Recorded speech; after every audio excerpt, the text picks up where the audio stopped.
Are live. The button, the thing says live, so I'm guessing it says live. We are live. Perfect. Okay.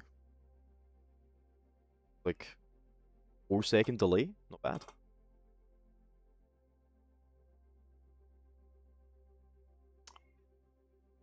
Who wants to start us off? Me, I guess. Okay. Welcome back, everybody. Hopefully we should get our stuff announced right now, just to make sure that we can advertise the stream, make sure plenty of people are watching. This will be day 2 of the Overwatch Junior League.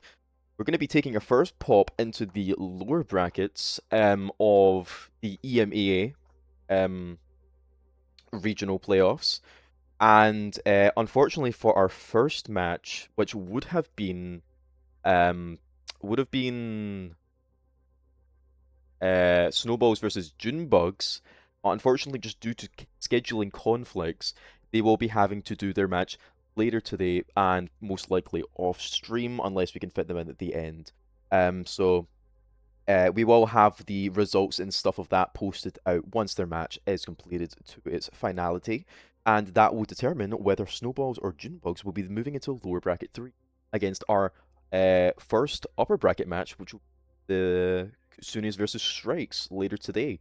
But our first match will be lower bracket number 2, being Valkyries versus Architects. Now, of course, Valkyries going against Crusaders in the upper bracket match third. They did have a valiant effort, but it seems Crusaders were able to topple them, especially on maps like Hollywood, despite Crusaders being at the disadvantage running the Rhine compositions. Hopefully, Valkyries should be able to take the win here against their who they said actually would have been one of their biggest rivals, being Team Architects. Now, Architects, of course, were our last game of the EMA brackets, going against Team Assassins, and of course, Team Assassins were absolutely assassinating the competition in their game there last game of EMEA. And I'm hoping both of them will put up a good fight later today. Again, this is at 2 p.m. to 3 p.m. UTC for the Crusader Assassins, 1 p.m. to 2 p.m. UTC for Kutsunis versus Strikes, and just about in 4 minutes for our Valkyries versus Architects match. And of course, we will have our NA brackets later today, round about 5 p.m. UTC for a good 4 hours, although we did go a little bit over last time. UTC. So to start us off, I think we are just getting our lobbies ready for the Valkyries versus Architects map. We haven't had bans yet, but it seems we do have the rosters complete, which is really nice to have them up and ready. If I just get their teams up, we'll start off with the Valkyries, of course. Let's have a look here. So, of course, their support duo being JBLMI, or as I just call them, JB, and Termi. Both were very formidable players in the last Valkyries match, especially with Termi on the BAP. Termi on the BAP was honestly quite a surprise, watching him play aggro BAP, using the hit scan to his best abilities, using his exo boots very well, really dominating that high ground on Hollywood, and I think honestly was one of the more dominant features of the Valkyries team on that map. And of course, we have the tank being Yi, usually a dive tank, which is what their entire team composition is indeed based on, followed up by the flex DPS of LJD. Now, LJD being the Vendetta one trick, we should be seeing him basically reenacting our cinematic from Reign of Talon Season 1, trying to decapitate the enemy team and possibly push them out a window. Gotta love a bit of defenestration. And of course, we have our last member being Ninja on the flex, on the main DPS, running the hit scan, primarily cast, so we should see him sort of disengaging these dives and maybe even getting a nice cheeky pick or two in the poking phase. As we transition our way over to Architects, we do see something similar.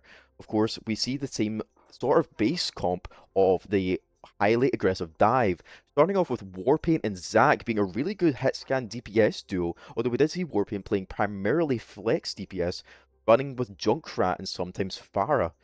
That is followed up by Zac, who showed himself to be really good with the hit scan, getting some really clean picks, but just not enough to push past their last match.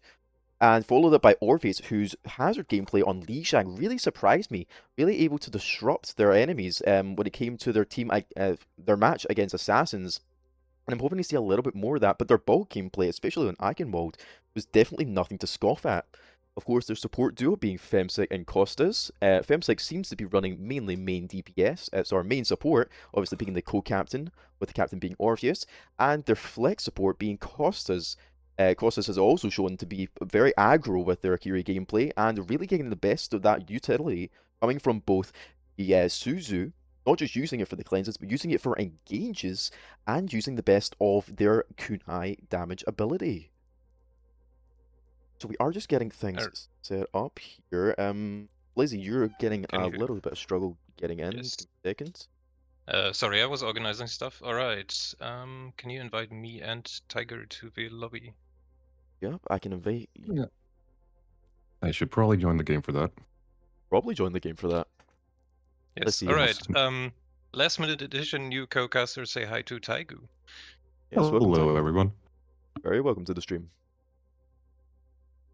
Thank you for having me. Of course, it's a pleasure to have you. What are your expectations for a tournament today? What are you looking forward to?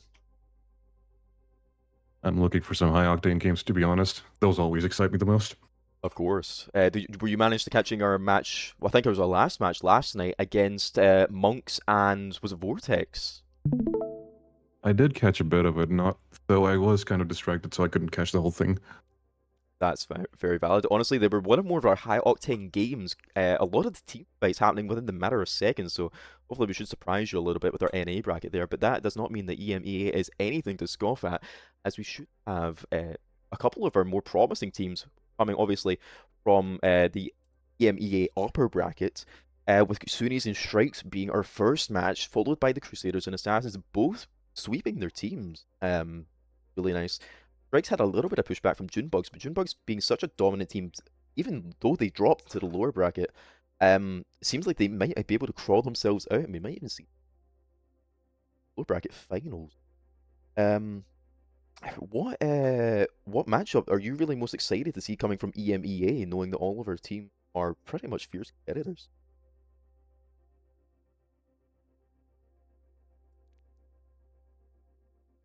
Lovely. Okay.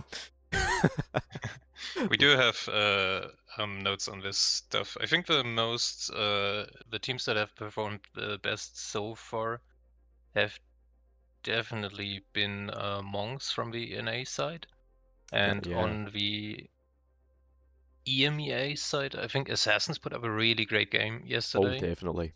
Yeah, Assassins showed themselves to be really ruthless. Obviously, 2-0ing their opponent, their Architects, who are rejoining us very nicely. You should see them hopefully pull off something. But Assassins are definitely one to watch out for. And honestly, I'm gonna keep my eye on Kitsune's. Obviously having the first match of our whole tournament, actually, not just the bracket. But they showed themselves to be really fierce against Snowballs, who were supposed to be a promising. Well, I would say they are supposed to be a promising team. They are a promising team. But Kitsune's just showed themselves with that same ferocity and not giving them an inch when it came to their Lijiang map, obviously. Really interesting to see, but I'd keep my eye out for them. So it seems like we are just getting the teams ready. It seems like Valkyries is indeed looking for a ringer. Seems they need a ringer for is it DPS? DPS, yeah. So that is just getting sorted. Architects, however, are rearing to go, which is really nice to see. I will just run us through the map pools, of course. So we will be starting with a control map, and it is going to be Lijiang, I'm pretty sure, right? It's always Lijiang. Yeah. It's Lijiang for the first round of each thing, so like our next game is going to be on a different map. Don't worry about it. Oh, we're seeing a different map, but for now, we've got the brand new map being Lijiang. It's a first seen map on this How many tournament, times have you actually. made that joke? I'm going to make it until we do not see Lijiang. That's when I'm going to make that joke. So I'm going to keep making the joke as we're going back to Lijiang for our first control map of the game, now of the day rather. I'm hoping we might see a little bit more of Elios, Oasis, and Samoa going into our upper bracket matches, obviously after this one. But just for the lower brackets here, we are going to take another trip back to Lijiang, starting off with, I think it looks like Night Market, which obviously is going to be a little bit of a tough one for Architects, being a revisit for their Lijiang map. It seems that, in fact, Architects are in fact begging to choose another control map, and indeed they will be completely denied, because This is not a democracy. This is America. There are They no need to other grow some maps gesture for as this. you say. It seems we have a ringer. Perfect, perfect. Alright, I'll take my leave here. We have enough casters, so you guys have fun. Problem. Thank you for joining us, Blizzy. Have a good one.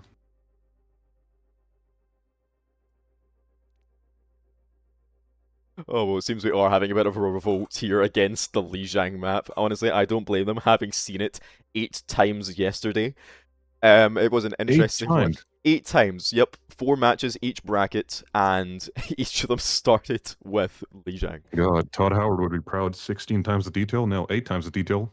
Yep, 8 And times. reaches What? for Yeah, 16? we technically, with 2 rounds on Lijiang each, we have actually went to Lijiang probably more than 16 times. So, They can probably play this blindfolded if they wanted to. probably. I'm pretty sure I know this map like the back of my hand now. How's Badger here suddenly? Badger's here. What do you mean Is Badger's Badger the here? ringer now? I thought Movito was coming. Badger the ringer.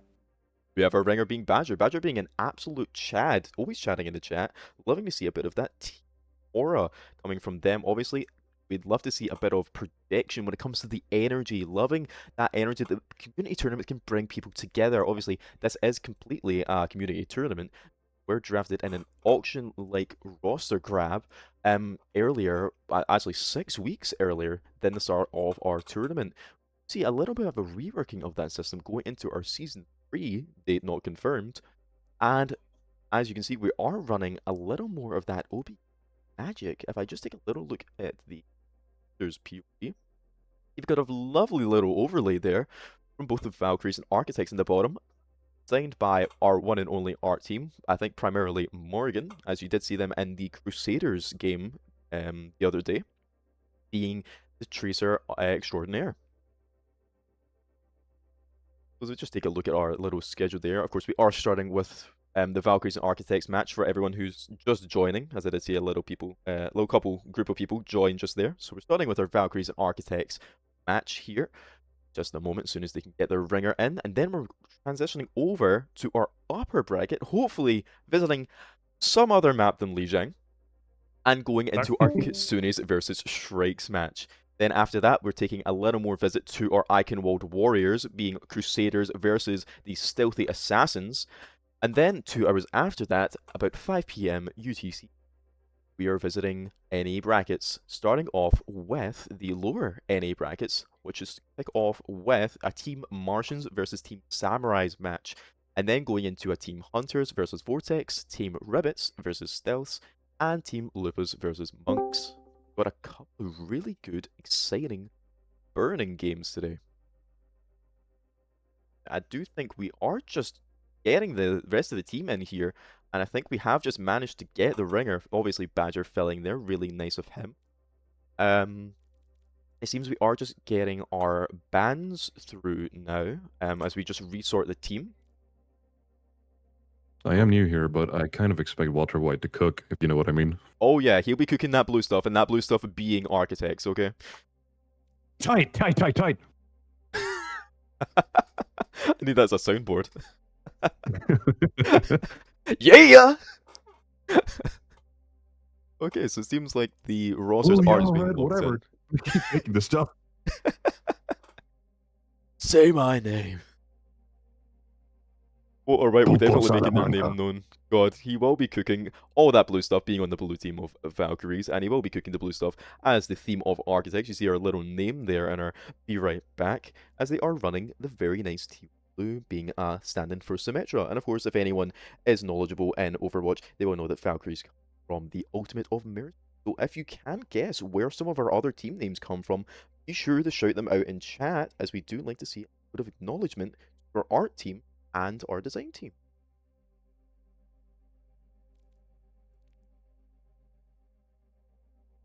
It seems our teams are taking quite forever. I'm personally buzzing to go back to Lijiang. You know, we're going to see that very unique golden chandelier that I've not shown on camera yet. I might show you guys a little trick that I discovered while I was controlling the camera, in which when you rotate around this chandelier, because of its rotating design, will be just going around, and the chandelier will look like it's not even moving at all. This is a beef. Turn your phone off. This is a first ever thing seen on stream, as I'm being incredibly sarcastic right now. And it seems like our chat is actually filling up quite nicely. 26 members right off the bat is really nice to see. I'm hoping some of those are indeed our contenders. And I get a leg up in the competition, like I was mentioning the other day. Of course, all of our contenders really should be watching a lot of these streams, trying to see what the teams they could possibly be going up against could be running.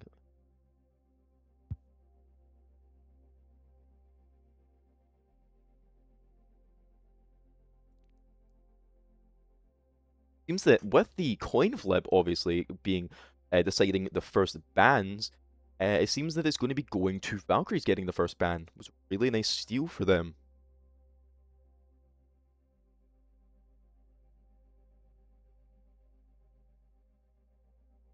But actually, I think it seems they've denied the first ban. The D.Va's banned. Oh, they got the D.Va Oh, ban. They got oh, the D.Va. Oh man, I would have hated that. I've been playing a lot of D.Va recently, and the D.Va ban, nasty. But Yeah, she is a definitely. nasty tank to play Oh, against. definitely. Whether that's going to hinder Architects or not, I'm honestly I'm not quite sure myself, as I do know that Architects are really running the Ball, the Queen, and the Hazard picks rather than more of a flex tank. There is D.Va. It'll be interesting to see what they're going to be doing. If they would even consider the D.Va ban at all. We did see quite a good roster of good D.Va players, with one primarily our filler that we had for was it team actually complete. Martians, I don't consider Juno a tank. Well, you know, some people consider themselves to be cats, so Don't people look at consider me. Don't look at me. people consider them to be a lot. Yeah, yeah. I'm speaking to you, Tiger. Yeah. No. This is look at Rawr. Blacko. Cat fight. He's a Raven here. Seems Blacko is sort of whipping the teams into shape here. They don't Oh yes. have a ban. D.Va is banned from Valkyries, but it doesn't seem Architects are as confident in their bans. They are giving themselves a bit of time to think. What do the architects usually struggle with? Well, obviously with their highly dive tank orientation, running primarily the Ball, and usually the double main DPS, they're going to be offering a lot of that consistent damage, with the Ball being their main initiator. Of course, Yeah. anything to really shut down that Ball, or indeed the Hazard or the Queen, is going to be what they want the most. So I'm honestly thinking more of the Cass pick from Valkyries, obviously just to sort of disable that initiation and still offer a bit of equal ground when it comes to the poke game early on in the fight. What do you think would be good against Team Architects? I'll just Lucio ban. did a Lucio ban. Interesting. Back your thoughts I on don't that. know. Reinhardt's get me excited, but I don't know if they can deal with it. Reinhardt, like Lizzie, he's not part of it, but high expectations. Of course. When don't we have high expectations for our teams? What have Valkyries ever tried using Hog against a Ball?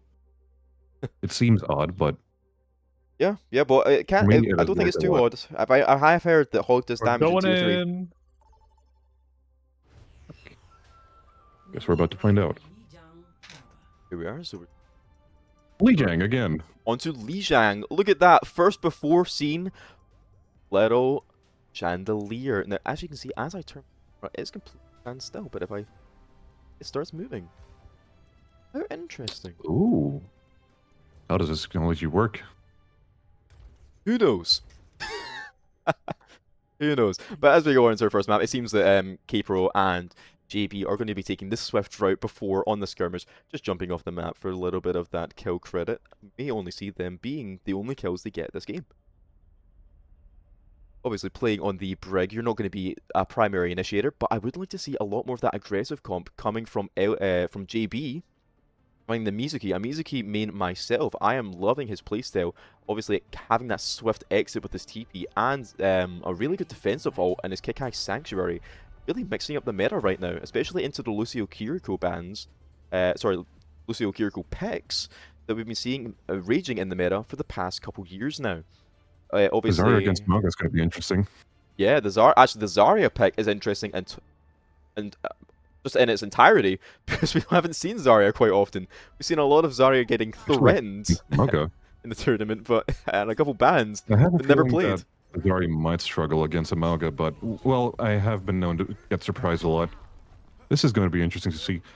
That is true. And Yeah, we I see think this comp here, like we're gonna oh. be running a lot of. I mean, it's not even a rush comp with Maga here. They're gonna have to look for Yep. backline with this comp. Oh, but Yeah. mind games. Okay, Maga's rushing in. Going against the Yeah, Venture. Usually into Xayah comps, you want to look to run over the Xayah, but this comp here, they're gonna be looking for the backline due to having this Sombra Going for the Maga straight away. Yeah, the Sombra Junkrat is a really interesting pick, especially running with the Mizuki Bat. I'm guessing that Mizuki is going to be used to initiate a lot of these pushes, and Badger being used to enable the disengage. But with the double pick from Middle Waker, nice into their DPS, it seems they are going to be struggling a bit, trying to get more of that burst on. It's the Maga that's struggling. Oh, JBL might just bite the dust, but no. Drives this one.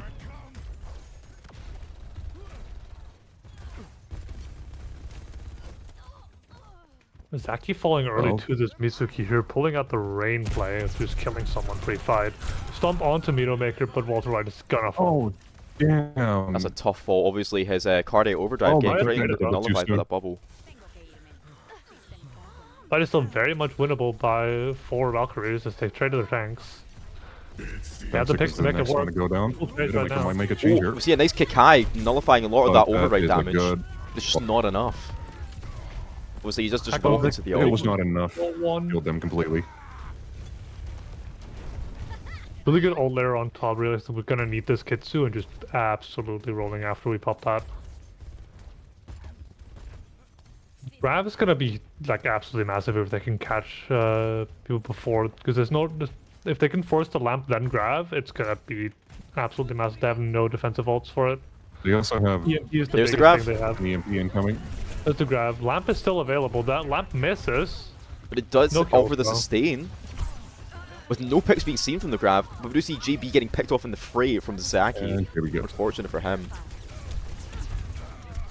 EMP available here for Valkyries. Gonna be looking for Termi that next just- fight, I guess.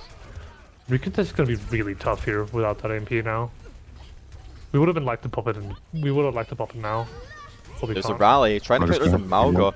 The And the thing- cage Oh, gets the cage stunned! jacks. Oh, Oh, goes no. It's gonna be 100-0. Wow, that is a tough fight. Valkyries For, just for goofed Valkyries. up. They had like a really big ult turn here, and they just staggered and couldn't get it off. Well, I have been surprised. Malga was the one that struggled against Zarya, not the other way around. I think it's especially if we were playing like a hit like a Genji Emre into the Xayah here with the Maga, I think the Xayah would just be run over so fast. We're getting Walter- a pause request here. We're asking for a Um, pause. But yeah, as I was saying, if we're running like an Emre Genji, the Xayah is going to get run over so fast. They use a bubble onto the Venture for the engage. Then all Valkyries do is shoot the Xayah a bit, force that second bubble, burn it, and the Xayah is dead on the floor. Only thing to help it is like the Suzu, but if you just have 4 people looking at them, then they just die instantly.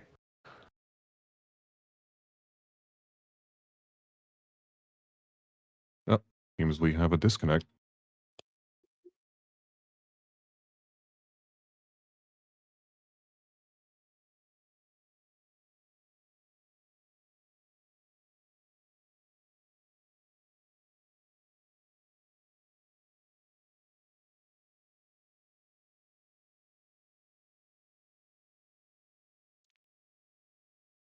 Jeremy, unfortunate.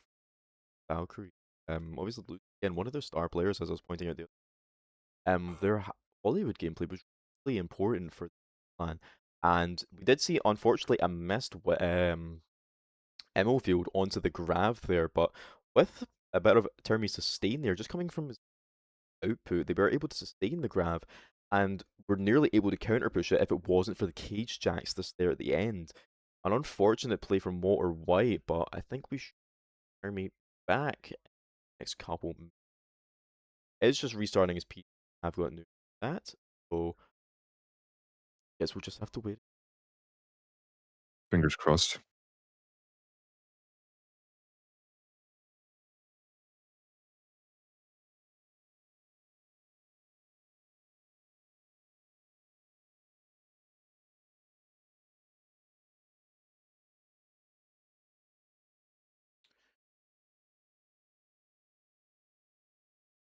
I was do seeing the Looks B. like Termi is Army is back in the lobby. I am hitting the R question mark, and we'll be getting going. Okay, that sounds good. Walter White is revealed this year. Oh no. Wait, what's up? The April Fool's thing is still on, so it's on Reinhardt and it's showing it's on Run. Oh, Reinhardt oh chat. no, Reinhardt chat. pulling out a Reinhardt. What? That's the same team. Sorry. That's the same team that just started up. I'm waiting on the other team. Hello, Middlewaker. I loved you for your interview the other day. Thank you. Why is the captain of architects asking if architects are? Guys are just making Okay. sure. In the general chat. They're In in the- voice chat with each other, surely. We don't We have question to their be thoroughly tactics. sure. They're architects, okay? It's all by their design. There's a blueprint for their strategy. 5, 4, 3, 2, 1. Round 2. Orpheus bringing out the ball, as they were famous for on their Icon Roll map, as well as the Pharah and the Venture. Oh, It middle seems they're maker. looking for a lot of those maybe environmental kills onto the enemy team here, but with Termi running on the Bastion instead, obviously having to sub Badger in for the BAP, whether he's going to be able to pull the same stuff off as he did on Bastion, on Baptiste, yet to be seen. All now Orpheus coming in, going his for the gonna get initial engage. cleaned up. Orpheus getting punished in the corner there. Yeah. To his ball. As Feeling Becky's nice. next. Big overextension there. For Looks the like Vulcan, Femsec we is need about to be to go. looking at we need to be looking at taking these angles instead of just pushing the room. The Broadcom just wants to stay close Ooh. to each other and just Environmental kill kill as anyone that well. gets too close. Rough environmental for end The of BRB screen is up. Hodge. My chunk is as producer. Well, that's what happens when you give me 4 jobs. Anyways, so we are starting strong Anyway. with a little bit of a tug of war there, obviously, with Team Valkyries capping the point at last and getting the advantage. Mirroring the ball comp as well. Yeah, they are mirroring pretty much the entire comp, obviously subbing Ryan out the versus supports Ryan. there. There's a bit of a Ryan duel there with Walter White going off the map. Maybe seeing chemical Middlemaker stuff. going into the backline with the barrage. Finds Could've got one, against Ethan gets Pick there. traded. Was that going to clean the rest up though? Yep. We've seen Bastion's been really strong in this tournament so far. We saw it coming from Romeo on our last NA match there. We saw it coming from P and the it was not Crusaders, it was the Icon World map. It was Crusaders, yeah? Assassins. Assassins, thank you. That was Assassins on the Icon World map, getting the 5k in fact with the Bastion. It seems like Bastion is one to watch out for in this tournament. Obviously the setups with him are really strong right now and just shredding through a lot of tanks' health, especially due to the universal healing nerf. Not able to sustain through the Bastion's damage. Be a really strong contender. Yeah, Well, they're really looking good for the back performance perfect here from opportunity the out there. in the room. And Massive looks like it piece of could ball with happen the right ball, now. catching them on the front foot, just absolutely shreds through the front line, forcing the Bastion out as well. Really nice play there from Valkyries. Baiting them into that tiny room, and then just popping the Mizuki ult inside and putting in the Bob as well. I mean, I can see a nice play there from Zaki, just not even allowing himself to be staggered. He knew he was in a bad position, so he just jumped straight off the map. Good play from him. And Walter still has a shatter to spare. That is true, but we do see the rally possibly coming up here from Femsec for the next engage, and a shatter of their own from Orpheus. It's the first we've seen Orpheus as Ryan actually. Obviously, they're primarily a dive tank, but running the Ryan is definitely one I like seeing. form out for Termi here, just looking for any bit of pressure. Gets Maker on this bridge here. Such an impressive perk as well, just allowing you to take someone out from peeking for half a second if they're under half. I mean, obviously the splash damage alone coming from that turret farm is obviously devastating. Getting him into the group of 5, and of course with the nade perk Form as out well. now for this rotate here. Lose of the Kyurga needs to be really careful. He falls to 1 HP, does get through, but Maker falls on the rotate. There goes the rally. That is a massive shatter. But Really big shatter. They're gonna push around the coast side here. The Mitsuki needs to be careful. Big chain onto the Reinhardt though. Keeping him in place like a dog, man. Valkyrie's gonna clean this up. Like they played this really well. Looking Yeah. like this like Lion Bastion comp is suiting them really well. Yeah, and it seems that restart really helped Termi there, really popping off, going into a 12-1 start into the next round. Really strong from them. And obviously, having done Control Center and Gardens, that means we're going to take a trip down Night Market. What do we think our Night Market teams are? I think honestly, if you're Valkyries, you're just gonna be sticking to the same comp. You're just gonna want to play this Bastion here. Would like to see maybe like a Mei or a Sim from Endeavor if they do play that. But if not, then we're just gonna probably stick to this Ashe for the comfort, which is also really good. Gonna see the Sim from Termi actually. Maybe just a TP out of spawn. We might be running the Sim Brocom. We might be running the Sim here. I think it Endeavor's may on be the Bastion. Sim. I think we may be seeing the Sim, obviously just going for that high ground takeover. we're Yep, sticking it it. seems both teams are doing that actually. Ramatra Really and interesting. Reapers, they could be looking for some interesting punishes here. Yeah, it's basically Ramatra and Reaper versus Double Orion TP and on Bastion. main. And they're Valkyries both are going to do further it. though. It's going to be a dogfight here. Both Sim look. Oh, Termi's actually just a better Sim. Decides to single out the enemy Sim to get their pro pressure, like their brawl pressure out Orpheus, early. Orpheus Really is about to get. Orpheus just kills too though. Like really good Yeah, trades from getting him. those Olympic picks seems is to going be to be holding really him on. important for their counter push. They are circling around, looking to potentially This is capture the well here point, with but the Sim should things are not looking good for Orpheus. He Oh. Oh, a nice Orpheus is disengage from Walter okay. White there using nice the TP. teleport. Yeah, Termi's stepping a bit too close to that ram there. We would have had the damage to like deal with the ram if we played distance a bit more. We didn't. I don't think we have the perk yet though at that point. So probably even couldn't Orpheus have. does have his ult in case they Just want to push this. Annihilation. Yeah, the Annihilation Yeah. should get popped here. TP out for Termi, looking for this brig here, forced out. Reaper now needs to There's the force Annihilation. his way to save his BAP. And Yes, Chaos is Annihilation about to out. into But it's going to get wasted. Walter It doesn't goes see the down. connect with no line of sight. Badger following, and Even required. Got a team kill without the Annihilation damage. Very nice from them. And it seems they are going to be rocking a little bit of the ult advantage with a Kitsune and a rally coming up.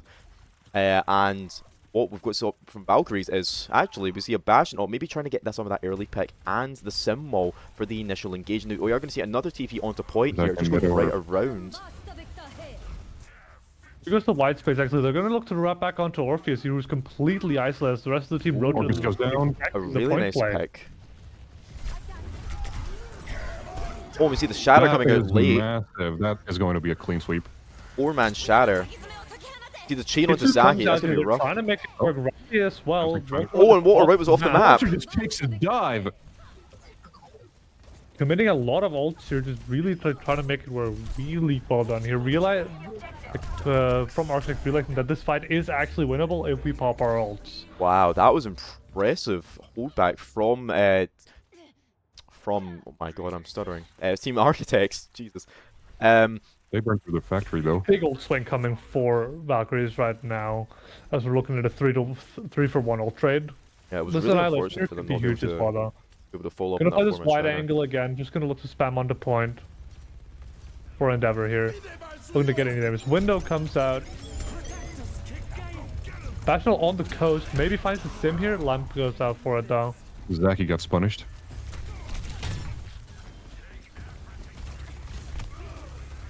Ultimate's on the Mauga as well. He's gonna be looking to any. He's gonna get fall so low on this engage.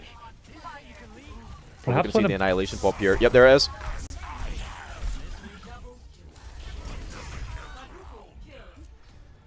We finally see the nice value from that. Cleaning up there on point 2. Lijiang Tower going straight to Architects. Very well played from both teams. Very nice push and pull from them both. Yeah, really such a masterclass in the brawl from Orpheus, showing why he might be one of the best tanks in the MEA. Just Morpheus really, really beneficial. really pushed them to work hard and try to earn their victory, but unfortunately, he had the last laugh. Didn't he?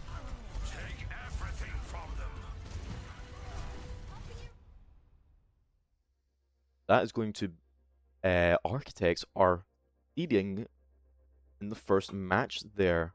Obviously taking Lijiang, a really strong first pick for them, obviously. As we are not going to escape this map until the next game.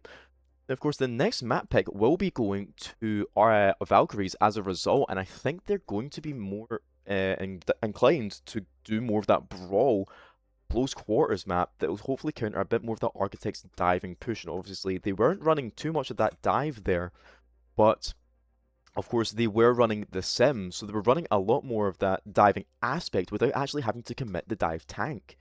Really nice to see a really creative use of that sim. Yeah, what the sim just allows is it allows you to turn Ramatra into Diva. You just get to put your Ramatra on the enemy backline instantly, and then you have the advantage, especially in when they were running that brig.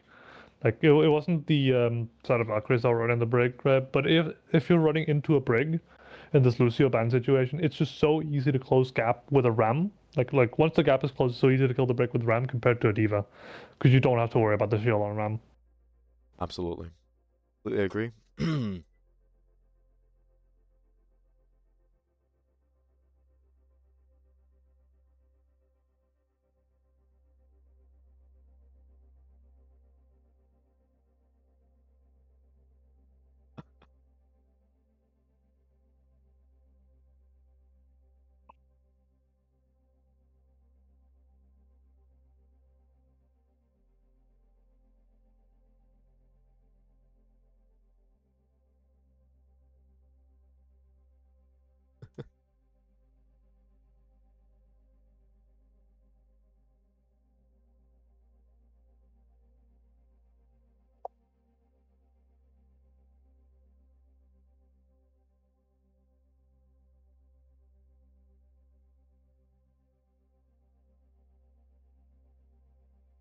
Route 66.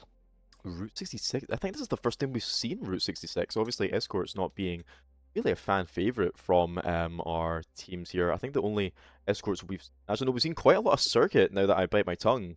Was the Circuit being quite of a fan favorite there in both the EMEA and the NA, but Route 66 is not what I expected. You think about running Route 66, especially with the Rhine, it seems probably going to be running. Seems like a better pick than Lijiang again. That is true. Anywhere but Lijiang.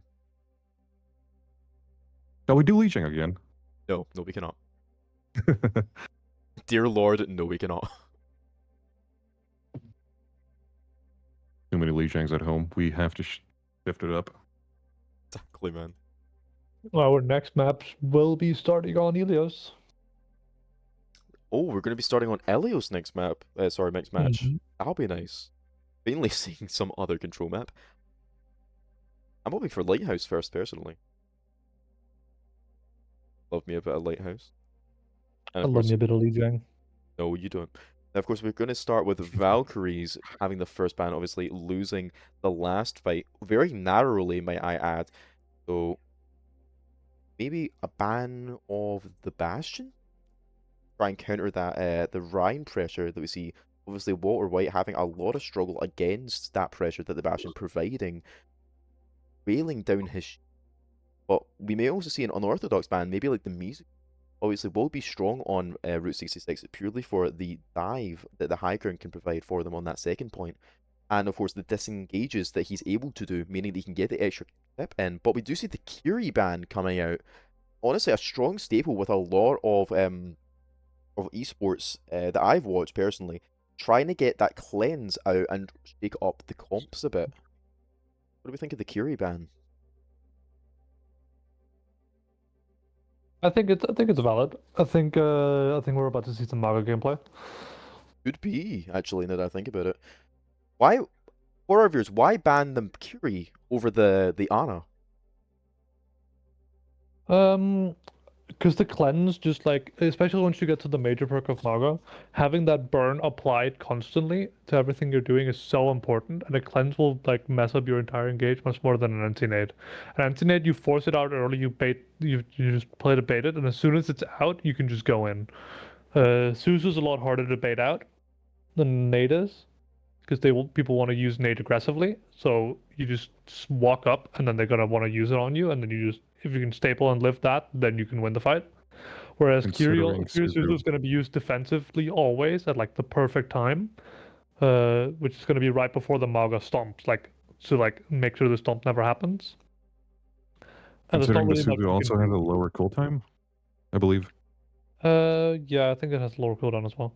Yeah, I think it runs like the 12 1 or seconds 2. with the nade running 14, actually. Mhm. So, Those yeah, 2 seconds make a lot of difference. it can do. I mean, 2 seconds is enough to get 5k. I've seen it. I can do it in 1. Oh, could you? I can do it in a frame with a Diva Bomb. All right, calm down. Like There's you Street could Fighter. play Tifa. As we go into the next ban, looks like we're going to be seeing the cast ban from Architects. Sorry for the disrespect. I'll have you know my Diva is same rank as my tank player on my team. So So what I'm hearing is I'm fearful for your tank mate on your team.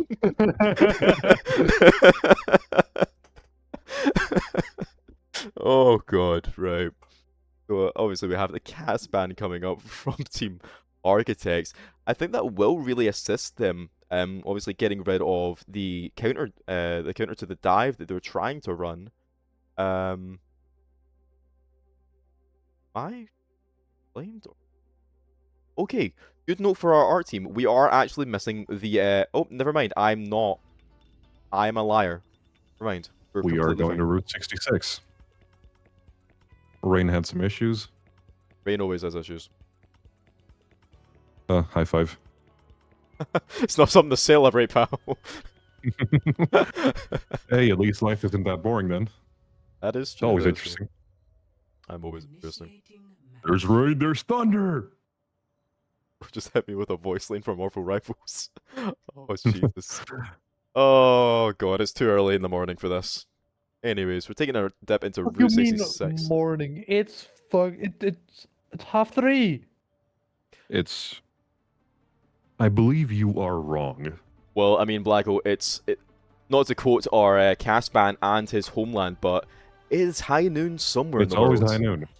Yes. Unless it's April Fool's, so it could be 2 p.m. Well, it's not April Fool's, as that was 4 days ago, so I don't know what time zone you're living in, whether that be Mars or Venus. But it seems we are on the 5th of April, Sunday, which is going to be our day 2 of week Walter 1. White is in on the our bracket. hog. We are going to see the Hog pick with the Bastion. An interesting combo, nonetheless. A nice Pachimari skin coming from him, would like to mention. Possibly just to counter the ball from Orpheus, but I have heard Hog does damage in tier 3. I have heard that, and from what I'm hearing, most teams here scrimming what would be tier 3, so it might just do damage. It might just do damage. Now, that is obviously up to the fact if Walter White can hit his hooks, basically begging the team to say his name, as he will be Pilsenberg into his own team. M6 taking the angler. Orpheus taking Well, up let's spawn go at that slam high here. ground. Seems to get but- cheeky pick from Widowmaker though. Nice chain. Oh, Oh, there we go. Endeavor. We got a pick. Venture Engage tried to come out, but Endeavor just shuts it down. Peeking the Widow as well. The balls of steel on Endeavor.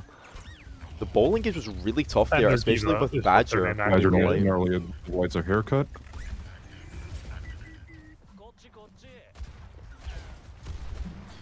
We need to be really careful as Widow here. Going for the grapple shot. Hits Oh, and the he gets Ender Diva. A really nice Oh. shot there.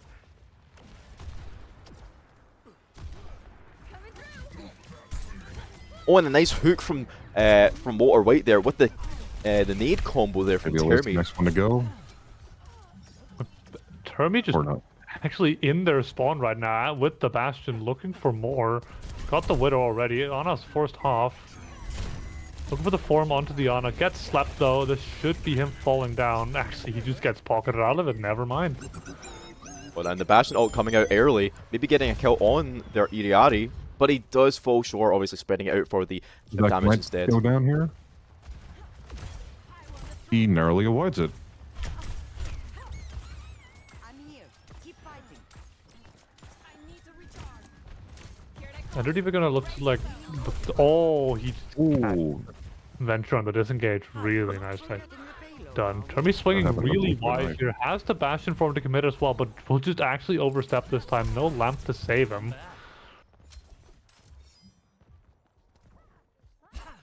As Valkyries are now gonna have to like probably take a bit of a step back here if they don't want to just get overwhelmed.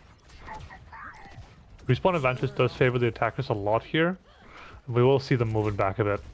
Venture on the high ground along with the Sigma now. Ultimate needs to find a trade with this hook here, but he's just stuck on the staircase. They're going in. Misses the hook as well. Mizuki ult can be used here to recontest the high ground. Should be seeing it very, very soon. Yeah, personally, I would be using it Venture just in, about misses the now. chain. You see the whole hog coming out, wrecking Orpheus in the face there, even just using the hook on the grasp. Not offering any chance of survivability, but he does drop down. You get traded for it. Yeah, we do see And Warwight this is dropping the down, touch. trying to touch point with the confidence of a man who does not have a plan. Usually the people without a plan have the most confidence. That is true. They may not have a plan, but God, do they have action. Indeed. We will see sort of Big a ult setup here for here. both teams. Almost 5 ult for Architects. Gonna be really tough. Yeah, we are going to hold see this swap defense from into Walter that. White into the Ryan as well. Hopefully to counter some of the pressure the Sigma was giving him Hog. And we see the Captain Sun game popped out early, but it does seem to only connect onto JB, but it does get the kill. And we see a nice pick, not one, but two, onto both the Badger and Ender Diva, just using the perk of Iriari's Captive Sun and the damage boost, or sorry, not damage boost, the attack speed boost. Get a nice clean body shot and headshot kill onto. We do see Walter White and Termy both sort of staggering here in the room and struggling with the pressure that They middle falls waker low is making. though. Needs to be very careful. The Bastion is still a threat even though they're low HP. And that's a really nice chain. And he from just shows JB. exactly why. Getting not one but two kills despite being one in that room. Clearly that pick should have been followed up on, as Termy will always be a threat. Burn now coming onto Orpheus as well, just cleaning up. Really nicely done here. Really Here nice goes the next game one to from go. JBLM getting that hitting that venture and then being able to like finish up more kills before he then ends up falling.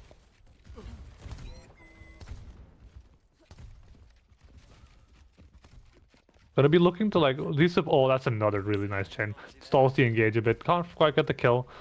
But these support ults here, I feel like we're gonna need to use them at some point, right? There's the bat bolt. Gets fluxed and Bola though. Badger Need to see just if we gets can find nuked. some trades here, but we don't end up getting any. To the charge of the Orpheus, but it isn't able to finish off as Walter White's actually the one being pressured with the counter rock. Really nice charge from him, but unfortunately just not able to follow up, especially with him being antied.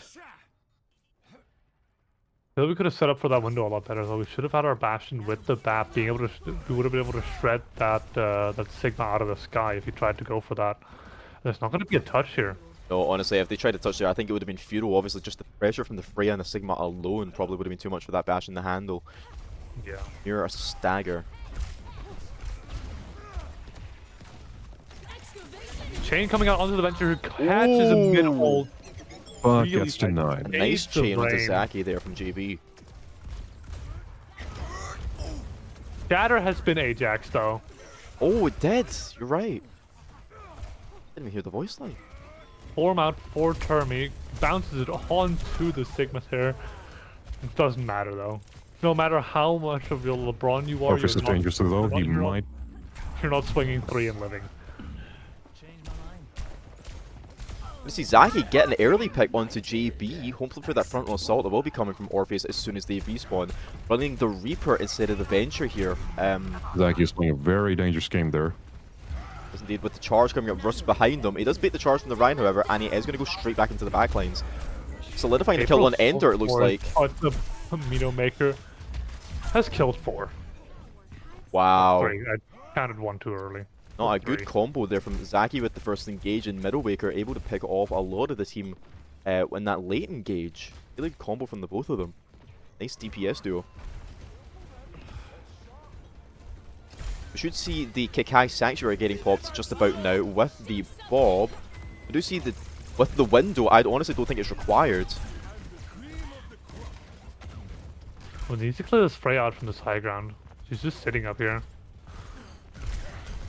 They are aware of it now. And their diva pushing up there messes up the coach gun. Nice tracking from Termi there, killing off Middlewaker just before they can retreat. 60 seconds. We're gonna be looking to see this Kikai Sanctuary this fight though. It's gonna be really nice. It potentially even just to like block off the Reaper ult if you plays it perfectly. I think so. I think we may see the first engage here with the Bastion all being popped just in a second. Hopefully trying to get that early pick before, there it is, before Team Architects can push up. They've seen the And a Kikai nice eating the lead Captive from the Sun. Kikai. That was a very Really good well deny. done by Nice JGL. reaction time. We're having Shatter up in a second as well. We need to get the Shatter online if we want to like have a better chance against the ult swing coming out from Architects. Reaper is forced one though, can't go for the ult. Might decide to pop it on the and tank, he's gonna but kill by actually just Badger. falls. And gets punished.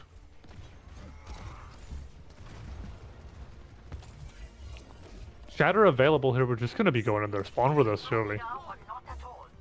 Gonna be holding point still. Yeah, there's an Alari behind, need to clear this, but otherwise there's no touch. But we see the Nano going into the It does Iriari. come out from the Alari. Shatter onto backline, but doesn't find Diana, so the Volterite's gonna get slept and just absolutely run over. But The then Volta he get gets the lifted Morpheus. out. Pocket though after the shield is good. Sustain onto Morpheus Volterite might go down here. Morpheus. Yeah, a nice kill there from Femsec, but it's just not enough. Valkyrie's taking round 1 with a 2-point loss, but a nice defense from the full cap. Must say it was They a held really this nice hold. together really well. Stabilization here on third. It was a bit rough at first, but it got better. Yeah, obviously the Bastion there was offering a lot more of that versatility. Again with these choke sightlines that I was commenting on before, Route 66's high ground is just perfect for Bastion, getting a lot of that main DPS value and offering a lot of those wide sightlines that Bastion can just rain down on above. I mean, even from second point alone, Termi was getting such value.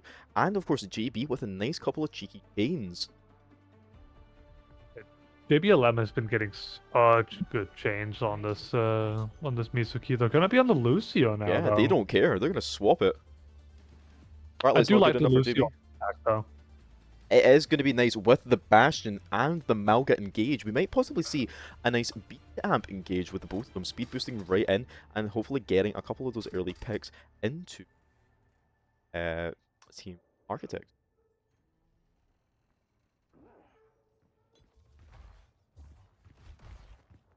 He is wearing my most hated Lucio skin though, so I'm gonna be very critical. What skin would that be? Jazzy. Jazzy. Oh, that was my favorite skin back in Overwatch 1. Jazzy is an OG skin. I loved it. It was one of my first Lucio skins, and I love myself a bit of Jazz. I was definitely in my it Jazz looks era. really good, but I hate the This is sound a effect it piece of has. history. You don't It is love a piece bit of of history. You have to like jazz. Don't love a bit of you know, brass Yeah. trumpet going on? I like jazz, but I don't like hearing every time I swap to speed. This man doesn't understand New Orleans. He is just a Lulu. He That's is a what it little is. Anyways, Lulu. we're gonna That's see what it he go hears. onto the soldier here. Massive pressure onto the high ground here with these heals. Wait for that. Yeah, we're going to see Zaki try and do the initial engage there with the Reaper TP, but he is forced out with the Wraith, which I can indeed Morpheus is about pronounce. to go down.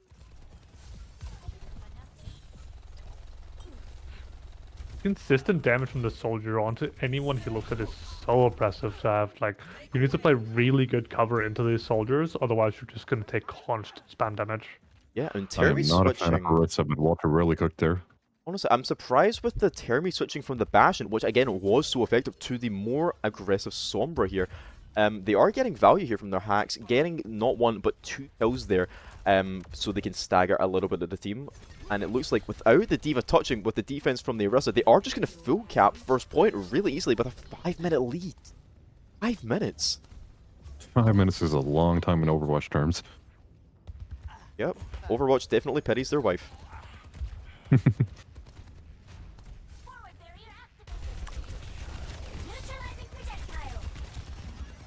I did notice that for most of the last game, Zaki was playing a game of distraction with the enemy team, but it seems to look like he has changed his strategy up a bit, considering they have adapted very quickly to it. Yeah, of course, he was running the Venture to begin with, offering a lot more of that survivability with the shield generation and the dig exit, as well as a highly mobile drill dash. But with the Reaper, I think he's getting a lot more of that value to be able to hold back the tank. And a nice place nade onto Termi is going to solidify that kill for Middlewaker, and the kill from Orpheus onto Badger. It's going to be a tough hold for Valkyries, as they are just going to have to do a full reset. Yeah, a late bomb going out into the spawn doors. For the remake, yeah. Gonna get a hack on to And him. he might potentially not be able to get out, but makes it.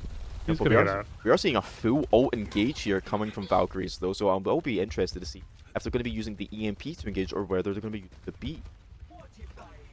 Yeah, something I've noticed is that JBLM holds his ult for super long. We could have even used ult last fight. Oh, and there's the window and the visor. Nice combo there with the Terracers to bring them all together. Yeah, I like that combo here. Like it's a 3 ult commit, but we do get this like really oppressive choke point at the start out of the way, and we can start taking these high grounds. Yeah, it was really nicely done. I mean, 3 ult commit, but honestly, on second point, with it being such defense orientated, Dangerous game there and almost got picked off. We need to get our soldier on high ground here, though. He needs to start poking out this the supports and the DPS. Not letting them take any space for Frey now.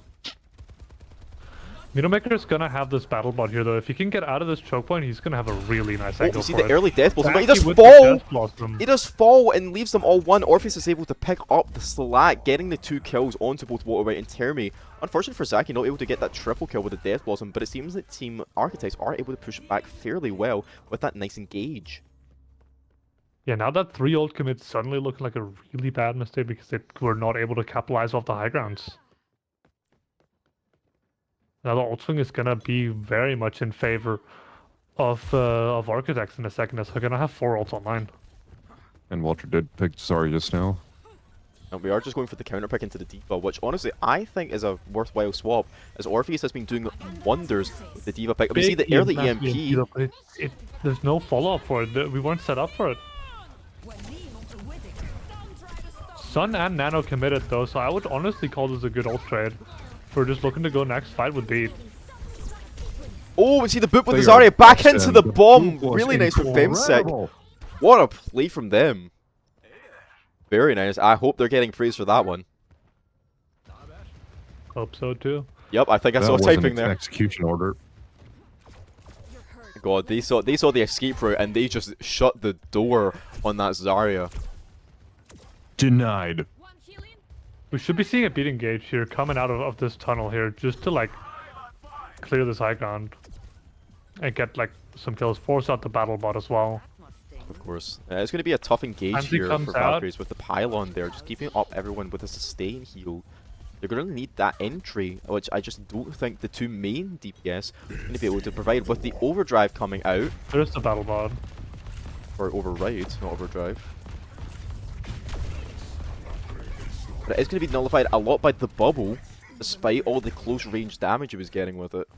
Yeah, Walter is going to be really hard charge here for this Beat push. That's an ult out for a bit of time, but so as long as we just walk out high ground and Beat push, it should be fine.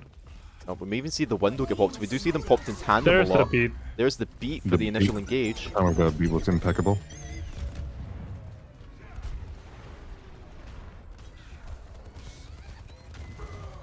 Zaki trying to make work in the backlines, trying to pick off Termi. It is followed up by Femsec, but he does get picked off himself, and the visor coming out very early there from Ender D.Va, just trying to pick up some of the scraps in this fight that seem to be happening with a very late grab, but it is in fact eaten by the DM coming from Orpheus, again using that D.Va into the counter, still making it work. Walter's about to get manhandled. But that has been a couple ults negated. I mean, obviously We we have had another battle the bot coming up as well. with the Mizuki ult negating Captive Sun, and now we have the grab being negated by the D.Va. Seeing a nice little chomps there from ults.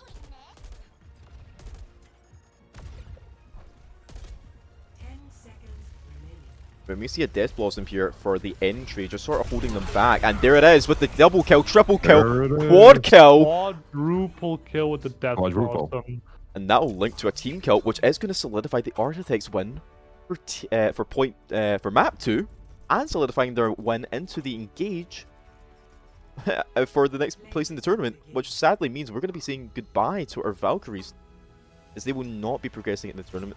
And I do implore them to keep a note of the tournament and keep on top of all of our streams, despite having to drop out, sadly. I have heard that Walter White does want to become a captain for next season, so we're probably going to see him next season at least. There we are. That'd be great. We'd love to see people come back. Obviously, we had a lot of returning members here coming back from Season 1, and we would love to see more people coming back for Season. But obviously, that is going to solidify our win for the Architects, moving them up in the bracket, and we're going to be saying goodbye to Valkyries. So, again, Valkyries, thank you very much for joining us in the Overwatch Junior League tournament. It has been really nice watching you guys play, and you put up quite a valiant effort there against Architects. It was a couple close matches, especially with the full defense onto Route 66, but unfortunately, you guys are going to be eliminated from the tournament, and I do wish you the best of luck. How are we doing on time? We're okay. Yeah, we need to get people in the lobby though. While we get people in the lobby, do you want to pull up a member of Valkyries for a quick interview? Hopefully, while we I can get don't stuff set think up. we have the time. Don't have the time. Honestly, That's okay. TikTok. honestly though, I want to vote Orpheus here as the MVP of That is right. Architects. We do need to do our MVP there, and honestly, Orpheus is definitely a good pick to start off with. I mean, even their Diva gameplay alone there was really supreme from their Architects gameplay. And honestly, I don't want to diss Zaki. While not having a lot of the good engages that he was really wanting to, the distraction, as you were saying, Tiger, really important for them. Just offering that sort of neck turn to the rest of Valkyries and allowing the rest of Architects to sort of engage upon that space. Yeah, the distractions were what made the difference between those successful team fights. Yeah, definitely. I mean, what do we think of Valkyries as an SV? Honestly, JB is a good shout. That I wasn't expecting to see such value getting from the Mizuki pick, but I was pleasantly surprised what I saw. But of course, I do also have to give credit to Termi. Again, I get a lot of that really swift engages there from the Bastion there. Obviously coming back from the support role that we were playing last game yesterday. But I still want to mention the support that they had today, being Femsec, with a really nice book from the Zarya, obviously back into the bomb, and a lot of the good engages using Captive Sun, and just using the Iriari Setscan damage to get a really nice poking phase into Team Architects. So, honestly, there's a really good couple members here that we could vote for our MVP.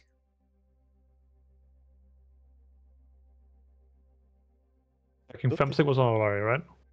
Yeah, Femsec was on Iriari. Yes, they were. Cool.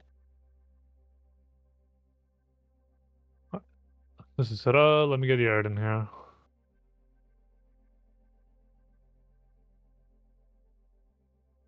And Mood was on strikes, right? Yes. Yes. Alright, we're gonna see something insane. Are you guys ready for it?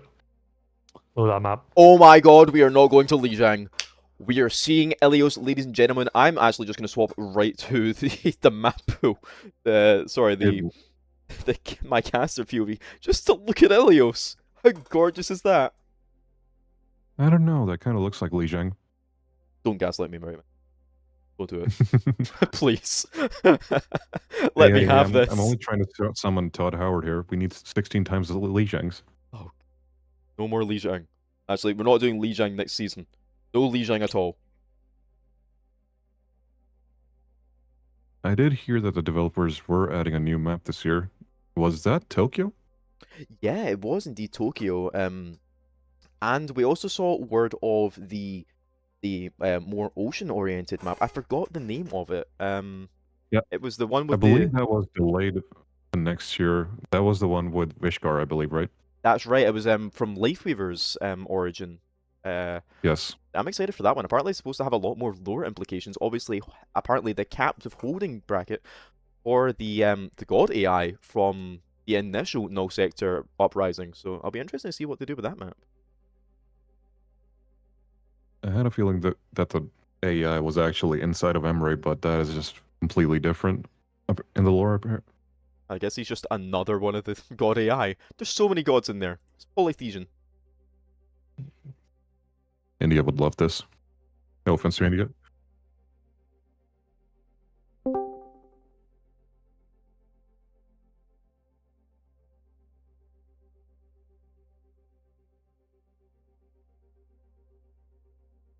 Quiet in here.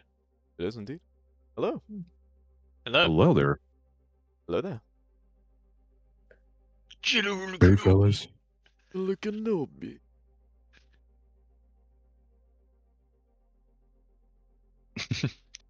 How are you guys doing?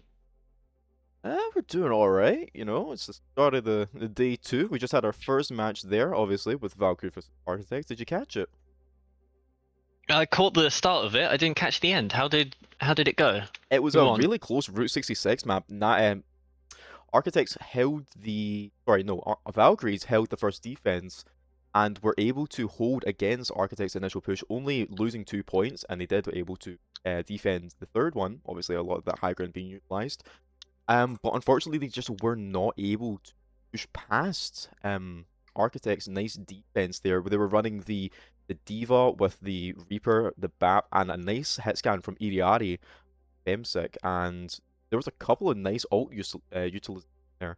I would even say Valkyries were a little bit hesitant to use theirs, overly hesitant, but still some really good plays from them. That's good. That's good.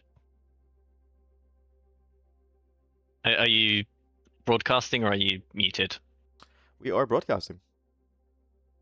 That is why I'm in Awesome. my presenter voice. It's being very formal. It's very That's formal. I was gonna do a certain impression there, but I decided to. You disappoint me, but it is what it is. It is what it is. Yeah, just wanted to pop in, say hi, Very nice. say to anyone listening that I'm hoping for a good match with Kitsunes against Shrikes. That is right. Rex, what are our predictions for the Kitsune versus Shrikes? I think this is going to be a close one. You know, Yeah. I've been, of course, watching Kitsune scrim, and you know, it's Shrikes has been one of our closest scrims for Yeah. the whole time we have been scrimming. That is true. It will be interesting to So- see. They'll be able to really do the sweep. Like, I mean, obviously, Kasune's had a really explosive burst in first game of the tournament, but Shrikes have offered just as much pushback. Obviously, going against a really top contender there being Bugs, who they were just able to topple with. And of course, this is their first match in the upper bracket, which is not going to be starting with Li Shang. How excited are we Yeah. about that? Oh, very excited. You know, we're actually getting a new map, so Content. Crazy. yeah. Oh well. All right. We're actually going to get content instead of a loop. Honestly, again, I'm happy to see it. I'm happy to see it. I'm just setting up. So what are your expectations for Ilios this time around? Especially with Kitsunes versus Shrikes. Honestly, I'm hoping again a lot more of that utilization of the high ground. As soon as have been running yes, more of Kenobi. that. Are we been? They're moving. Same VC. I have no idea. That was lovely that joined. I'm guessing that was an accident, but I could be wrong. Yep, we're having a little bit of an invasion, but that's okay. If there's anything I know about, obviously coming from the UK myself, it is a bit of invasion and colonization. I'm not going to let that happen to our little VC here. Taigu, speaking of invasion, you're like from you guys America. invaded first. Not really, no. That sounds like it, but I happen to be from one of the countries that actually started invading the UK. Oh well, Badgin. I get that a lot, though. Of course, the enemy. Gotta love it. Of course, we got that little bit of Hey, yin We're and only yang. returning the favor. Wink, wink. Oh, whoa! Okay, you know what? Valid. I'm not even gonna argue with that one. Probably completely valid. So we are gonna take a little transmission here as we are trying to get Team Breaks together. Team Kitsunes are raring to go, and of course we do have the Ilios being the first map pick. I don't know where I was going to go with that sentence, actually. You were going somewhere, but along the way, I think you ran out of materials to build the road. It's fine, though. Happens Yep. to everyone. Yep, I'm sure you'll provide some of those and we'll steal them from you. I will try my best, but don't expect it. Right, let's have a look here. So I'm actually going to find some. If we can work our magic here. And we can actually take the control and move them along, and we're going to take. And there we go. Tiny presentation for yours truly. Okay, I did it wrong. Oh. Well, just pretend you did it right. Yep, we're pretending we did it right. Okay, actually, here we go. Here we go. Well, I'll just fix it with AI. You know that. Got Ilios back. Put on. Nearly there. I can almost see it. Manifesting Ilios. There we go. Boom, and job. we've grayed out the rest. How amazing's that? It's as if it never left. It was a... You know what, how can I get rid of Li Jiang, actually? Yes, this... Yeah, you know what? Boom. Done. Perfect. That's going to be our map picks for the next couple games. So we're not having Li Jiang because I'm so sick of it. No more Li Jiang. No more Li Jiang. We're burning the Li Jiang. We didn't want it in the first place. It's not April Fool's. This is real. The drill is all there. God, I'm going to... Like what told me not. I'm in the same Right. boat as you. Good. But hey, Oh, we would know a lot about boats. we would get cancelled anyway. Yes, true. True. At least we're going down with a fight. Is there any? We're okay. And it seems like strikes are all together now. They are going to be running. If I just up. Oh, so we'll start with Team Kitsune. Team Kitsune's lineup is looking very sharp, running with Dash, Vibin, Lovely, Hummer, and Scar. So Dash and Vibin are going to be their flex DPS, and Vibin's actually going to be a flex all-rounder, primarily playing Widow. We do see Vibin on DPS here, but we do not see Dash. Now, that means they're going to be replaced by Scar here in the place of Dash, also known as My Main, who was a serious contender from their last performance against Team Snowballs. Now, if we take a look at the supports there, we've got Lovely and Hammer. Lovely obviously being the Kiriko 1 trick, and Hammer being their main DS running the Lucio, also known as Head. His head, I have seen, has been getting a little bit more of that aggressive playstyle with Lucio, and I hope that doesn't hinder him while he tries to build a beat. Now, of course, we do see Scar, as I mentioned before. Oh, sorry, no, Scar is their tank. Scar is their tank. He is here, and Blacko's doing That's it by what's putting him in smart. the middle like a bum. Wait, that's not intentional. So that star means... Okay. But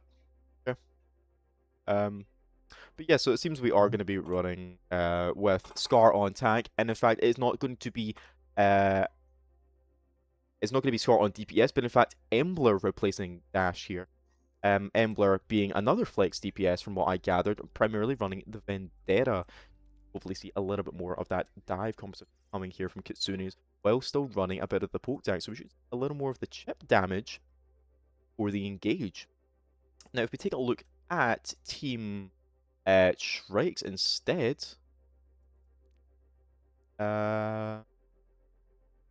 Almost there. a lot of things that are lobby. I got distracted. Let's have a look at Team Shrikes instead.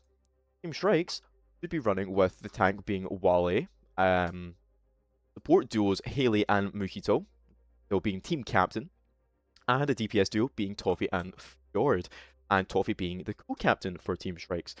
We'll start off with their DPS duo, Toffee and Fjord, being really nice as a combo on Team Shrikes, with Toffee going for the initial engages on his Genji pick, and Fjord finishing them off with some nice hitscan shots with Sojourn's railgun. Moving on to... That is going to be really nasty. Yeah, absolutely. I mean, we saw him getting a nice couple clean shots. I think he was filling for one of our earlier teams yesterday, and God, could he follow up with some of the ones that were left from their flex DPS at that time. So Fjord is definitely one to watch out for. All right, I Definitely want to am see some back. bodies on both sides. As we move over to, again, the supports, we have Mujito being the team captain and Haley running on the Juno. So we see a little bit more of that double main support, but we do see Juno transitioning more to the flex. So maybe we should see more of the Kiriko or maybe even the BAP pick coming from Haley, while Mujito's running his famous Lucio that he has been very strong on before. And of course, we would have Wale on tank, but it seems Wale is going to be replaced by Entox unless they are the same person, because I've completely forgot. But either that be Wale or Entox, it doesn't matter, because I have seen Entox play, and Entox is, again, another fierce competitor who has been shown not to give up a backline very easily, really able to peel for his team, despite, obviously, pretty much frontlining on the Lucio, able to peel a lot for Fjord if they do get pressured. It's really nice to see a lot of team synergy coming from Strikes, holding their line very well. I am kind of biased about Juno, so I am going to expect a lot from this match. Well, there you go. Haley, watch out. Tiger's got big expectations for you. Hey, I'm only known to heal the most reckless Ryan on the server, so you got a lot to live up to.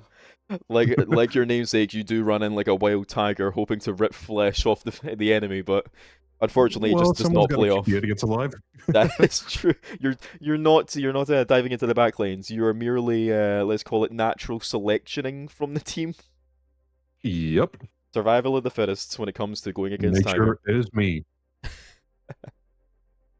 Let's have a look here. Our teams, I think we are just getting ready. We are going to be running with the team competitions that I said, other than the swap of Jargon. Jargon joining team. So what we're having is a situation of they're missing their DPS player, so they have to put Jargon in because they can't have a ringer if Jargon's available, obviously. Because if they can set up 5 players into the lobby, they're putting those 5 players in, and they can't get a ringer. So they're putting Jargon on main support. He has been practicing that a lot lately because they want to keep Scar on tank, and then they put in their main support player on DPS. Okay, so we see a little bit of a shifting around, but hopefully should be able to just make it work. We have seen Kitsuni's pull off a nice synergy before, obviously 2-0ing their first match. The return of Embler, is everything okay?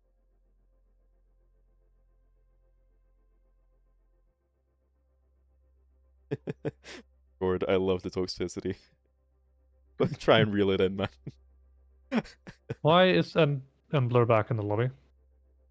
I actually don't know. Is Embler's not a part of this? No. Well, Embler, you're I think a bit early. But Oh. I commend Amber gets the boot. the dedication. Well, did they try? God, did they try? God loves a trier. I think he loves showers more. Let's not talk about my youth.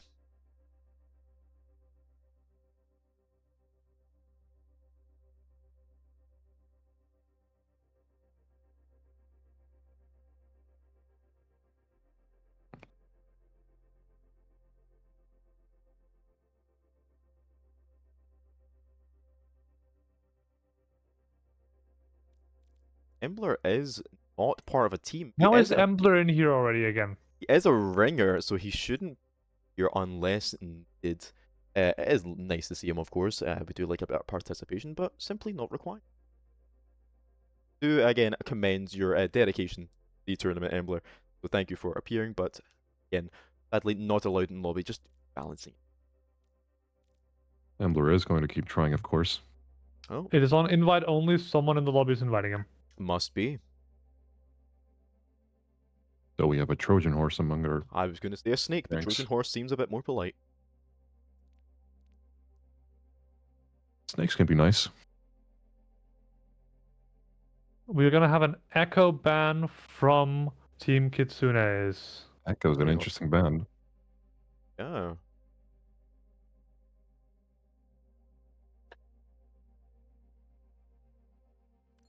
That's going to be really hurtful to Fjord, who is currently calling out, begging for them to take back the ban. Hopefully Strikes should be able to return with a nice ban of their own. Possibly into the Kitsune, obviously namesake being cute. Getting rid of that, some of that themselves, as Strikes don't really rely on that.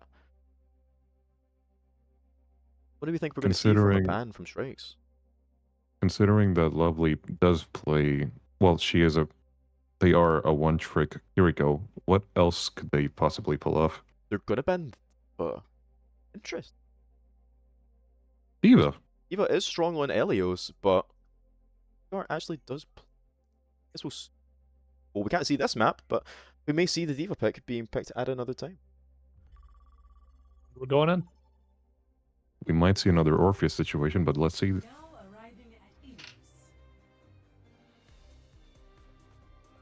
And we are indeed starting with the Lighthouse. I do love me a bit of Lighthouse, and oh my god, it is nice to hear music that is not coming from the map of Elios. What just... Okay. Yeah, something's I guess it weird was a in test run. certain games. What is happening? We're going now. Just a bit of a hiccup. Didn't ask who the protagonist of How to Train Your Dragon was. I asked what was happening. Don't worry about it. That's all I can say. I'll show you Dragon later tonight. Hey, dinner first. Hey, Wink, wink. I will be training you. So, Entox on Doomfist against Interesting. And we do actually see the against the Monkey, dive. so this is Yeah. going to be lore accurate. Yeah, we do actually see the dive coming from Team Kitsune, so maybe they were planning to use the D.Va, and that's a little bit of inside information they're coming from Strikes. Obviously, Team Strikes running a bit of the dive themselves with Mojito, interestingly enough, Wait, not on the hold on, Lucio. hold on. We're getting a Winston versus Winston. Okay, I am excited for this. okay, never mind. Thank God, everyone, we are okay. Mojito is in fact playing Lucio and did swap off the Mercy. He was just emoting. So we can all calm down now. But It's yeah, just we a are prank. getting Don't look at the camera. Winston versus Winston. It seems Entox is It's going gonna for be the almost a full swift mirror engage. as well. Yeah. Obviously, the only difference being a little bit of the There goes the dive by DPS. Entox. Oh no! It'd be a hard Mojito engage just for narrowly Entox there. avoided that there. Wolfie Boy getting zoned out by the enemy Winston there from Scar. Again, these are really tough engages onto the high ground. With Scar baiting Entox to go in, it seems he may be able to get a pick here, but Toffee Boy is able to solidify the kick on Jargon, followed up with Mojito on the pick from Lovely. Lovely goes down. It's a really nice engage there from Team Strikes, despite the difficulty they had getting on that high ground, just from the defense of Scar, Vibin, and Humorist.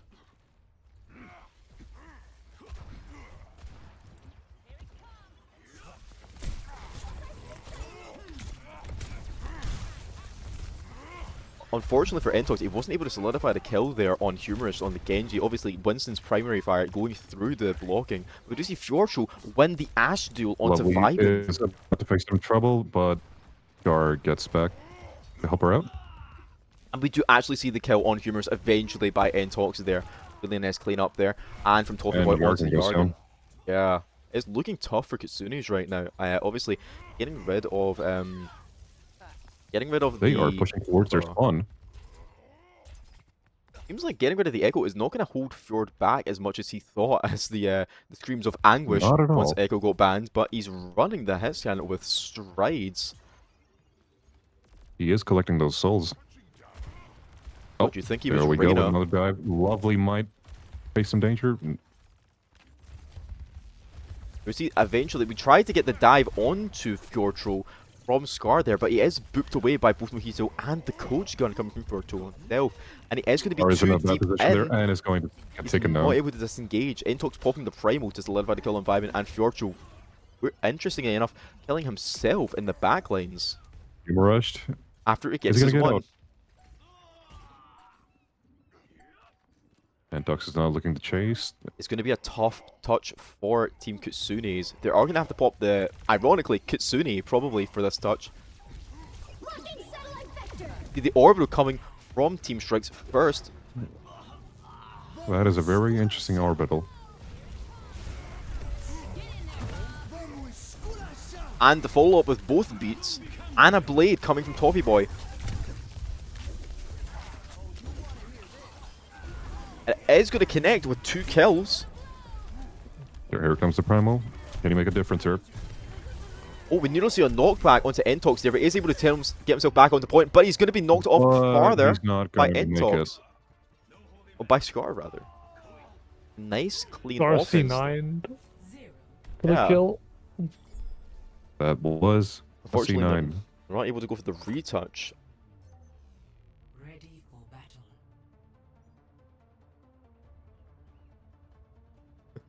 The Bob jump off the map. That's what I'm hearing.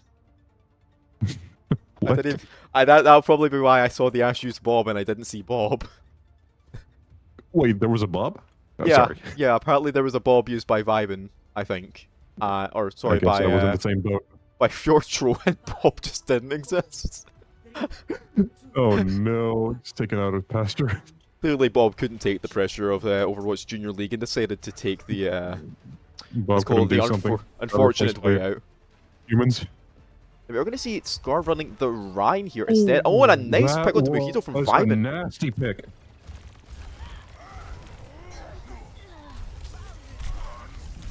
I have a feeling Antox is not going to make it out without a scratch. Okay, he does. No, call him Tyler the Creator from Synchroma, and he is going to make it out. Yarden. But he is Might feeling the get fire squeezed of that fire strike Yep, there. there it goes. And Oh, and it's going to be a nice swift retake after that kiting there from Entox. And Team Strikes will take first point, first capture of the second point.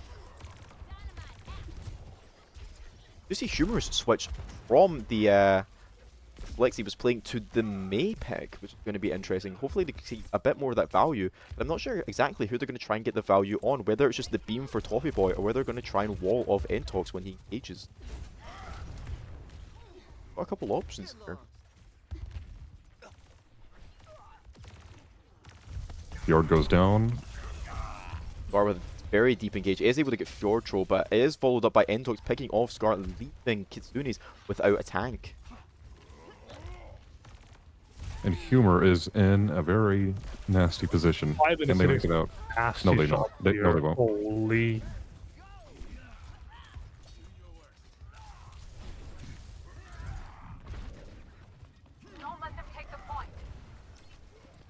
Here from Kitsune's, they are going to be able to have some of that point action, nearly capping it, but it is stopped by a nice late touch there from Scar, from Entox rather, and a follow from Mojito, but it is going to allow Team Strikes to get the kill on both Jargon and Vibin, allowing them to push through without that hit scan defense, and allow Strikes to keep Ilios for themselves for the foreseeable future.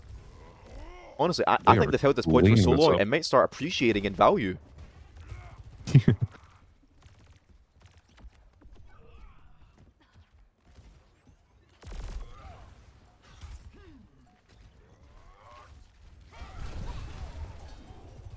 Oh, and a nice connect charge on the Toffee Boy from Scar. An unexpected one in the That's high good. ground, Also, but with this the is gonna be a overclock being popped bloodbath. out in the humors. We see the shatter going straight onto that overclock. Basically, him telling no. It's going to be overclock. It's going to be over not. But with no touch there in sight from Team Kitsune's, that is going to be Shriggs taking map 1. And our first, not Ilios, control map being, sorry, not This is Lijiang. Ilios. Ilios, you know what I mean. Ha! God, you got Ilios. Wait, did I just hear? On the brain. I thought you removed that. Come on, we gotta wipe your brain. I can never wipe my brain. It's just it's ingrained in there. What a primal. Lijiang. Oh. A really nice hold there from Shrikes. Obviously taking first point there. That means we are going to be...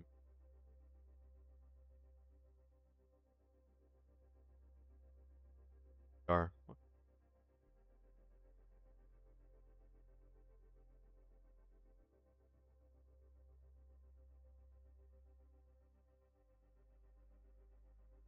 Do not accidentally hover over that map.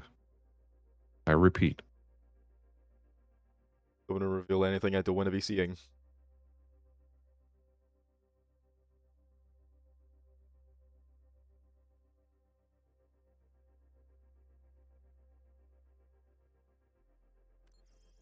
I'm still wondering how the new hero is going to play out.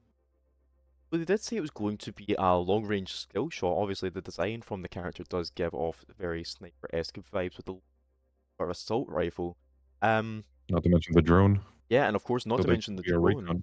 recon. We may even see them in tandem. I've predicted that it was going to be more of a scan than more of a camera that people keep saying. I just don't think that a Cypher-like camera coming from Valorant isn't. It's just not going to work within Overwatch's fast playstyle. There's just not enough time to sort of did- gather that information. I did discuss this before, but I have a feeling the drone could work more like Crypto from Apex Legends, where you could just position the drone somewhere and it is cloaked, but you can like barely see it. So it is possible to take that down, but until the drone is up there, it can potentially reveal targets that are not behind walls. That is true. So it's like it is more like a soft Widow's ult, just Yeah. without the walls part. Yeah, exactly. I'm thinking more of like a scanning top-down Hanzo sonic arrow. So it's covering more of a wide range of area, possibly even being blocked by the fact that you could just have vertical cover. Like, say you're under a roof, it just can't scan you. Stuff like that. I think Yep. again, they obviously with the introduction of the sub roles in DPS, having the recon role where Echo, Sombra, and the like reside with I think Farah as well. They will fit perfectly into that little fray. Being with the rest of the recon heroes. It'll be interesting to see if we're gonna get just another primary sniper. Obviously, they did say it was going to be a challenging skill shot, but rewarding nonetheless. So whether we're going to just see like another Widow clone or something more interesting, something to watch out for, I think. And the I have a trailer, feeling it would work very similarly, but it could be different. The yeah, developers have been cooking with the new heroes. that is true. I love the new hero so far, apart from that freaking feline that I will not mention. The But cat is amazing, but they the killed the cat's cat. not amazing. He's never been amazing. Stop gaslighting yourself. I went You have 54 and something 4 on against cats. cats. So I'll be honest, that cat's amazing. Yeah, but your bronze lobbies don't In a really scrim. tell the full story. In a scrim. Tier 1. It is what he said it was. 3.7. 3.7. What is that? Your average, your tank's average KD?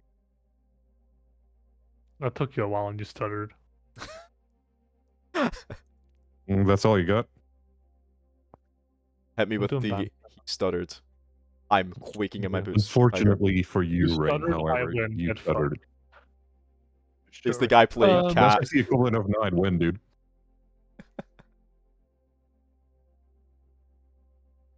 It seems we are going to take a little peek Circuit. Obviously Circuit seems to be a fan favorite right now in the tournament. It does offer a lot more of the poke versatility. Seeing a lot from the tanks. We've seen a lot of Sigma being played, and the last time I think we visited Circuit, we did see a little bit of Domina as well. Interesting.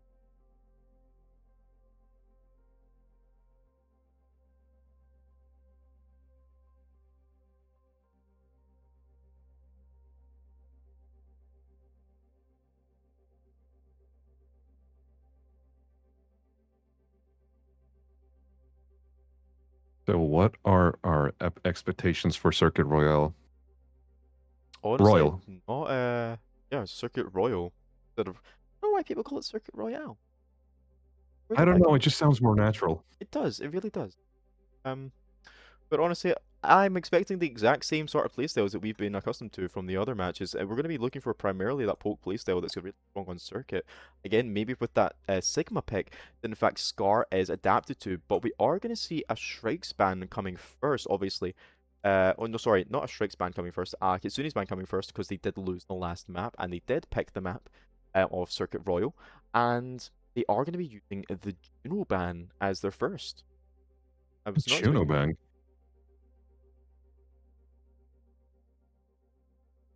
Ban, but definitely a welcome one. Obviously, I do think that that Haley was getting a lot of value from the Juno, able to They- just use a lot They of actually were. Ilios's like long stretches of land there, especially in that second.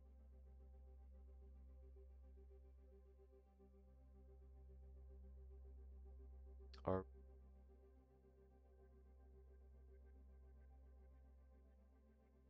So are the bans set in motion, or are we still waiting for that? Juno Are- Ramban. Yep, Juno Ramban, both from Kitsune's, Ramban from Strikes.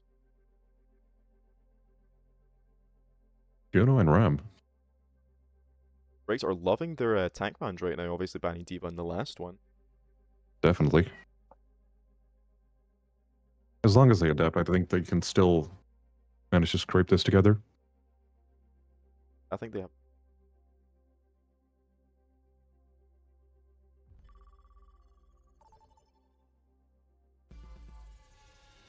Welcome to Circuit Royale. All right, Blacko, what are your expectations for this match? I'm expecting a Scar Sigma. Yeah. I mean, Intok seems to be mirroring it with a Sigma pick of his own. And Fjord running the Sombra for Disruption. Wither's going to be running that in the main. That's interesting. But I would love Satan to as your see, middle name. yeah, for real. But I would love to see, as you said, that Sigma mirror. It seems you are asking for a pause from Jargon immediately at the bat. Maybe. Okay. There could be.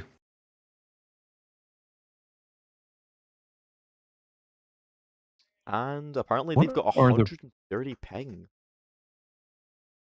130? I mean, that's another day for me. That must be my average DPS in ranked game. Hey, I've been playing on 160 ping for the last 10 years, I guess. Oh, and I've apparently just adapted to it. took so long to reset the map that we are now in evening Circuit Royale Evening, instead of the man, morning. time passes fast. Are we Yep. near a black hole or something? I think time dilation is having a little bit of work here. But I honestly, I love the look of this map at night. The lighting with the new system and Conquest Season 1 looks gorgeous. I mean, they did even showcase Colosseo, obviously, first, but I think Circuit Royale doesn't get the attention it Look at the deserves. view of the water. Exactly. That looks like water that Nintendo might have coded. Yep, that looks straight out of Scarlet and Violet, actually. And we are asking for another pause. Apparently, we're going to 100 ping, and somebody else is at 160. It seems Mojito's at 160. Hey, come on, you can do it. I did it for 10 years. You can Yep. do it. Well, I mean, Definitely. Mojito's playing Lucio on 160 ping, and he still won the last map, so take of You that should what you take will. inspiration from Blacko. Blacko's played Lucio on a steering wheel. Ain't that right, Blacko? Hold on. I'm trying to sort. Give me a sec. I think I might have been a bit too absurd. Maybe. No, but I believe it. You can go to be right back while we sort this. No problem. We will be right back as we are sorting out technical difficulty. Oh, very soon.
All right, we are back.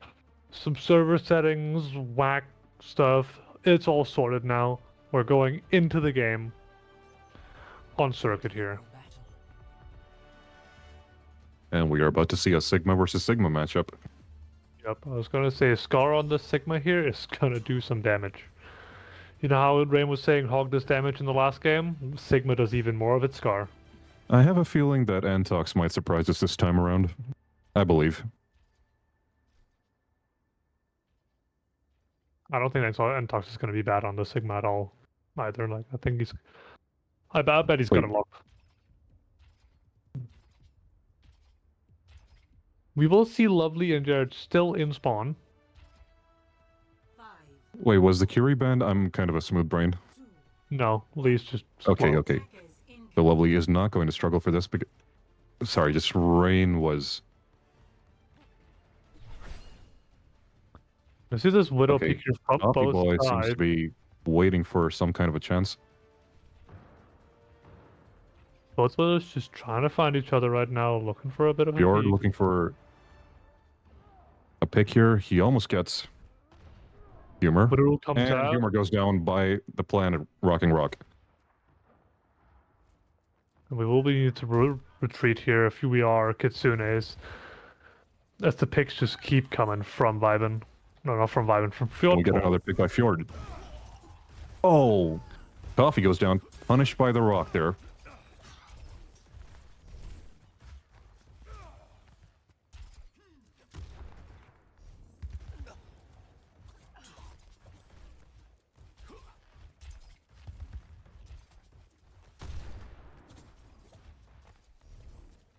Viben here looking for this Ana behind the payload. Any peek, she's gonna take the shot. Misses a shot on the Widow actually here. I mean, Big opportunity missed. Both Widows are missing again. Shield comes out, Fortress forced to rotate. Get the headshot on Humor the trying to get Scar. a pick there, Left but out. Lito was making him work for it. Very big stalemate here, waiting for That either is Widows a to find massive something. nade. Moozle Lito falls was having some trouble there. 1 HP behind there. Humors will clean that up. Big flux out, but no trades actually here. It's gonna be Viben popping the sides and getting one. And And Tux gets might have some traded trouble up. getting this point. Won't be enough though, because this is gonna be cleanup. Okay, Mizuki without a teleport. This is going to be yes. They are down for the count. My game just lagged then. I think I'm back. Hello? It's welcome back. I think I'm I think you're back. fine. I mean, the stream is fine. Okay, that Fine. was the lag. Only by falling one down to one here. Philosopher will peek this again though. Bit of a body shot trade here. Not really a definitive winner of this Widow duel here. They're both just kind of playing it very safe. Sights out for Robin is in a Philosopher. very dangerous spot. He might get... Okay, he gets the backup. Hey, he finds Moodle. The flux Okay, that goes was a out, nasty rock takes there a by... tiny bit too far. Sights still up for Fjord here. They're gonna end now. But man advantage for Kitsune says is gonna find this rock onto Mizuki. Mizuki just narrowly avoids that. Will be forced back out though, and Kitsunes will get to take the space back. Rush out for Kitsune makes the difference here. Double Kitsu out. It's gonna Double be a Kitsune. ball on point for the final here. Widow poke on to Entox. Finds Fjord. Robin getting the pick on Fjord. We have the sides here. If you want to use them, there's 45 seconds left. We're gonna want to use them at the end. Blade is gonna be And the Genji coming out Nano here though. make a difference. And you No. Nano Blade beat out did wait really for it. early for this, but Toffee Boy's gonna be forced low. Can't get anything. And Viben will And be shut Robin down. takes him down. 30 seconds remaining. Tiny bit of a miscommunication on that Blade. I think that he was 99 when he went in. Maybe he wanted to dash through, get that insta Blade, but it was just too far for anything. I have a feeling he was waiting for the beat to drop, but I could be wrong. Could be maybe, but he was just ended up getting so low in the enemy backline. Yeah, plus Vibin just having a good shot on him just did not help. Yeah.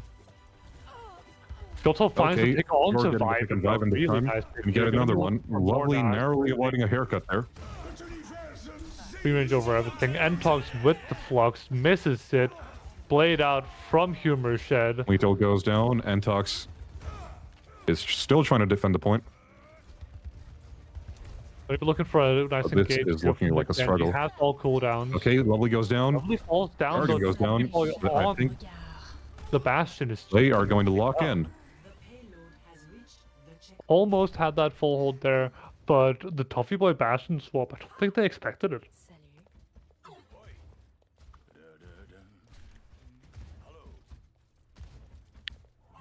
Really forward hold here as well from Entox, trying to keep Kitsunis from and forcing them to fight for every single bit of inch of space.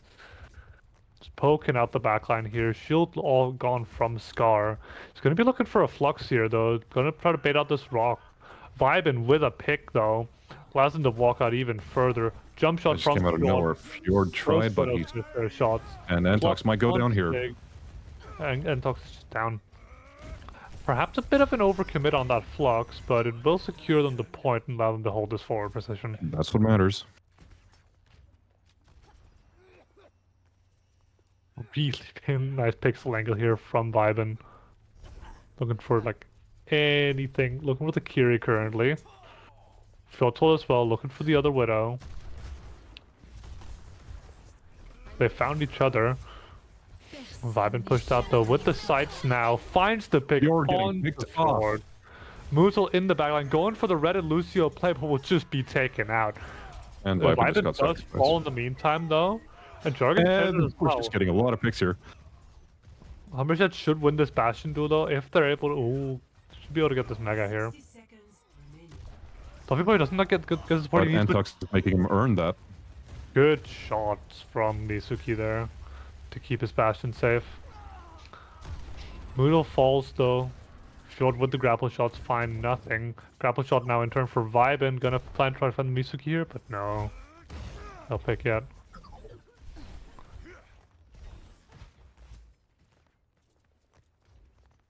Entox switching to the Zarya now. This is going to change things up a bit. Total onto the Soj as well. Gonna be looking for a lot more just pressure on the front line instead of taking the Widow duel. They do have 30 seconds on the clock, so this is going to be an interesting one. Yeah, if Vibin They can have to play find their cards one- straight. If Vibin can just find just one headshot this fight, it should be over. Needs to be really careful. It will be Entox though. Like getting the first pick here in test 2. Kitsu comes out really late for Kitsune. Yuki goes down. And Humor is Another next in line. overtime cap. Bit of an But they overextension do manage on to secure line the there, I second guess. point. The checkpoint. Just didn't expect the instant push. Beat push comes out as well. Entox swinging around is- the corner, trying to find Jargon here. Maybe trying to get an Ajax going, but I think Jargon's just gonna hold this beat. Gonna get fourth. He's Yargan gonna might go lag down, Stock a and bit. Yargan goes down, Flux but we comes get out. a huge signal. Entox falls really low. Gonna take the most part Buffy of might this force. fall Doesn't here. have a bubble. Is Entox next? 60 seconds remaining. They're gonna stabilize here. Vibin forcing a lot of people back on this Bastion now, who's also swapped over to it. We do have a blade here for Hummer. See if he can get some good value with this. Or falls. Entox is really low on these bubbles. Doesn't have a lot. Needs to be really careful not to get run over. Entox swinging out, misses the rock. One bubble used. Vibin will just And Scar fall. did try to take advantage of that, but he falls. The push was way too late in terms of catching that bubble because he did get another one up by the time they 30 did. seconds remaining. They were, but it was not enough. Suzu comes out on Jared. He has this beat here that can close gap really fast with beat here and just run over, especially with this Rhine now. They're just gonna look to run over the Humor. Zarya. Humor might look for a good blade here. Will he be able to make a Comes difference? out, double Kitsu out, clock out for Fjordful. Gonna be looking for something. Falls really low though. Blade stuck And- in the grab. This Vibe is gonna be looking for this next form timing to close the deal. Jargon goes down, Falls the and damage Fox is onto struggling, Entox, but falls to 1 HP. Suzu is good, but it's not gonna be enough. Beat though from Muto. It's gonna seal it. and they are going to secure this point. Really nice stabilization with the beat there. Just getting it barely in time. Really fast beat, beat build as well. Built that beat in a single fight. They still managed to get He it. will. You will at the end there. Those are some really Really good plays by close. Antox as well. Yeah, like strikes here really just show that they can clutch up in these like overtime moments where it seems Kitsune's are like struggling a bit in these final fights of each point. Every single point was capped in overtime. They're I playing have their a feeling neutral it as was well, but as soon because as these ults come online, strikes are just beating them on it. I feel like those Kitsunes could have been timed a bit better, considering they were both done at the same time. So if there was a bit more uptime between waiting, maybe that could have made a difference. But hey, I'm not part of the team. Ready for battle. I think matching the Kitsune rushes is fine, but yeah, if we layer it slightly later, if we can sustain that initial burst from the Yeah. Kitsune rush, it allows Considering, us to get the longer duration in the end. considering like a couple of seconds in Overwatch is a long time, that could have probably made a big difference. Hmm. We also layered both our beat and our Kitsune on top of each other instantly. Like, you don't need Yes. that much sustain at the same time. That is true.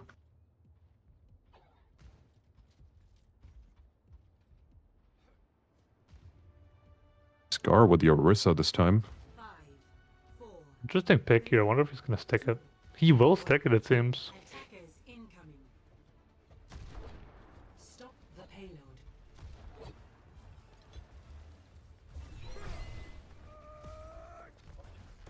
They'll just be trying to poke it out this high ground here. Hummer is on the sim here. They're gonna look for a TP high ground. There it is.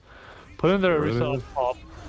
Trying to force They are all the engaging, but trying to clear this high ground. Hummer needs to be really careful here though. Sigma's force really low. Scar is dangerously low, and is he gonna...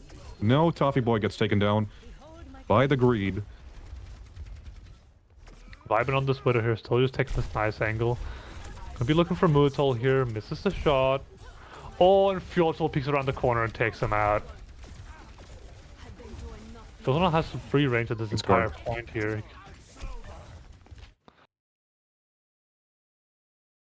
Was a pause request? Okay, what happened? Not sure.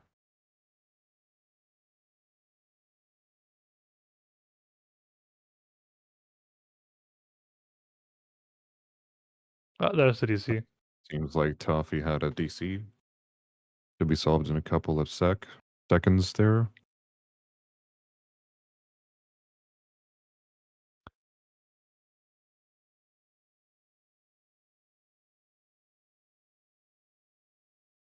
Yeah, I like the sim here from the side of Kitsune's, but I honestly think if you could just play the Rhine and shield off the Sigma and the Bastion damage, allows you to just put your sim in a position where they can just shoot.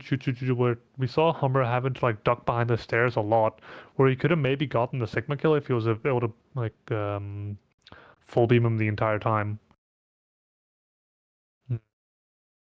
That will work a There's lot also- better. But it's also with the other problem is the Widow here, because you don't have that follow-up damage from like an Ashe or a Cass or a Sojourn. So playing the Widow here makes it so that you have to like the Widow has to get their one, which they did get their one this time, but then they also got traded up by Fjord. And both sides are playing their cover smartly. Mm-hmm.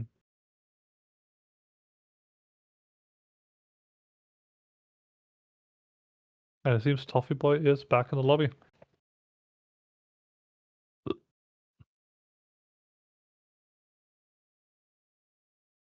That will mean Toffee Boy is going to be late though.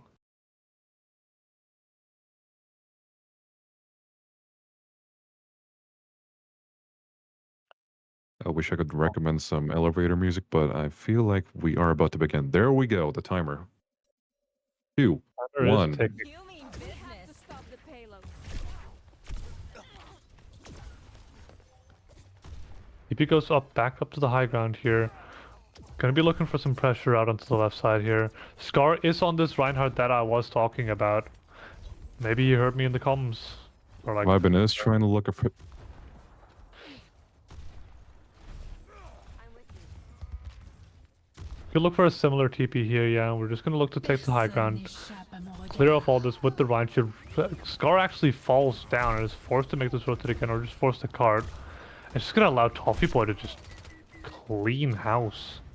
Also, I did notice that Vibin is struggling to get a pick here, considering they are playing their cover really well. Yeah, this is no one is peeking really. Like the other team is doing the exact same. Like strikes are doing really Natural well. starvation for playing their Vibin. cover as well. Vibin has the sights now though. It's gonna allow him to But will maybe it just be enough to find a make a random difference? pick. Let's find out. Scar Big is about to go flux down. comes That out, was though, like- rough. Infrasights is not gonna do anything against a flux. What's that all called? Sun. Sun Oh, it strike, did cause sun- psychological sun- terror. Captive Sun. Captive Sun, that's the one. Welcome back, Rain. Thanking you. We've been seeing Welcome some back, sir. great Widow duels. Yeah, I've been watching. Vibin's onto the Pharah now, though.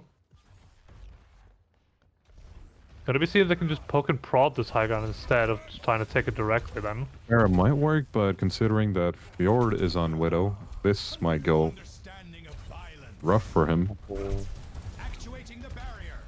Fjord up on the high ground that gets 2-tapped by Never Vibin. mind. Really nice 2-tap. Gonna be looking to clear off this high ground here. Entox does fall off. We are missing the Scar pushing the high ground here. It's gonna be looking for this bubble already out. No bubbles for Scar. It's gonna be need to be really careful here. Nice Here Suzu comes the beat. and Beat out in response here. And be enough of a good push. That will seal a really nice beat push onto the high ground. Kitsune Rush still available here along with a barrage really soon. We're gonna probably see this Kitsune Rush pop on the point as soon as possible. I don't know if they have tracked that they have a Kitsune gap. They could try to play for a fast fight with it. Fjord is 1 That could HP happen, here. but- Doesn't get the pick on them, unfortunately for Vibin. Can't quite seal the deal. Kitsune Rush available for both teams now. Comes out from the defending side first. But it's And gonna they look do to play it manage a to take bit down later. Jargon. Are they going to push? Clears the Mizuki other goes down, Kiri. so they do have the advantage here. They're all looking to Kitsune Rush in here. Vibin with the barrage though finds 2 and stays alive.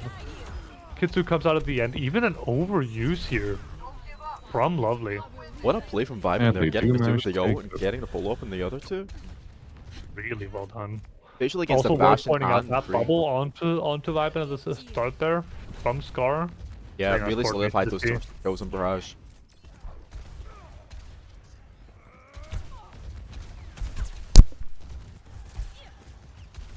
Jargon is going to enjoy a little celebration dance on the payload while his team pushes on. Could see a double hit scan comp here as well, just to try to get this far out. They must really be feeling the pressure at this point. Bubble comes out onto Humor Shed first. Another bubble out. That means no bubbles for Scar right now. Needs to be careful. Has the one. Gonna use his solo on himself to stay alive during this. But Flux is just too good in general. 3 people caught in it.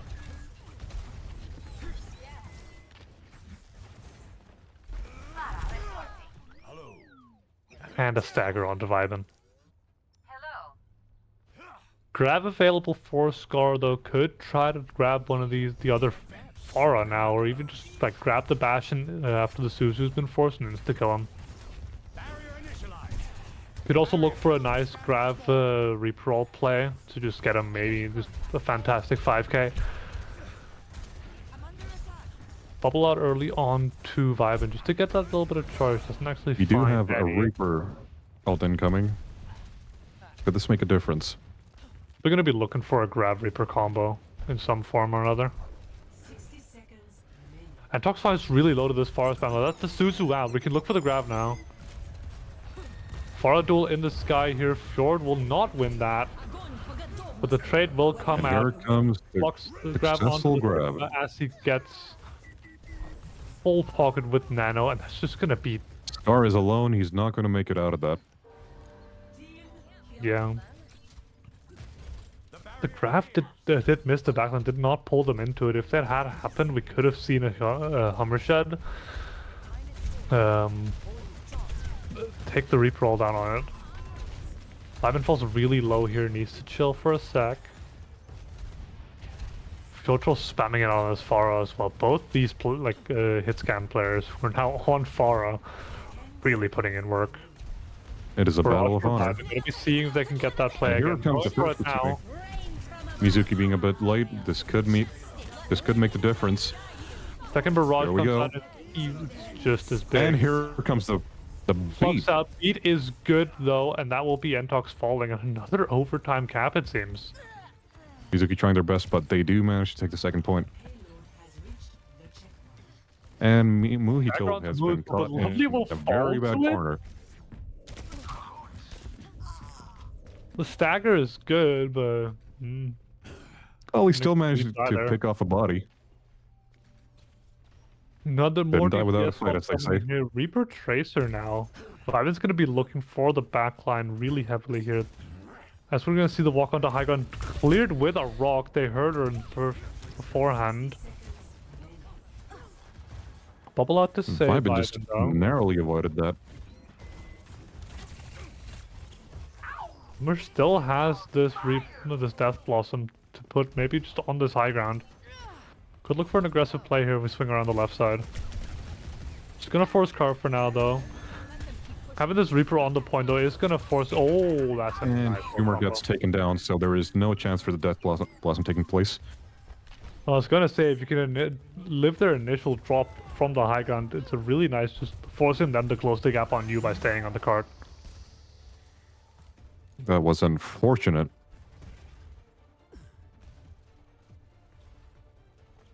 Rotrol's back on the Soju now as well. They're Really going to helping need a out last massive fight as well distraction to with pull the this amount off. of damage. And they do it.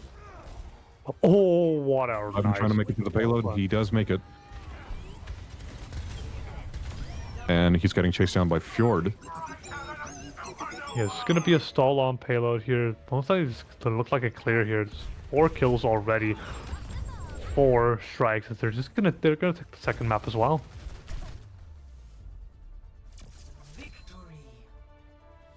Well, we did manage to see the Reaper ult, but it was a bit too late for it. Play of the game.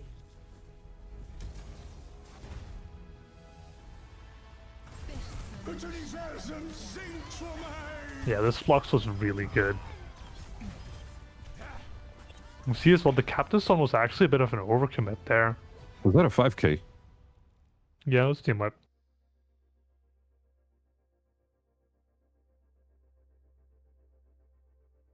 And with that, it will be Kitsune's going into the lower bracket. So I need to get the MVPs.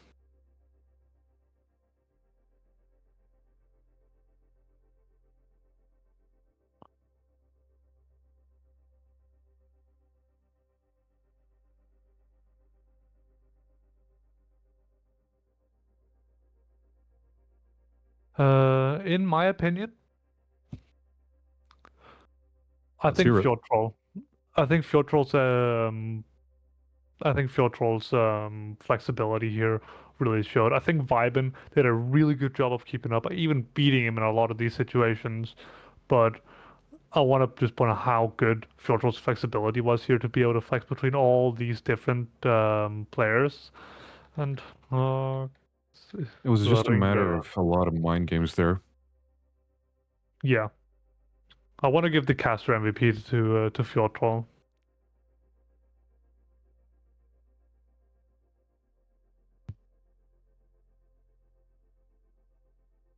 Do you agree with that? I do agree.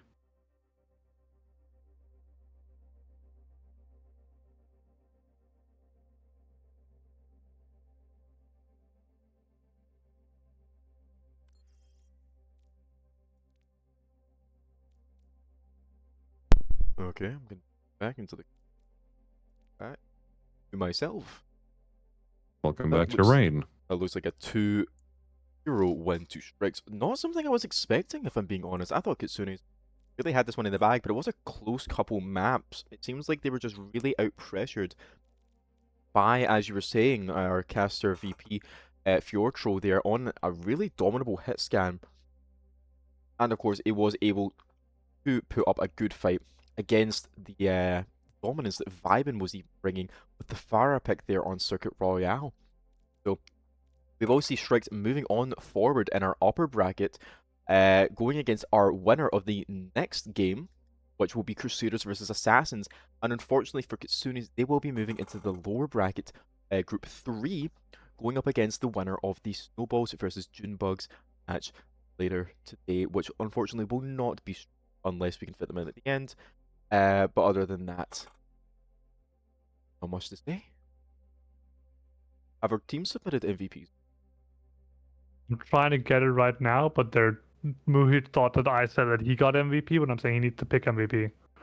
Maybe he votes himself, who knows? Insert the Obama meme.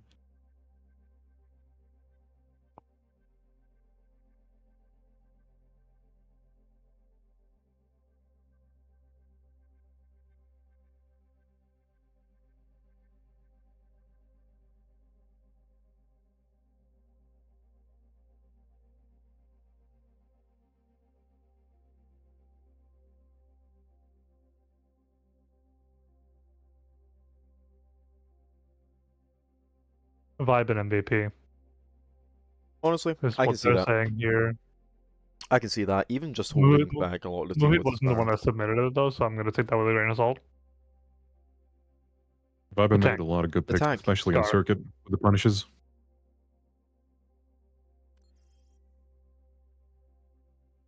There you go.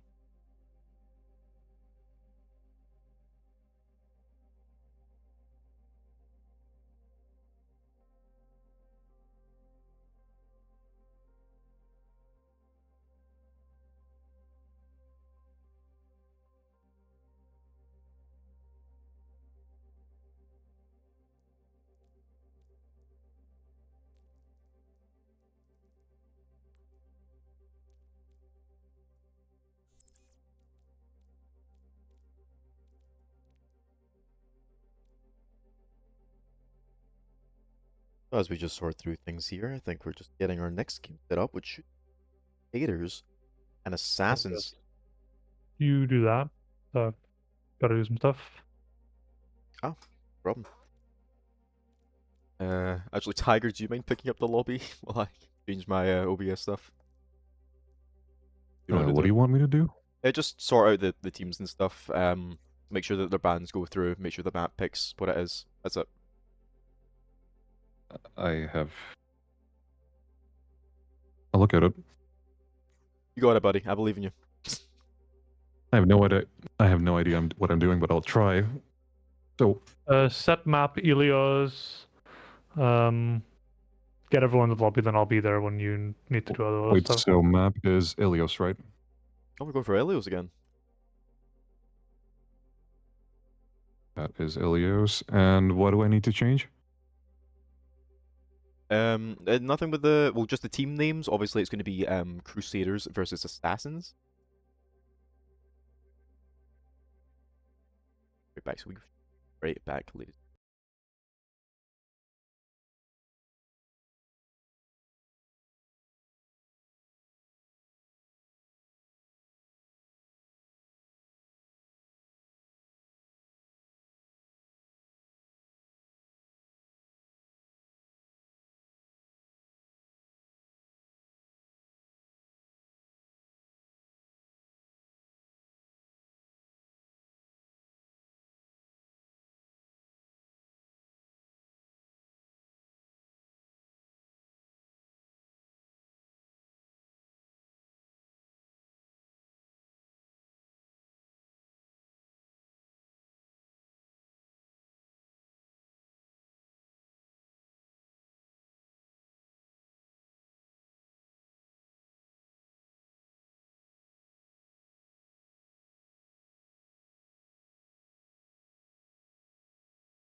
Welcome back, everybody. We are just getting our third match of the day set up. Our second one into upper bracket of EMEA. Of course, this is day 2, so that means we are left with 4 teams in the upper bracket, but unfortunately with one dropping out, being Dunes losing the last match, that leaves Can I the do it? next... Sorry? I just want to announce it. What teams this is. Going up. Crusaders versus Assassins. That's Thank a you. lovely energy. Perfect. Okay, yeah, well, as my very enthusiastic co-commentator said, it is Crusaders versus Assassins. Crusaders obviously dominating with the Brawl comp, all circling around the Rhine main Blizzy. If I just get a team case up. I'm loving it. There we are. So from Team Crusaders, we should have the lineup of Log, Gungnir, Nightlight, and Blizzy. Now, of course, Log and Kiwi being the 2 support mains for Team Crusaders. Log running primarily main support and focusing on Lucio. Obviously, the speed boost complementing the Rhine main being Blizzy on tank really well. And of course, we go to their DPS here. We go from Gungnir being a really good main DPS extraordinaire. They've shown themselves to be really formidable, even running the Sombra, which we've nicknamed the Gombra, and running a lot of really good positioning Gombra. bobs, being the Gob. And then obviously we have our team captain Nightlight. Also, I running- have been informed, by the way, very important. If Gungnir throws out a Bob, it's not called the Gob. It's called the Roberto. Called Roberto. Okay, we will now Alright, refer Robert. as Roberto. Robertos. There will be Spanish music playing. Roberto. Yeah, Spanish Inquisition of a Bob, let's call it. And of course, as I was talking about, our team captain Nightlight playing the flex DPS, usually on Venture, getting a nice quick disengage and engage from them, hopefully getting a nice tectonic shock later in the game. We have seen plenty of them coming from Nightlight in the tournament so far, so I wish them all the best of luck. Now, of course, if we look to our other team, being Team Assassins, we should see Sexy Nexy, Pivalix, Kepler, Swifty, and Noct. Sexy Nexy and Pivalix being the support duo extraordinaires, with Sexy Nexy being on the flex support and Pivalix being on the main. Now, of course, we do have a little bit of rivalry here with Kepler, the team captain of Assassins, being a Rhine main himself, rivaling the dueling of Blizzy, obviously being a Rhine main as well. So I have heard from the interviews as well, from last stream, if you were all tuned in for that, there should be a Rhine mirror on point 1. So this will be the Reinhardt battle of the ages between 2 hulking members of the Reinhardt community, being Kepler and Blizzy himself. But not to forget, Team Assassins, lovely DPS with co-captain Swifty, my doll, and Noct on the hit scan, also known as PGE Tips. Now, those 2 have been shown to be an incredible duo, especially with their Icon World map play. Swifty being on the surprisingly delightful Echo, dominated the field onto Architects the other day. Just taking that high ground and utilizing it to the best of his abilities, he was really well with his engages, and apparently, according to Team Assassins, it was not commed whatsoever. So apparently it's an impromptu thing, purely based on muscle memory, which is really impressive. And not to disregard PGE, who got a lovely, tremendous 5k, showing how Bastion is really one of the better hit scans in this tournament so far, getting again that 5k with the assist of the Maywall from, I'm pretty sure, Swifty at the time. Actually, no, I think it was the enemy team assisting him with that one, and getting the 5k, a really swift one on Bastion, using form really well. Obviously, we should see him throwing off the tempo quite a bit. So as we get our maps together, it seems we are going back to Ilios, which is lovely, and we Ilios. haven't got any bans yet, have we? But we have got the lineups. They are. Venture ban. Sorry? Venture ban. Venture ban. Is that from Assassins? Yep. Ooh, that's going to be a hard one for Nightlight to push up against. Okay, well, that means Nightlight's going to have a little bit of a struggle choosing a hero. If we're getting that. It's not like a one Venture trick. ban. Yeah, sadly a one trick on Venture and no Venture in sight.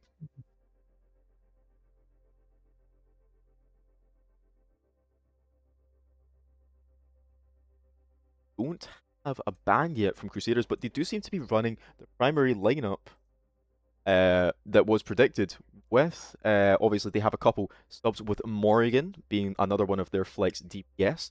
and Pyroglyphics being another flex support there. Really good players all around from Crusaders, and it seems that Assassins aren't going to be running their primary roster, and in fact are going to be swapping out Sexy Nexy, it looks like, for Luca. Is that right? Yeah, it Yep. looks like Luca. A little interesting swap about there. Not sure if Sexy Nexy... Diva ban in response. A Diva ban. Not sure if really Crusaders Diva? need the Diva ban. No, definitely not. Blizzy knows nothing but Reinhardt. Yeah. So Crusaders banned Diva. Crusaders okay, banned the never mind. Diva. That's right. Crusaders banned the Diva. I don't think... Well, I mean, obviously Kepler's Diva can be formidable, but whether it was really the play on Ilios will depend on which map of Ilios we're going to. Obviously, if it was Runes or Well, I'd say, well, there isn't much of a playground there, but if we're going straight to Lighthouse, I think the Diva could be a lot more prevalent. Unfortunately, not this map.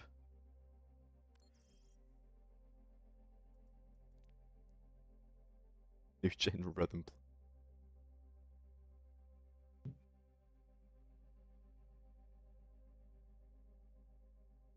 I notice you can only see the chat once if you're the owner. Yeah. I'm talking about the endgame chat because, like earlier, when you talked about changing the settings up, I could not see the chat, so I didn't know what was going on. Oh, really? Yep. I'm guessing it's the original owner who can do that. You might have just have match chat disabled. Yeah, I was That's gonna also- say, that's I also a think- possibility. I think you just have Ah, match chat true. disabled. True, I did do that. It was Yeah. for my own sake. Yeah, because I'm not the owner and I can see match chat just fine. So maybe a little client you side just there. missed the site. How embarrassing. How embarrassing. There we go. Thank you. There is a slight delay on screen, Badger. Just point out. It's only about, I want to say, 1, 4, 5. Now arriving at Ilios. Okay, Classic how long does the seconds delay going even that last? fast. only around 7 seconds. That's not bad for a delay. That is really nice, actually. Yeah, well, I I've think known some streams to have like 20-second delays, or even 30. yeah, I think the last time when we were on season 1, I think we had a minute delay. A minute. Yeah, so a I mean, really minute delays for like competitive integrity. To be fair, though. true. Lizzie in chat just going precision German engineering. Well, honestly, I don't even think that the April Fool's thing helped with that. I think that is genuinely what Blizzy said. That is just Blizzy in general. That is how Blizzy talks. He is Ryan incarnate, and it looks like we are going to be running the Ryan meta. Apple is If fulfilling Kiwi his plays promise. with the Okay, cat, I am I'm excited for calling this. you A Ryan versus Ryan. Okay, if Kiwi is running the cat, I will have to call for a pause. Our casters do get pauses as well, and we will be just replacing Kiwi the bird with Pyroglyphics. It is just not worth it. I'm not calming that. It's not a problem with the cat. It's a problem it with is. Kiwi on cat. No, it's a problem with the cat for me. 5, It's the fact that it's a cat. 3, Kiwi will be playing the Juno though. Okay, thank What Chris. is Oaklog going to play? Probably the Nothing, Lucio. I but guess. He is going to be a little late coming out the spawn doors. I'm not sure if everything is... They are taking their time. Oh, I Okay, think they they're- want to pause Oh, this. yep, they are going to pause. Yep, it is a pause. But he did spawn in. Maybe he's just lagging a bit behind.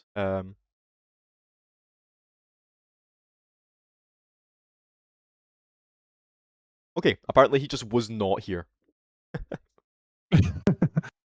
Fair enough to him.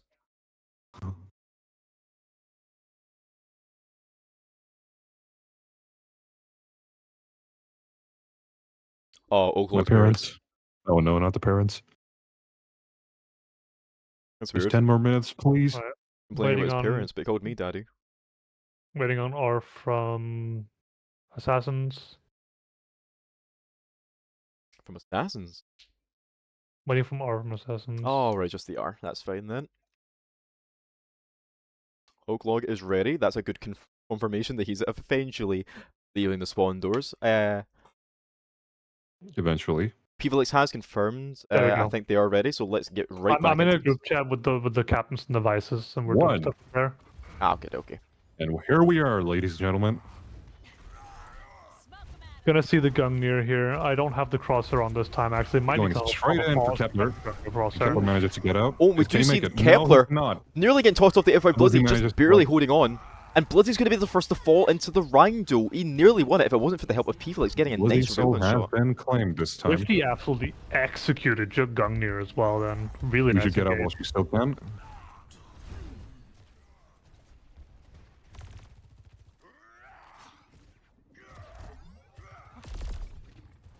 Looks like Blizzy won't be able to play his aggressive game. You know how Tiger's gonna be very biased against Blizzy? Like towards I am trying Blizzy? not to be. I am very biased towards Kepler. Well, we have a tug of war then. These are all my Yeah, friends. Blizzy's gonna I'm not fall here. biased. What Blizzy a managed to go down again. Kepler just taking it again. You guys are too biased. I'm just here like, these are all my friends. I like them all. I like all of these people. I have to prove that Kepler's better on random Blizzy. Okay, well, I hope to see Because nice for Blizzy yourselves. doesn't have me. Kepler doesn't have you either.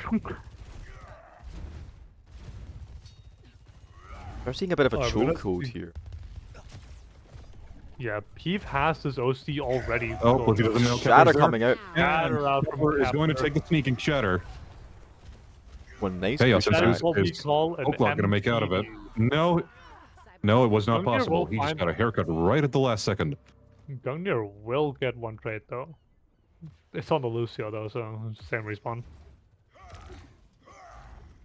Whole situation looking like an early Kitsu here from Kijin. If they can get this online and realize they have the gap to compared to the orbital, they can pop this really early and solidify a fight.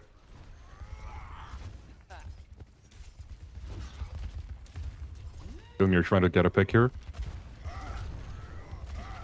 Well, the charge is Yeah, moved but back. Pepper also goes down. Don't you get the pick on Get Luca? down. Really nice Run. pick No, from the start. Blizzy just goes And the down beat coming again. out. He's And going here to we follow come up on with the beat. Kevlar, I think. Yep, there goes Olog on the That's Kepler's Kevlar. going to fall. Junior is trying to get out, but manages at the last Really second. big But ult Junior advantage takes him here down. for Crusaders now. It's gonna be a 4 ult advantage. Into 3. Does mean Crusaders are going to get their first lick of the point, leaving them on a 2 to 98% deficit. That's going to be tough to push up against, but I have full faith that they will be able to recuperate as long as they play their ults correctly. Basically, Swifty with the Blade is going to be a threat, and I'm hoping that the Kitsune is going to be following up with it rather than the beat, maybe actually with the beat. But hopefully with Shatter here Blizzy's for well-timed Blizzy as shatter. well. Swifty gets taken Gungnir down by finds Swifty Gungnir. early. Orbital Ray comes out as well. They probably won't even need this shatter. Is he pushing in? Can he get a couple of picks there? Might see the shatter coming from him. Oh, they But are he's gonna playing it hold safe it. this time. Gonna He's hold gonna it. play it till here. They got their one pick. That's all they need. They are playing the safe game. Assassins has to chill.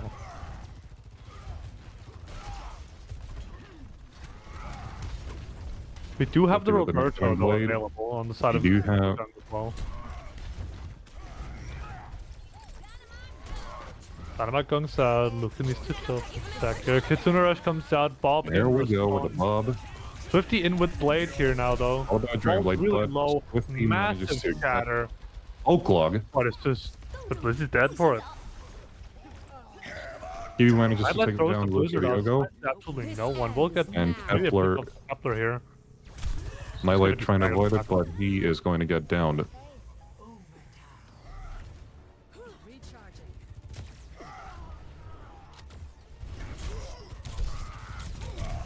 With the Really well falling done of from the Assassins Blizzy. there. They went faster than Crusaders there. Taking the aggression, Assassins Uh, really cleaned this up. going through that high ground place from Swifty with the Blade forcing out so much that Blizzy's just so overwhelmed when he tries to get the shatter. He does find Peeve, but he falls in the process because there's just so much damage from everyone already having angles from Assassins. I did hope for Blizzy, but Kepler is playing some really nice mind games with Blizzy. That's what I'm saying. Kepler's better.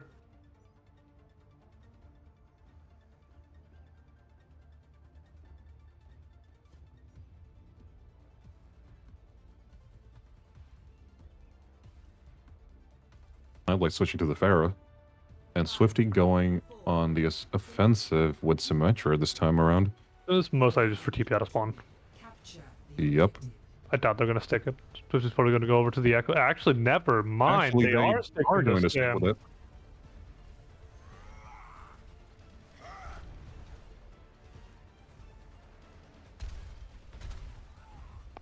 TB onto are the Pharah playing the here. wider game. This player here. Teleporting Swifty just manages Uh, to escape it narrowly. Nightlight going down. Fine pick. Oaklog getting a massive boop there. But it does Gonna not find stick. No one though. Is now active. Is he now just going to be staggered out here along with Kiwi? Can Blizzy make it out? No, he cannot. Unfortunate. It is. Crusaders are just getting cooked alive here. Really big shatter gap here though. Like Kepler is just playing the zone the backline, which means Blizzy's going to get a lot more charge on his shatter first. So they might be able to make something work with that.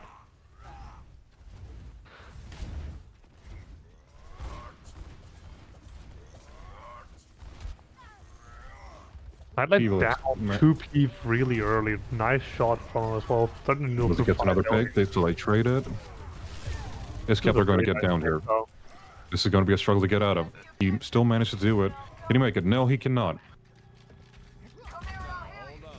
It'll be a clean rotate through. Peeve did get his one in the early fight, but Blizzy with the He pin managed onto to. Swifty is able to capitalize and close the gap on the rest. Gets down because of that. Really nice late Unfortunate trade fall here. for Actually. Log. And it seems they're Clock not able to bring off available. Peeve or Luke. Pockavella for Peeve here. Gonna be looking for the backline here. Swing from Gung. Falls Nice low. play. He is looking for a Zuzu's shatter. good. Is it successful? Shatter No, it is not. misses. It seems the damage is We're already still done managing even to without try that to get shatter. Oaklog, but Oaklog escapes as the last second. Honestly, a nice zoning Deadeye from Gungnir. I was unexpected. I didn't think it was the play, That but was- it did offer a lot that of was pressure, unbelievable. pushing Kepler into the little alleyway there with the rest of his team. I'm really surprised we didn't try to make it work here with OC. I think we could have pulled up clutch play. So she's trying to look for a pick into Blizzy, but this is going to be Rail really tight. available here. Clock comes out. It's still really Blizzy low. falls He should full over. not. The fire strike is And so he goes down. good. Falls in the process though. Gungnir with the punish onto the TP as well. They are trading Kepler's kills. coming out swinging from that TP. No one can survive that. Barrage available for Nightlight here though, along with both support ults. With no We could look overclocked for- for the one shot, I think he may be able to get a couple picks here with the barrage. Especially if we layer the beat with it. Like if we pop the beat, then push in with the barrage, it's gonna be really nice to just kill someone. Question is if that's what we're looking for. I only assume they're going to be using a little bit of an aggro beat here. Nightlight's sort of setting up position there. I think he's going to be able to take the high Nightlight ground. gets a couple of cheapy. He comes out pieces of early back. though. It takes a while for people to do so. Do get the Kepler kill on finds Kepler two. and Swifty and Swifty. Kepler get punished at the last He second gets here. punished for it. And no barrage needed. A nice Kitsune, but honestly, I don't even think it was required. A little mess up from Kepler, but it went a long way for Crusaders. Was he getting the stagger with Peeve? I think it's sooner was used Can he to. get another one? That's the reason that Kepler died that fast.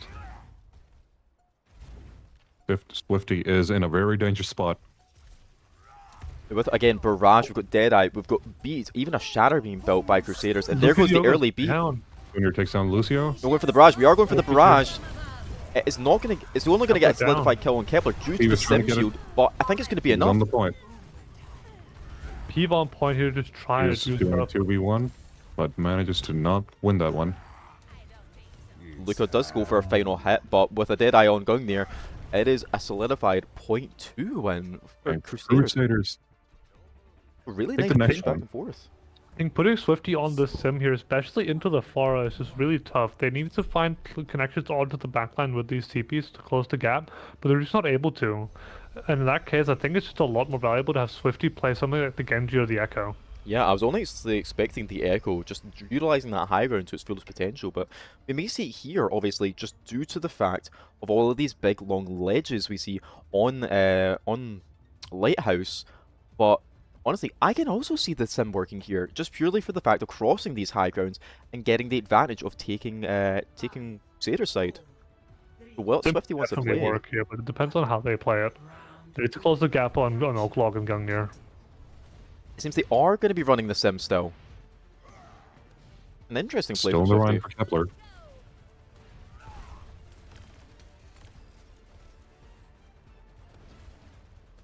We're going to see Blizzy going right into the backlines there, and he does actually solidify the kill on Kijin and Luca, both supposed to go Yeah, down goes with the down. assist of Gungnir, and a charge nearly onto Swifty, but knocks him out of the fight, and he actually knocks him off the map! Wow, what a hit! He manages to save Blizzy right at the Wow, last second. and a double book from Oaklog. Wow, 3 environmental kills. That just shows how That much a one was map can make a difference. amazing. Wow.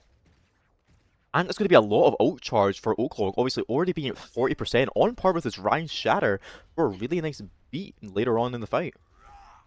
They are going to have a good advantage for that. Bulldog playing a really aggressive position here. Needs to be really careful. Log is in a very interesting Goes spot in there. and he just He manages to absolutely get picked beats off. his brains out. But Nightlight from Torn to the air shreds. kills 2 anyway.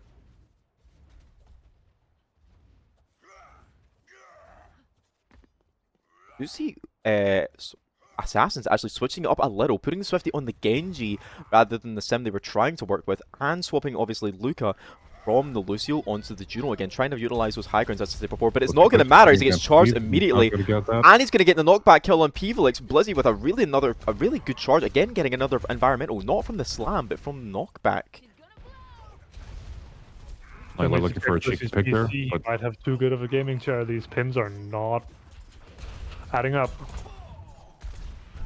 That course, or someone's Assassins- accepting cash apps, because I refuse to believe that there's so many environmental kills trying happening to in look my for a game. pick on Nightlight. And Gonna an get it. early pick from Luca on by Gungnir. Nightlight is struggling.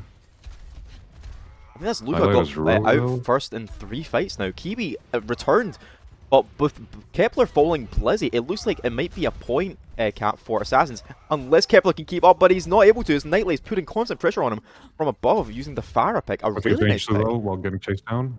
Unorthodox, but I'm really loving the Farah He's pick. still on the from Nightlight. point. Yeah, just 50 just dying Managing off to points contest here, it for getting that long.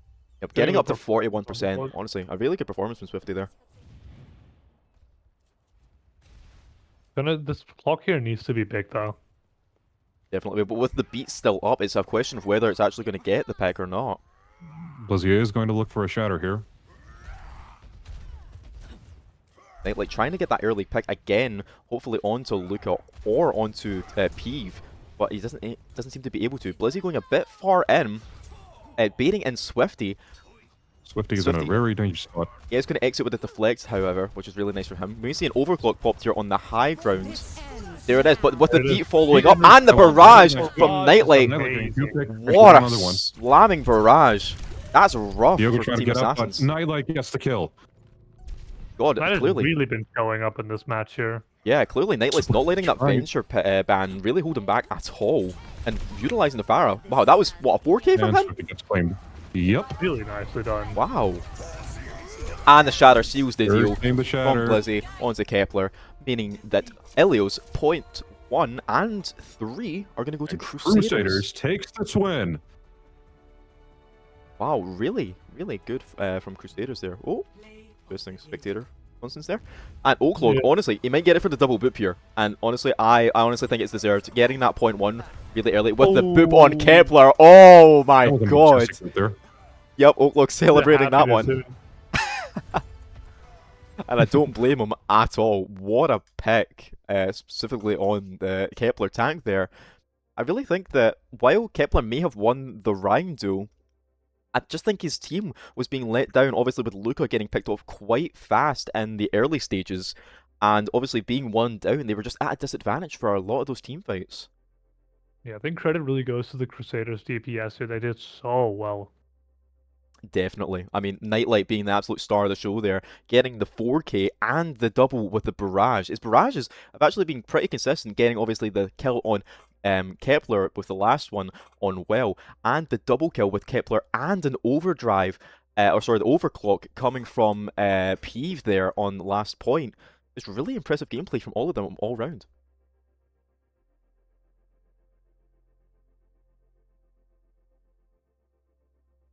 So we kill up our map pool. We'll see Crusaders are going to be taking Ilios as their first point, taking the 1-0 lead, but that does mean that we will see Assassins getting the first map pick and ban. So, interestingly enough, Kepler might actually run the Diva again with maybe a point like Watch Point, and then ban the Rhine himself, disabling Blizzy's Rhine push. Honestly, if I'm Assassins here, I'm gonna go to Eichenwald, because we all know Kepler does not lose Eichenwald defense. He does not lose Eichenwald defense, and his defense was indeed strong. Again, EGE, honestly, alone was really strong with them. Again, getting the 5K on the Bastion, following up from Kepler's push on Eichenwald defense. And its Architects really struggled against it. So maybe they might play the Eichenwald again here, but I would love to see another map in the We are going Gibby though. I kind of want We to see are him going serve for the us on- Gibraltar. Okay. Good prediction from Rain. Love that. And I think they will be running the D.Va, obviously the D.Va being open here again. And we may possibly see the Ryan ban, again, just even though Ryan is horrible on Watchpoint, they may just want to disable Blizzy entirely, because obviously Blizzy being the Ryan one-trick he is, really going to struggle trying to grasp onto any other hero into the Kepler D.Va. Especially against a proficient D.Va. Exactly.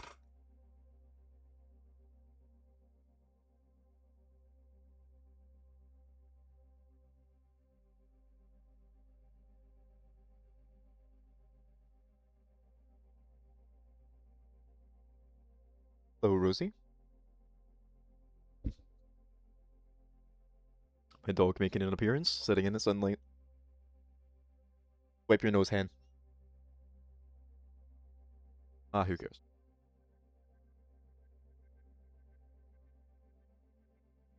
We'll have a couple substitutions here. It's going to be Pyro in and Sexy in as well, instead of Oaklog and Luca, respectively. I do like the Pyro swap from Log here. I think the Lucio may let him down, as I know Log hasn't practiced his Lucio verticals as often, and having Pyro, who has been practicing BAP and Moira, I think we'll be able to take those spaces a lot easier, either using the Moira to disable the Swifties engage, or just using BAP as a really good exit plan for Blizzy if he's going to be running the Ryan here. I think that's going to be really important for their playstyle. And Sexy Nexy obviously coming back in, placing Luca. I think they may need that Fury that I think Sexy Nexy will be bringing to help either Swifty or Kepler have a really swift engage.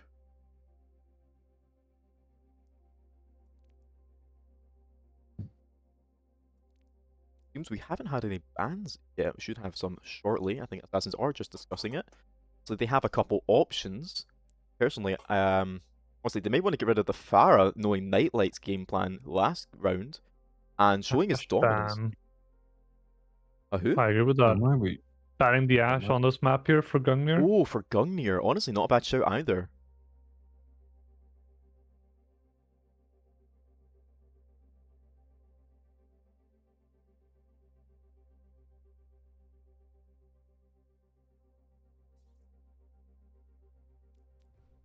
Oh, it seems like Oaklog is going to dip. Apparently that was enough gameplay for him, and he is no longer wanting to... He's done his job, he's out, he got the double boop, it can only go downhill from there. So I respect And the their play. watch is ended.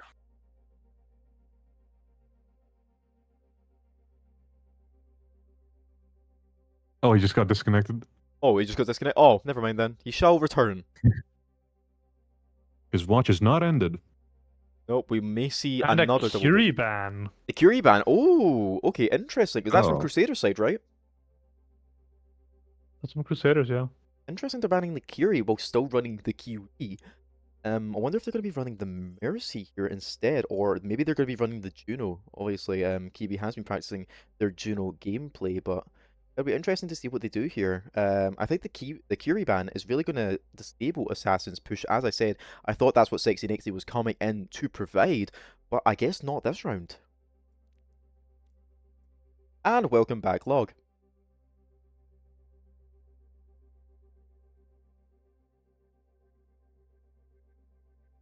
Waiting on the readies. Here we go. We're going in. I will be right back, though. No problem. So you're on your own? We That's are okay. starting with Watchpoint Gibraltar for this game. Universally known as a really bad Ryan map. Blizzy might struggle here, obviously running the Ryan himself. And Gungnir getting his main band on Ashe. That's going to be a Swifty little on bit of the a struggle. Venture here.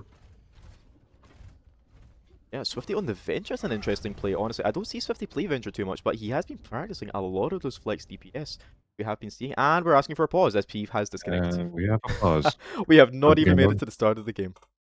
Oh, we did not even start the game mode. Nope. Just a bit more technical issues. It happens.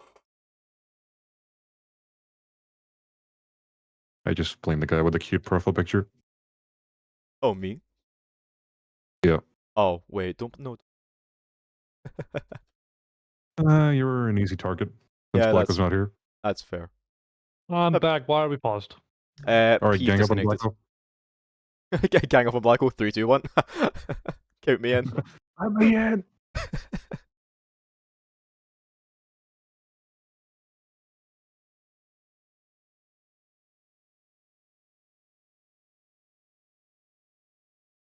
Mm.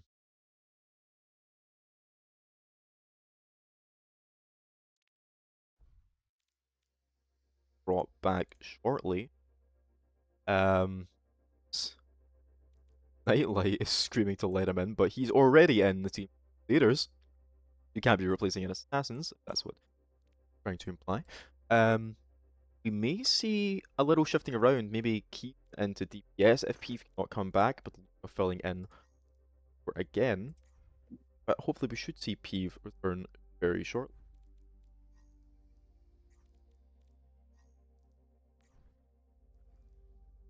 Sponsored by Lucio O's. Sponsored by Lucio O's. Start your morning with a pep in your step, and a beat to your day. Lucio's. And a bit of jazz to go with it. There's a God. genuine product, though. We can't. There's a, Did I just shut you up with a jazz riff? Yeah, how's that Lucio Jazzy skin looking now, Blacko? Oaklog, are you perhaps watching the stream? Well, he did say he got disconnected, so he Yeah. maybe watching the stream. Oaklog. Log has Yeah. been in the stream for a bit. And it can't be another oak log, because apparently it is the only oak log. So I don't think he can pull that card. No, it's because you put Lucio's in the match chat. Yeah. Okay, he's not watching it while playing. Can you tell Kiwi that it is still best of 3, like I said like 5 minutes ago? Why are they saying... Wait, why do you need to tell him it's best of 3? Because you just whisper messaged me again. Asking what? If it's best of 5 or best of 3. It has been best of 3 for the past 10 games. Kiwi, you're supposed to be a moderator on the staff team. Yeah, that's what we're Hearts talking have died about. for half a minute. That is a long time. Everyone knows that the best of 3s will happen until lower bracket round 3, and best of 5s begin in the upper bracket finals, lower bracket finals, and then best of 7 in the grand finals. Everyone knows this. Everyone knows this, apart from Kiwi. I don't know. You guys made it sound like rocket science. I didn't get along. Just kidding. Well, speaking of rocket science, we are on Gibraltar with a little bit of a tilting That rocket is there. true, but the rocket is disabled, so I don't know about that. Hey, we are inclusive here. Disabled rockets still count. I can say that. Yeah, I can say that. I'll allow this time. Oh, I'm getting a permission from who? Pat pat. Pat. Yeah, okay. Commentator He is speechless. flustered. All right, back to the game. Yep. So we see Kepler running the Winston as not predicted by me. I really thought he would be running the Diva here into the high ground. I have seen Kepler's gameplay with the Diva on Gibraltar, and it is quite impressive, if I'm not gonna lie. Junior on the Emery this time. Yeah, of course, fulfilling into his hit scan, obviously the Ash getting banned, which is really unfortunate for him, but I don't think it's going to let him stop from building ult charge, hopefully by using a lot of Emery's nades for a bit that splash damage. As long as they just laser them, it's going to be fine. Yeah, pretty much. I mean, we can even see Gungnir and Pyro having a little bit of a, I don't know, rock, paper, scissors, or a... I don't know what this is. I'm too Republican I don't for know that. either. I tried it. Attackers incoming. Okay, we have the Winston pick. Swifty on half HP already. Yeah, the Fire Strike's coming off Along with his strong. teammates. Swifty back on Oh. half HP, as well as Kepler. He is putting some damage in there. Kepler's really fighting for its high ground, but Blizzy's not letting them have the engage. Obviously, Ryan's going to be really good at holding this high ground, as he's just Kepler going is to be acting as a dangerously low. wall. They are just going to be pushing point under, forcing Blizzy to drop down, hoping to get the charge onto Kepler, but he's just too fast for him. Speaking of fast, Swifty walking Actually, shortly is in a behind. very bad spot and manages to get played by Nightlight. But can Nightlight make it out? And Blizzy actually falls. It isn't able to be kept up by the heels of Kiwi the Bird in the back there. Meanwhile, Eve is still managing to move the point. That is very And true. Kepler might actually go down there. Kepler might go down to Nightlight, or even Nightlight just getting Pyro pierced, but from managing the... to not be successful. But Kepler Gungnir goes follows up down with by the Gungnir. pistol. Interesting picks all around. Expecting any of this. Pyro sadly getting Pyro picked off at the follow. end there. To be a late pick onto them from Swifty. And Peeve getting the pick on Gungnir in the backline. I'm not sure if they're aware of Peeve being back there, and Peeve obviously being on Kiwi. Can Kiwi make it out? unfortunately He not. gets Oh, Jeez. Kepler back now And the is 12. shatter Well, coming good off. He shatter does get it on in. Kepler despite the bubble. We're gonna go But being down, stuck, Blizzy he might is going to fall to the follow. post He bomb. gets down at the same time. And I getting poked out by the Tracer, it seems like Nightlight is going to have to retreat here until he is regrouped up by his And team with the He BAM. goes down by the grenade. Oh, and a swift dash before Nightlight is able to touch the ground and dig under. Really unfortunate for Nightlight, but a nice reaction time. Also, I just realized there is a massive hole on the side of the ramp. I never saw that. Yup, that is new for Conquest Season 1. Brand new thing. Pyro really struggling against Swifty here. Actually, having to use both abilities and both on Pyro's cooldown now. down their He's lamp, going to get and poked they are out by going to go Kepler. down. Yup. Kepler Wait, is We're going to see the overdrive coming, sorry, trying to get a good pick here. whatever it's called, from Gungnir, and it's two He close manages quarters. to avoid this, and Swifty getting a lot of value here. But it's going to be takes him shut down down. by Nightlight. Point blank. Blizzy might not get out of this alive. I think he may be saved by Pyro here good. barely with the nice Maybe. MO. That was a good save. Oh, May with the actually Fire get Strike, back. it connects onto Peeve. That's a rough one. They made it right at the last second. Fortunately, even with the window heals, And Blizzy also just isn't keeping able to keep up. those secures fine. And a old nice by Kiwi. anti from Kijin there, disabling any chances Kiwi of Gungnir really keeping well. up using Gets the him to take orbital. them down. Pyro stalling for a really long time, surprisingly well. He's getting a lot of good picks there, Yeah. along with Kepler. Blizzy's going for the high ground. Can he make it out? That does put them from the 3.5 minutes, I think, up from the Blizzy maybe is the 4 pushing in minutes for the they've got. engage. Again, he is going to be holding those chokes again like a brick wall, doing Yeah, but he exactly needs what to Ryan watch should out be. because his team's not exactly close to him, so it might be a dangerous decision. Yep, and with Kepler so deep It into the could be back off. lines, it's going to be tough for them to defend against that. But Blizzy's holding the line really well, not allowing any of his teammates. Kepler stranded in the Blizzy is back going lines. for the Rana. But with the rally Yeah, follow-up, man, that's going to be tough. Is Pyro going to make it out? No. Kiwi might get out. Yup, by the skin of her Unless teeth. he's giving chase. But he was dangerously low. He might actually get them. Nope. They are going to make it out.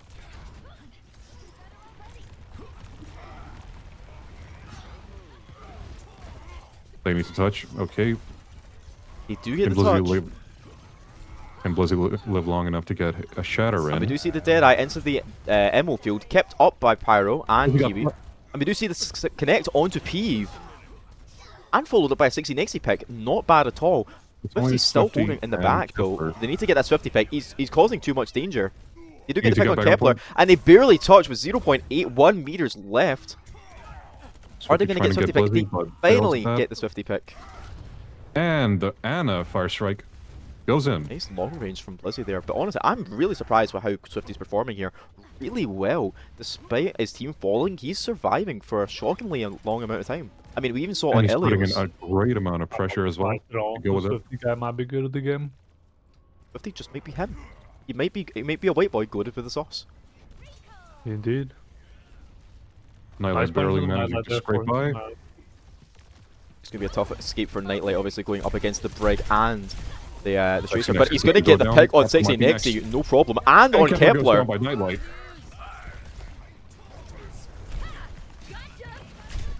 He's going to try and engage Swifty get the there, but pick with the on back Gungnir. up. Oh, he's going to get the kill! Even with Kijin. Kiwi might be next. They need to play this safe. And she's going down, but Peeve is following right behind them.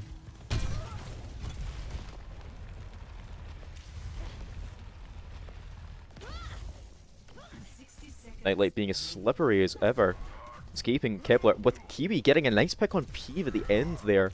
Obviously, Peeve being quite a distraction in the backline is a really nice Wait for first Swifty pick. though.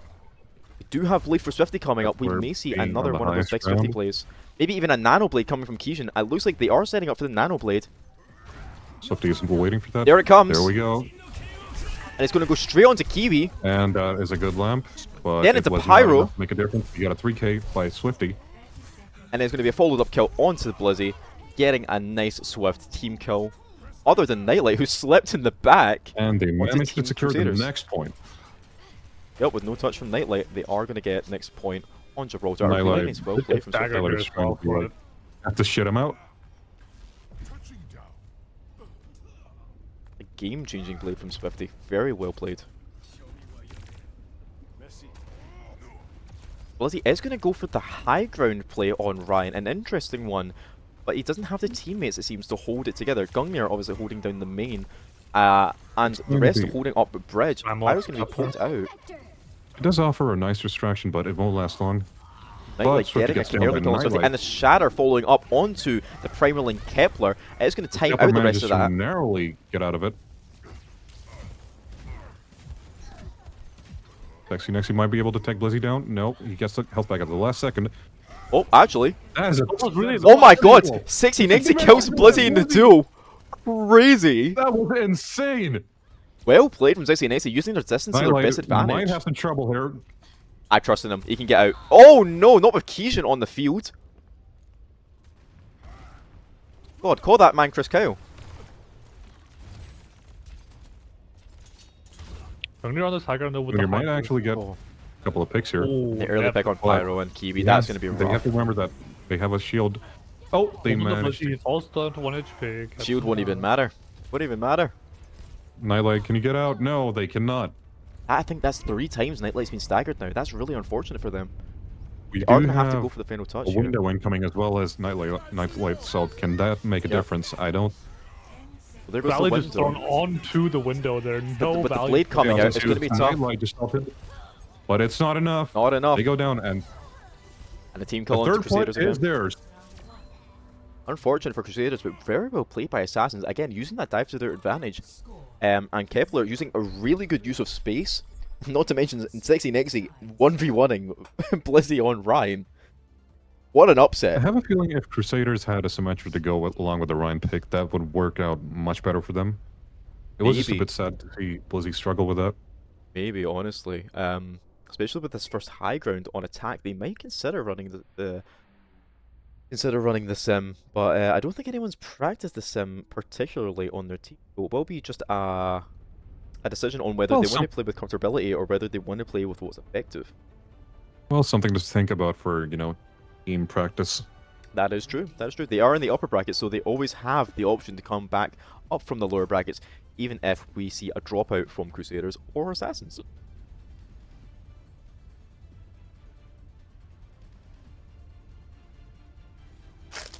$36 to go. Also very crucial here. Assassins did manage to say no overtime, but the Kepler with the Dallas 0.3 Steel skin. second cap. 3-second cap is wild. Or 0.3 seconds, actually. The 0.3 seconds or 2 And- seconds? 0.3 seconds. We are going to begin the countdown towards this game. 5, 4, 3, 2, 1. Attackers incoming. They are going to be running the sim. Interesting play from Crusaders. They are. They did take that to heart.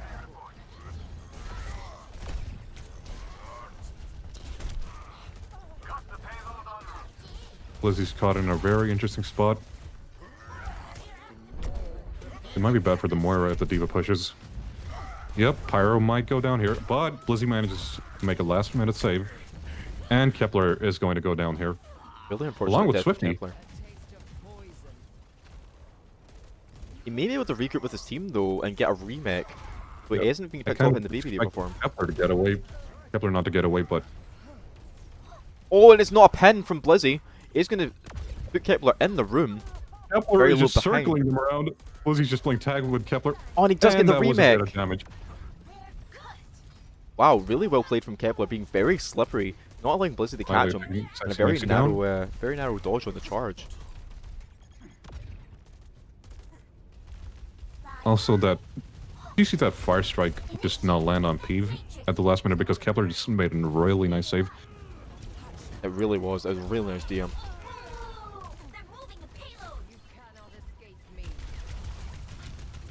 Kepler's going to play it safe while Sexy Nexy's on the payload. Swifty getting a pick on the Moira. Junior taking a pick on Anna. They are trading. Doing really well, but with the And overdrive, keeping in with the- override coming out from the Emery on Peeve.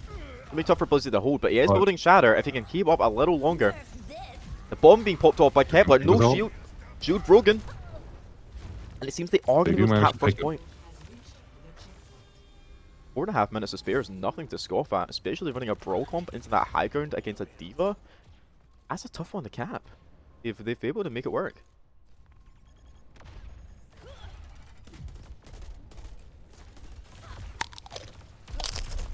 So Swifty is looking to play a dangerous game. Can he get it? Good pick.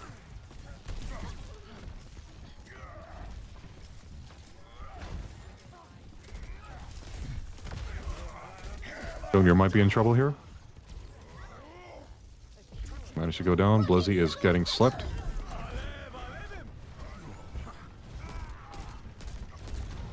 Kepler goes down. And Peeve might actually be next. They go down, and Swifty is in a very dangerous spot. There they go. A bit of a scuffle there from Team Crusaders, but they are able to pull out the win. Surprisingly That enough. was chaotic.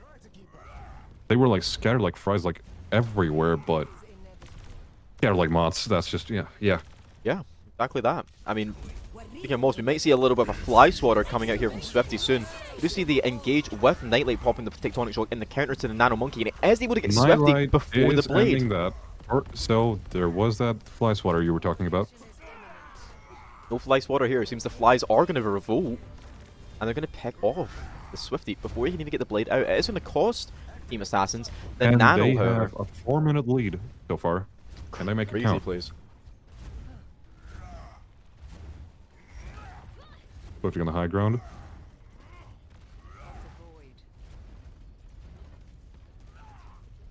Pyro in a very dangerous spot. Pyro goes down by Peeve. Ooh, poked out by And P. That's a Swifty's rough one. And Swifty blading. is going to Junior put the goes blade. down.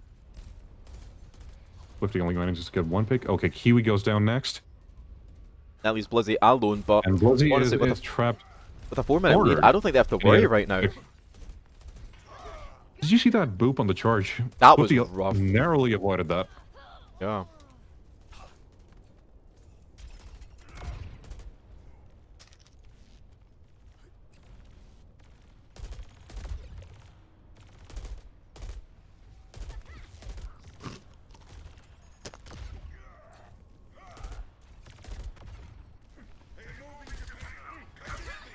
Peters is going to have a hard time with everyone playing on the high ground.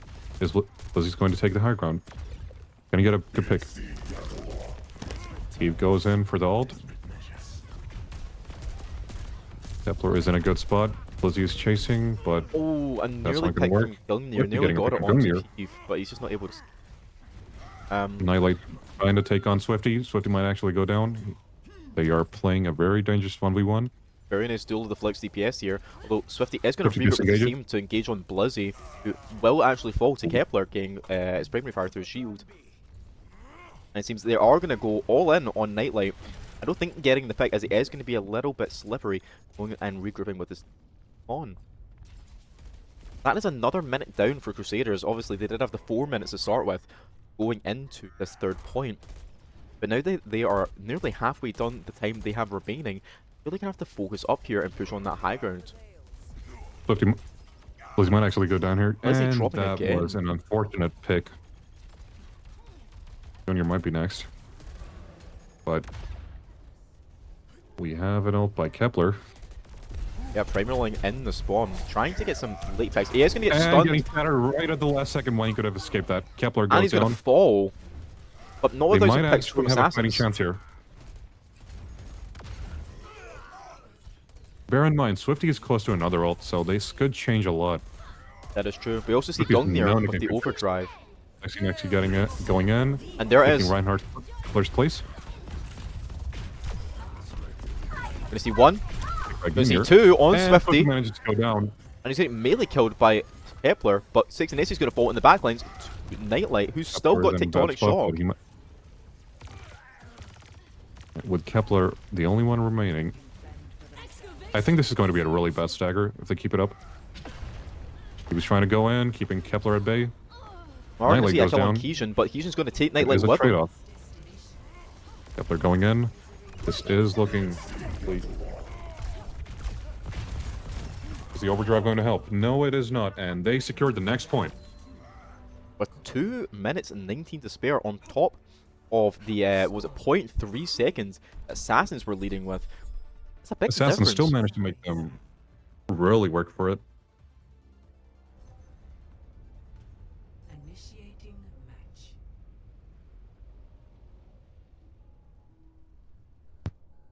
These goddamn scrim players thought I it was was over after I was rounds. gonna say Goddamn scrimmers.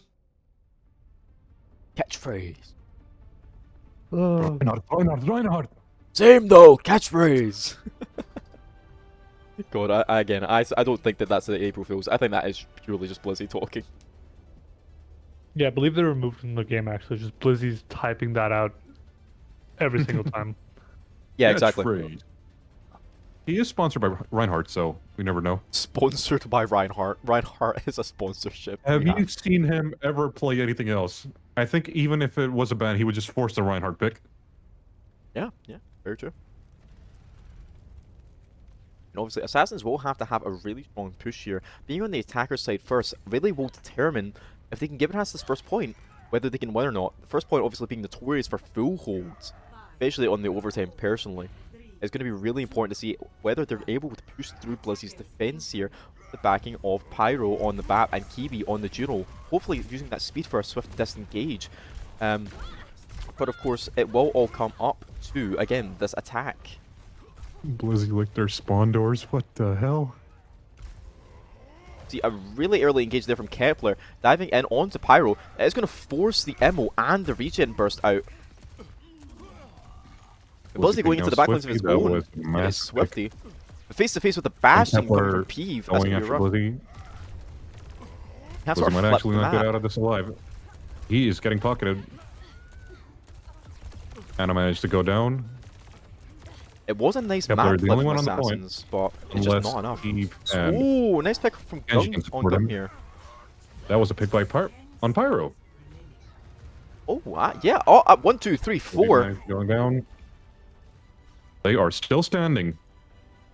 Wow, really impressive from Assassins. Again, it will depend on whether they get this first point. They need this map win, or they will be dropping into our lower bracket following a win by Crusaders. We do see Nightlight still in the back, however. Maybe followed Kepler up holding by Pyro Bay. a bowler shot from Gungnir coming out shortly, maybe. There it is, pulling in There it is, Swifty the old and getting the kill. Sexy Nexy taking off Blizzy from the point. E9! Oh, he's gonna die. That's gonna C9! They're actually gonna C9 and not Holy cap moly. first point. Really unfortunate for Assassins. Clearly not not expected or predicted, but unfortunate for them nonetheless. Initiating match. That was really unfortunate. But I did see some of them just go for blood, so that could have been prevented. Yeah. Whether maybe some of that C9 was in regards to their bloodlust that they have against Team Crusaders here. Maybe it was warranted. Can't blame them, but this is an official game, so they really need to count their Ready for battle. blessings. Very true. Yeah, exactly. I mean, it's always good to try and get that final kill, maybe to stagger the team or solidify a nice point cap. Yeah, but this is not Call of Duty, so they really need to work for this. Exactly. They're not here for kill feeds. They are here for point wins. At the end of the day, Overwatch is an objective-based game. It's not based on kill feeds.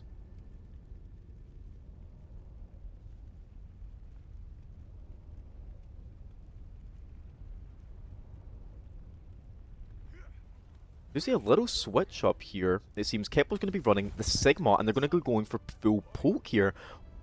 And 16 they're going to be running the Ana and Juno respectively, hopefully backing up their Sigma, being played by Kepler here, with both main DPS coming from Swifty and Peeve. I think this is the first time we've seen Swifty play main DPS within this round, actually. Or within the match. Oh, and a shield bash kill onto Keishan's gonna really crush might Assassin's initial push with the rush right onto high ground. It seemed Crusaders have a change too really low? wide gap. With the help of Pyro, Blizzy is going to be able to keep up and hold in that room, holding back Kepler. That is a and very Swifty. dangerous spot. In case they push, That is not going to be good for them. Absolutely not. They are going to try and regroup to the high ground. I think is a smart play there. That is a very smart move considering they have the time to do it. 16 Junior picking up goes down here. by Sexy. Unfortunate. Not seen a counter pick yet, but we do see Nightlight going into Kijin. I think the sleep was used there. Nightlight going for... But he is going to get Kijin, picked off and after the nade. Damn. Unfortunate. And Another Pyro pick from a hit scan shot Pyro. from Peeve. Can Blizzy make it out for this? This is going to be very rough. Yeah, he's going to make it out with the assisted pick on Swifty. With a nice regroup here. I think Crusaders are going to have a real push, obviously, with the coalescence that's just been built from Pyro. Whether that's going to be enough to counter either the Orbital that may be picked up by Sexy Nexy or they the do have the Overclock. Sojourn, so this could be a struggle Pause, in case pause. they get picked off. Pause, pause. Going for a pause.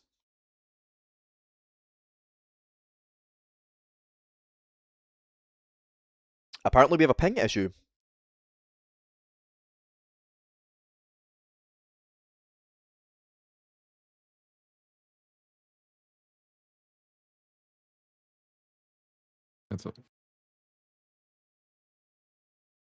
That's also good for me because I really needed to bite.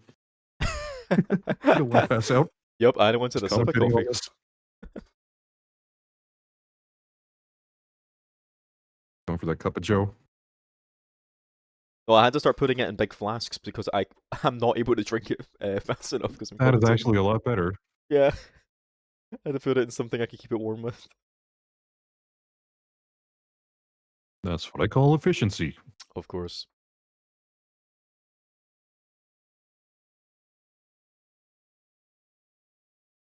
Are having the issue again. Obviously we did have a little bit of that from beforehand on our circuit map with I think it was Mojito's team, so that must be the Kitsune Yep. game against Shrikes. So the curse continues. Yeah, clearly. Maybe there's something wrong with the servers. I did know that in the UK there was a yellow warning.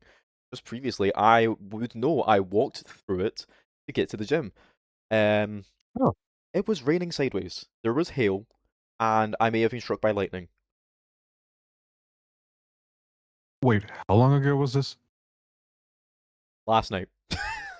Oh, okay, so it's clearly not with the behavioral issues that changed. No, this is just me. You're still the same. I know, shocking, I know. Haha! But we are going to go for the unpause here, going straight back into the match. It seems the ping issues are resolved. We see the coalescence being popped immediately by Pyro, and a swift dodge from the getting rock picked on on Peeve. Kepler. Going for the full Jimmy's in a aggro, really bad spot. She's going to get picked out by Swifty. but it seems like they're going to follow with this pick on Kepler, taking Junior the high getting a ground with pick on Blizzy. Nexy. Pyro falling to a wild nade from Swifty, holding on for dear They life are here. going to take this. Nope, they might Oh, cause the same issue. Okay, close for comfort. Swifty getting the nice, Peeve getting the nice touch from the Tracer, We but can't is it going to have be 59 enough? here. It's not going to be enough, and Crusaders are in fact going to take not just the map, but the match. A really nice play from Crusaders there, but honestly, I was not expecting... And the winners. I was not expecting it to be a sweep like that. I thought Assassins were going to win that. Crusaders, victory! Crusaders at victory? Absolutely. I'm still going to remind them of that C9 though. But honestly, a really nice blade there from Swifty was a really valiant offense, ending obviously our EMEA bracket there. So we go to our NA bracket with a nice clean win from Crusaders and an unfortunate loss for Team Assassins. Swifty did live up to the assassin's name, just being an actual assassin on the map throughout these games. Yeah, exactly. I mean, even just using the high ground to his advantage was really well done by Swifty, and a nice follow-ups from Kepler, really utilizing that high ground on third point was really tough for Crusaders to push up against. If it wasn't for the early picks that that Gungnir got, followed up by the ult from Nightlight, I don't think they would have taken that third point, and it may have been game match there, but very well done from Team Crusaders pushing past that, and a very valiant effort from Team Assassins. The Reinhardt actually worked out. And somehow they knew that I was talking about Symmetra as well. Clearly, someone's listening in, but that's what happens when we stream. Oh well, MVPs. Who do we think is the MVP from Team Crusaders. Personally, I have to say Nightlight. Gungnir. I'm gonna say I think Nightlight Nightlight. made some great picks. I think Nightlight purely based off of obviously they were staggered quite a lot on the Gibraltar match, but come Ilios, I think they're the only reason they won that map. Purely from like barrages and pressure alone onto Kepler. I mean, he was really struggling against that Pharah.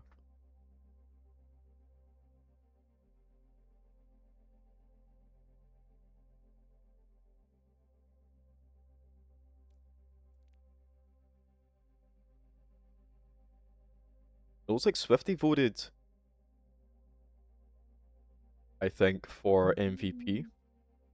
Well, no, Crusaders voted Swifty. Oh, Crusaders voted Swifty. Or No, Peeve. no, Peeve. I'm just a bum. Yeah. Crusaders voted Peeve. Swifty said yes. The Soj was Peeve. Okay, so Crusaders thinks that Peeve was their MVP, and honestly, Peeve did have a lot of impact during that game, so I don't blame them for thinking that. Why am I the new owner? I don't like that. I have no idea. I guess inheritance law. There you go, I Rain. gotta go. Perfect. Take it from here. That's all right. We're actually finished with our EMEA bracket just now, anyways. And unlike yesterday, I will be ending the stream just so we can close this one over, get a VOD for the EMEA people, and then next VOD for NA. So we will be stopping the stream here after some final comments from Tiger. What did you think of the game you watched? Well, I did say I wanted some high-octane games, and I was not disappointed. There were some really expected moments and some really, really unexpected ones, especially Blizzy playing on Gibraltar, which would have been a struggle to me. Well, absolutely, especially with that high ground. You know, it's notorious for being a bad map on Rhine, but God did he pull out. Blizzy, the man of the hour, as we were just talking about you. What were your thoughts on that game? Head empty, just charge, fire strike, shatter. That's it. That's the Rhine way. That sounds about right. Fire strike, charge, shatter, repeat. That is literally your game plan. I have 3 brain cells and they're working fucking overtime. But it worked. Let's go. You guys were really coordinated, especially on that defense. I mean, you almost lost your footing there on the first point attack on overtime. You nearly got picked off in that room. Thanks to Pyro, you were able to keep up and you retreated to the high ground. What were some of the decisions that were happening within the comms? What was being commed? Like, what was comm sounding like? The decisions that were happening was me yelling high ground for 5 minutes straight. Ah, okay, yeah. I assumed as such. I want to know, where did that Symmetra pick come from? Because I was suggesting that. Yeah, where did it come from, Blizzy? That was just we all go high ground, we fuck them. Yeah. Yeah, because I was like, I see Blizzy struggling with the high ground a bit, so I think a Symmetra would work really well in closing the gap. Yeah, they run it. Yeah. Next moment, there you just go Symmetra, and I'm like, what? There's a mole. Yeah, as some of you might know, like my favorite strat is just yeet the monkey, so we turned that into yeet the Rhine, and it worked really well. Yes. Jesus, like a freaking 500 kg bomb in Helldivers right into the back line, man. That is true. But honestly, as we were saying in chat, the Rhine text, I honestly, because due to the April Fools, every text you sent was, let's say, Blizzy themed, and we were like, nah, that's not April Fools. That's just Blizzy's way of talking. He's just Rhine incarnate. That's just the catchphrases. Yes, his catchphrase is catchphrase. And based off of the Rhine duel in the first point, how are you feeling after that? I mean, I will say these two bums, Taigu and Blacko, were being very biased towards Kepler and yourself, respectively. Yeah, a tug of war for heartstrings, not for the teams. Yeah, but remember, Kepler did an amazing job with the mind games on Blizzy as well. Especially that corner shatter. Oh, the corner shatter. I mean, the corner shatter was sweet. The corner shatter was nice, but I gotta give credit to the I gotta give credit to the environmental kills, Blizzy. What the hell was going on in that Ilios map? What gods did you pray to? What gods did you pray to? You got Peeve and Swifty in the one charge, Peeve running off the edge, and then a double boop back to back onto Kepler from Log. Most of those kills you got were environmental in that fight. How? Yeah, I kind of saw that they're trying to walk through the Mega Hut room onto Lighthouse. I was like, I'm charging that shit. Like, Sick. nobody's gonna look at me behind. And Oh it my worked god. out beautifully. I hate that that worked out so well, but I'm glad it worked out for you. You know, basically you saw Hurricane Katrina and you were like, "That's my game plan." But I don't blame you in the slightest. Coming in with the force of a freight train, Crusaders are going to be making their way into the third round of our upper bracket, and you guys, I think our next match is against Team Shrikes. How are you feeling up against Team Shrikes? We are feeling amazing, I think. Amazing. We had a very rough time during scrims, so we really pulled ourselves together, and I think we'll keep it going from here. That'd be And really nice. yeah, if you dare, you can bring up Orion. I'll take it every day. All day. Ooh, is that a challenge? Of course. I think that's more like a I date love invite. to fight Ryan battles. Like, I love them. Yeah, that's not a challenge, just a date invitation. Oh yeah, true. Of course. Trigger at the bottom. Exactly. Date with a shadow attached. Some hammers will be coming down. Let's just say that. But ending in our EMEA bracket, Blizzy, do you have any final words for your team and/or the tournament going forward? My team, I'm super fucking proud of you. I'm sorry if I yelled at you a little bit. But Oh, he just means to convey his love. Seems we're gonna have to get what was that, OSHA in here? it's not an OSHA violation. I'm a Ryan man. I cannot whisper. I can only scream. Right, We tell that to call that HR, tough buddy. love. Tell that to HR. Oh wait, I'm HR. Right. Tell that to me. I guess. right. Yes. Yes. What were the? What? This was the last match of the EMEA bracket, right? Yes, it's the last one of E. Right. Do we want to do like a quick round of EMEA interviews with the Sure. teams who want to? We have a little like gap here to fill, if I'm not mistaken. Yeah, speaking of Gap, how about we get the Ryan Gap Kepler in? Get Kepler. True. I really want to know. Oh, get him in here. Yeah, we're gonna fill him. Wait. Where's Kepler? Kepler, Like, yes, you know, he's, Maybe uh, other captains who are watching this, if you played so far, like if any one of your team members or yourself want to do an interview, just let me know in the captain chat, and Oh, I'm yeah, gonna please pull do. you up as we go over them. Yeah, we'd love to have you on. Right, where is Kepler? There we go. Bum. Yoink. Kepler, man of the hour. I love it. No, hold on. Hello. I like the pause before the interviews. I just want to call it a comment. I'm Lovely said that I loved it. I appreciate Crusaders not pulling at the Bastion like 80% of the team so far. I love that. That's so real. But welcome to the VC8, both Kepler and Jargon. How are you guys doing? I'm good. Yeah, doing all right. Doing all right? Perfect. Kepler, let's go to the man of the Yes, hour. sir. How did that game go for you? I mean, we went good. Honestly, it was fun. It was fun playing as my boy Yes. Blizzy. I know everyone on that team. They're all my friends. It was a fun match. Yeah, Kepler, I exactly. just have to say, I am very biased about Blizzy, but you made me want to root for you that Ilios game. Those mind games were amazing. What do you mean? On Ruins, especially. Yeah. Oh yeah. The shatter in the corner there. Yeah. Blizzy was not expecting that one. No, He not at all. Then that's just get shattered. I didn't even think you have it yet. I was like, wait, he has chat already? What the fuck? I gapped you 2 times on shadow on that map. Like Yeah, it was that a was a gap huge on gap. shadows. Kepler jump scare. But honestly, in all honesty, that was the most fun map, Ilios, because I was running the Rhine on a map that Reinhardt is not really good in. Yeah, of course. Yes. It I do was respect you pretty fun. for that. Yeah, I promised Blizzy for Ryan duo. Yes, I- he's a man of his word, and then he switched because he's weak. No, I did not switch because I'm weak. Oh, I switched because my team was like, all right, let's run dive. I was like, oh, is "Alright." that some of the Team Hippo's copium that I'm hearing sleeping into Overwatch Junior League? Some Well, that crazy is not team. unfortunately. That's not a good thing. I'm not the only person on my team. There's 4 That other is true. people. That is true, but they all played excellent. I mean, Swifty himself was really locked in there on the flex Yes. DPS. I mean, Kepler, what did you think about his performance there?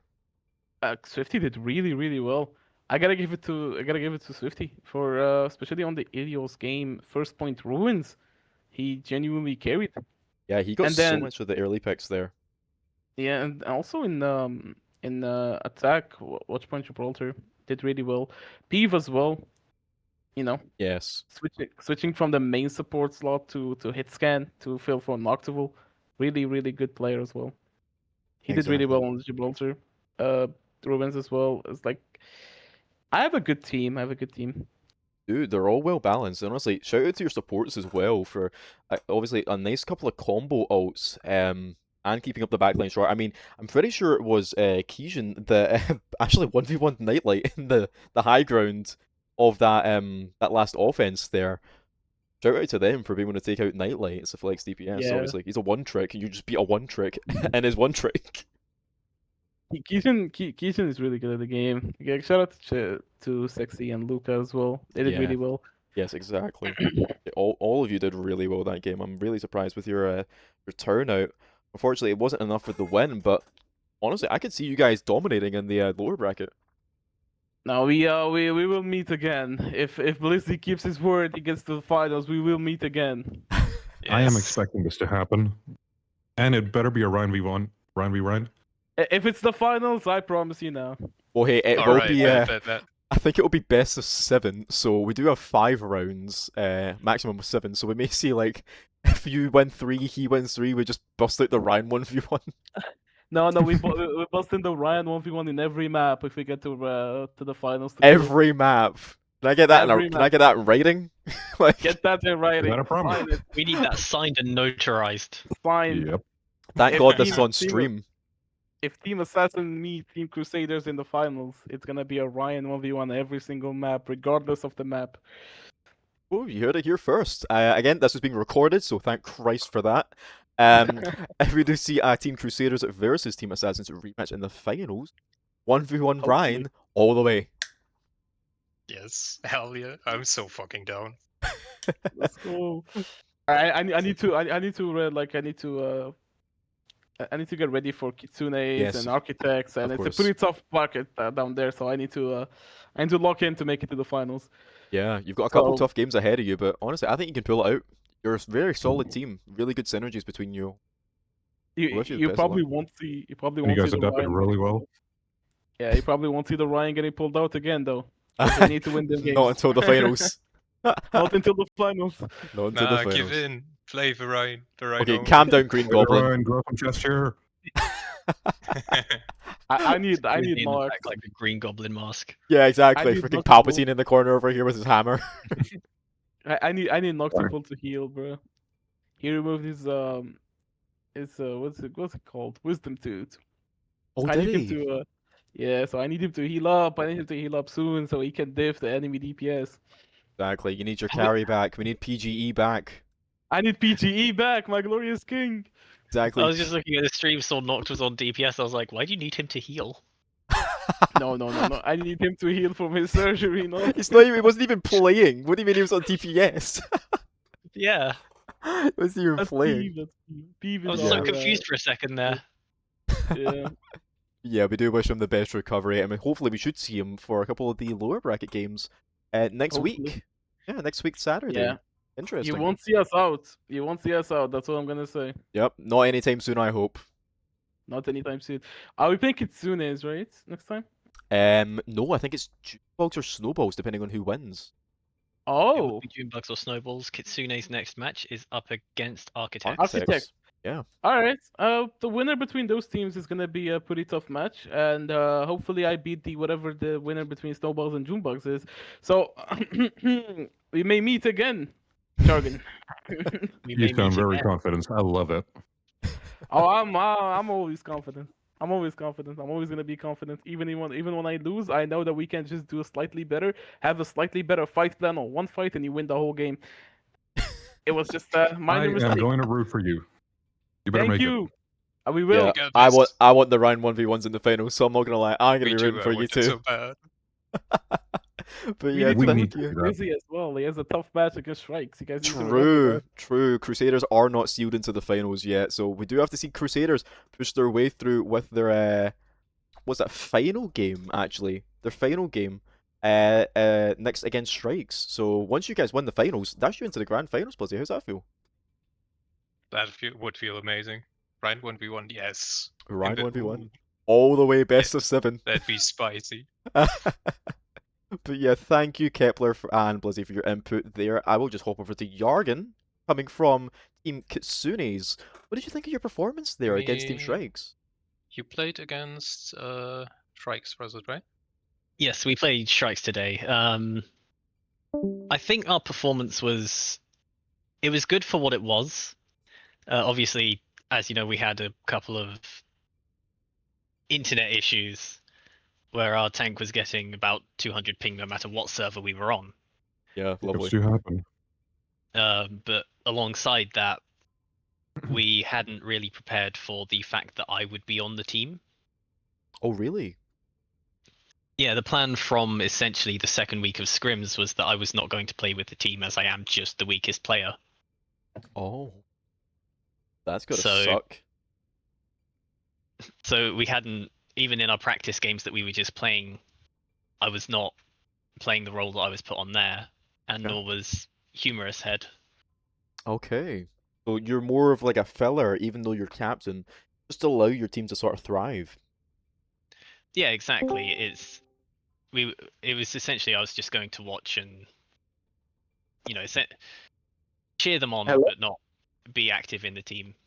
I mean, moral As- support's just as important as actual supports in the game, I think. And honestly, it takes a lot of confidence to sort of put yourself as a captain into the back line just to allow your team to thrive. So I definitely respect you for making the right tactical decision if you think by letting your team go on without you. So good it's a good shout for you if you feel like you're not performing the same that you would be. But I want to say I liked your lineup with Team Kutsune's that you had up there, obviously running with Scar on tank being one to put out. What's going on with the comms with Scar? Obviously he was a bit wrong with the internet issues, but other than that, I mean, Circuit was a close game. I'm not gonna lie, Circuit was a close game. So how was like the comms going on Circuit before the internet? The comms on Circuit were very solid, I would say. We, you know, it's a lot of because a lot of these a lot of the people on the teams haven't particularly played in this sort of environment. The comms can be a bit, what's the correct word? Chaotic? It's not that they're the comms are not what you might hear in like a proper professional tournament, but they are still good. Okay, so they're unique comms, but they mean something to you. So Wait, yeah, so do you from mean in the constantly sense calling like a target- comp game comms? All right, here from the back, for anyone who hasn't noticed, Mui from Team Shrikes, I believe, Yep, right? speaking from the back rooms, it Yeah. seems like. Yes. Yeah. So we actually have the enemy team right here. I don't know if I should be here, but I just got pulled in, so I just didn't want to say anything until I had a chance. Hi guys. That's fine. We do interviews mostly for like both teams that played against each other because we can get like cool banter and stuff if you guys are down to. Like all of this is in good fun, so feel free. Oh, this sounds more like the UFC. Yeah. I like it. So Remy? So yeah, Scar's comms, he's constantly calling targets, which is great for us. We're starting to get more and more into the sort of 1, 2, 3 calls of, you know, saying when we want to engage and when we want to push out and kite back and such. And you know, I've seen from our first scrim to now how much the team has improved as a whole.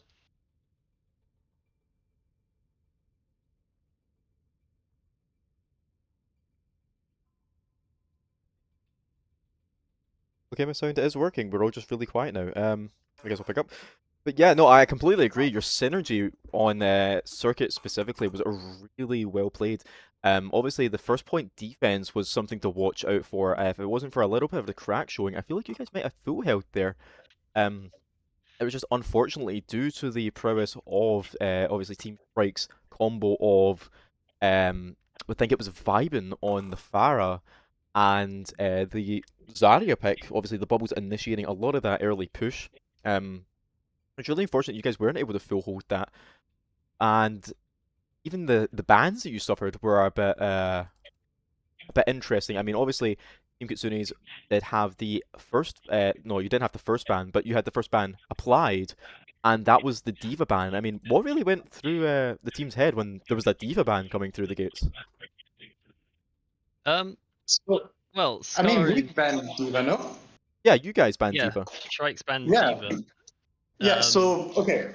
I mean, our thought process was obviously wanting to play Winston into it, right?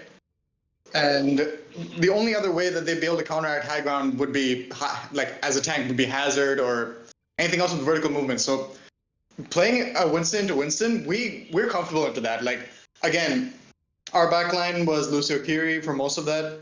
We can just outmaneuver him. Yeah. So, I'm sorry about that. We can just outmaneuver them, so it's not a big issue for any of us. And we can also hard engage with our Winston. We can, again, like we're comfortable playing into a Winston, but into a Diva, it's much more difficult. So for our Winston to keep pressure on the high ground, which is why we wanted to get the Diva pick out of there. Okay, fair enough. So it's more of a preemptive pick rather than sort of predicting what Team Kitsune's might have been playing. Exactly. Okay. Jorgen, coming from Team Kitsune's, did that hinder you at all, or was the Diva even a consideration? The Diva was not a consideration. Scar is not.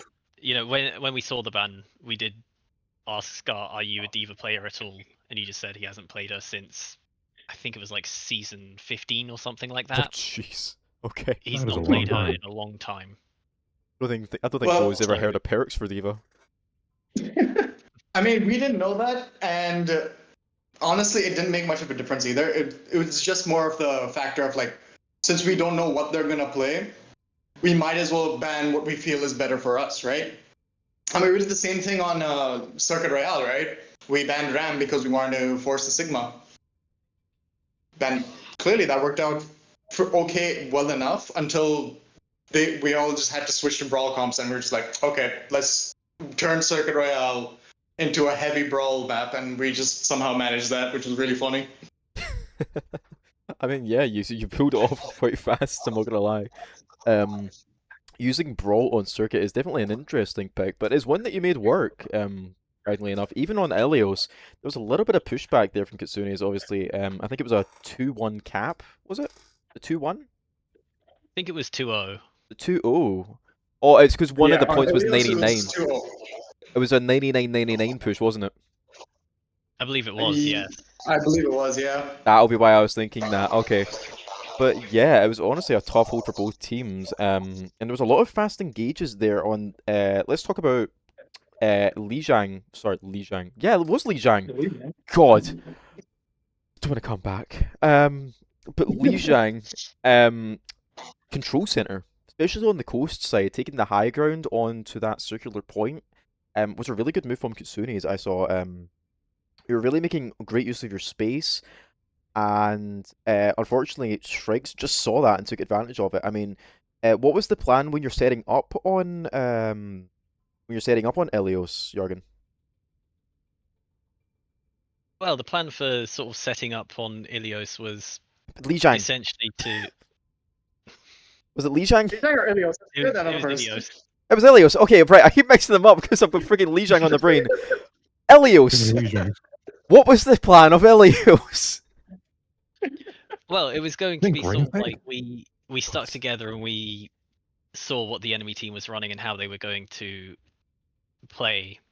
And I think one of the unfortunate things that happened was by the time that we'd sort of come to understand what we were going to do, Shrikes were already starting to dive us. Yeah. That is true. Like, one thing which I did notice that I want to point out is when we saw that the Winston bubble, like all of us noticed that there was a Winston. I'm like, okay, so they want to run dive, so let's just engage first. And we just said, screw it. Antox went in, and then we all just started following up. and from there everything just started turning into a mini brawl in like their side's room, and we started getting a few picks, and then from there we just started steamrolling, and then it was just a hard get back for them. That's pretty much all there was. Yeah, fair enough. So it was purely like responsive play rather than a pre-planned engage, I'm guessing. Yeah, because initially, obviously on Ilios, like if you're playing Winston, you'd want to like control like Lighthouse, the left side of the map for us, which was, and right on top of the point. But since we just saw that the Winston was just staying there for that long, trying to figure out what was going on, we were just like, screw it, let's get in there. Yeah, just And we toss the just monkey. started to engage. Yeah. Fair enough. Well, hopefully, Jorgen, you'll be able to tell this to your team and hopefully come up with a little strategy. Maybe not be so hesitant with the monkey dives next time and be a bit more spontaneous. Like, clearly, Shreks has no problem being just tossing the monkey into the fray and hoping for the best. Bit of a Blizzy special there, but seems to be a bit of a consensus.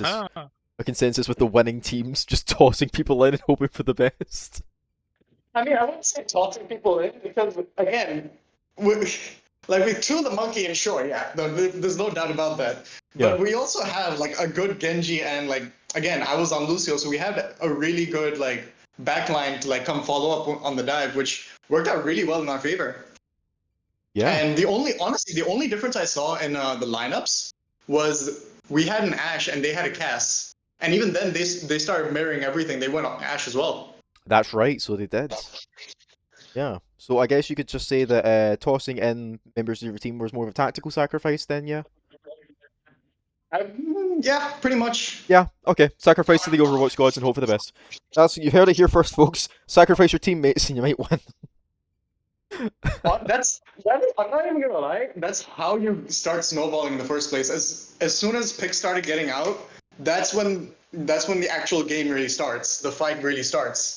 That is true. See who can like trade, who can get those picks in. Yeah. The first pick is critical, and once we got that, we were like, okay, now let's get in hard. And that's all there was to it. Yeah, no, I mean, like I said, it's just because I showed up and we didn't have both our DPS. You know, we had to force our main support to go DPS as well. That is unfortunate.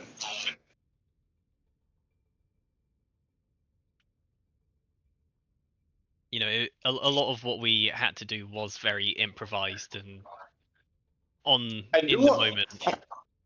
I do want to say, when I saw you on Lucio, I was like very entertained. I was like, this is going to be very interesting then. But also, I would say your beats were really, really interesting when you used your ult. I mean, personally, when I would use beat was I wanted to try and be a bit more aggressive with it occasionally, but then we'd lose 2, and the aggression just couldn't be there.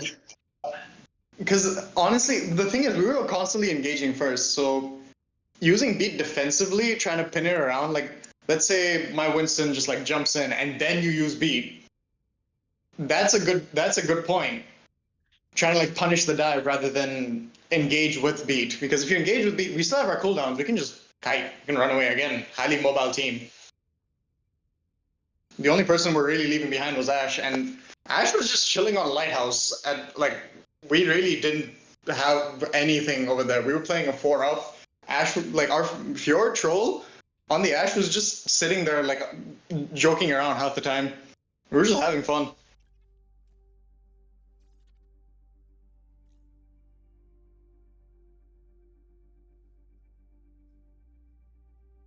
Okay.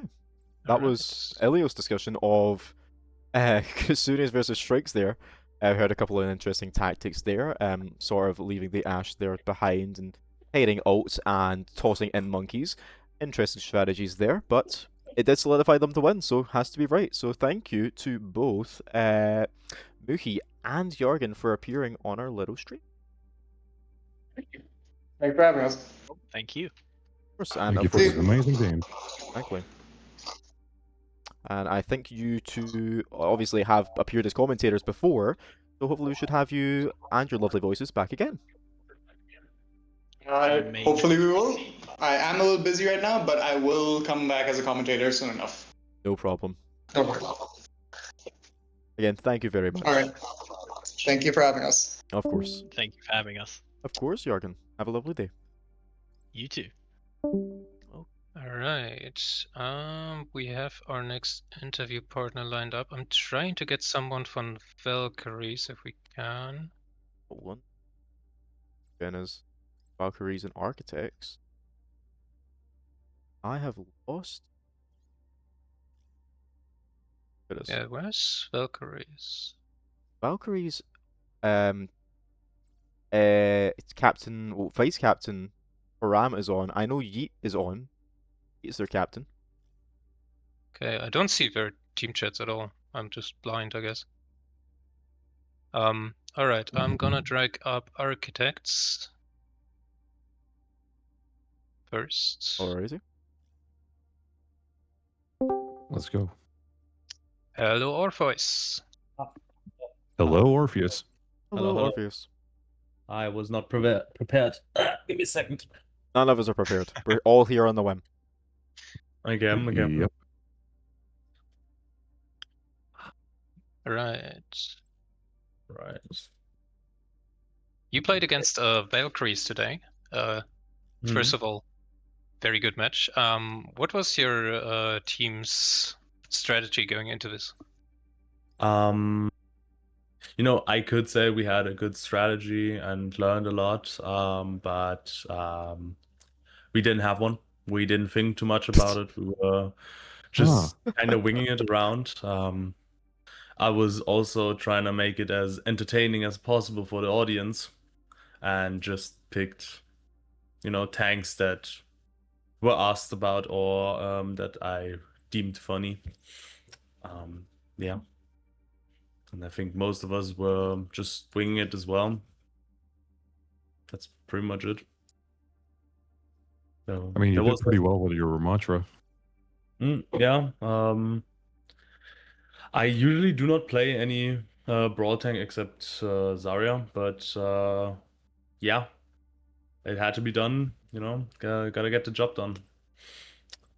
I still don't know how I survived that 4K though. It was the grace of your actions as well as your team. Job well done. Yeah, job has to be done. I think actually most shoutouts goes out to our main support, Vienna, or I forgot her battle tag. Fuck. But yeah, she was go today, and I think yesterday Rain was there as well. We were talking about comms with Zach, That's right. and our comms were not good at all.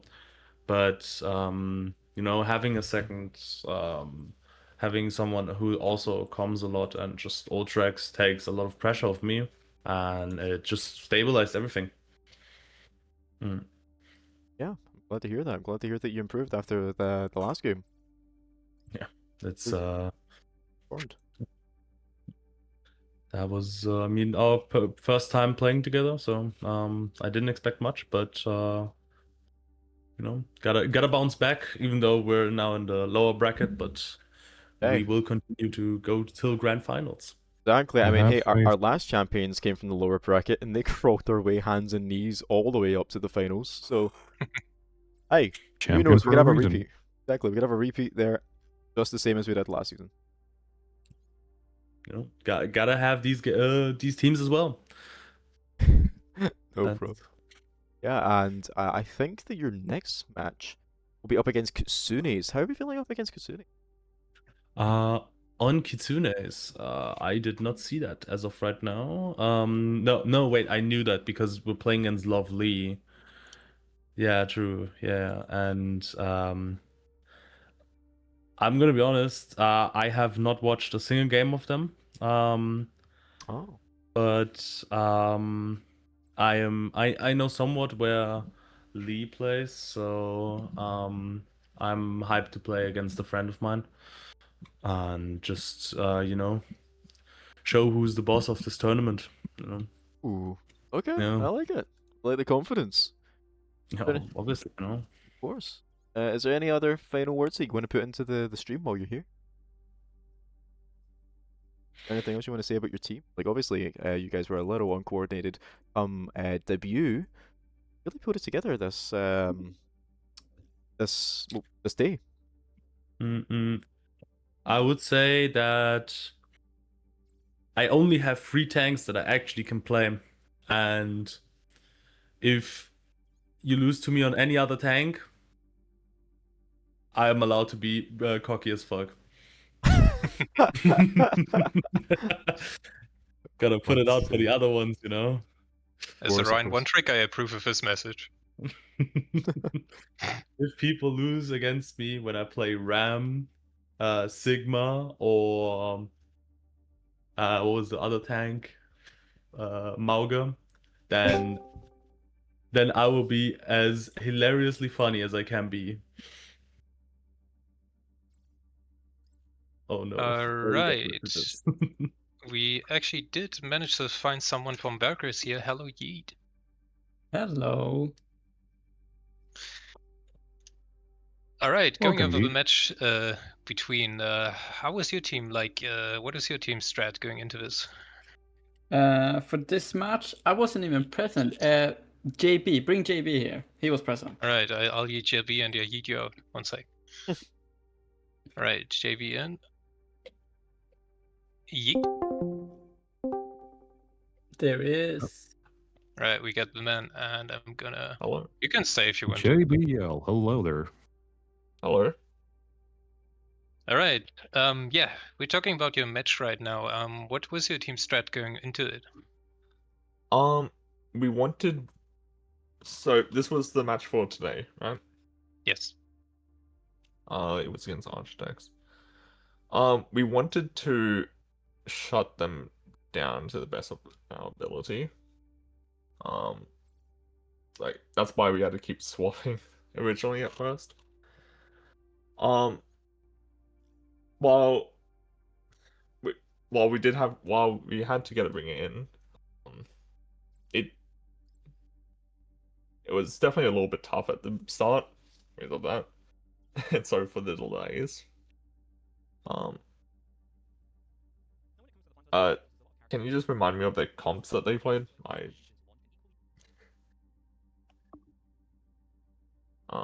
I think Rain just Tiger casted that game though, right?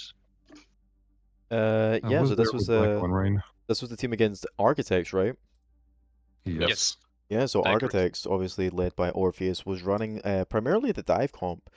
There was a little bit of the ball, and obviously Costas and Femsec were their support duo. And I remember this was the Route 66 map where Femsec was playing on Iriari. Costas, I think, was still running the Curie. And I think either Zach or Warpaint was running with the Bastion, if I remember correctly. And of course, Orpheus was on the Diva. I think. Is that right?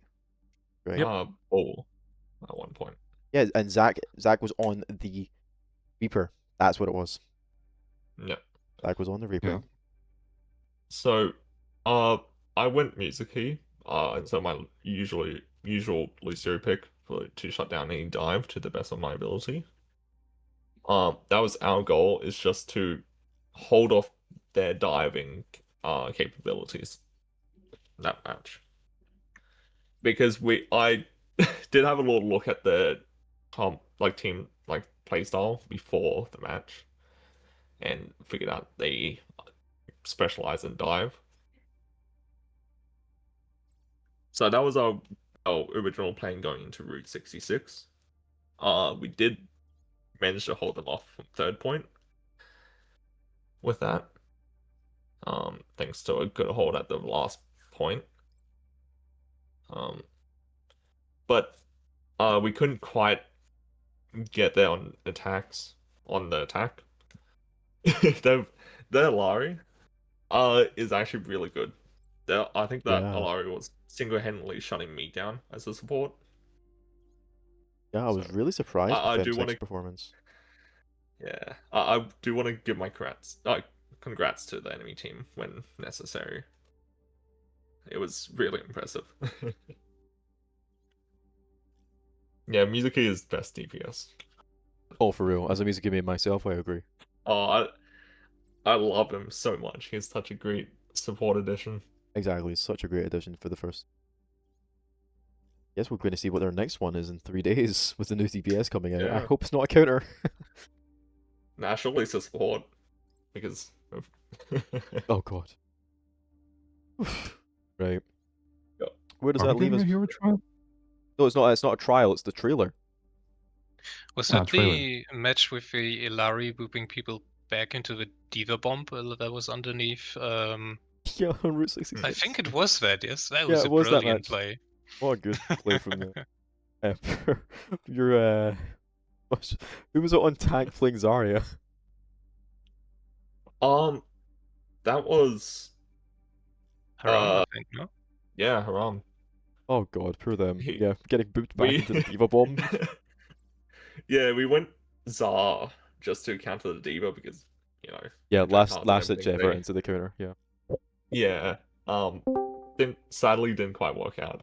Speaking of the man who Yes. exploded, Harambe. Oh, hello. Rom. Yeah, we're talking about how Ignore the exploded. cars. Ignore the cars. Oh, Where's my yeah. Rhine glaze? I'm only here for the Rhine glaze. No, we want to talk about the Zara getting booped into the Diva Bomb. Oh, I don't want to talk about that one. Not a good time, that game. Oh. No, it was not. I mean, even at the beginning, you guys had a really good push, obviously, on attack on Route 66, playing against Walter White's push, Roadhog, weirdly enough. Actually, no, it was you playing Roadhog, no? Oh. Yeah, Yeah, it was you guys. Yeah, it was you guys Yeah. running Roadhog. Orpheus, Yeah, you had to deal with a Roadhog. Poor you. Hmm? What? Poor you. You had to I deal with a did the- Roadhog. We were just low key. We were kind of like figuring out how we want to dive, and to be fair, the call was to go hyper poke, and I said, nah, I'm gonna go ball, and just didn't do shit for like 3 minutes, and then swapped to Sigma.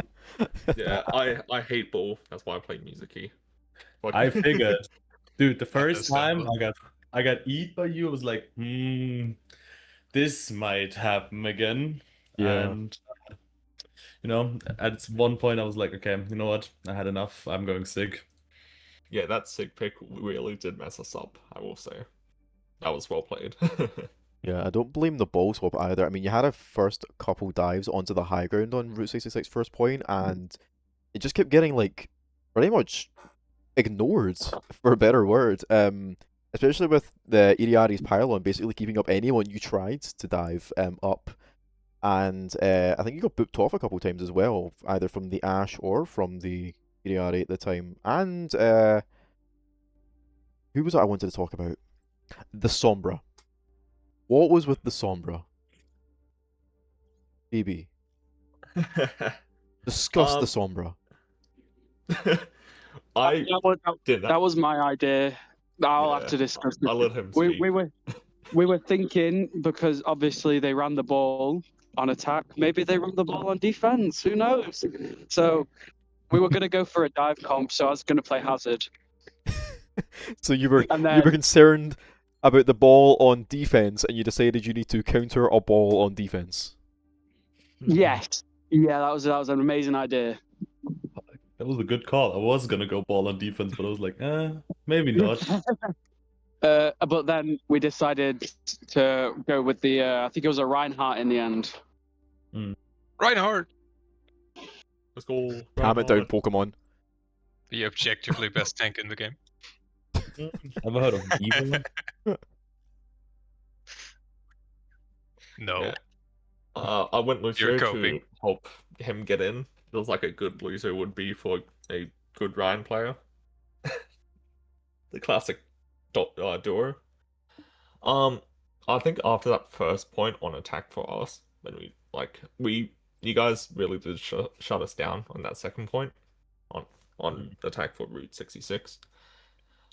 We just couldn't figure out a way. We tried to attack high ground and everything, but once again that Alari, like unironically the pressure of just them having ult really put pressure on me, and I held back my ult too much. Yeah, I do recognize that.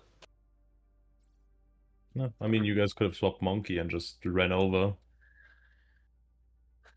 Yeah. Well, that's hindsight, I guess.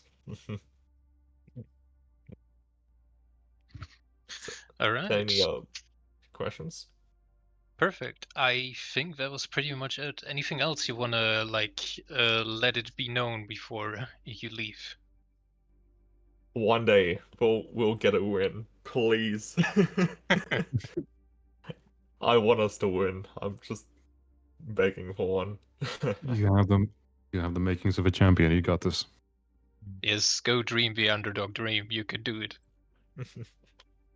It is possible. It has been proven in the first season. True. I'm only new. Like I only just joined 2 weeks ago, so I am very uninformed about all this. Oh, fair enough. Same. All right, perfect. Anything from the opposing team? Which opposing team? That would be you. Yeah. I ate the graph and no one mentioned it. No, no, so I wanted to comment on that. First of all, JB, how dare you eat that Captain Sun? Second of all, Orpheus, yeah. how the hell did you get that graph? I was counting down in my head. I was like, he might ult here. I would ult here. I would ult here. I would That do was it. some Jujutsu Kaisen levels of reaction time. I'm Toto Aoi. I know what I have like an IQ of 500,000. I just but no, it was like in this case it would have been actually the best like scenario for them if they graph and get like Aoi Lari, and since we Ajaxed once and lost the game due to that, I was thinking returning the favor and putting giving it back, but Brilliant. still. Yeah. For the music here, ult, I have no idea how I got that. How I ate that. I was so mad about that. Because It was- I'm playing, right? For fun fact for some people that don't know, I'm playing with 300 plus ping on these servers. Yeah, that's wild. So it looked like it hit to me, but I turned around and there was no effects. I was so surprised as well. I did it just purely from muscle memory. Good Hey, shit. that's how it works. That's the best way to do it. Congrats to that, holy shit. That was a really good music ult. Thanks. That was also really nice, Ilari. Like just gameplay. You were putting so much pressure. If we had it yesterday, we wouldn't be in the lower bracket. I'm gonna say that. Damn. Shame. No, you guys were really good. Stand proud. When we're Thanks. at JJK thing, You better I win think- for us. You better win. What you gave up on the Reinhardt 1v1 on Lijiang, didn't you? You won that. You won that. You won that fair and square.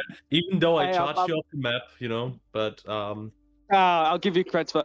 I mean, I'm 2-0 for Reinhardt 1v1s now. So well, what can I I beat say? Blizzy and now I beat Blizzy. Now I beat you. My Ryan is probably the worst character that I touched besides Widow. So I pay respect to everyone who can play Ryan. It's a kind of art, to play that character. It is an art. It is an art. It like is modern art, an no one art form of understands. feeding successfully. Yeah, if you're able to feed, then you've mastered the ride. Yeah, As Yeah, far as honestly. this goes, I'll take any Rhine duel.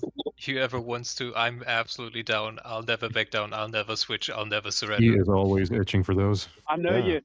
you will, Blizzy. We had a very good grim of Reinhardt. Yes, amazing stuff. Yeah, I mean, And honestly, I won. I've seen Blizzy feed so much. I've considered actually just sending him to Africa. Curing world hunger. Yes. Yeah, it's curing world amazing. hunger, one feed at a time. All right. We're running a little bit out of time here. I would like to move on to the next interview. Thank you to so much for you free, actually. Thank you so much for your time. Also, Yeet is still in here, so you're 4. Yes, and we'll see you again on the battlefield. All right. Thank you. Thank you very much. See you guys next Hope you guys have a good season. stream. All right. Next up, we do have a match from yesterday, Junebugs versus Shrike. I'm just gonna start dragging people in. We have a few emotional support people here to join, so it's gonna take a sec. Yes, there we go. No, There no, we I'm getting go. slimed. No, leave me alone. There we go. Hello, There we hello. go. Hello. There we go. I'm still abducting people. Give Oh me a my second. god, there's so many people in here. Yes. Where the hell This is is a Moonie? party. Oh, there's Moonie. Alright. Yike. There we go. Alright, full house here. Damn, this channel is full. Alright, we have here members of Team Shrikes and Team Junebugs. We're talking about yesterday's match. It was one of the closer matches we had. I think it was a 2-1, I believe. No, It was 12. actually, yeah. It was 12, Yes. right? Oh. It's a very well thought out match. I think we'll start with Junebugs here. How was the match for you guys? And gals. And gals. Gal. It was okay. I mean, I got touched by a monkey half the game, but outside of that, was okay. I think we fought pretty well against them. Yeah, I me would too. have loved to be able to help more, but given that I DC'd every 5 minutes, I was subbed out. Oh, I remember we had a lot of DCs during that match. Yeah. Mostly first map. It was all first map. Only one First was. I map think- wasn't all fun. I mean, speak for yourself. What was the first I map mean, again? you guys EMP'd yourself. I don't know what to Lijiang. tell you. Oh, Rain's favorite Lijiang, map. right. Rain's favorite map. Yes. How did the second map go for Shrikes? How did you go about the match there? We had also like a ringer in, I believe. Yeah, so there's been a slight issue with our tank, and initially our support wasn't going to be able to make it either. So we were completely over the place, all over the place. Luckily, I have been in another tournament, and my friend Entox, he was available, so I was like, okay, I can get him in as like the tank for this one. Unfortunately, he was still busy for the first map, so luckily we had Kiwi just joining in just to say hi, and we were like when we were scrambling around trying to find a player, and then they were just like, I can join in. My condolences. And we were just like, that's lovely, but we need a tank, not a support. And then we just kept scrambling around trying to figure out what we can do. So initially, like, I mean, for first map, we put Haley, our Juno player, on Diva, and it worked really well, you know. We won 2-0. It was a pretty fun map for me, at least. Second map, Circuit Royale, we were, Circuit Royale, I'd say, Shambali. It was rough, just to say the least, for us. We were constantly just trying to like get back into our momentum because constant switches, and we were trying to like build up with our team because we did not have the coordination there. And I was also forced onto DPS for that map because again, with the whole back and forth of like the whole team, we were trying to figure out what we should do, what we can do. And DPS is easily my worst role, without a doubt. So in Shambali, I was struggling, and we were constantly struggling with into a Ram when we were playing Sigma, which again, not much heals going on there. And I remember at the end of the first round, my Ana had, I believe, 300 healing. Damn. And when you're playing a Sigma into Ram, our tank is going to be taking lots of damage when Ram is in form. So that's not something we'd like to see.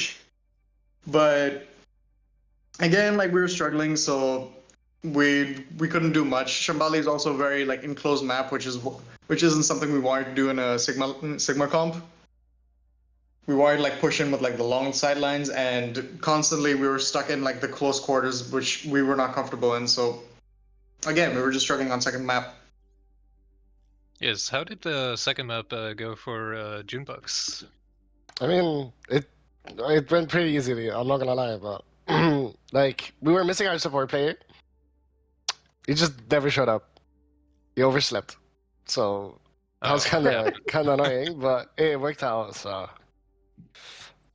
but yeah, second map. I don't know. I just don't have anything to say. But pretty easily. I didn't do much. I just kind of sat there, healed it a bit, and then we kind of won the game. I'm not gonna lie. I didn't If do it much. works, it works. Yeah, sorry. But like we had one of our subs on support, and he kept dying first. I don't know how. He just kept on dying, but hey, we got it, so doesn't really matter. Guys played really well on the second map. Yeah. All right, going on to the third map. How did that go for you? Yeah, for us. I mean, for... Surabasa, pretty clean for us. I'm not gonna lie. Like we ran the Ana Winston because again, like both Fjord and Antox are my friends. Like we've played in tournaments before, so we three still had like a good combo going. And with Fjord on Ana and Antox on Winston, normally we ran a Lucio Ana backline when we played with Winston, but Haley wasn't comfortable on DPS, so I was like, okay, I'll go DPS. But it was still just enough to like get through. And honestly, we got through pretty easily. It was a 3-0 win on Surabasa, I believe. And we just kept punishing the backline. Nano Winston, Nano Blade, and there's not much they could do about it. They went Diva for like the first point, and even then we just kept punishing the backline. They tried going Diva for last point for touch as well, and they could not make it. We just kept going circles around them. Yeah. Yes. All right. Yeah. Congrats again on, and thank you to all of you for playing. I think Junebugs, you moved your match, right? So you're still gonna be playing throughout the week. Yeah, I think it's gonna sometime. be Thursday. Okay, Thursday. Quite sure. But no, like their players are very inactive. They can't plan anything, to be honest. No, that is unfortunate. Hopefully, you guys can find a way to make it happen. It would be very sad to see a FF here due to not enough players. So we hope to see that happening. I don't know if we can stream it. We'll see. But yeah, that concludes the first week EMEA brackets for one match exception. Thank you all for coming here. Any last words you have before I boot you off the call and we go on a little break? I lose your diff monitor? I don't know. No, you didn't. No. Go back to the replay. Go back. Trust. You can go back to the replay. All I see is hard reading the Junker Queen ult with beat and constantly running down your backline as a Lucio. I don't know. So, I mean, say what you want, but we won the match. Yeah. 2-0 on Li Jiang as well, just saying. But I mean, is just your match saying gonna I be rolled straight? you on Lucio. How? Your stats were better. It was. You Oh God, go died. back. My stats were better. Don't even. Don't lie. No, don't try to lie. Don't try to lie. Go back. Can I please say I'm not a gold player? You are. I'm not She's a in gold player. 1 right now. No! And I just won my comp I'm game. getting Don't kill summoned me. as by my own captain. Wait, Mahito, I'm 1 game away from top 500 now. Oh, congrats, bro. It's a good thing being called a gold player. Don't worry about it. People think that No, you're it's not. weak and you're No, it's gonna not. be able to. No, Kiwi, I'll don't. never that's know cool. what's coming. Well, Kiwi, that's cool. I know you're trying to cope right There now. you go. It's You not. got the No. much needed advice from someone who lost a gold mercy duel. Anyway. Wild.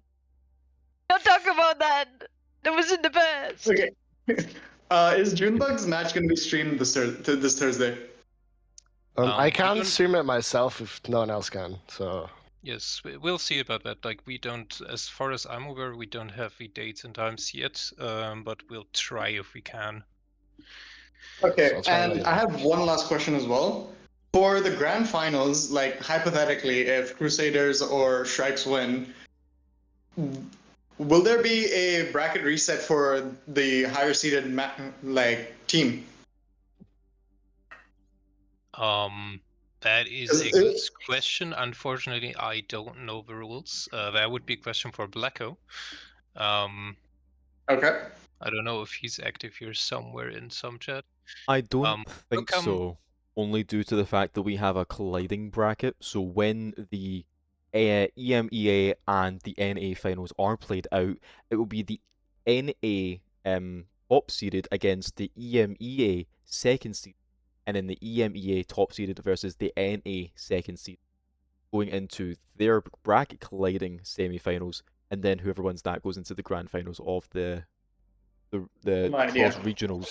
So I'm guessing not, just due to the fact that they will, I think, automatically be moving on regardless of whether they win the grand finals or not. It just depends on who they'll really be going up against in the bracket colliding semi-finals.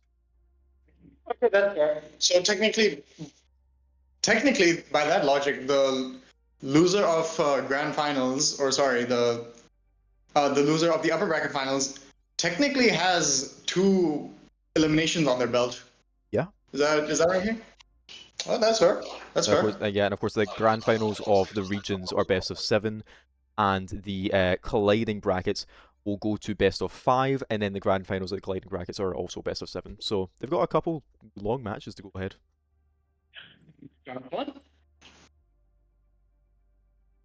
All right. What servers will it be played on? What? Sorry? What servers will the collided matches be played on? It The will, region collides will be played with a match ping of 100, I think. yeah, we it will said be played on the closest average, and as well as a minimum ping of 100, just to sort of even the playing field. Okay. Well, good for me. I'm constantly on 160 because, again, I'm in the Middle East. Doesn't make a difference to me. I feel that so bad. I've been playing on the Middle East for like 10 years now. Bro, that's so fair. I literally just started joining these for fun, and honestly, The Middle Eastern are showing right now. Connection Yeah. is dying. Yeah, your connection kind of died there. He. But if he thinks his Overwatch Sorry. ping's bad, check his Discord ping. My point was that like I'm always on 160 ping plus, right? Like at one point I was playing in one of the matches. I was on DPS against Junebugs, and I think my ping went up to like 230, and I still got a 2K, so I was like happy with like how I was doing. Yeah, it's But surprisingly stable when you think about it. yeah, like it's a high ping, but it's stable, which works in my favor. Especially on like Lucio, because Lucio's wall riding does not vary on ping, and hit scans also don't vary on ping. So both of which, like, I'm fine with playing either of those on higher pings. And again, on the collide matches, if we're playing on a minimum of 100, I'll still be on 160, so it's not gonna make a difference to me. Okay, but Mahito, would you say your ping is the reason you got diffed on Lucio? Is that like? I never got diffed on Lucio. Sync or no? I'll I send you never got clips of diffed the on Lucio. replay. Yeah, is that okay? Yeah, sure. Go ahead. Because last I checked, my ults were way better. Last I checked, you got Lucio diff. I don't know. Maybe you two will get the chance to battle it out in the further games of this tournament. I hope I'd so. like to see a few little I hope teams so. going. And then we have our support player, and we should win. We should. There In are theory- in like, theory. okay. One thing that I have noticed is that there are 2-3 Lucio that are also picking fights, which is going to be really funny because now most of them are in the lower bracket. So it's going to be really interesting to see. That means I'll show them who's very lost, fun though. game for us to cast as well. Alrighty, I think I'll do the lead over here to the break. Thank all of you so much for taking the time for the interviews, and I'll see you in the games. See you then. Thank you for having us. And those are well played games. Good luck for the next Thank ones. you. Alright, we will take a little break here before the NA bracket starts. It will be at 5 p.m. UTC. So make sure to convert that in your own time zone if No. anyone who's going to be playing is watching this already. And other than that, it's break time.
And we're back. Okay, so we should be running our NA brackets now in just a second, starting off with a strong match between Samurais. Get our little schedule here. That should be from 5 p.m. Followed by our Hunters versus 6 p.m. Ribbits versus Stealth from 8 p.m. UTC. Finally, our last game of the day, actually last game of being Lupus Monks at.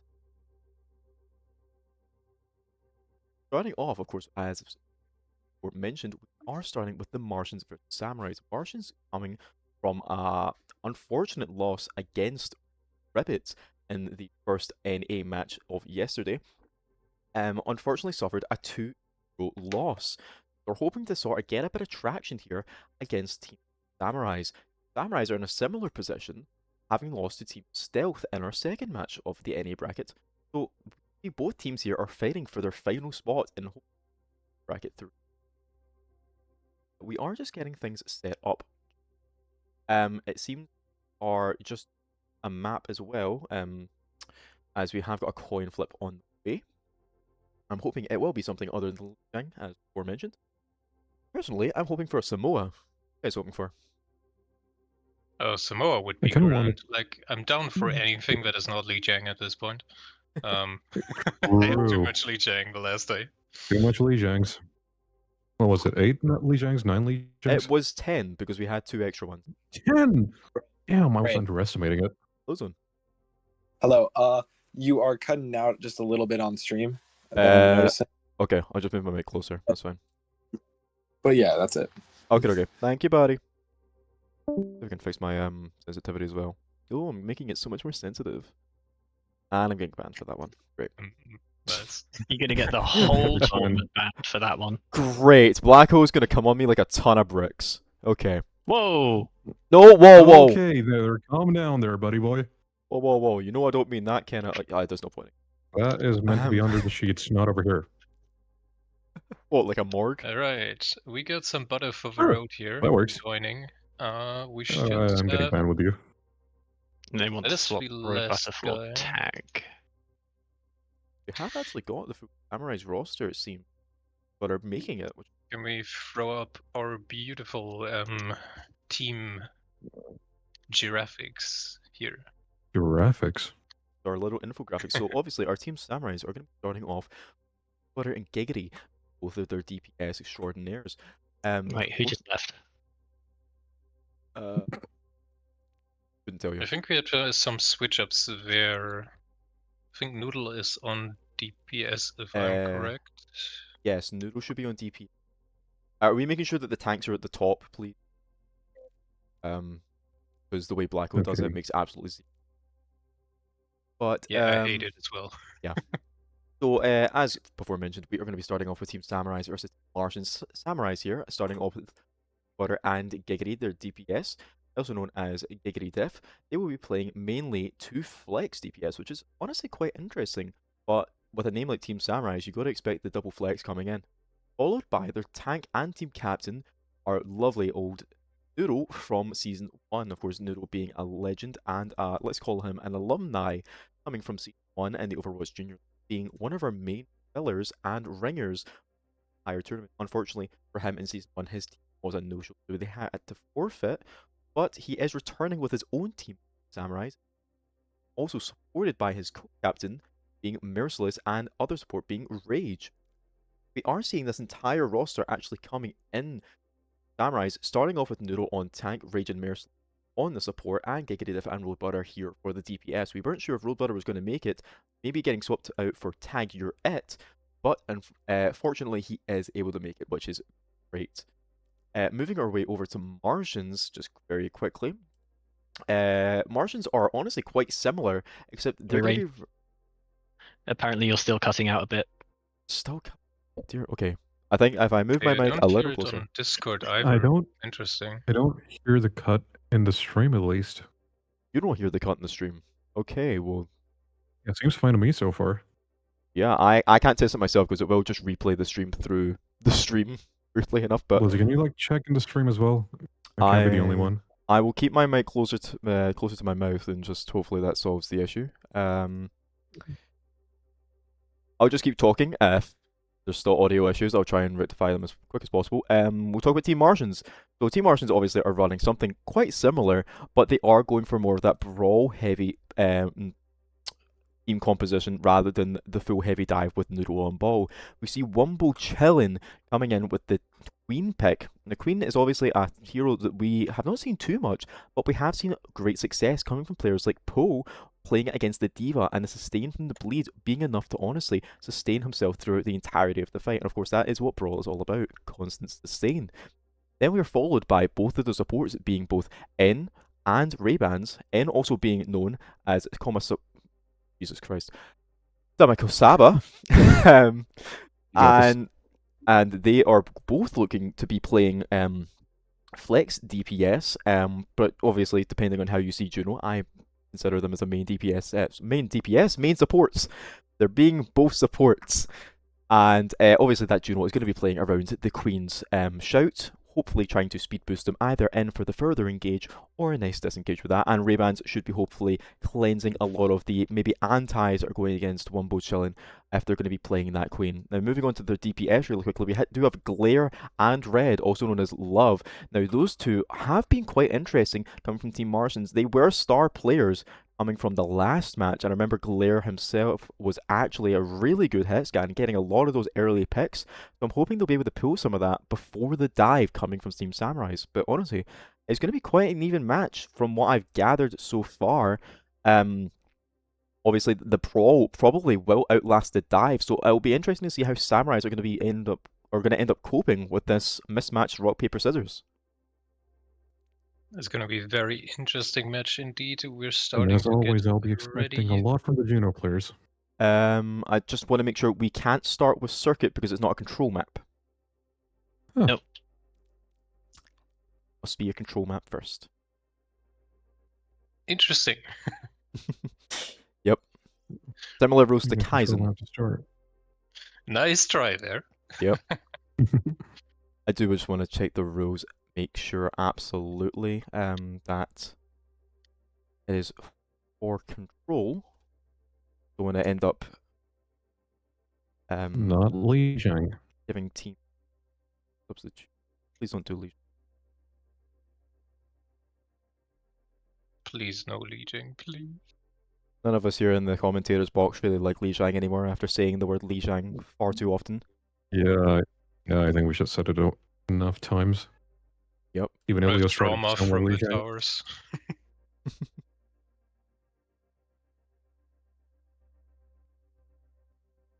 Alright, the finalist roster for Samurais is going to be Noodle on tank, Giggity and Roadbetter on DPS, and Rage and Merciless on support. Okay. Well, it does seem like DPS there Yamara isn't main player. anything in our rules, but it is within the map pool. So we are just going to be starting off with, it looks like, Oasis. A different pick. Oasis? Oasis. The first This time is we've an seen interesting Oasis. pick. I Oasis is like going to the be an Oasis. interesting matchup. Right, for the other side, we have Naruto Steve on tank, Yamara and Galere on DPS, and support are going to be Rainbands and Jesus Christ, Samiko Saba. Yeah, that's why I struggled. You're welcome. This makes me crave noodle soup for some reason. Saba! That's how you do it. Again! Do it again, please. Saba! Thank you. Voldemort there in our casting box. Really nice to hear his Avada Kedavra. But we are taking a little point trip to Oasis. Again, a first here from the Overwatch Junior League. Seems we are just getting our bans in as well, which is really nice. We're getting things done fairly quickly. But yet the Oasis pick is definitely a first for our tournament so far, and I'm definitely loving it. Just anything but Li Jiang, and honestly, from the demand of Ilios, I feel like Ilios is becoming the new Li Jiang. Ball has been banned. Ball banned from Right. Martians. Every time that someone starts to mention Li Jiang, I just get tired straight away. It's like a debuff at this point. Yeah, like I physically yawn. Not because it's Yeah. boring, just because I'm just exhausted. I'm exhausted of Li Jiang. It's more like burnout at this point. Yes, burnout. That's a good way of putting it. Lijiang Burnout. Lijiang Focus Burnout. Lijiang Burnout. And we have a Kiri ban coming in from Summarize in response. Okay. Interesting. What was the first ban? It was the ball ban. Nice. So ball Kiri ban. It's going to be very interesting to see. Oasis is definitely a more brawl heavy map, as a lot of the control point maps are. We will have I've to seen see if ball works a lot. Summarize can win here with their more dive heavy compositions. Or will the Martians take stage and win this one? Somebody watching a football game in the background, it feels Yep, like. I'm going to be closing that door immediately, so no one can hear that. That's what I get for turning up my sensitivity. Yep, welcome to Scotland, ladies and gentlemen. Stream on. Alright, the game is starting. We're still on the map screen at the Don't moment. worry, I'm aware this time. Change any seconds. There we go. Yamara on the torp with Glare being on Junkrat. Actually, seems like Junkrat Minor. Giggity or Giggity? Giggity. Okay. Giggity. Giggity. Exactly, like a musical gig and not like a gigolo. I'll have a lot of fun with this. We have Naruto, we have Giggity, we have Noodles. If only there was a Sasuke, but hey, we can only ask for so much. We have Butter. These are great names. Yeah, we might not be getting Sasuke, but with Butter we're getting definitely Saucy. And Raging Merciless. Oh, Butter Noodles! Butter Noodles! Here real quick, we have a Winton Junk comp with Mercy Juno. I know it's Kasaba, but I almost said Samosa for some reason. That name is interesting. And the namesake Definitely a tongue Genji twister. from Samurais. And on Martian Science we have more of a poke comp here with the addition of Sigma, Embrace, and Symmetra. We have a Winston on the other side, so this is going to be. And both teams are There's going to starting be a lot to of. We have a rotation here from Noodle on the back of the point. Samurais here setting up on the high ground first, making it hard for Martians to push in. Noodle took in the rock, and meanwhile, Giggity is getting attacked from behind, apparently. Yeah, Butter looking for a pick, has to get out, but Winton is going in, he gets very low match. Noodle's a bit deep. Saved by Rage, very nice. Make it out. Okay, yeah, that was very close. Oh, but the Mercy res was not in time. Gets downed by Kasaba. Butter trying to look for Picky, but gets countered by Glare, getting 2 picks here in this fight, and that is a team fight win for Martians. Very well done. The road is not very buttery, ladies and gentlemen. No, it will not be a smooth road, I'll give them that. We have a little slip up here, but I'm sure they're gonna be able to recover. Slip up. Yes, Muggy going in, using his bubble right off the bat, not finding too much value. Glare here on the flank here, looking for something. Getting marked by Bijanku, who actually gets the pick on the Tracer. Amazing. Noodle here still looking for a pick in the backline, fighting this Sigma. And Noodle just backs away, while Merciless is pushing with here on backline, looking for picks, fighting the Juno. Okay, Noodle might have some opposition here. He might. Ember Yes, gets really low, here comes gets the rock, killed by and Giggity with another banger here. we are trying to Juno get back gets to low. live. Getting a good pocket out of it. Sigma and Moira struggling. Naruto but goes it is down. Just for naught. With Samurais taking the point here. Ray-Ban's trying to get away from the Winston.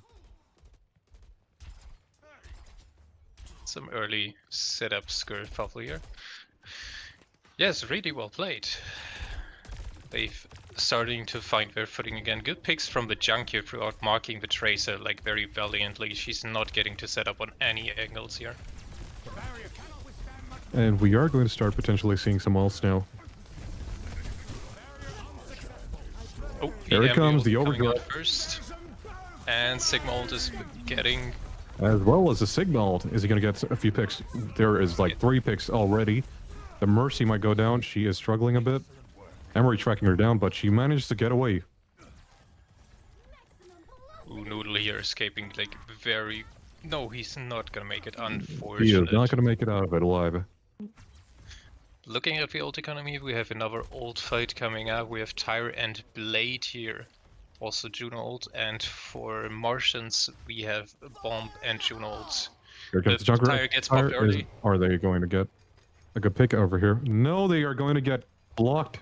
The apparently. tire is up in the sky. It is Are they going to stuck. waste it? I don't think they just lost it. No potential picks by the tire. But at the same time, there were some team kills. And that was a stagger, I believe, towards Road Butter. Right, last chance here for Samurais to make this work. They have to touch here. But they just Giggity lost gets Merciless picked off and Jiggity. early. Unfortunate. The Moira ult gets Here comes the popped. Moira ult. Going on point, popping the Rage here, trying to make anything work. Genji Rage with might Blade potentially coming die. out, She gets is. the pick They on are getting Emery. chased. Is it gonna be 6k Blade? Fighting the Juno. Road Butter is pretty low. Goes down. He might not make it out. And there they go down. And they can't make it onto point. That is a first point for Martians. Score 1-0. The engages from Samurais were really good. They just couldn't do enough damage in time and got poked out from Martians, which is unfortunate. I feel like the hard Winston play was dive. struggling a bit to get the picks that he needed because of the mobility. Yes. Samurais here also having to take a lot of poke damage pre-fight, which makes it hard to set up in places. Giggity doing very well, though, denying the Tracer angle, so we'll see as soon as they get some. The stream. And we see a change in strategy this time. Okay, so Noodles and Giggity are taking the right side of the point. Forcing the trace out very well. Road Butter and Merciless on the other side here. We have two flanks going at the same time. Martians are Merciless stuck in and the Road choke Butter for on the now. left, while Glare is taking a flank. Potentially getting a Merciless, but no. Mercy comes out to help them. Road Butter fights for Yamar- pick onto Yamar gets down. Yamara. Amazing dash here. They are up one. Can they cash in this advantage they have? Martians still lingering at the choke. They kind of got onto point. Now Noodle is going in, trying to deny them the space. Mara gets back, no fate. Giggity is Noodle getting fighting rocked, Naruto. but it Naruto does can look make like it. Jatabayu. Naruto might not make it out of this, but wait, no. Monkey just gets down. Are they going to go for the res here? No. Potentially, Rage is going to die. Is Tracy really struggling, but it looks like Martians are gonna take point here. Samurais have to fall back. Unfortunate pick on the monkey there for Samurais. At least they disengaged on time, but let's see how this one goes. They did make the swap towards Junker Queen, so this could change things up. But and we do see a But fight here. Queen they goes do down get immediately. The pirate damaged a dragon lot by this. onto Naruto and finds a pick. Mercy gets the rest of a Noodle. We are back in business for Samurais. Pushing out here, trying to get the pick on the Juno. And Emre goes down to Road Butter. We do have a Tracer and Juno ult incoming, so might the battlefield shift for them? We also do have the Mercy ult here online. As well as a Genji ult incoming. Gonna be a great fight to watch. Martians here trying to engage, looking for an opening. And they find one by picking Giggity off right off the bat. Huge rock But at the onto same Noodle. time, it was a trade, but can the overdrive change things up? Gets blocked, but they find the picks anyway. Junk here on the point, struggling Merciless to stay changes as alive. well. They get downed. Can Rage make it out of it? No, they do not get. Yeah, but I'd like to point out that is a 5k actually from Yamara getting damage on everybody there with his ult. Very nicely done from Yamara there. Really good use of that spacing with the flight that obviously Emre's ult gives him. And of course that splash damage finishing the kill on Merciless there. Really nice late pick. Very well done. We have a few more ults here coming up. Sigma ult and Blade are gonna be the defining factors of this team fight. Who can get They are starting to push in. Can Noodle make it out? the Genji Blade is online, fights the Roper pick on getting- the Emre back to the Juno. Juno ult gets popped here from Samurais. Yamara. Road And Butter up only pick finding Road Butter. Yamara as a pick so far. And that is a type 5 win for Samurais. Noodle makes it to pick up Naruto. Good stagger. This match is kill here. going really well, especially with the tug of war. Yes, both teams are not giving up anything if they can. They are making each other earn that point. We do have a Queen ult here coming up. It's going to be very hard for Martians to play around, but they still have the Sigma ult. Okay, the Queen Rampage just goes went out early. in. Catches two. But Jula really they struggling might here and potentially there's die a because their tire. team was not there to help them. This might be a bit chaotic. Okay, the tire finds Ray-Bans as a pick, as well as Yamara by Road Butter. Tracer gets taken out early. There's the Sigma ult on Giggity. Can he make it out? Is Giggity going to die? Yes, they are, but they might get a potential res over here.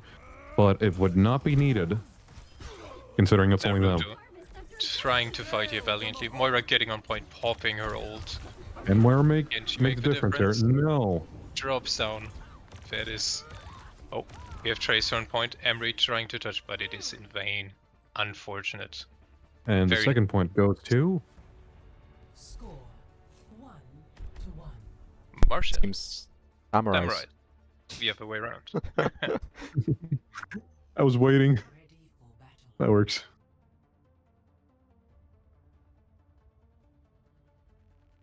They've got Road Butter the Genji. So...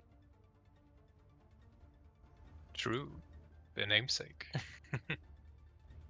They are I'm going to glad go all for the the team mid. names If, worked out like that. yeah, if you want to know the team names, pop on the stream if you can, and obviously you'll have the overlay as well. Yes, the stream will be in the server. I saw the question in the chat earlier somewhere. This time we have a Junker Queen versus Junker Queen matchup, so this is going to be very interesting to say the least. Yeah, I think that Junker Queen really helped them in that second point. Obviously, offering the same sustain that I was talking about when I was discussing Poe against their Diva matchup on Gang. And Glur is having some trouble staying alive. Will they manage to keep it up? They are getting hunted by Road Butter, and he manages to take them down. Very well done here, showing off his DPS prowess. Naruto's trying to make something work in the backline, but is pretty much alone and gets caught out. Lamar going after Road Butter, but manages to push back. Naruto Steve might be facing a dire situation here, and they do bite the dust. Excuse me. Road Buddy finding two pigs, really flexing those Genji muscles, going in and getting what he wants. And that is a team fight win for Samurai. It's really well done stuff here. Glad Ray-Bans is not sponsored by Ray-Bans, the glasses. We don't need Ray-Bans glasses to see who's the victor here. Obviously, That's true. Samurai's winning first fight, so Ray-Bans, you're gonna have to keep your peepers open. I say this while wearing Ray-Bans. Very on topic there. Nice one. Unprepared. Giggity gets a pick onto Yamara early here. Raven's really struggling to stay. Roadbutter is catching him out, but has to retreat here. But they have an already pick. Naruto going for Road Butter, but manages to find Noodle instead, so it's going to be an engage. But Noodle might not make it out of here alive. Gets a bit of pocket just in time to get out. But Ray-Bans goes down. Giggity here with another pick onto the Moira. He's really playing The Mercy well. just narrowly avoids that.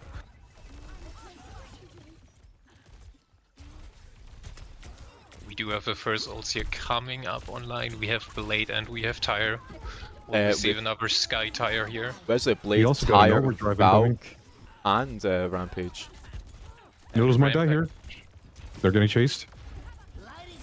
Here comes the Tire. And Naruto just down.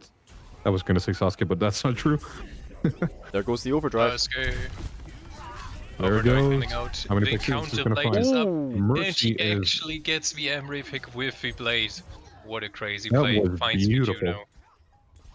Roadbutter here really putting in the work as the namesake of Team Samurais and getting the winning Blade here for the 2-2-1. And this game goes to Team Samurai. What a nice turnaround. Obviously, Samurais just didn't have the footing on first point, but they really made this map their own. Looked really dire for them after this first push, but they really pulled it together. With Lamara Roadbutter with the finding overdrive. a lot of early fight picks here, making the difference. Very well played from both teams.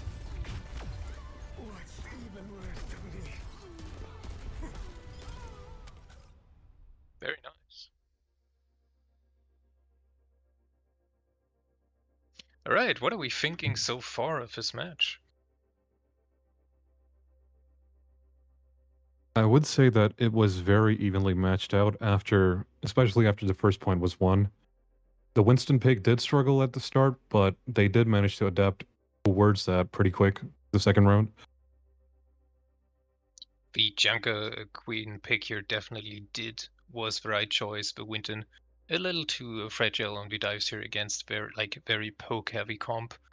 Both teams shifting to Junker Queen in the end, which worked out well for Samurais regardless. Noodle here, of Yes. course, being a ball specialist, so we might get to see this on the next map though. Or we will see more We Queen. might get a Michelin star meal just by the ball alone. I really hope for that. We haven't seen much ball gameplay, if I'm correct, in this tournament so far. Well, it's my first day, but I can confirm that. Alright, we are setting up the next match here. Definitely will be watching out for Road Butter closely in the next match, the Genji, who made the comeback possible, and also Yamara being the Emre, getting some very nice picks also last match. Those overdrives were neat, to say the least. Yes, fight-winning overdrives overall, just a little bit missing there to get the win in the end. And of course, the mascot of Season 1, Noodle here, putting in work on the Queen. Doing a league's work, carrying it all. Alright, we are trying for Circuit again. Let's see where fate, or as we would like to say, the Overwatch devils land us. Yes, so we are going Circuit, it seems like.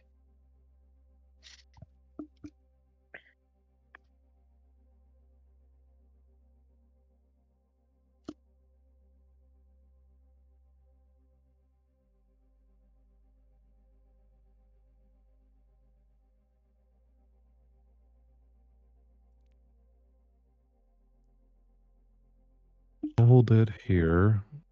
They are saying that it is okay. That is correct. Yes, the loser gets map pick. Do get first map pick, and they get the first ban.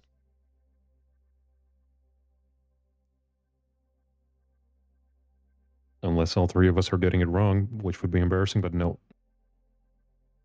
No, I like to think I'm a little better than that. I love the confidence. Confidence, it's slavery into experience. We'll just call it a good cup of Joe. I don't know who's in my cup, but they feel like Dahmer. Honor's good. Can't go wrong with that. You will not respect that. Disrespect that. Come on. No. No, I wouldn't. Okay, ban Mercy. Alright, we're gonna have a quick switch here. 1 second. Some technical difficulties, as one would say. And that's what we have Blizzy as the German here for that efficiency and good work. Thank you, Blizzy. Alright, let's turn our aces off and get Circuit Never in seen a here. Sombra ban.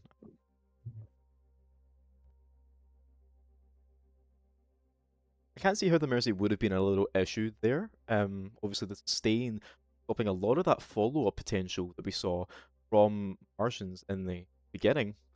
And Rage, I think it was Rage, yeah, it was Rage, obviously playing the Mercy, was definitely important. Try and keep Road Butter up and engaged. It'll be interesting to see what they're going to be playing instead. Obviously not going to offer the same consistency as Mercy, but definitely going to be. Of course, the Sombra ban seems to be in a counteraction of maybe a predicted Ball from Noodle, obviously Ball being their main hero. So maybe this is just a preemptive one as we make our way on to Royale.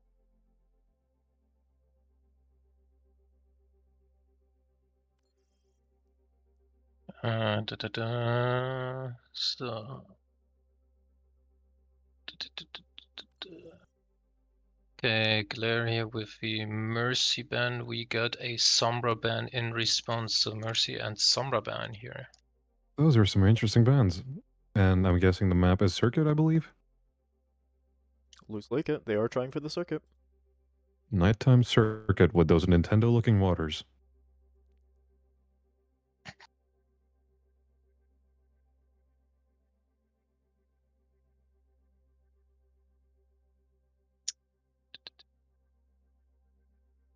Sensitivity back, because I'm absolutely not risking people to hear me drink my coffee with every gulp.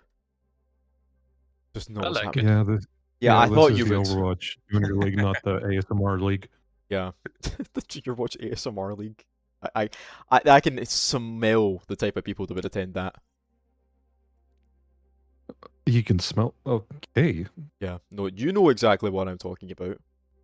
I would like to just pretend not to, but yeah, unfortunately, I do. Exactly. You're right about that. I know. I'm often right. God forbid I be left. I think you're a bottom, but sure. Not left or right. I'm on bottom.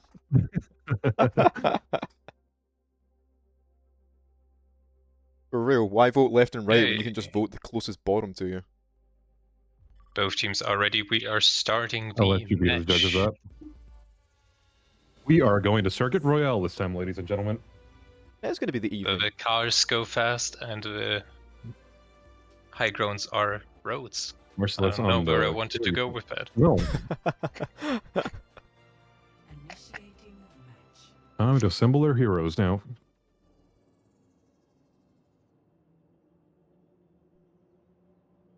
Yeah, I'm always so caught up in playing this map that I forget how beautiful it is at nighttime. Look at the scenery, especially because this is all on the mountainside. A lot of people don't realize this, but the entirety of Circuit Royale is actually just a cliffside for an oceanside city. Obviously coming from And Monaco. Look at those windows on those houses. Definitely better than Pokemon Z and A. Z and A. Oh, I'm sorry, you mean ZA? Yeah, we can go with that. Yeah. I think everyone who speaks English that one. But going on. What is English?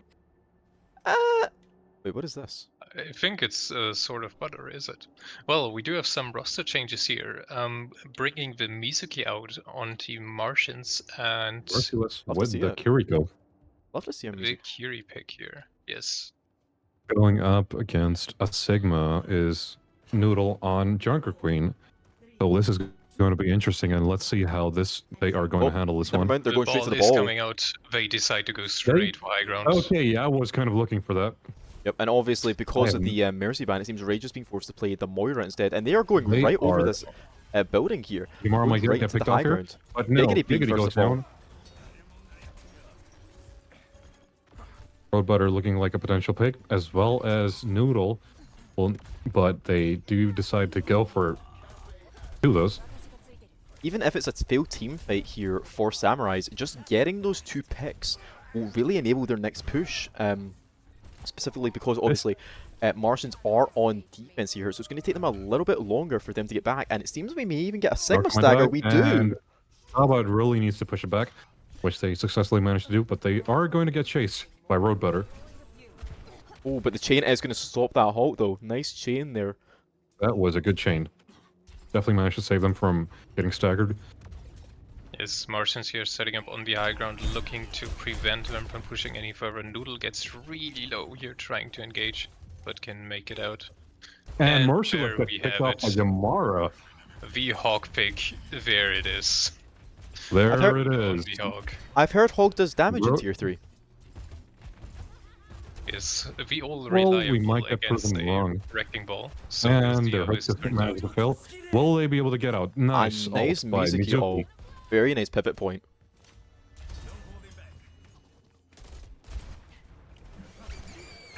There it is, the minefield from Noodle. Getting the pick early on Road Butter here in response from Glare.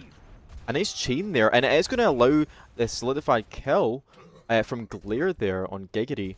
and both actually both their DPS with Roadbutter Kusaba is falling. trapped. Oh no, that was an unfortunate one.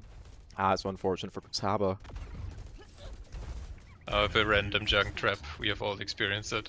Oh yeah. Yep. I've had far too many Hanzos be one and then walk into a trap and then blame me for not healing. Trap is getting placed at the same position, but it does manage to get down. Yamara taking Rage out. As well as Roadbutter. And they get another one. Yes, they do, but Merciless going down the drain. Noodle is still living in their backline, it's his new home here. Noodle trying their best, but can they manage to get away? Oh, the And the chain. chain just hinders them just in time for the pick. They do not make it out. Yeah, unfortunately for Noodle, in Monaco, despite living in the backline for so long, he does not actually qualify for squatters' rights. If only they were faster than a Ferrari here, they would have maybe qualified like Monaco. That is true. But here they're sitting like a Ford. Clearly, they can't afford any space here. Alright, we do have ults here coming up. Can we see another And team winning Noodle just goes out. We see the Blade coming out, Going hopefully for a try and get a Genji pick Blade. onto Are Glare, we which he going does to pick connect, up there? That is one, and that is onto the two. Mizuki, And we get another one. and onto the Yes, we Ray-Bans. do. A nice triple Roadbutter kill. cutting it away. Never mind, quad kill As from well as taking out Roadbutter. Yamara. Cutting these roads up like butter. Very nicely done.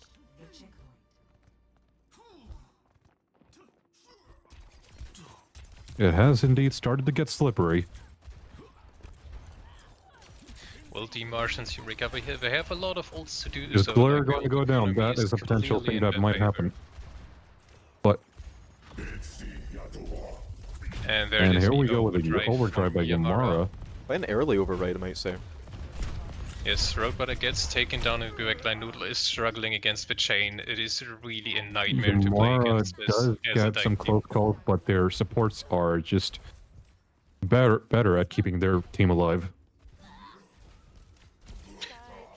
Glare taking out the enemy team's Ashe. Giggity is switching from And that is a Shang. good nade, but which will take out Kusaba. That's a nice zoning bob there, just on the corner, allowing the full sight lines of second point. Moira is trapped below. And there another CC kill onto Noodle. He has a really hard time here finding any entrance with the Hawk and the Mizuki. Unfortunately, With Yamara chain burning to death. to spawn. That was a crazy shot. Okay, area has been denied. Is Roadbutter going to get the kill on the Mizuki? They are chasing, so Yeah, I never thought so. Mizuki is just too slippery. but they do not manage to slip out of this one because Noodle just takes them down on time. Yep, you can be slippery, but you can not stop yourself from being squished by a freaking wrecking ball. Speaking If of only which, Scrub Daddy squashing worked. Ray-Bans. Samurais are up here, but Martians will try to take Roadhog this has point his back. own They incoming, have so can they just take this out? Hog ults. The nanoed They bomb. There's the are nano potentially bomb. not going to be able to get this point. And it's going to shred through that Hog's health. And Ray-Bans popping the Kitsune for the final touch. I'm not sure if they're going to switch this or if the Kitsune was more of like a last-ditch effort, but if it is a wasted Kitsune, that's really unfortunate for them. Mizuki might die here. Kusaba is down, so it is a good stagger. Seems they weren't actually going to switch the Yuko, so it is an unfortunate loss of Kitsune here for this next fight. Very unfortunate indeed. We do have a Blade and the Moira ult here coming up. And we have a Ram switch here from Martians. Yeah. I'm expecting this blade to be huge as Roadbutter, despite his name, is not going to be flashing a butter knife here. In fact, a nice katana much slicing quicker. through the roads here. Oh, see, Giggity actually Glare dipping the going down. glare on the Ashe poke. And Romantra getting pushed in. Will they be able to make it out? The overdrive comes out, gets countered by the Blade Along yet again. It's with a pick on blade, both which supports. does get 2 picks. And Manages to miss Yamara, but Yamara goes down. in the end. Yeah, poor Yamara Giggity here drops is in the middle showing of the a lot of minefield. prowess on a hit scan as well. He can do both. He Will can they play be junk able to and make it he out? can hit heads on Ashe. Will this it be be enough here? contested? Kusaba trying their best, but are going to disengage. Both supports are down, just Ram and Tracer holding down before here. Noodle easily They did get swinging Yamara down the as well as Tracer. Ray-Ban. Eric. With a huge support ult for Blair Mizuki getting on two point. good picks in there. But Noodles is being the only one left there. Can they make it out? Giggity on the sidelines trying to make something work, but gets forced out. And Blair Very takes close them down. push. Very close push for Samurais. They have only 40 seconds left Blair here, finding so Noodle. they get another chance here. Noodle And getting on chased the by high a ground, Vendetta. trying to be as annoying as he can until his team regroups of him. See, 30 seconds left on the clock. This is Samurai's last chance to make this work. They It's looking have a bad for Bob them. incoming, They so only this have Bob. could work. If the pit placement is done well. We have both Bobs here online. Who will get the better Bob? Glare goes down Glare early to goes down. Noodle. Bob gets That is a good popped Bob, from but Giggity. Naruto is taking the brunt of the damage. Robot here finding a pick onto Mizuki, and that is... They're trying their The Bob best, on and the point. Bob just Wasn't misses the point by a touched. narrow inch. That is unfortunate. Sure, Bobber. And that is first round for Samurais. Finishing in overtime. Initiating match. If only Bob did manage to do something on time. Seen a lot of Bob action this match actually. Obviously, the first Bob on second point, a really nice sightline that allowed Martians to have a hold there. And then, of course, the interesting Bob from Samurais on the offense, nanoing him, putting full confidence, but it does actually get 2 kills on both the Hog and Whole Hog and the Kiriko using Kitsune. So it was actually an ult trade that was equaling grounds. We are starting with a Doomfist for this point. As well as a Widowmaker for Team Martians and a Zen. A lot of As changes well here as actually. Kasaba on the Zenyatta.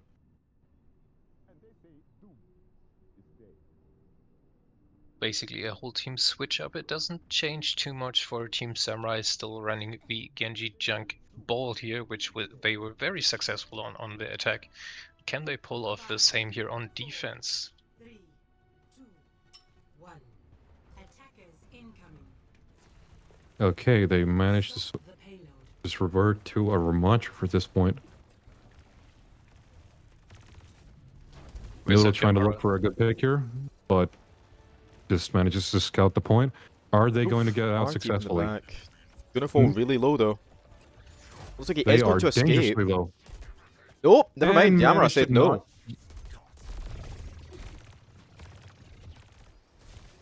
With a tank I dying gotta here think, early. Yamara Samurai with are the forced. pinpoint accuracy is just amazing.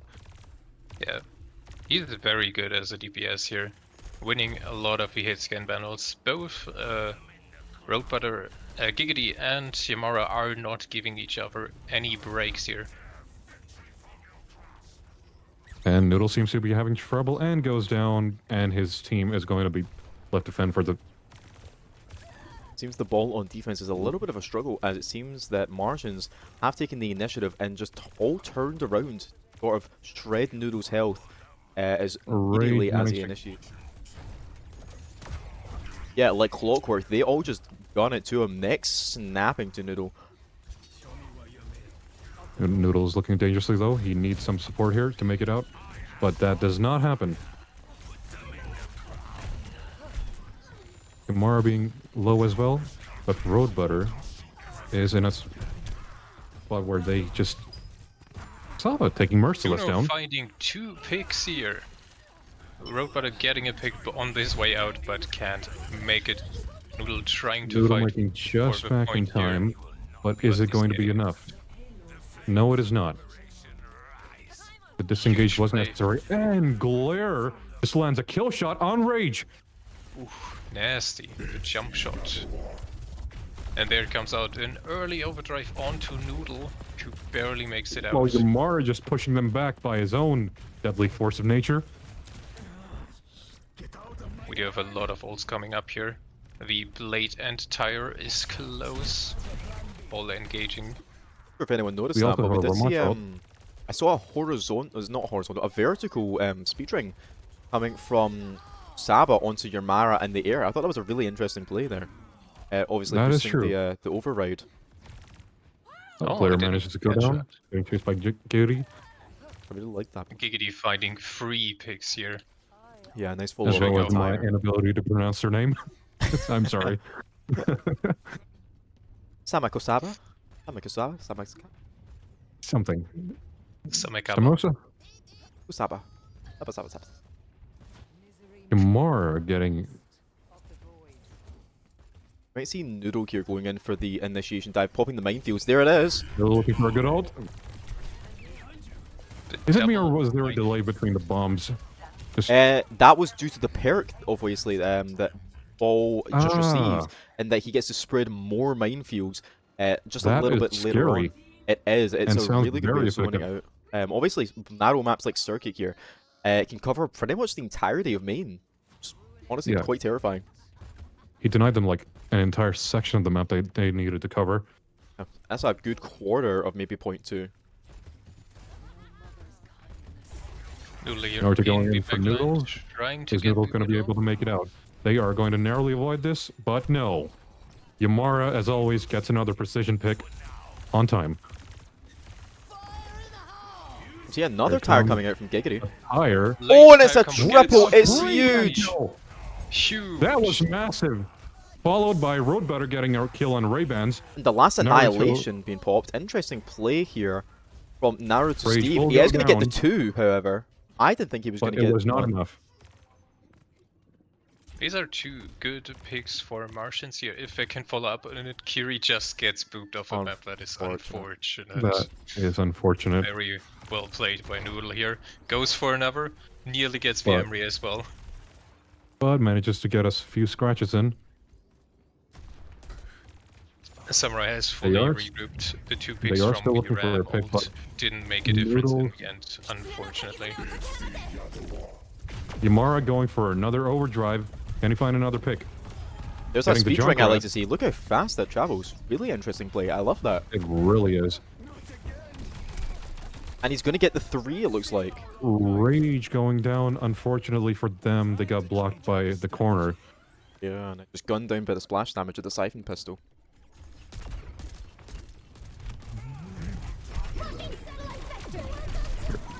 Here comes the twin Juno ult. Delayed by a second. Can it make a difference? Glare goes down along with Merciless. Yamara goes down. With those 2 picks, it might be a swing in Samurai's favor. But with Martians holding strong and Noodle going on the low side... Ray-Bans manages to go never down. mind. Picking off the remainders of Martians here. Noodle going deep once more, looking for the And that is going to be a massive cost. They are going to lose a lot of time for that one. But with the tire, however, I think they may be able to solidify the early pick of their own. Player does miss the jump shot. The ult economies They are need to not be really looking good vigilant for of the tire. Martians here. Noodle has another ult incoming, so they can just potentially deny them an entire section of the map again, but And they are it's very another well triple placed. from Another Giggity. huge tire. Another Jesus from Christ. Giggity. Giggity showing exactly why Monaco should be known for its F1. The tires here are clearly explosive. Running the circuit himself, actually racing down the competition. He's clearly coming in first place. We get a blade here. Yes, Clearly faster than Max Verstappen. Max Explosion, I think you mean.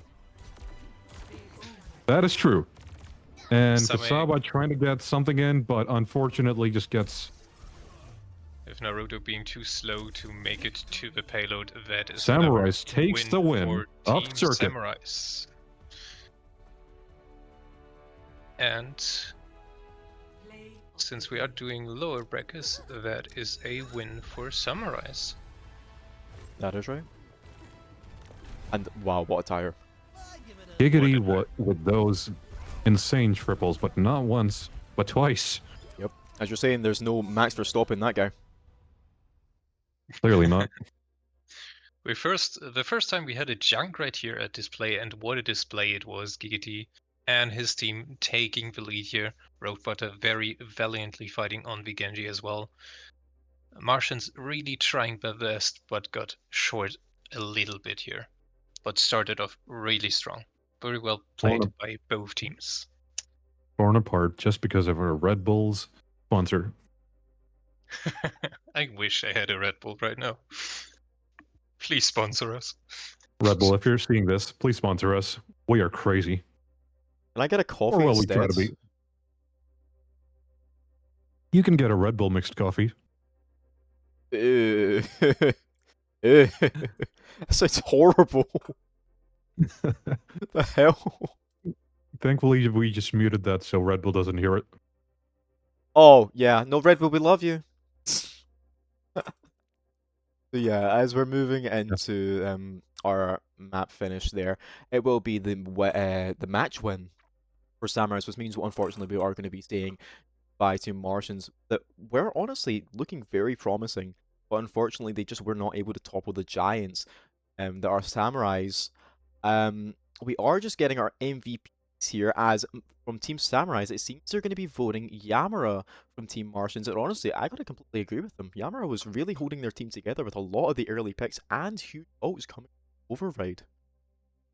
Yes, the Embry gameplay, we've seen it in the play of the game being very clean with it, as they say. Is that? I wonder. Blizz did. Very clean. I think that's from Blacko, no? Probably. Most stupid quotes are from Blacko. That is indeed true. True. Yeah, I mean, he What once do said that Kepler was the better Ryan than Blizzy, but, you know. I beg to differ. No, Beg no, to diff. Blacko, Kepler put in a great effort, but he's not him. Right, what do Sorry you for the think bias. about a caster VP? So VP, honestly, it's a tough one. I mean, we do see the Ray-Bans voting Noodle the MVP for Samurais, so I might have to give it to Giggity here. I think Giggity was really using his space wisely. A lot of those trap kills as well onto Naruto Steve. The 2 triple kills on the tires don't even need to be mentioned, as everyone's clearly got those ingrained in their brain. And I just think that he was getting such value from an interesting pick as Junkrat, even on the attack, was really nice to see. So honestly, I would vote Giggity.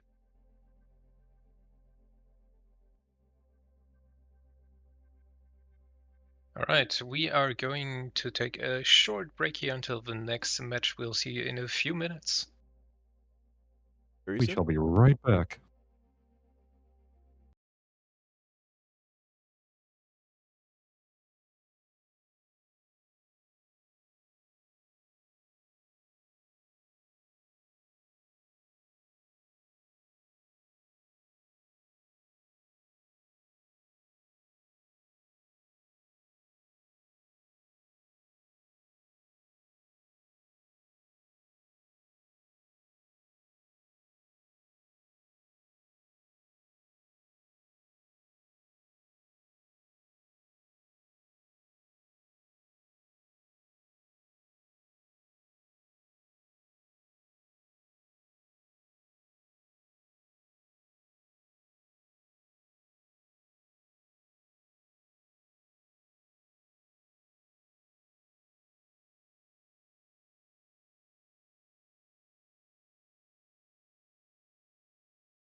Welcome back, ladies and gentlemen.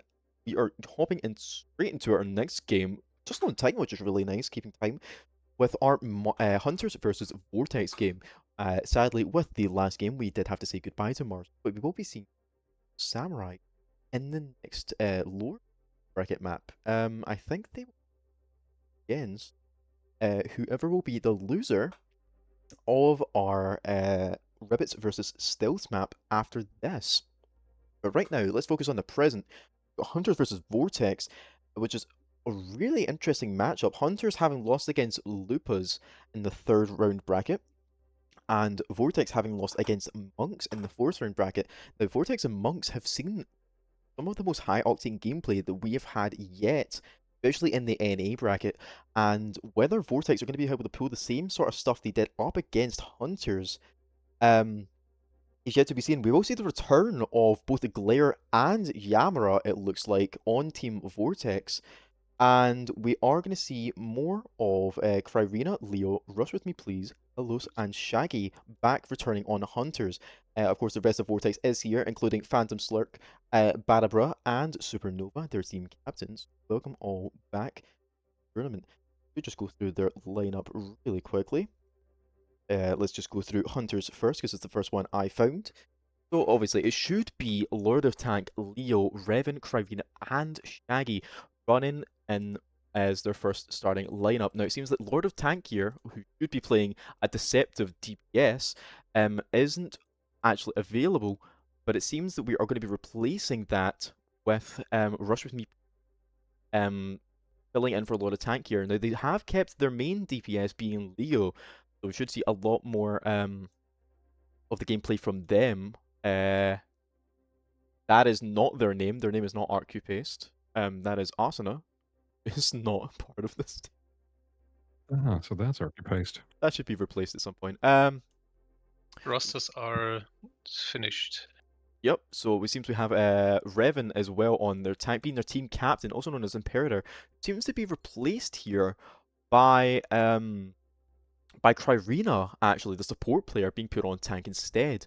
Kryrina themselves being the co-captain, Revan being the captain, be on support playing their Juno. I did see them playing quite an aggressive Kiriko as well, alongside Shaggy playing a really main Lucio, running that main DPS. But it seems that Rush With Me Please and Shaggy are going to be on support, with Helos and Leo both on DPS, and Kryrina actually being put on the tank. Now, as we run through Vortex, as bans are coming in quick, so let's run through this quickly. We will have Barabra on DPS with Private Ryan, also known as Master Ryan. Now, it seems that Master Ryan is unfortunately not here as well. So it seems that that Yamara is actually going to be taking the place of Private Ryan here, rather than for Vortex. Their starting lineup right now is looking very different. So we've got Phantom on the tank, which is their starting lineup as predicted. We've got Yam on DPS and Bara on support, as well as Supernova on support. So Supernova and Barabra are keeping their initial roles. Actually, no, Barabra is on support, so we have a little bit of a shifting there. So we'll just go through it. So Phantom is staying on tank, running a lot more of that brawl-heavy compositions. Stingray isn't here. Neither is Private Ryan, being replaced here by both Glare and Yamara. So we should see more of them trying to match with these comps here. And I'll just get through with the bans as well. Is starting. Yep, so we had the Lucio ban from Vortex kicking that one off. What do we think of the Lucio ban onto Vortex? Obviously, sorry, from Vortex. That'll be a really hindrance on Shaggy. With Shaggy being a really good Lucio, we saw him like duel 3 people on first point, I believe it was, on Li Jiang. That is crazy. Yes, on the Lucio alone, capping the point back for his team. So Shaggy, a really good Lucio player. We'll see what he whips out here instead. And of course the Zarya ban coming from Hunters as well. We got a Sigma on one side, while a Diva on the other, along with the Symmetra on both sides. It does seem like the Zarya ban wasn't due to the fact that Phantom Slurk is going to be playing the Zarya, more as a preemptive counter towards the Cryrena. Playing on Diva, obviously Cryrena not being a tank main, they are going to just be playing the best they can, obviously flexing on tank as they are mainly a support. Hopefully they should see plenty more supporting from their teammates, running the sim straight on to main, not the point, but in fact the main. Yeah, we have two totally different strats here, with Vortex TPing to point immediately, while Hunters just More getting chased down by take space on main. Kyrena, but manages to get away. Vortex here bunkering up on point with Yamara staying behind, looking for picks on main here. Gets They the are whole team TP'd onto and is getting taken out early here. Glare just avoided for that Yamara. Honestly, with a bit of health to spare. Getting a strong character out like Yamara out early is really important there. Despite the whole team peeling for it, I think it may have been a smart decision just leaving that out, so it ends up being a 4v5, but unfortunately with the first fall it's going to be the 4v4 into the 4v3 with Glare falling shortly after, and with Yamara coming shortly back. Seems like a little bit too late with Supernova dropping and him dropping shortly after that. It looks like it may be a team fight with a little bit of an unorthodox push coming from Team Hunters. And Phantom Cirque is going to have a hard time getting out and gets picked off. Hunters here really showcasing their team play by TPing flawlessly around with Symmetra TP. It's going to be very hard for Vortex to beat this level of coordination they're showcasing here. Yeah, not only just getting onto for the initial TP, but doing it again for the follow-up on Yamara, and then again for the TP onto point. Clearly these guys have practiced the TP strats quite often, and I'm loving to see the coordination. It's very... We are closing in with a Sigma ult on the way. Fortunately, Yamara getting picked straight off the bat. A nice one from Leo. And Leo got another pick. We nearly saw the kill on Shaggy there, although he is able to just to back up before Glare can get the initial. Supernova calling it a bit too close for comfort, but dies regardless. We have a remake here to live another day. Vortex being held on the outskirts of the point, getting pushed by Cryrena. And can't hold the space anymore, so are forced to fall back here. At least there was not a stagger from Slurk's side, but that could have gone sideways. Right, video of ults coming up here is going to be a very interesting fight. The Sigma and Overclock here being the two team designing ultimates. Let me see the Sigma ult come out first. I think after this wall, you see the wall come up, and there comes the Sigma ult as predicted. But obviously, with the sight line being blocked by the Symmetra wall, I'm not sure if he was knowledgeable of that, but the Sigma picked up no one. You see the res attempted here on the point trying to get by himself. Cheeky res, but that does not work out for them. And Yamara gets taken down because of them being the only one on the point. Yeah. They got a few percentages out of this, but it cost them the teamfight win here, unfortunately. Yeah, I don't think a few percentages matter as much as a large percentage. We got a Rhine switch here, though. That was a really interesting counter. And might have some trouble here making out, but and gets downed. They did manage to help one point, but splitting up, unfortunately, not making the TV. Hello's forward, trying to get some good picks on the way. Phantom Slur chasing Shaggy, taking them down. It is not enough, though. That is a time win, a fight win for Hunters. Really very unfortunate there. They had the TP to point going, but only half a team took it. Varine dying on the flank, getting rest. That And they didn't even need the D-Vol to mostly get things going. Yeah, there were some really interesting plays there. A lot of interesting unorthodox plays, I'm going to say, from Team Hunters there. Obviously, the TP strats have been really supreme coming from them. Really, I can tell they've practiced this. And a really interesting counter to the Sigma ult. Not many people know the interaction of. Not sure anybody clocked that, but Hello's actually using the wall to block the sight line from Phantom's ult. Not a lot of people know that Sigma's ult requires that sight line, and the shields do disable the sight line. So having no ult there from the Sigma was really interesting, and a really good use of Sim's wall. I changed it a few seasons ago, right? It used to be that you didn't need sideline on Sigma's ult, I believe. No, you Thanks. did not. So yeah, but due to some changes, you absolutely do need sightline, and shields just do cancel that, just like they do with Rig Inspire and Mizuki Aura. Glare narrowly avoiding that, but manages to get away.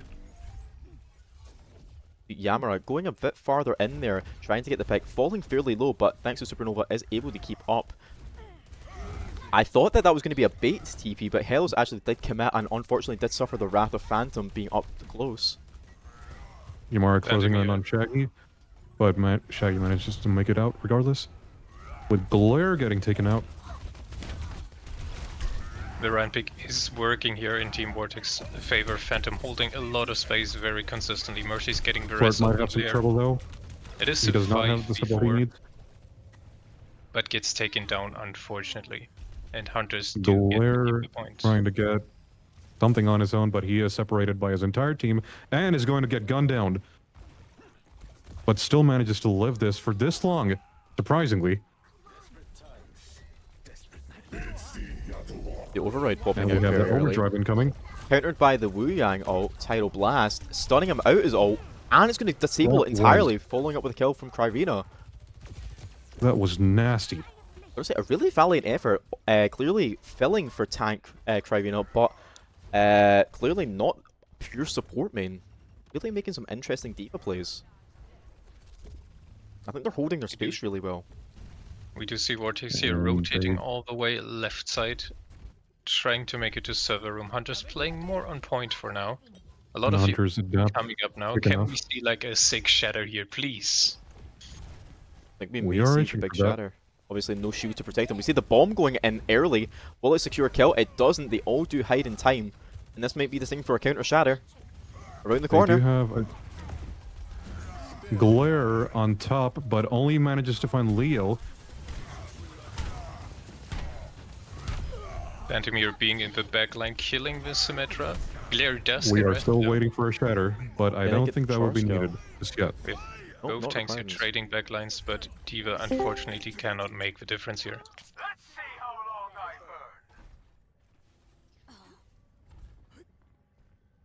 Is it just dead quiet in here? No, we were commentating. We're live. Oh, we are very much live.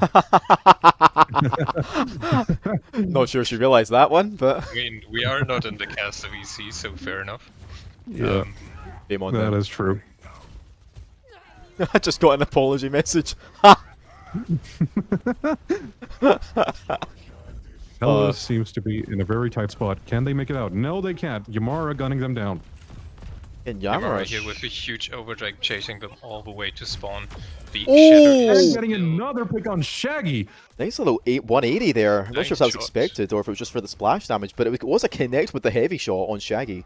Again, showing some of that prowess that he showed in Circuit. Really nice to see that he's bringing that back. Yes, we still We have do the have- shatter up here.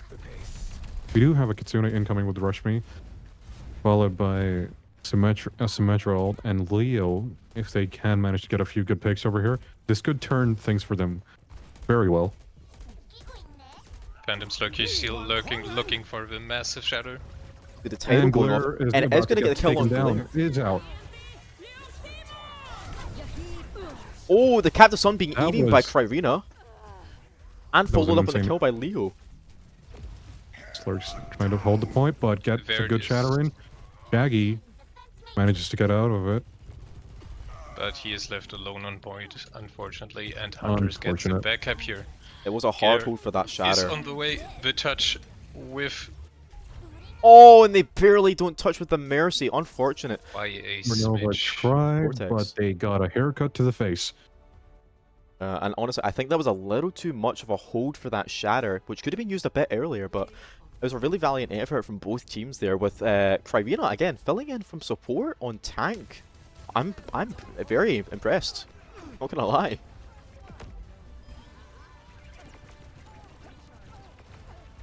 Alright, very well played by both teams. That is Hunters taking the lead here on Li Jiang yet again. Is this the Junior League or the Lijiang League? I can't tell. Are they not the same thing? True. Fair enough. At this point, I don't even know anymore. Where Li Zhang's situated? You know where Li Zhang is? It's the Junior I League. believe. You know what country Li Zhang's from? I believe I do. Do you though? True. I don't know what's real anymore. You're right. It's China. It's China. Mr. Anderson, this could very well be a simulation. Mr. Anderson.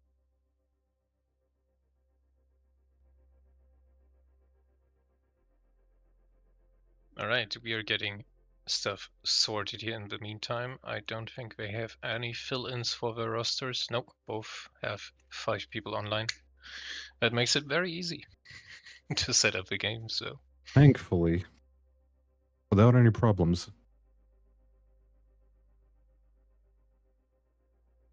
So what is the next map that we are going with? Vortex currently deciding on the map pick and ban.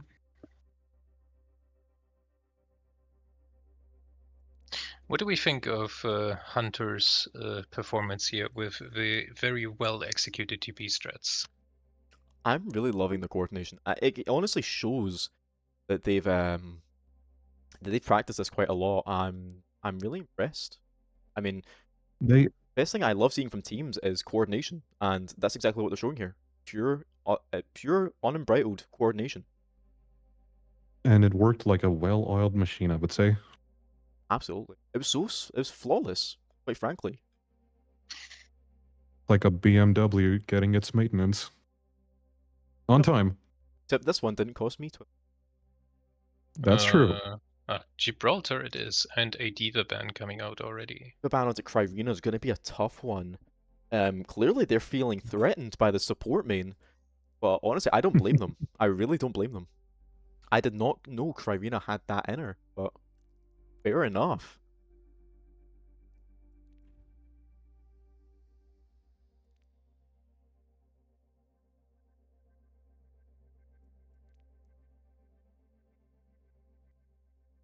We are making our way to Gibraltar, which would have been a great map to run the Diva on, so again, it's going to be really important for Vortex. And I think they may be utilising that abilities with a counter ban on the Emre. It's an interesting one, obviously trying to shut down Yamara a bit, but I don't think that's going to hold him back. Yamara really pivot to other people. Hearing smiting? I guess there is some Yamara smiting not going on in chat. taking Yamara not Until taking the Tuesday. Emre ban too well. Yep, it seems we are getting a nice inquisitional smiting coming from Yamara following the Emre ban from Team Hunters. Ryan, how do you feel about the Tuesday and the in it? What? Say that again? Oh, the chat is just going crazy. I'm not going to do that again.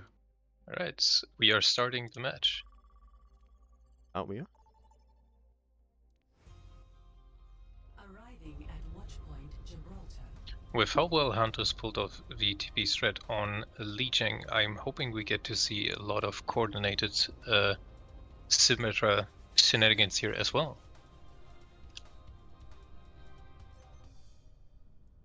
Initiating match.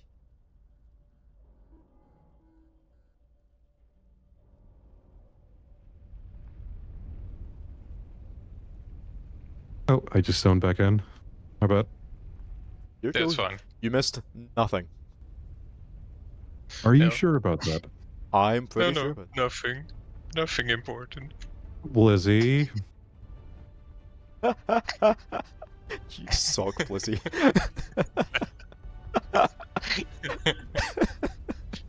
Alright, ladies and gentlemen, we are on Gibraltar this time around.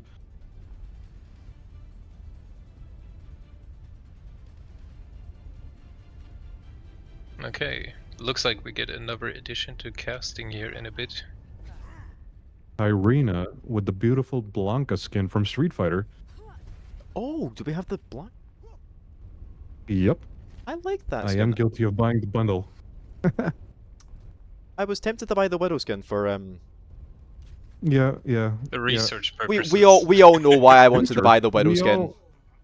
Everyone who knows Cammy knows why they bought the skin. We are all guilty of it. Honestly, I wanted good to do it for reason. the highlight intro alone. Not sure if anyone That remembers is that true. one. We do have a Winston pick here coming out of Kryrina. Very And interesting. Glare finding a good angle. Hopefully they might get a good pick here. Seems we are Checking seeing finally Lee. back on the Lucy here, back in his element. Exactly. And Irina making getting quick work of the Glare Widow in trouble. as you do. Crazy pick from Showing Shaggy. off his Lucio prowess. Moving on to Yamara. Hellas might be able to take down Lucio. Ooh, but honestly, Lucio Bruh Def going on takes to him down Badabra. instead. Gets taken down by Shaggy instead. With Glare getting the revenge on Kyrina. Nice pick from Glare. The headshot on the monkey is not a hard, not an easy one to hit. So, very nice. Will. Can we see another? The monkey definitely needs their peanut butter for this. Sensational. Yamara getting really low here and gets picked off by Helios. Leo waiting on the Widow, making Shaggy short gets down. work. And bruh make it out. They do by a margin. Cutting it close, bruh. But Don't bruh, laugh at that, man. Don't laugh at that. Bro, Now, innit? if we're looking at Hunter's positioning, it is reminding me a lot of what Crusaders did, Blizzy. What do you think of the monkey? Basically, holding a very similar position to the Rhine, obviously allowing more for that dip and weave. And obviously that was really effective for you guys in your match against Assassins. Yamara is dangerously separated right now. Ooh, finding the picky on the Glare Karina. Playing the position up there is gonna be harder with Winton since Ryan is objectively the better Look tank. at where But Yamara it is. is a strat that That is a working out good very spot well to for hide them. in. Actually, good Yamara point. is in a very good spot to hide in. Just Where look at that. is Yamara To actually? the right, to the right, to the right. Just behind the stairs. Oh dear God! Living off a prayer. I didn't even know Living he inside a stand crater. back there. Oh, there he is! I lost him. He was hidden so good, the camera couldn't find him. And the enemy team could also not getting a pick on Leo here, very cheeky at the start if you find. Yamara Helios getting attacked by and Rush Kyrina are- is going to get taken out. Shaggy here coming in again, clutch with a kill on Yamara. Going back on the point, the Sigma ult is going out catching Monkey and Reaper. Oh, it's going to get Getting both of two them. of that. Thanks to the assist of Glare, it is going to get the pick on Helos. And he'll be seeing Helos to the spawn door. That Shaggy was... and Rush struggling here in the backline, trying to make anything work. The beak comes out. Shaggy Are we going to get a is trying touch? to make it. Will he touch We here? are gonna get the we get touch. a touch off. Badabra might Shaggy. be in trouble here. And we do have But Carvina Shaggy get is back going just down. in time. We do have the Primal for the touch as well, so we should see a nice stall here. And there it's popped. With the Primal as well, so we're looking for a lot of Very knockback well here. But, coordinated, but they're but going to walk leaving off the point. point. Unfortunate play here.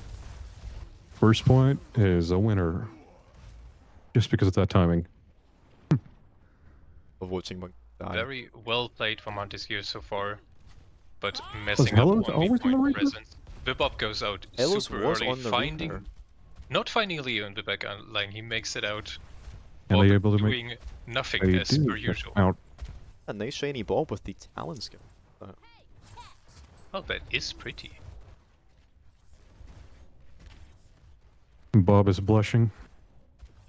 We do have Reaper ult coming here and OC as well as the attack beat going in. Yeah, we did need the beat there as Carvina did fall dangerously low in the TPing high in. ground. We didn't get Blanca trying to give everyone a shocker. Helios finding the pick onto Soldier. Moira is struggling to stay on the payload. Pops her ult against Leo, but Shaggy is to the rescue and duels the Moira. Really dominant Lucio gameplay here on display again from Shaggy. And Slurk is going to go down right at the end.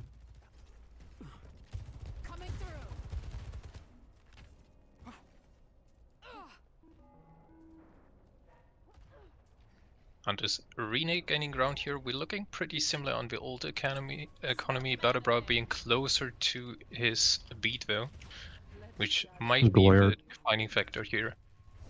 Glare trying to sneak into the high ground, but just jumps down. Because of no good advantages.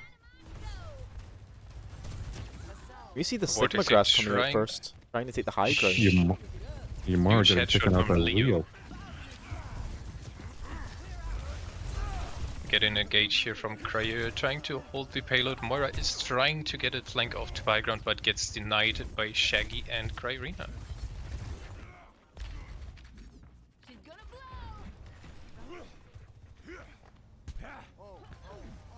Yamara might face some trouble here, but manages to disengage in time. Shaggy goes down to the dynamite. Vortex here being up, one has a good chance to take this point. They have ults as well. You can also see a Death Blossom from the height here coming from Hellos, holding on to it. for the Butterbrook right getting moment. taken out early. Luckily for Vortex didn't Ajax. They find the pick on Leo from Galere. Ryonia going in on high ground. Where is the Sigma ult catching? Work. Might find some good fake here. Oh, it doesn't get Hellos barely with the help of Rush with me. He was And Kyrina on managed half. to get out. That was... Some good support. And there's the Death Blossom with the beat combo, using that speed to his advantage. Taking Yamara and Nova down. Galere still lurking on the high ground here, getting the pick on Leo. Is he gonna visor here? We do not rush, but we use it. Kizuna in the last. And there comes the Primal for the spawn door touch, leaping in, knocking back any chance of a touch there. Very well played. That was Frostmore team. amazing. Very unfortunate here, like Galere not being able to use his visor in time to secure the payload. Was in a very good position there. Definitely. Initiating match.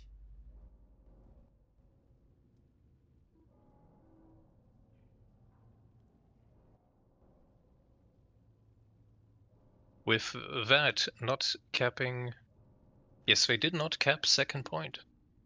So Vortex have a very difficult defense here on their hand against Hunters, who are showing again that they can play super well coordinated together.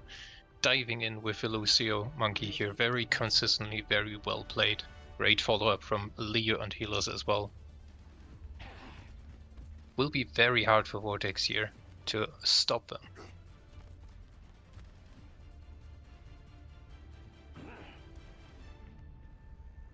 Ah yes, we do see the little meme room on stream, I just noticed. This is fine. This is... Even we were on That is a Lijiang. good. Oh, don't remind me of Lijiang, please. We have a few switches here coming in with a Vortex deciding to run a double hit scan with Lucio Mercy here on the defense. Play. Obviously, A Claire lot and of pressure. Yamara do both promise with the head scan. Surprise me. But it will be nice to see on the defense rather than the offense. is gonna Irina be and a the lot- others trying to channel towards the And high it does ground, pay but off. Rush gets down. With It Hellos does to pay follow. off big time. Blair getting 2 picks here right off the bat, making it really hard. 3 picks, making it really hard for Hunters here to take any And space. Irina almost gets out of it. They did finally learn to make it out. That would have been unfortunate. The double hit scan here really working in Team Vortex's favor, getting so many picks so early in the fight really is making it hard for Hunters to push, who just decided to force payload under this darn high ground, not even interacting with what is on top at all. And unfortunately, their team is like separated at the moment. Irina trying to get a pick on Glare. Leo on the high Managed to ground, find a finding success on pick that. on Yumara, getting Good, a pick to on the pick on the Nova. res as well. That is a classic Kiwi res, ladies and gentlemen. Actually, Kiwi. Wasn't expecting it this early in the season. It's been a while. It has been a while. True. I've missed it. True. Sponsored And by with Kiwi. Kiwi in chat.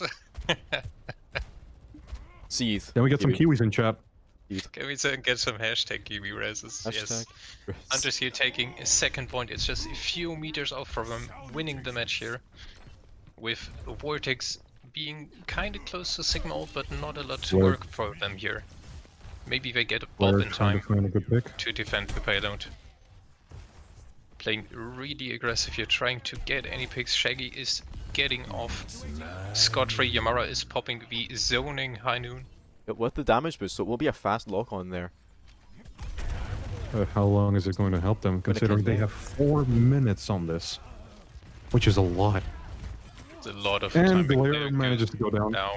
Sigma ult is huge. Nova might be next. Shaggy. Leo chasing after Nova. Is going to find a pick on them. Yamara goes down. Huge and railgun that from Leo. is a team fight win for Hunters. Glare Can maybe Blair make it go back Bob with here. Bob? Oh, it looks like that will be the match. And for Bob Hunter. manages to not make it in time. It is for Nord. That is the 2-0 for Hunters. That means they win this match. It also means we'll be saying a sad goodbye to Team Vortex as they are eliminated from our.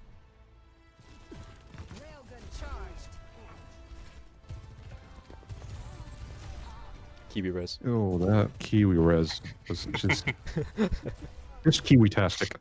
That's all I can say. Fantastic. With Kiwi being not so happy in chat about it. I'm not Or enthusiastic, I can't tell. Don't worry, Kiwi. You can't make promises you can't follow through with. Especially if it's not you this time. It's not gonna happen. Yeah, you said that last season. Oh. How that turned out, huh? No, I did not. I said I wouldn't do it in the grand finals. I did not. Let's rewatch our grand finals. Well, we still managed to get an entire meme based around you because of it. True, and we did make it an emoji link for the Twitch channel. We need one. Hold on, do we? No, where did our Oh, I'm Kiwi going res to- emoji? Yes. There was a Kiwi res emoji? There was, and it's.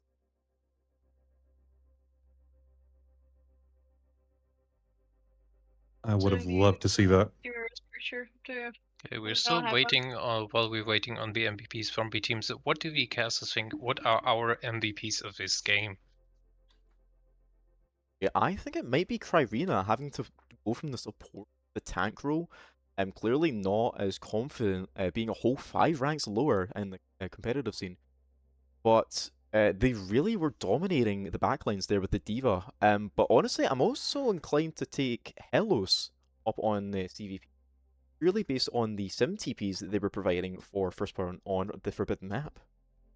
I think that Leo also deserves this because of their really good picks on, especially on the last point. True. Although I am actually expecting Leo to get the MVP.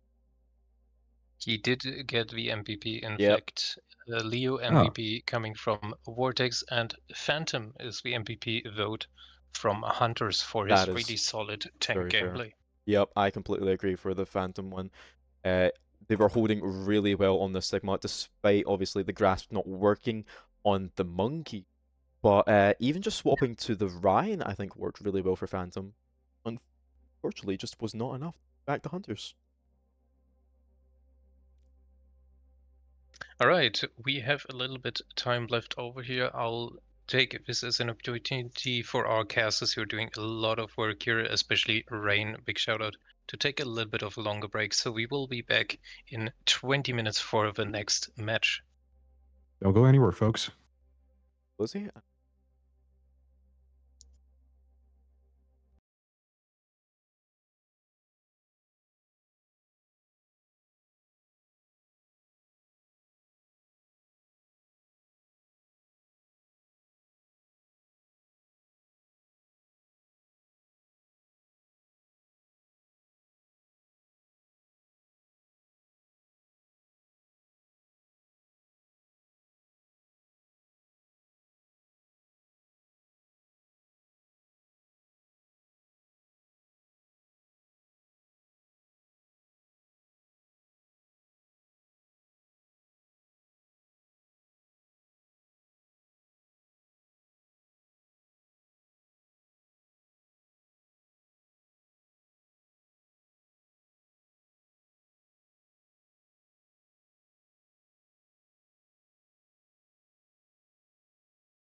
Welcome back, everybody.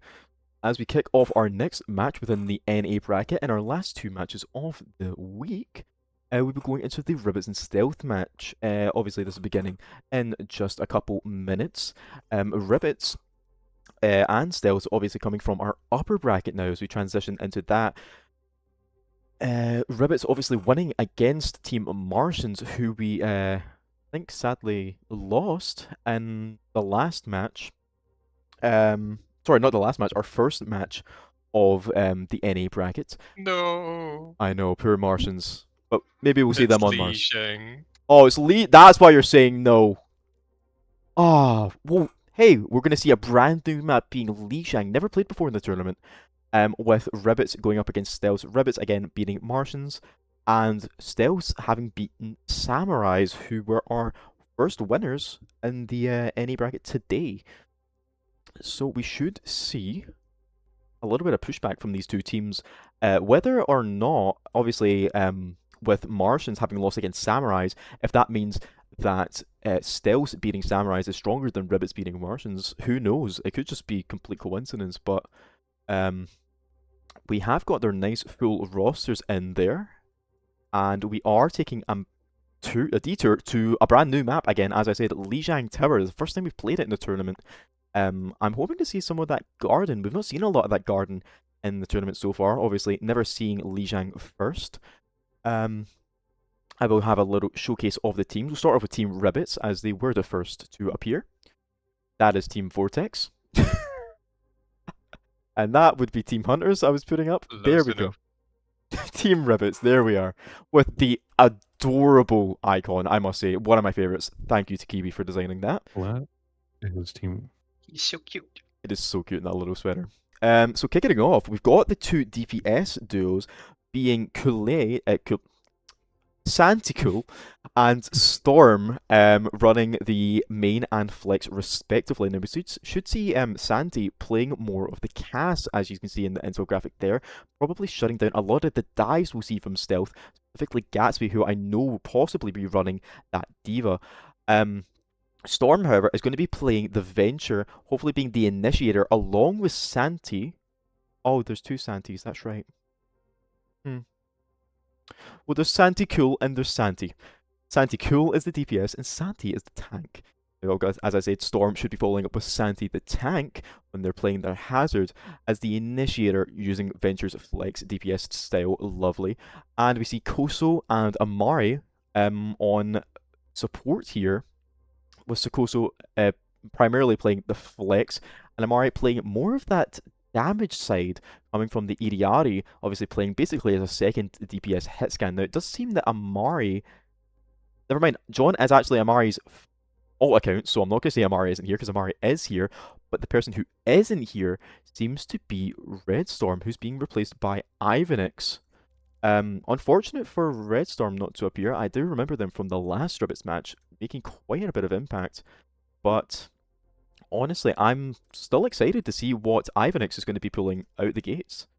As we transition our way from Ribbits, let's have a look at Stealths. Stealths running with Scorch and Unknow running the DPS duo, with Scorch being their flex DPS and Unknow being their main. We pop over to Tiamat, who would be playing the tank if it wasn't for Gatsby replacing them in this match. Gatsby will be also running the Diva similarly to Tiamat, and with the DPS duo of Amiya and Delta, we should see a lot of that support following up on the dive. Amiya playing Mercy, so we should see them pocketing primarily, probably Unknown on the main DPS, offering some of that consistent pressure and damage, and Delta being able to follow up with a lot of the dives that we may see Gatsby and Scorch going in for onto Team Ribbits. Alright, both teams are about to be ready to go here.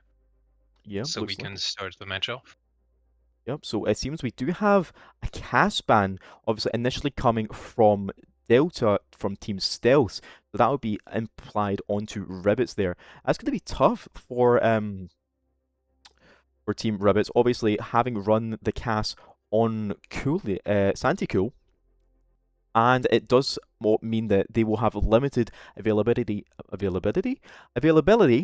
to counter some of the dive that's going to be coming from Team Stealth on map Lijiang, that it is offered up with a ban of Lucio from Team Ribbits, ironically getting rid of their namesake hero, onto Team Stealth. I think that will punish a bit of Delta there, who's not going to be able to follow up with Gatsby, and maybe even limiting themselves with less of the solo play coming from Delta and more of the supporting onto Unknown, Scorch, and Gatsby, enabling them to dive into Ribbits. So I think we are ready to jump into it straight away. Really nice. Nice fast. I know that Stealth's got a ban in, but what about Ribbits? What do they ban? It was the cast. Lucio. The Lucio, Lucio. sorry. Lucio ban. Yeah, that's what I'm saying. They banned their namesake hero. Weirdly enough. Just a bit of performance issues with my smooth brain, but let's go. And we still need to start the game, so... Yeah, we are just waiting for players here. Look at this. First map on Lijiang. Now, if you take a look at the chandelier, I have noted that when you start rotating around with it, it almost looks as if the chandelier is holding still. Interesting little rotational fact there. It actually is. It is perfectly still on stream. Look at that. It kind of looks like a space station. It could be one. It does look like the ISS a little bit, or possibly even like the Watchtower from DC Comics, in my opinion. Could be, yeah, true. And if I stand still, look at that, it starts moving again. How fancy. But enough about enough about the gorgeous map. We do see Scorch actually trading the Echo that was predicted for them to go in with to the more damage burst of Pharah. Now obviously this Pharah is probably going to be backed up by Gatsby's initial dive on the D.Va, backed up by Unknown constantly keeping the pressure up on the Emre. We may even see Delta assisting Scorch with the entry, obviously with the speed boost ring, but they are actually just going to go right back into the Echo, so everything I said is completely useless. We have seen a lot of good D.Va dives on this map, and also some Mogga plays, so let's see what we will get this time. Mogga going in straight for the engage, but Gatsby just takes a last-minute turn. We just avoid the Bastion by a narrow margin. Early.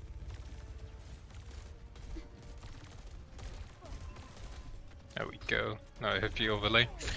Yeah, with the direct hit on the Gatsby grenade. getting knocked low and gets demagged here. It's gonna be really hard for Stealth here to keep any pressure up, and they start falling back from point. Ribbits get to cap point first. And Scorch getting trapped. Is he going to make out alive? Unknown gets Emery picked up gets with picked a off. Bastion from afar. Scorch trying to get them off the left side beach here. Them just holding the choke here for the time being, getting walled off by Mei, but does not get them the picks. They're looking for Gatsby, falls back for now. Echo here Scorch on taking the the flank flank here, route. trying to get damage in onto Sensei. Gets him to fall back. They have a push here, but D.Va The unfortunately... May wall did. Brick gets very low here, Taking dies. the fight with them. Gatsby. Two Sanchez engaged. Mia got Scorch and picked Unknown off. don't both have to get out here. Followed by Gatsby.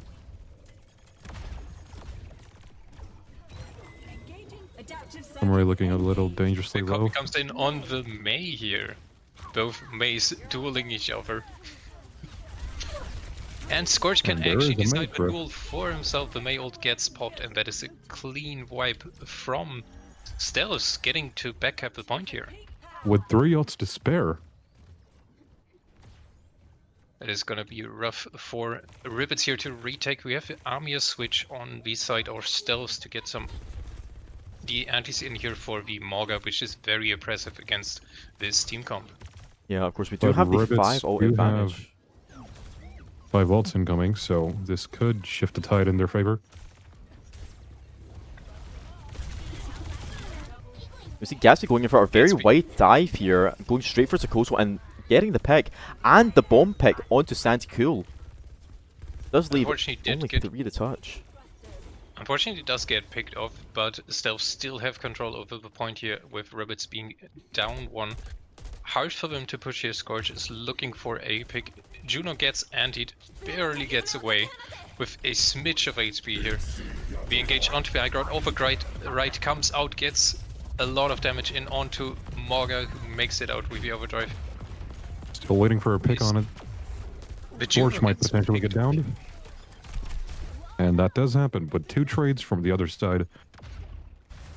May here fighting unknown on the beach side, but gets taken out. We have another Morga switch here, something that always happens when we have Morga in the game, it feels like. As soon as one starts doing it, the other team follows. Yeah, well, surprisingly, ironically, this is the first time I've seen a Malga fight this entire day.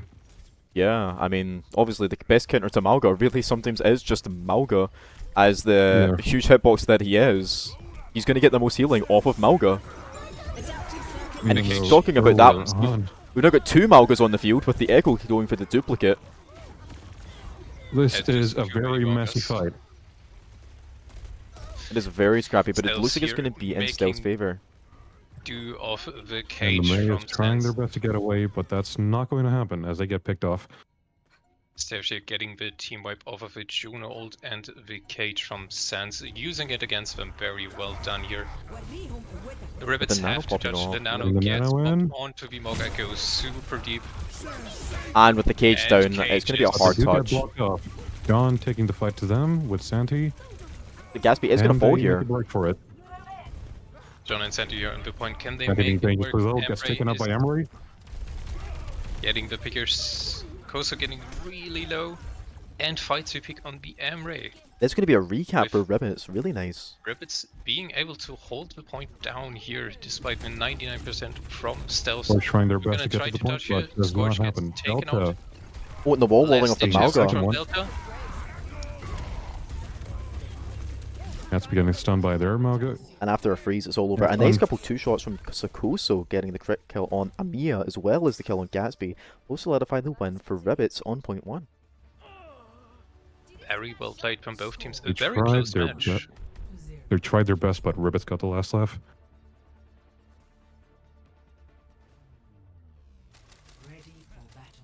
They may be named Ribbits, but they surely aren't croaking.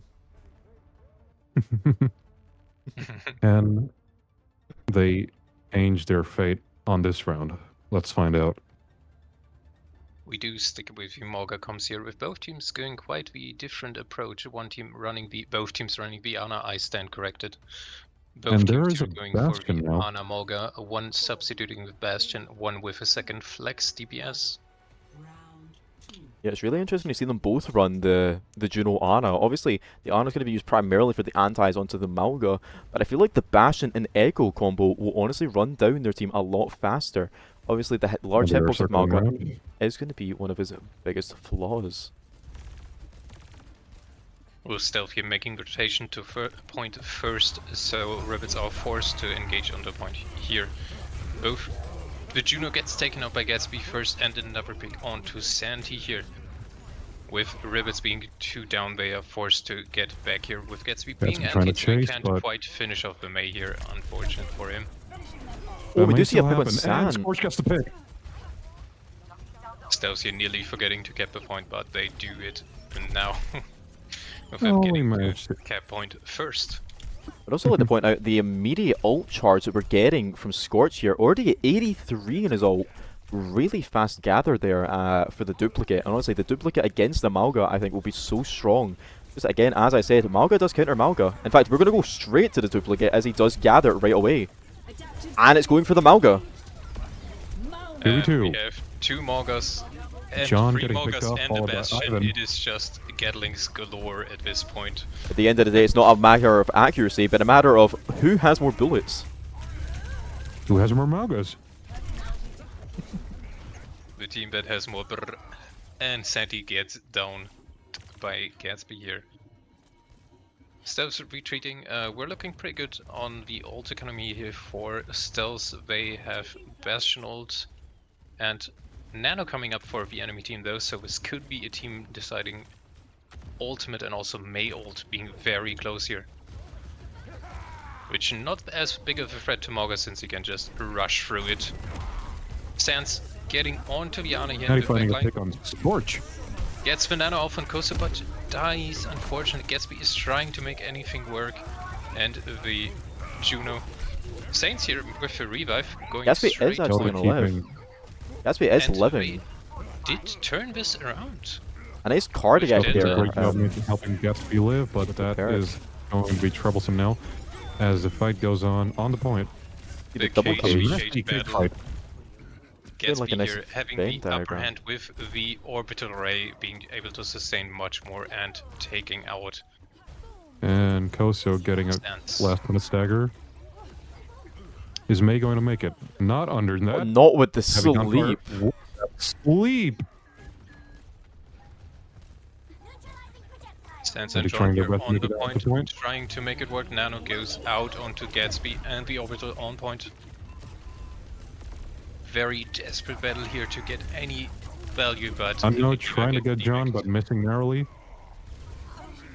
Koso falls and Saints is next. As well as John and Tracer, you're trying to find some value, but both get. We get are to seeing a take out nice Scorch and pushback. Delta. Yeah, We a nice do pushback see from a Ribbits pushback here. This is crazy. But the Malga falling shortly after. It looks like it's going to be a retake for Gatsby Ribbits and a also very scrappy falling. fight. Really scrappy there. They are going to see the topple. Tracer and Bastion putting in work here, making it to cap the point on the last percentage on overtime for Team Ribbits. Also, Ribbits having a better ult advantage. Except for Scorch having their ult. Is the Diva copy in this case, if he decides to do it. Coming in You very can even see the soon. Bastion copy, in my opinion. Just getting that extra firepower, as we said, with the Malga, it may be the better play. That would be crazy. Unknown goes He's not down. going to get it, though. He's going to fall very fast to Ivan. That's how it follows. Ribbits cleaning house here very fast, very efficiently, and we are still Ooh. just Great trying to Gatsby, getting down. go on to point. And a really nice combo Followed by there with Armia. San and Santi and Sans, actually. That's a combo and a half. Having the Diva DM on top of the Bastion in turret form. Basically face tanking the Malga, but with the DM, there's no worry at all despite the large hitbox. There's no self-hit Scorch from triangle, Olga when the DM comes in. Very good pick here on the Diva from Ribbits. Finding the rhythm again. The Look at Ana the copy, Ana. absolutely destroying Saints. What a copy. And Santi looks like he's in trouble. And there's but the Nano. manages to get away. Gatsby gets Going Nano back with by the the echo. firepower. And Manages to get Scorch as well as Gatsby. John getting 2 picks here on Gatsby and Scorch. Bastion trying to keep up, but it is to no avail. John here dueling half the enemy team by himself. Goes down, unfortunately. We have Tracer on the flank coming in. Oh, and there's the orbital for the defense. And the Bastion, Oh. going on to point. Killing off the Baby Diva as soon as they demech into the bomb. Bastion ult gets popped from These are some spawn. crazy Bastion ults. Cage, by Cage goes fights. out, and that is a team wipe for Selves. Wow, a very even match so far. I was not expecting it to be this close, but I'm seeing nice plays from both teams. Obviously, both running the Malga. It's really a matter of timing, not skill here, and whether their engagers are going to be successful or not. They did Ribbits manage to here. change their fate after all. Yeah, Ribbits here with the comeback on the Diva, making the Moga really run for his money. No self-heal for you. I'm just going to DM my Bastion. Great strategy here. We do get to see the double Bastion on both teams, with Stealth opting for a Kiri instead of the Ana here. Ivan sticking to his Tracer. I've been putting in a lot of work on the Tracer, especially on second point. This is like a better map for Tracer to do work on, so we will see what he does with it. Yeah, we do see the Dante Zarya with pick the actually Zarya coming pick. out. Yes. The ban so often but less played. Zaya finally in play here on Lijiang for Meanwhile, Ivan going for the long route. Nice pick from Going Amia there in the for- backline. And does not find a good flank pick. unfortunate first pick here for Ribbits on the Bastion, and Zaya goes down. Dante as goes well. down, and Anna might be next in the line. Manages to get away narrowly. But are they going to make it fully out? We have a swap onto the Junkrat here. from Sandy. And that ends in failure, unfortunately. An early push here, unfortunately not able to find a pick, with the Tracer going in to tap onto the point, forcing Stealth back here a little bit from the choke. Are they trying to bait it out? Finds no charge from the Mauga in response. We have another switch here from Santi going to Emre, getting a little bit more of that range in here. Scourge and Santi dueling off on the sidelines, but Scourge gets taken out by Corso, showing off that Ana prowess here on the aim. Getting a pick on Delta, so they have lost both their supports. Getting a trade on the Ana. John and Santi here really cleaning house, getting free picks and taking the points back from Stealth here. Great team play. We're coming up on a lot of ults here. It's going to be a very interesting fight. It's going to be chaotic how it goes. They might just take the point back. We have a Diva copy here. Coming in from Scourge, going in deep into the backline, finding the pick onto the Emre together with Delta, getting a pick on Skosa. Oh! And the bomb's actually going to knock Sans into the void. A third pick onto John and into Ivan dies to Bastion. Unfortunately What for a Sans, copy. they were being demexed there, obviously after the bomb from Scorch copying the Diva, and in fact, in the demech animation, they were booped into the void, so there was not even a baby Diva in sight. Really unfortunate for them. Whether it mattered or not, obviously they might have been staggered, but just unfortunate to see them fall into the void. Wild play from Scorch here, indeed. I've been trying to bait the Gatsby there. And we have an overdrive from Santi. A nanoed override. Finds a pick on Unknown. Torch is looking dangerously low. They might go down here. Do you see the cage get popped with the dangerous play, but he is able to sustain it. Gatsby cleaning up. See John trying to hold on stagger for as long as possible, but it does seem for naught as the orbital does not connect for the supposed 4K that John was trying to pull off. And it looks John like is good, but they are not Mr. Wick. they are not. And that will reveal a stealth swing on Lijiang map 1. But very good played from both. A very nice and close map pick, despite the horrible map itself. And John actually getting the play. Play of the game. Interesting. Let's They actually might Very Mr. well Wick. earned. I think it's gonna be the two picks on point here with Yeah. John killing both Ana and Bastion here. And also getting a pick later on with Juno as well. Very well played here. Yeah, very deserved, I must say. Scorch on the other side, the DPS from Team Stealth putting in a lot of work, especially on the second point with the Diva copy getting 4 people with it. Insane value for Stealths on that. Alright, I'll be setting up the next map. Problem. Now, obviously, with the Lucio ban and the Cass ban being released, that means that we will not see a Lucio ban coming from Robots, and we will not see Cass ban coming from Stealth, but we could see the bans coming from either or. Of course, we could see Stealth's running with the Lucio now that Delta is going to be allowed back on his namesake hero. But we could also see the adverse coming for Team Ribbits, who Santico will be snapping back to that Cass.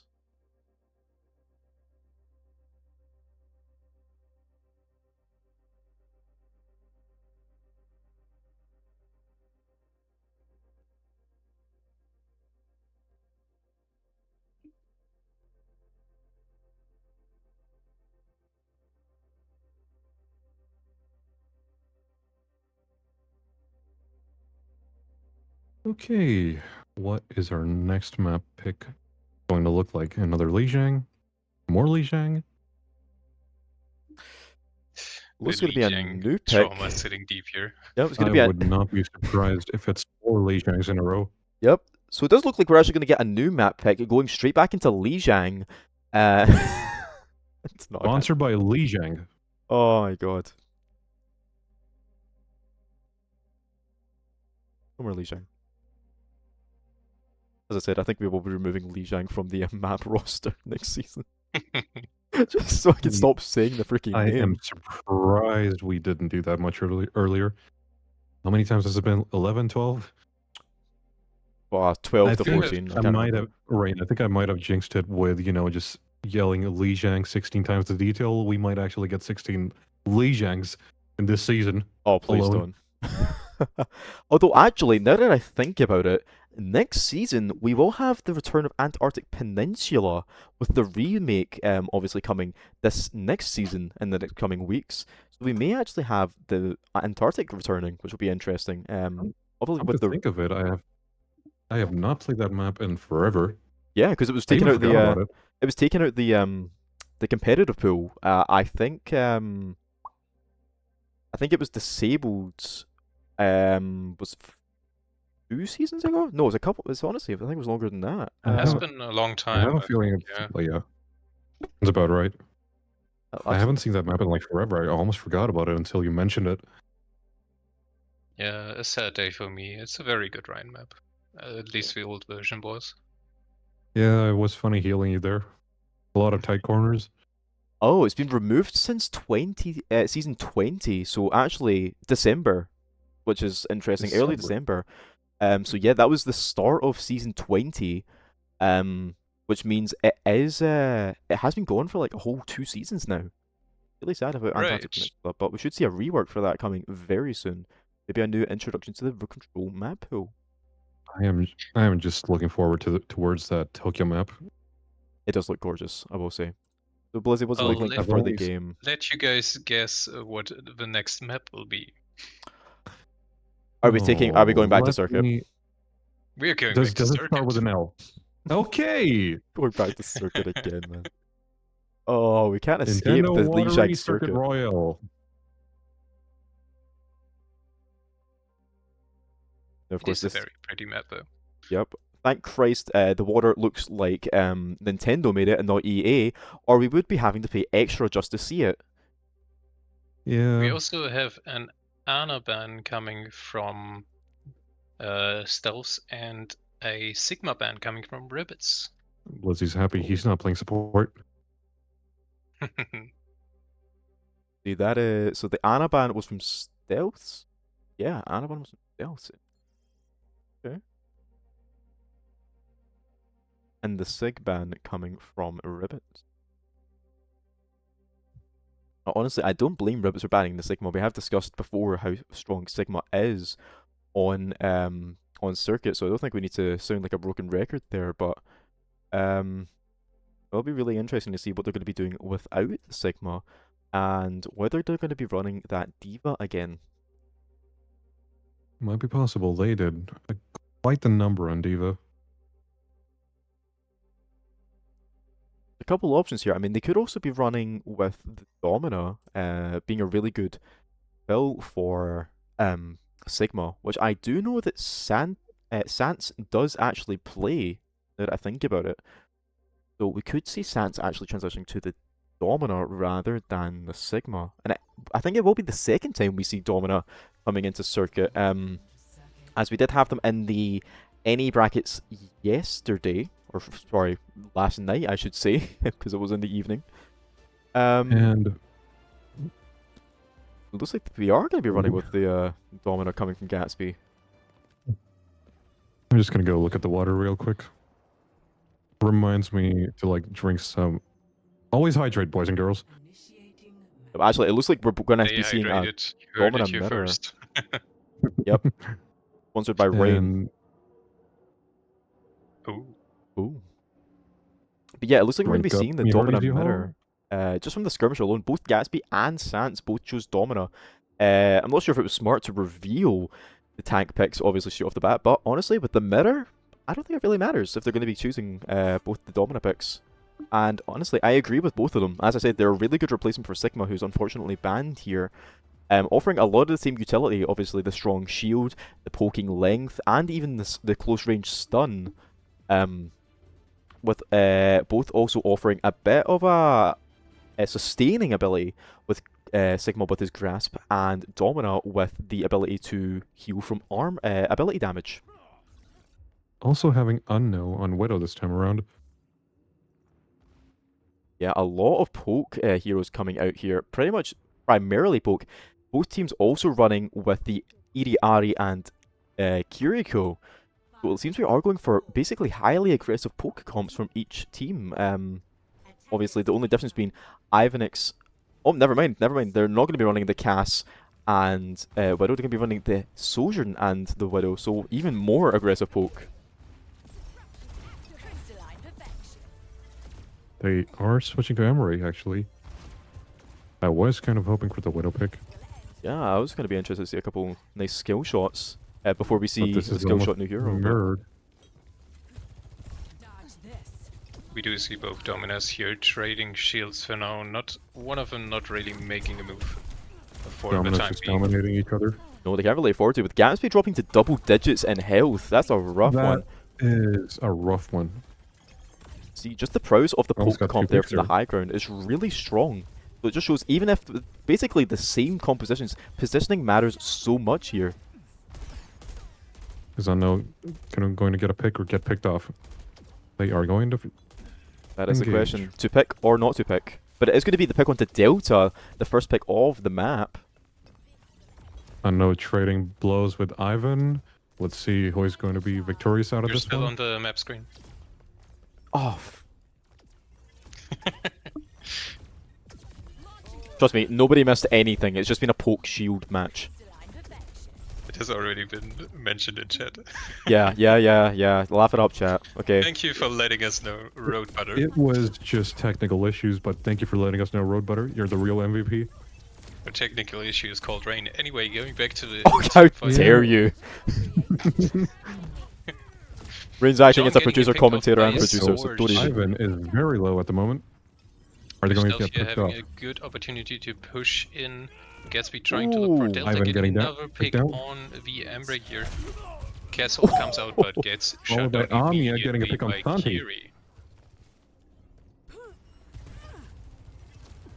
With Stealth getting a lot of space here, pushing payload to second point.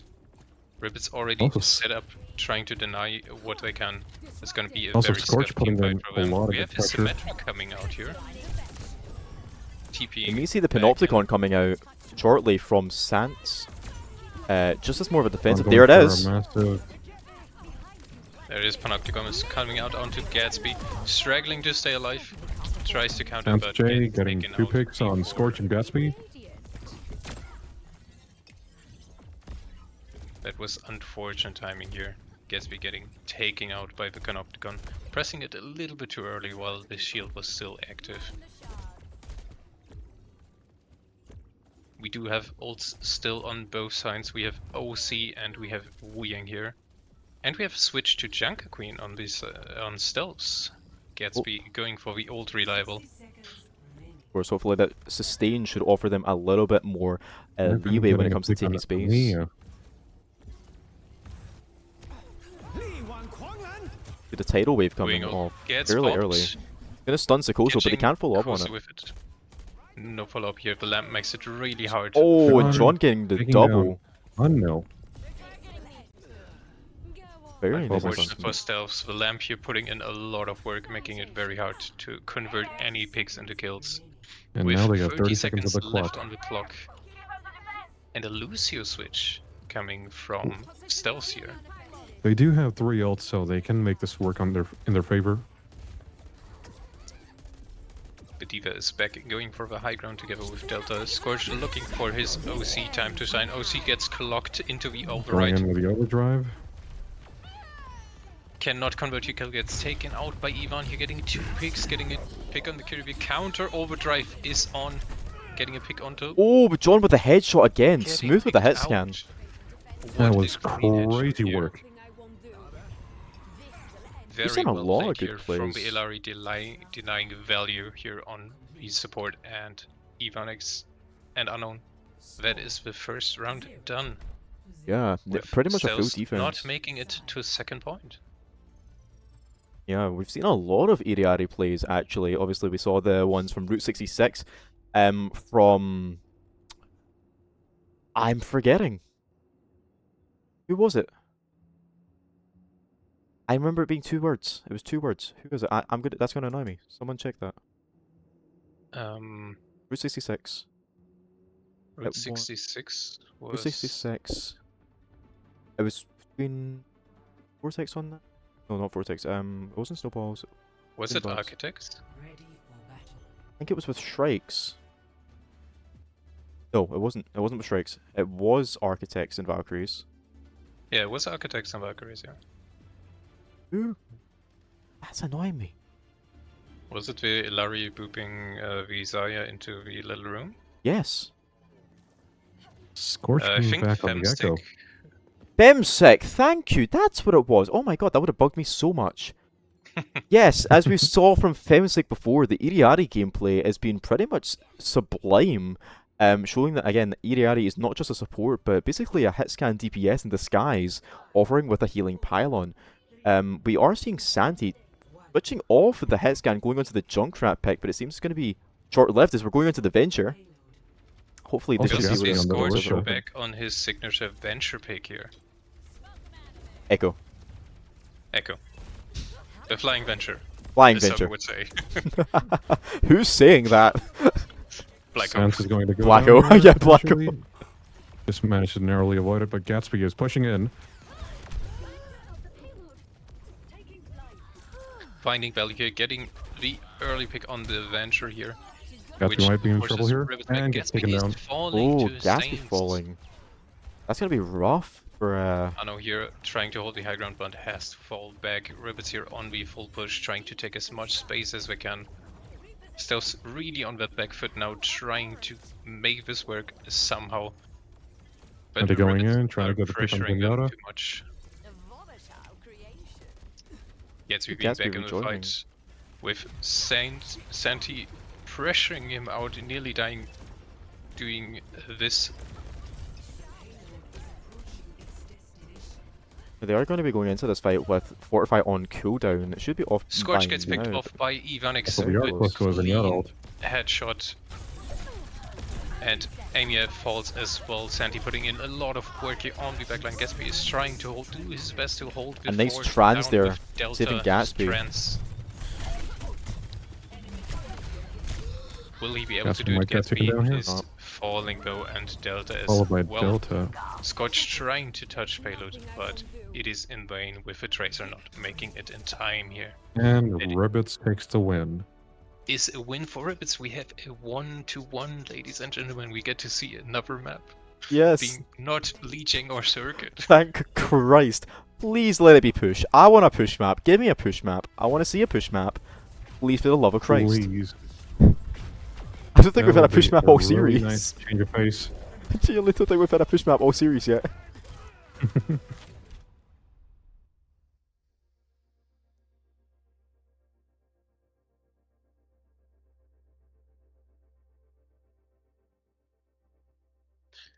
That What are does we mean thinking of this match so far?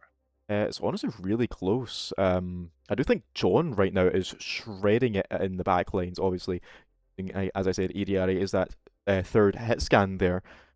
But honestly, it's a battle of, again, timing with a lot of these tank initiations. I mean, we saw the Fortify coming fairly early, which I think did enable Gatsby basically to touch point a lot earlier, but then in turn it allowed Sans, obviously, to follow up on the Orisa, which is unfortunate. And I believe we've already gotten a map pick. That was fast. It is King's Row. Oh, come on, please. What, you wanted more Lijiang, sweetheart? Oh, please don't.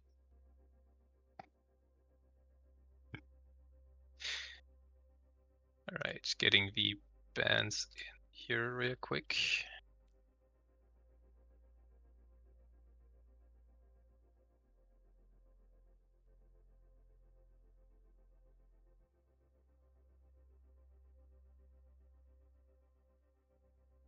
Delt's getting ready to ban someone.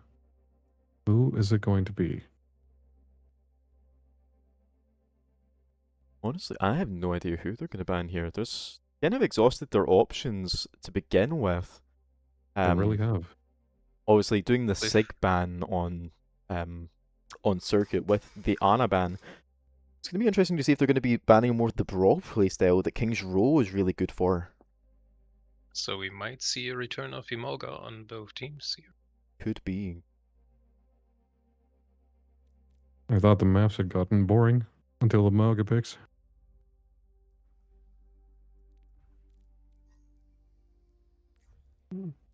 We have A a D.Va D.Va ban ban.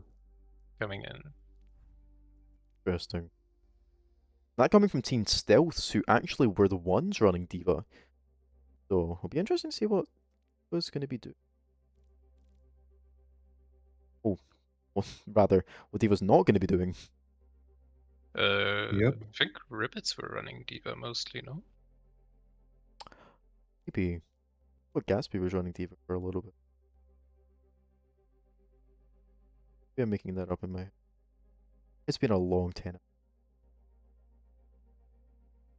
Been 10 Alright, hours. and we have a Symmetra Oh, ban. no, sorry, it's just coming up to 8. It just felt like 10 because we had Li Jiang so much. Holy moly. We're getting the Sim ban.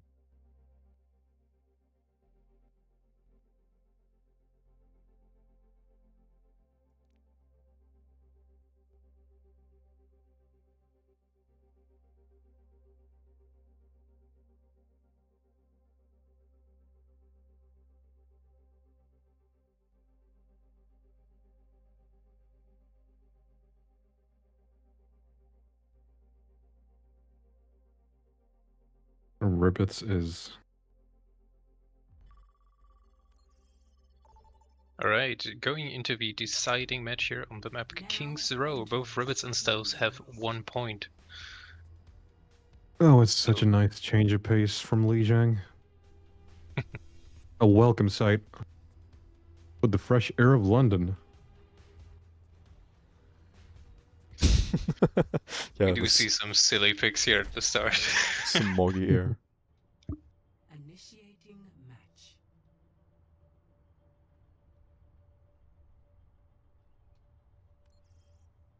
Tiger's community Malgi. genius being even noticed in the chats. Amazing. Thank you for the appreciation. You can now say you're a worldwide known Discord comedian. That is true. And it has been a great journey, along with everyone else. Well, we didn't say successful. I still have not found the One Piece, so I cannot use successful. But True. you've heard I'm of still me. looking. Alright. The One Piece is this community, so... We have both teams here opting more for a brawl poke-ish style comms with the Rematra May Emre coming out and with a very strong backline of Ilari and Ana. On the other side we have the dreaded Morga Bastion. God. The Moga is back, which I was not expecting, but we can't have everything that we want. This might turn out to be chaotic, since we have a Ramatra on the other side. It's gonna be very hard for Stealths here making some space with the May It being will be. on the choke. Scorch Santi just trying completely to look for ignoring the some problem, cheeky picks. going on a flank here on the right side. They look to be playing it very safely so far. The whole team of Stealths actually rotating on the right side high ground, completely ignoring the setup at the choke. Meanwhile, Ivan trying to get a good pick over here. Gatsby just using the charge across the bridge is really a good maneuver You there. can do Obviously that? going, That's yeah, illegal. Lamb's right over. I cannot do that on Ryan. It's How not fair. did Ivan get up there? I mean, I could think that he was using his grenades, but that is one crazy rollout. It's actually the nade in combination with the height of the jump using your siphon pistol. That makes a lot more sense. That Yeah, is say- amazing work. We do see Stealths here rotating around the high ground, looking for a pick onto Ribbits who are sitting on the point with nowhere to go here. With Stealths Gatsby getting high ground, slapped and downed, followed by Koso potentially getting a pick on Delta. They are chasing, and Delta is going to go down here, followed by... Oh, but he's going to take two with him. Scorch getting a double That kill is here. massive picks on both Unfortunately, sides. not able to get value. Bimoga is going in here. We are gonna get the value one way or another, going straight onto Vienna, who's running for dear life. Gonna miss the sleep. Rain. Steps here being on payload. Genji I think we're still pressuring on back the map Milari thing. here, getting Rain. really low, but gets saved by the Kiri's Kitsune, and that is map control for Stealths, who are capping the point here. Rain. Yeah. Gatsby gets taken out early. Don't tell me. Don't tell me. Don't tell me. I know. Don't We tell are me. still on the match ball. Don't tell me, man. Don't tell me. Just. I just realized this when I looked at the chat, and I am sorry again. They were just Please don't. being very sarcastic this time around. Please don't. This just became a pay-per-view match at this point. We are so Genji sorry. is coming out onto Gozo, finding the pick here with the It's been a counter long overdrive 8 going hours. out. Do we see enough overdrive getting bladed here today? We've Course, getting scored 2 picks. absolute madman, turning this fight around for Stealths, who are able to have the point here. Borch going for the... Apologies to our viewers, we're gonna put Rain down after the match is concluded. Rain needs his rest, to be fair. He has been carrying this casting so far. Yes. A quick reminder here, this is a community tournament, we're all not getting paid, or we are here in our free time and we're doing our very best, with Our Rain being on a passions are the 10-hour payment. shift at this point. That is completely true. Oh, sorry. Was I getting dissed? I wasn't here. No, you were getting praised. Oh, thank Christ! Right. I need that. Sanjay popping here the Vortex with the beat as an answer from Team Stealth. And Delta Getting is just enough caught to in that. sustain, but I'm here trying unfortunately to can't bait make it out. Sans, but that's not going to happen. Sans getting The Wari stranded is here caught between a Genji in the wrong and backline. manages to take Scorch down. Gatsby is looking a bit rough there. Are they going to get out? No, they are not. They are going to get claimed by Ramatra. Ribbits here making a comeback after the team fight. Did not look too well for them, getting 2 picks here with Sans being stranded in the wrong team's backline, but it worked out for them beautifully. Venture getting pressured out from the high ground. We have a lot of ults here coming up for Team Stealth. And some for Ribbits as well. Gatsby here looking for the cage, but gets slapped and Scorch he get a good pops the pick here. cage to survive and barely gets away with it. Nano is getting Scorch cast onto going for Saints. Ivan. The tanks dueling inside the cage. Scorch getting the blade off onto Viana, getting the pick on Viana, on the Ilari, on Getting the a pick on it is John a and 3K Sans. blade. Huge blade here coming from Scorch, getting some cleanups picks here on And Ivan looks to be in trouble here. nearly getting the Embry as well. Huge 3K blade They here did manage to securing get the team fight Amiya, but Delta takes them down. for Stealth. It's gonna be very hard here for Rivets to touch with Gatsby playing very up close. They are close to Ramalt, so they could make a stand here. Yeah, we could see an Annihilation That is as a well good as the nade. Tectonic coming here from Santi, which looks like it could be a possibility. Of course, it does go under payload, so we could just see it being used from main. But we're going to see the John with the Captive Sun going out first, followed up by the Annihilation. Huge beat here from Just do not Nightmare. forget the point, guys. Fortunately, John is actually getting shut down this time. Has not worked for... That's fine. Gatsby getting a pick on Ivan. Completely nullified here by the beat. Very well timed from Delta. Getting Nightmares with team fight win here on third point. On second point. Second point. Gatsby putting in the pressure. Getting a pick on Santi.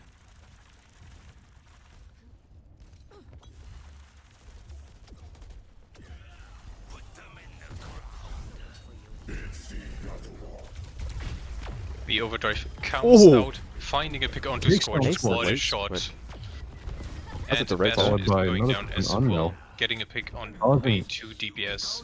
Causing a lot of chaos for them to just disengage and back away. Really nice swing shot there from Ivan. It's a direct hit on that light shot on Scorch. Following up with It the really was. nice splash damage from the heavy.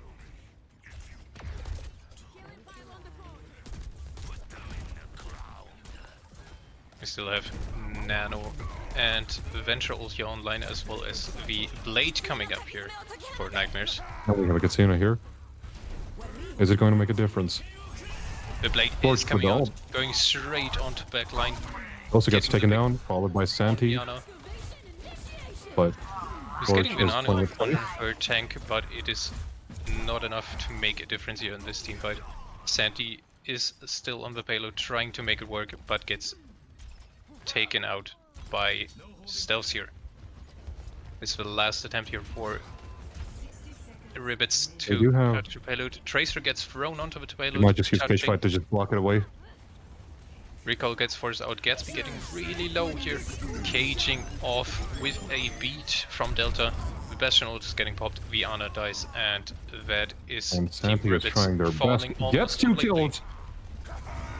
With Santi here, Ivan with and making Santi 2 kills trying to make it on work. both supports. Nightmares Steps have no support here. Ivan may have a chance, actually but no, it managed to ends in get- failure. It was a good Win hold 15 nonetheless. Getting another 30 seconds, I think they're on the clock. So a good hold nonetheless. That was a very good hold. Especially that last two. That last stand was really nice. And my fellow casters, I must say, coming from the sarcastic display from my chat, obviously myself lacking in the video department, I realized I am lacking. It is Easter and I have yet to make a single egg pun. I'm disappointed in myself. Happy Easter. What a freaking rotten egg I am. Sorry, but my brain is completely scrambled. But we do have a cracking match here. We should hopefully be able to crack a few more yolks before this next round gets started. He's getting everything out now. Oh, you have no idea, but of course, I'm gonna let you finish, but I'm gonna try and get some more egg puns in there, which I think are absolutely excellent. See some extraordinary gameplay. With a couple of poaching picks coming from Gatsby there. We'll survive. We always Guys, isn't it a bit chilly in here? I feel a bit of those Exicles coming this way. Of course, with Ivan going on the Widow, he will be walking on eggshells up there, hopefully not getting poked up there at the top, just using it for the initial pick. Of course, he might not want to run the Widow, as he might not want to whisk it. And our chat hasn't had enough, so we can stop that, Rain. I think Muting that the is stream. enough. Muting the stream. Do, however, have a switch. We apologize for Rain. You all brought this upon yourselves. His head was in the clouds, or should I say the eggs. My brain was Here you go, scrambled. last minute. Alright, we have a beautiful engage here from Ribbits taking some space off the choke from Santi Stealth. trying to get a pick on the Gatsby point. still trying to hold here, but Santi being deep in the backline trying to get a pick, but gets That's just blocking taken Gatsby out off. by Bastion. Manages to get the pick on Malga. In true Bastion fashion, sitting on the high ground, not moving an inch while getting his picks. I'm getting dangerously low, Amir gets taken out by taken out as well, Ivan. and Unknown has to back out here, getting chased by the hazard. Ribbits getting a swift push on the point here, with Unknown getting taken out by hazard as well. Gatsby trying to make a push here for point, getting absolutely clobbered by the whole team of Ribbits. And Delta and Delta Scorch as well, and Koso getting are some going to go down. seconds off the clock, but it is for naught. Evanix getting 3 picks here, showing an absolute dominant display on Emre. Yeah, we can see even though John and Sokoso have shown themselves to be formidable players, you see them cracking under the pressure of obviously Scorch going in, but they seem to be holding their own fairly well now, with in fact Delta and Amir being the one cracking under this pressure of Sans.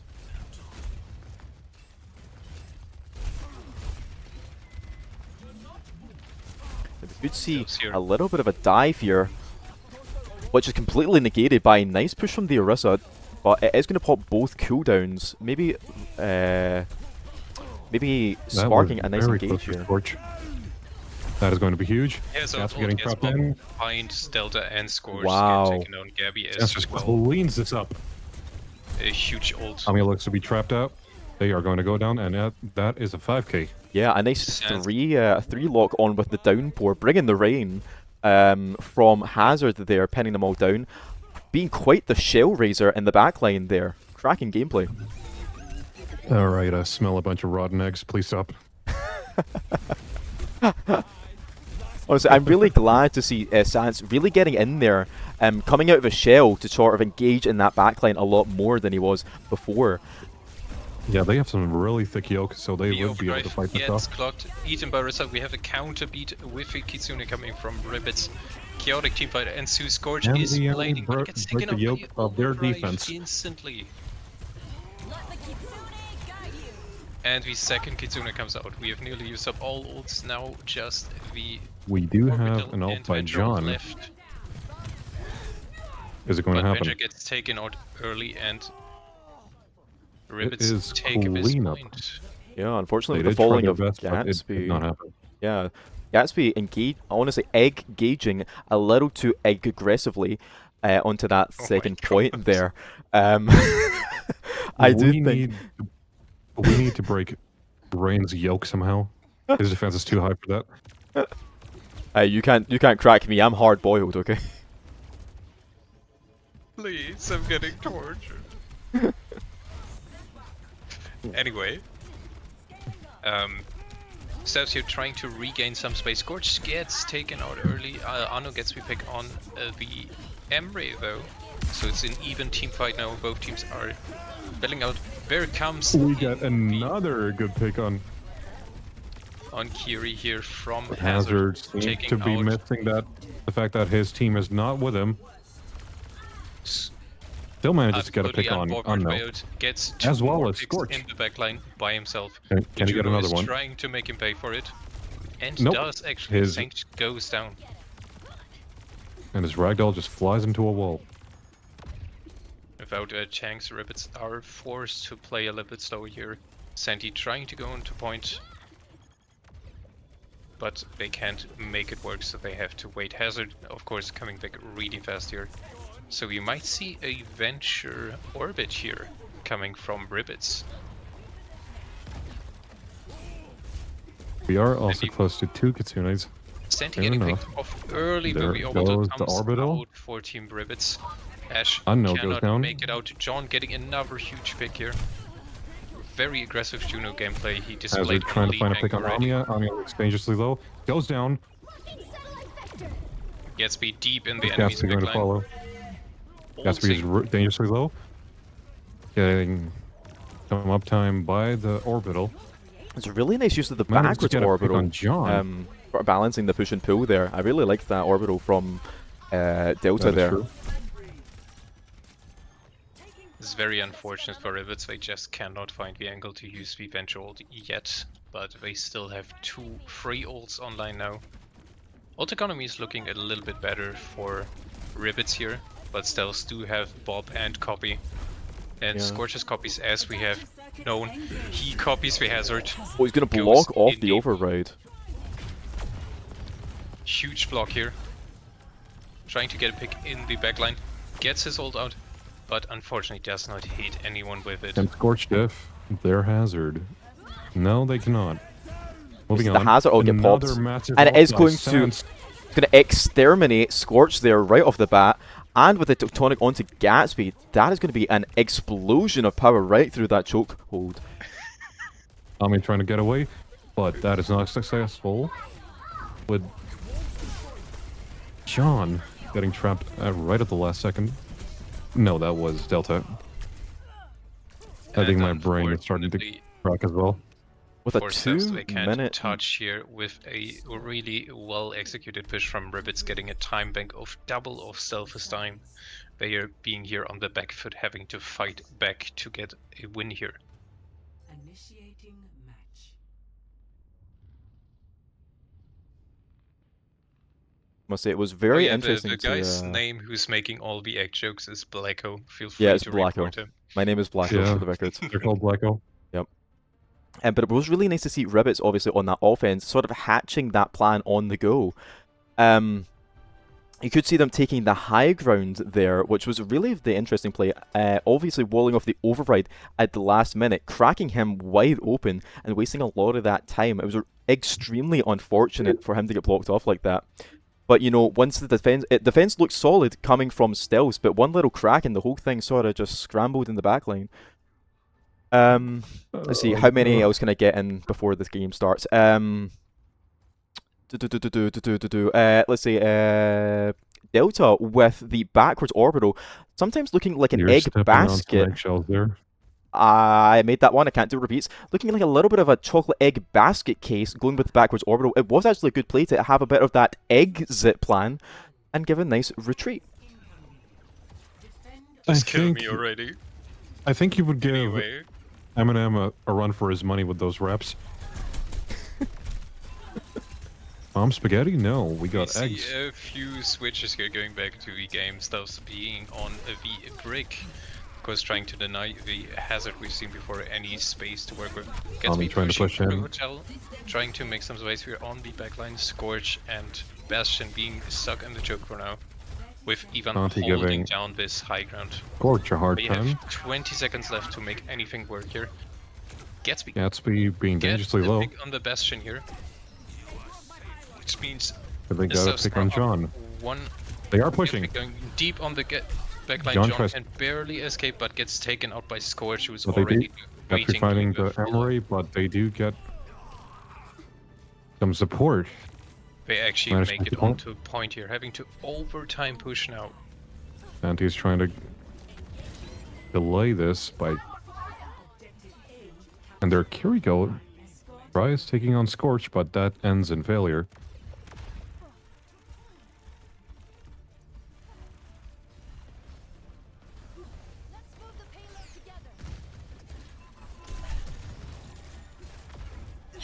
Where we go. On the overtime push for Stealth now, really having to grind out every meter. Ribbits is not gonna make this easy for them. They have to fight for it. With the first finding a good Orisa spear on. ult here, Gatsby looking for an engage. National goes out from unknown, catching no one. Gatsby deep in the backline, Gatsby goes for finding- a huge pull, grabs four people. But they Can't are leaving the convert point, and it is a C9. We get a C9 from Stealth. That is the second C9 we had today, ladies and gentlemen. Extremely unfortunate.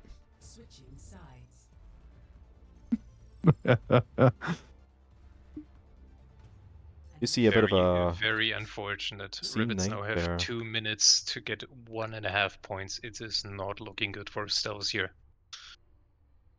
They could have pushed even further, but those eggshells started to crack. Yeah. It was harder than I peeling a hate boiled egg you. in one go. Get me out! Get me out! Honestly, the team was so split up, obviously allowing for the C9, looking like a carton dropped on the kitchen floor, and it seems that their hatch plan really cracked in one go. Obviously, it was a really extra messy panic as they sort of bunny hopped along from the point. I'm gonna mute both of you. It was really an Lizzie, come on, egg-marish don't- disaster. Lizzie, don't you like how hard-boiled this man is? I'm not Like, coming out come of on, my it's shell. like a One Piece. He's hard-boiled. Oh dear God, things I get away with. Get away with it. getting I think away you're going with to it. get murdered in your sleep tonight, Blacko. Yes, me, Blacko. Of course, my name is Blacko. I am part of Team Hippo of Team Kaizen from Kaizen Esports. So if you want to go hate me, I'm again Blacko from Team Hippo. Right. We have Gatsby here trying to hold down the choke that gets blocked out by Sans, not really being able to do Gatsby anything. finding Has to fall back a in. good spear Gets on a huge Santi. spear on Santi, really on Santi. Santi and Ivan Sans. is looking dangerously low, and is Scorch going to find a good pick on him? He does. It's getting very close here. We have Kosa on the high ground, just chilling for now.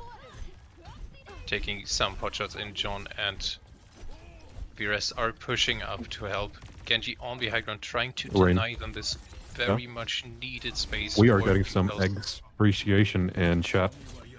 Thank you, Oh Daryl. my fucking god. Scorch getting taken out by Yeah, some cracking notes in chat there. And we're getting really low, getting taken out by Sange. Gatsby being alone on point here. The last one to hold the fort down. Ivan is trying to, but cannot get enough Gatsby damage. is Gatsby trying their best. nearly making the great escape here. Yeah, of but course, is Gatsby not getting out quickly in time. poached off point With there. 50 seconds back on the clock, Ribbits have a good shot here. Back on actually the what? winning this. Back on the what? On the clock. I'm sure you just made a chicken pun there yourself, Blacko. Come on, Blacko. it is spreading. It has finally spread. Oh, I think Blacko publicly apologize for my mistake. I think Anyway. Blacko here is having an existential crisis. Why did the chicken cross the road? To get her eggs from Ilios. What extraordinary timing there. Sanjay going in deep early, trying to make something work, but gets taken out. And Sant suffering from the unknown being off of cooldown there, using the turret form, getting right in going there. down. John getting chased down by Gatsby. Have 10 Is seconds going to here get reset. a massive spear? No, that does not work out. Ivan. Sandy dies on the pillow. Is Looks anyone like close by who can Not touch just his touch, It unfortunate. looks like it Stealth was. managed to win this scrappy team fight of the I was- overtime push here. I was Amazing, expecting well that played C9 by to both cost them, but they managed to hold this together really well. Yeah, there was definitely some whiskey plays, but it seems they were beaten this time. I'm gonna let them finish this play of the game here, but there's some really excellent plays coming from both teams here. I guess crack a half a dozen. That will be Hey, the win. As for they say, break an egg or break a leg. I don't know anymore. Oh dear God, I think I'm gonna be hunted down.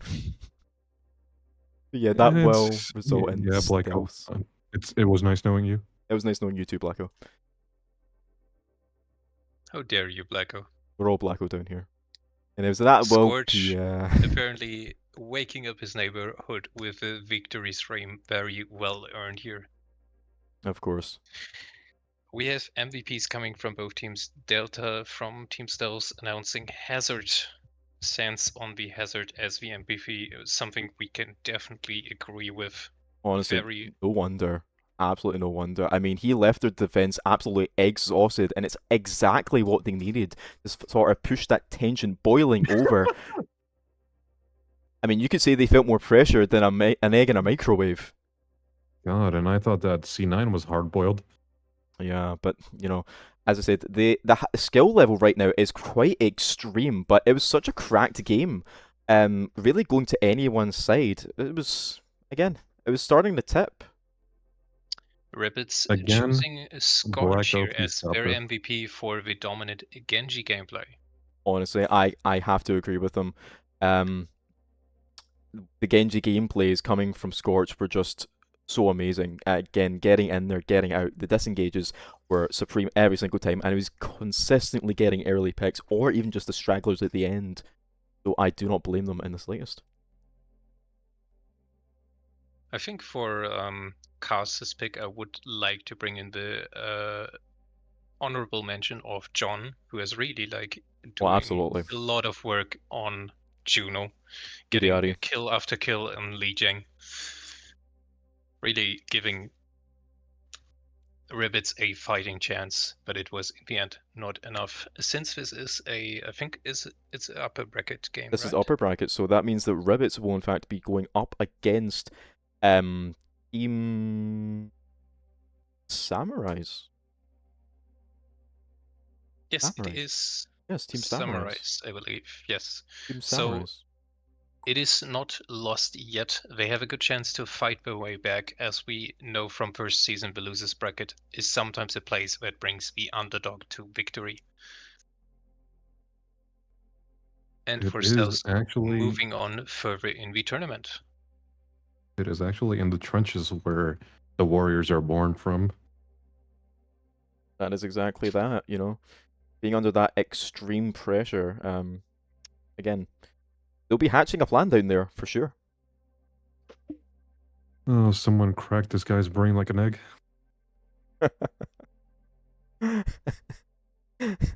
What did I do to you two? Anyway, You were part of this. congrats to both teams, and we're taking a quick break here. We're a little bit over schedule since we had such a great team fight from both teams here, displaying huge skill, and we'll be setting up the next match shortly at 22:30. Yeah, no problem. That is in 18 minutes, I believe. That is indeed. Yes. Yep. So stay tuned, and we will be right back. After a short egging break. And I don't have one for that.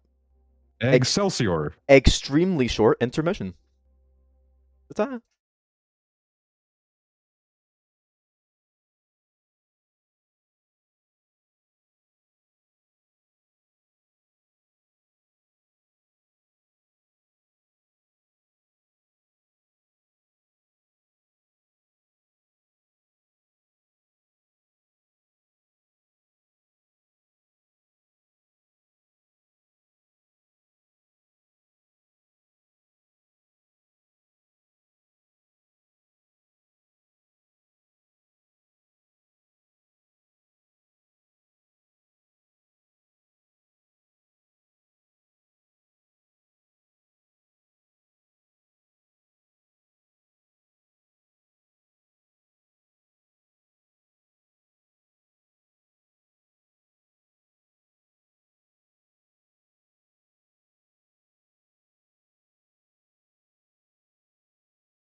Welcome back, everybody. So we are actually just hopping into our last match of the week, being the Lupus versus Monks. So we'll just hop into this really quickly. The map that they have chosen, thankfully, is not the Forbidden map, which I will not be mentioning, but is in fact Oasis. Going back, of course, to the control map being our first map pick. I've just go through the team showcase, which I have done in a little bit now that I remember. Actually, we did do it for Ribbits and stuff, so that's okay. We'll bring up Lupus first. Haven't seen their icon in a while, and I love the coloration. Team Lupus obviously leaning with Dalopag on their tank, being more of a brawl style, running that Ram, which I have seen them play before, and a really nice Rhine gameplay coming from them as well. Nightwing and Mist being their two DPS, with Mist being the team captain of Lupus, followed up by the co-captain of Taka, and the other support being Cosmo on the Kiri and Ana. Of course, Taka also goes by Humorous Head, which seems to be missing today. Unfortunate for I them. have returned. Welcome back, Tiger. We are live. Thank you.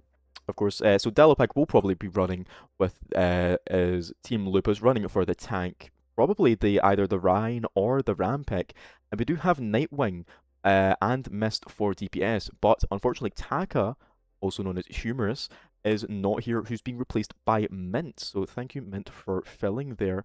Obviously, Mint has been here a couple times actually not coming from other teams, but in fact filling for other teams earlier in the tournament. So thank you for Mist filling in for that. And of course we have Cosmo to finish there. Cosmo showing that Kiriko is definitely more than just a support, going for a lot of the more aggressive kunais and Suzus, rather than using her as a passive player, using her as an aggressive player, initiating a lot of the pushes with Dalopag and Mist. Now as we pop really quickly over to our next formidable team, being Team Monks, making a return from their Team of Vortex victory. Obviously being led into battle by Wurzel, who is, again, not present. We may have to get this changed, as I think Wurzel is not going to be earning anytime soon. So they are going to be led by the tank of Jester Sins. They are going to be followed up by, who would have been Dude, but unfortunately it seems like Dude isn't going to be here either, who's going to be replaced by a lovely Beetle.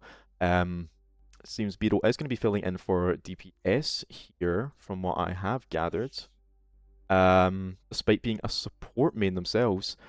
And of course, Romeo himself coming back on the flex DPS, being the team captain of Team Monks. And it seems we do have Am here, and as well as Cam. So it doesn't seem like Love Cats is going to be here for us today, but we have got a nice roster from Monks. And we do have the bans coming through immediately out the gate, with Monks banning Sigma. And we got a nice Emery ban coming from Lupus.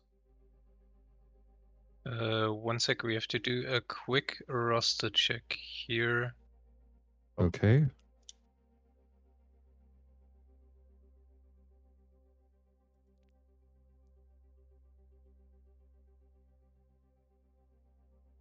Okay, Jester is a...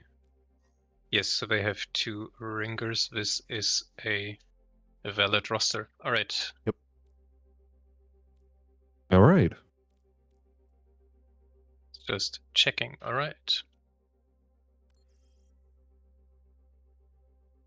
So what are our expectations for this match? That is Oasis as the first map. Well, of course, Monks coming straight out the gate, taking out one of the biggest competitors, being Team Vortex, their name coming back from Season 1. It's going to be really interesting to see them return. I mean, it was honestly a closer game than I thought it would be. But with Team Hunters toppling Vortex, maybe their win was less earned. Honestly, going from, again, the Hunter and Vortex map, obviously Hunters being the people that Lupus were against in the 3rd bracket match of NA, and Vortex going up against Monks in the 4th bracket, all being incredibly close. But Hunters toppling Vortex may suggest in turn that that Lupus battle was instead more self-fought than Monks' battle against Vortex. So honestly, I'm hoping for a really good contender from Hunters, not just letting Monks steamroll them. Change to game. I know, Blizzy! Transition the game this time. I caught it! Thank you so much, and thank you for dealing with us, our beloved audience. We love you. We do accept tips. Alrighty. If anyone's willing to donate, please. I like a cup of coffee, or maybe a new CPU. Thank you. Or, you know, some lubrication for his throat. He has been carrying the stream. Thank you, Blacko. Alright. Whoa, whoa, whoa, whoa, whoa. No, this is Ring talking this time. We do see both teams here running a variation of a Ramatra comp, with one team doing a Vendetta Soch and the other running a Cass. And Romeo is definitely going to switch. I don't think he's going to play Symmetra. Combination All with eyes are on Romeo. a break here in the backline. Oh, it looks like Romeo is going to be running this sim. Interesting Also, play. I see a Juno. Very interesting. They are team here teleporting. straight on the right Going side. straight up for the fight. Both teams got Nightwing getting taken out early, looking for a pick here, and Beeble falling up on Mist. Both TPS down. Lupus They are are going to forced get to pushed go back. back off here. Well, I just showed how strong their frontal assault there taking was, point. allowing Cal actually, as the Brig, even to just push in front, obviously feeling no fear with the team behind him. It's really, really interesting to see, just, again, pushing the Brig up to the front lines, which would normally be seen as a bit of a threatening play towards the Brig. Just had fair game and full field control. Very well executed push here. We are seeing Lupus coming back to the fight. You see looking executed? For a flank. Yes. Oh my god. Romeo TPing his team into the backline. Nightwing falling again. Beetle and Cal have to pay the price for this push though. And we have a very even team fight here with both teams being down 2 people. Dello Also, I see fighting that on point Morito is for spectating life. this game. The point they just took missed being on the off angle on the high ground here, making it very hard for Monks to push, so they have to fall back here for a little bit. The wall is cast early. Hello, welcome to the cast. Hello. Give you no heat.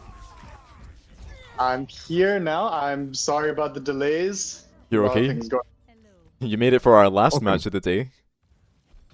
Just like yesterday. Just in time. And already we can see interesting comp. They're both running really heavy brawl with the Sim and Vendetta as the flex. Interesting to see here. I mean, this is Honestly, not too different I'm to what Romeo was trying running. to see how the backlines are going to play, because think of it this way, like they're going to have TP with Juno Ring, so they're going to have a lot of upfront damage, and Zuna is already out. You might see the Annihilation here being popped by Yeah, Jester. getting 2 picks, And there it is. And leaving Lupus without a support backline. Backing away Dallo, as well as the rest of the They team. do manage to get out. Unfortunately, very good picks there from Beetle, managing to pick off both supports of Team Lupus, making it very hard for them here to do anything. And they need to regroup and contest because they only have about 20% left. They only have their support ults left when the ult bank is looking very, very dire for them. And the Juno Ray is already out, but it's so far in the back, I don't think they can. They're just gonna hide it. They just managed to like turn around them. You see the early beat Romy might coming go down from here. Mint. Getting a pick on the round. Just come up and Annihilation, both are going head to head. It looks like he's trying to find the Ramatra, but there's just too much damage and there's not much he can do about it. 93% here. Annihilation, Lupus have to make something 95. happen if they want to turn this around. Soch jumping on point. Yes, gets a But nasty pick from can't. M7. Situation. They did manage to get touch with that sacrifice, but it's just no follow-up. Lucio was just a little too slow. First point goes to the Monks, I believe. It does indeed. It does indeed. Now, I mean, again, like the difference in comp is really showing out here. Like the Symmetra TP, if they all take it, they just like prove why it's so strong with that initial push with speed. And we've seen before that they have no like issues going in and getting out with the Juno ring from before. We've seen this throughout the entire tournament already. It just looks like they're running laps around Lupus. They can't keep up because they can't kite. Really casually flipping Well, them up most- here like a few times with a very aggressive sim TPs. It's gonna be very hard for Lupus here to Exactly. play around this. And we have a switch with Reaper and On-Run this time around. They're switching up their DPS line. I mean, if they have to, if they need to keep up their aggression, or at least something to help kite them out. They really need that need to mobility. defend. And Brahmacha just sponging it all that damage in form already. He used it early on, but both Brahmachas actually use form, so their cooldowns are out. All they can do is just poke and try to hold space here. And Maybe a little bit of a late Suzu there on mid. Teleport in. Already. Oh my god! What an Those are some aggressive crazy micro in missiles. their favor. Monks Very with well executed insane, fast TP into very well backline. coordinated and execution by the Sim TV indeed. Lupus Also, I getting just confused squished here micro from missiles two with pulsars. sides. Yeah, no chance for them to live through this.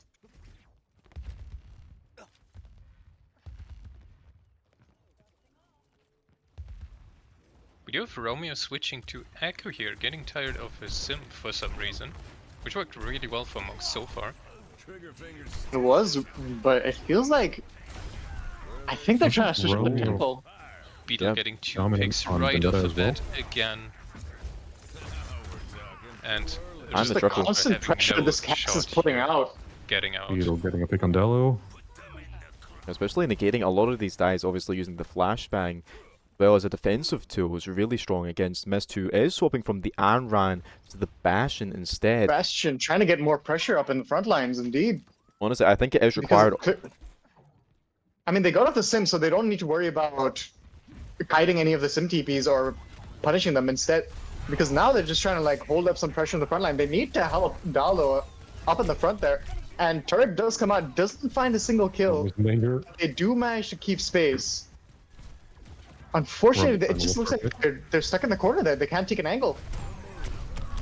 Oh, Medusi Beetle solidified the kill Mist goes on down. Mist with a nice little angle there.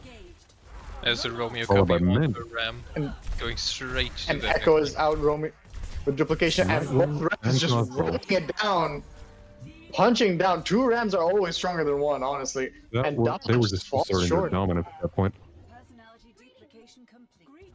That's honestly overkill, and they still have 4 ults in their bank. And because, I mean, Team Lupus has been playing Mystery Heroes, they don't have any ults in their bank. Used to the Kitsune It's gonna getting be- popped early for the touch. And they Dello got is to. going to need to Now pop they're that gonna have Annihilation. anything. That's All what they they're have is gonna do. Annihilation and B coming up. And they're gonna need to play this first if they want to keep up this pressure. Ainoon coming out from Beetle, trying to zone them out with Ray coming out as well. And they managed to find a pick on mid, the Lucio. And Annihilation comes out, punishing them because they don't have beat now. All they have is another Annihilation. But Nightwing trying to get a pick on that. Yes. Oh, and a nice block from Chester into the Deadeye. I'm not sure if that would have killed her or not, but even still, it was a nice time with the reaction time there. And getting on point, Good but timing on that shield. it's not And going to be it enough. does look like Monks just take a 2-point win. A very A dominant very strong display start from here. Monks right here. Very fast That was rotations. well thought by the other side, but unfortunately, Monks just steamrolled this one. They just played first, they played aggressive, and they made sure they got their picks. I mean, look at Cal, their support here, rocking with the play of the game on Brig, nonetheless. Obviously, getting the initial kill on Cosmo is really strong, and following up on the Annihilation, not even having the pop rally, and being able to save it for the next fight, pretty much. But I think pretty sure that was the end of the round, so there's no rally to be There seen. was no next fight indeed. At this point, you were right, it is just about asserting dominance.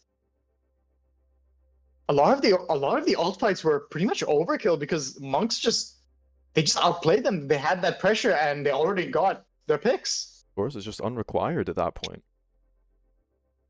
Now we are. It feels like shifting to Lupus are Lupus. constantly Next. forced to play Epic. second, and they just can't take any angles because of it. I mean, we saw in Oasis, they were stuck in the corner for so long, and they could not do much about it. Like, I believe their cast was constantly trying to take an angle out, but there was just not enough for it. Where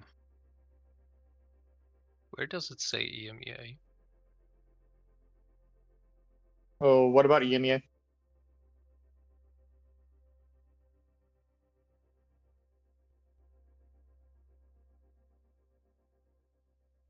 All of EMEA up? Where? Does it? Didn't do. I don't see anything about Oh, are we EMEA. talking about the overlay? Yeah, I just haven't been able to change the overlay. I'll try and change it now, but again, I'm going back Oh, and the forth. in-game overlay. Yeah. Or oh. Yeah, it's a lot to change. I'm not gonna lie. This is I mean, still we said this NA. before. There are going to be some updates and upgrades as we go. Yes, this is the first time we have such a sophisticated stream setup. First season was just someone streaming from some Twitch account. We have improved a lot in that department, definitely. I mean, unfortunately, I wasn't there for the first season, but I am seeing. I mean, from all the tournaments that I played in, this is easily one of the most well-structured and, I must say, really clean-looking overlays and designs. I mean, I thoroughly enjoyed every single logo that's come out as well. The art teams really played well on Oh, this our one. art team is very impressive with some of the logos they've They are created. I mean, some of the building fan favorites are like the Ribbits one alone. So we can actually That pop is true. on. We're going to Suravasa, boys. I'll pop it on screen. We later. are? Yes. Wait, we're going to Are we Sura. getting a I was Suravasa waiting for Suravasa to and show up. coming in from Lupus? Seems I'm still not getting the push map I wanted, but Sura's a nice This is a map segment. Lizzie and me know very well. Just as a question, Rain, okay, what push map are you talking about? Like, what maps are your favorite? I just want to know what headspace you are in, because I do not enjoy push at all. I want to see Colosseo. Really? That is a very. I agree with that. Colosseo is a good. nice map, yeah. I Colosseo is a love good map, yeah. Colosseo, especially with the nighttime lighting now. It's gorgeous. Okay, I agree with the nighttime lighting. Oh, but also, Blizzy, what map do you want to see that hasn't been shown up as yet? Is it Lijiang? Because we haven't seen many of those. Suravasa? I love Suravasa, yes. Really? Yes, I think Well, it's I mean, actually one of the best maps in the game, actually. I actually do really enjoy Flashpoint maps. They are. Oh, Flashpoint I is just. a superior game mode. It's just better. I mean, As Flashpoint, much and as it is I- one of the superior game modes. I thoroughly enjoyed it, and I mean, when I was playing in my team as well, like Suravasa was our map, and we showed it as well. And also, looking back at the chat, it looks like monks are opting to ban Lucio. We have I a mean- Symmetra and Lucio ban here. It's very interesting considering that they still managed to outspeed and catch the Lucio and everyone else. They were managed to keep up. I don't know if that's worth it. We'll see what their game plan is as we go. Both teams are ready, so we can get into it. And Blizzy's dream is coming true. We are getting a Suravasa match with two very high-level teams right now. It does look in favor of Monks, but we will see if Lupus can do anything to keep up with that pressure.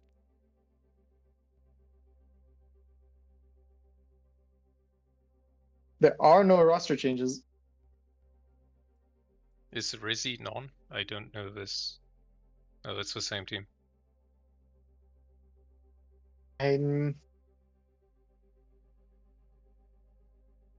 Unless they are trying to refer They refer are to us- Blizzy.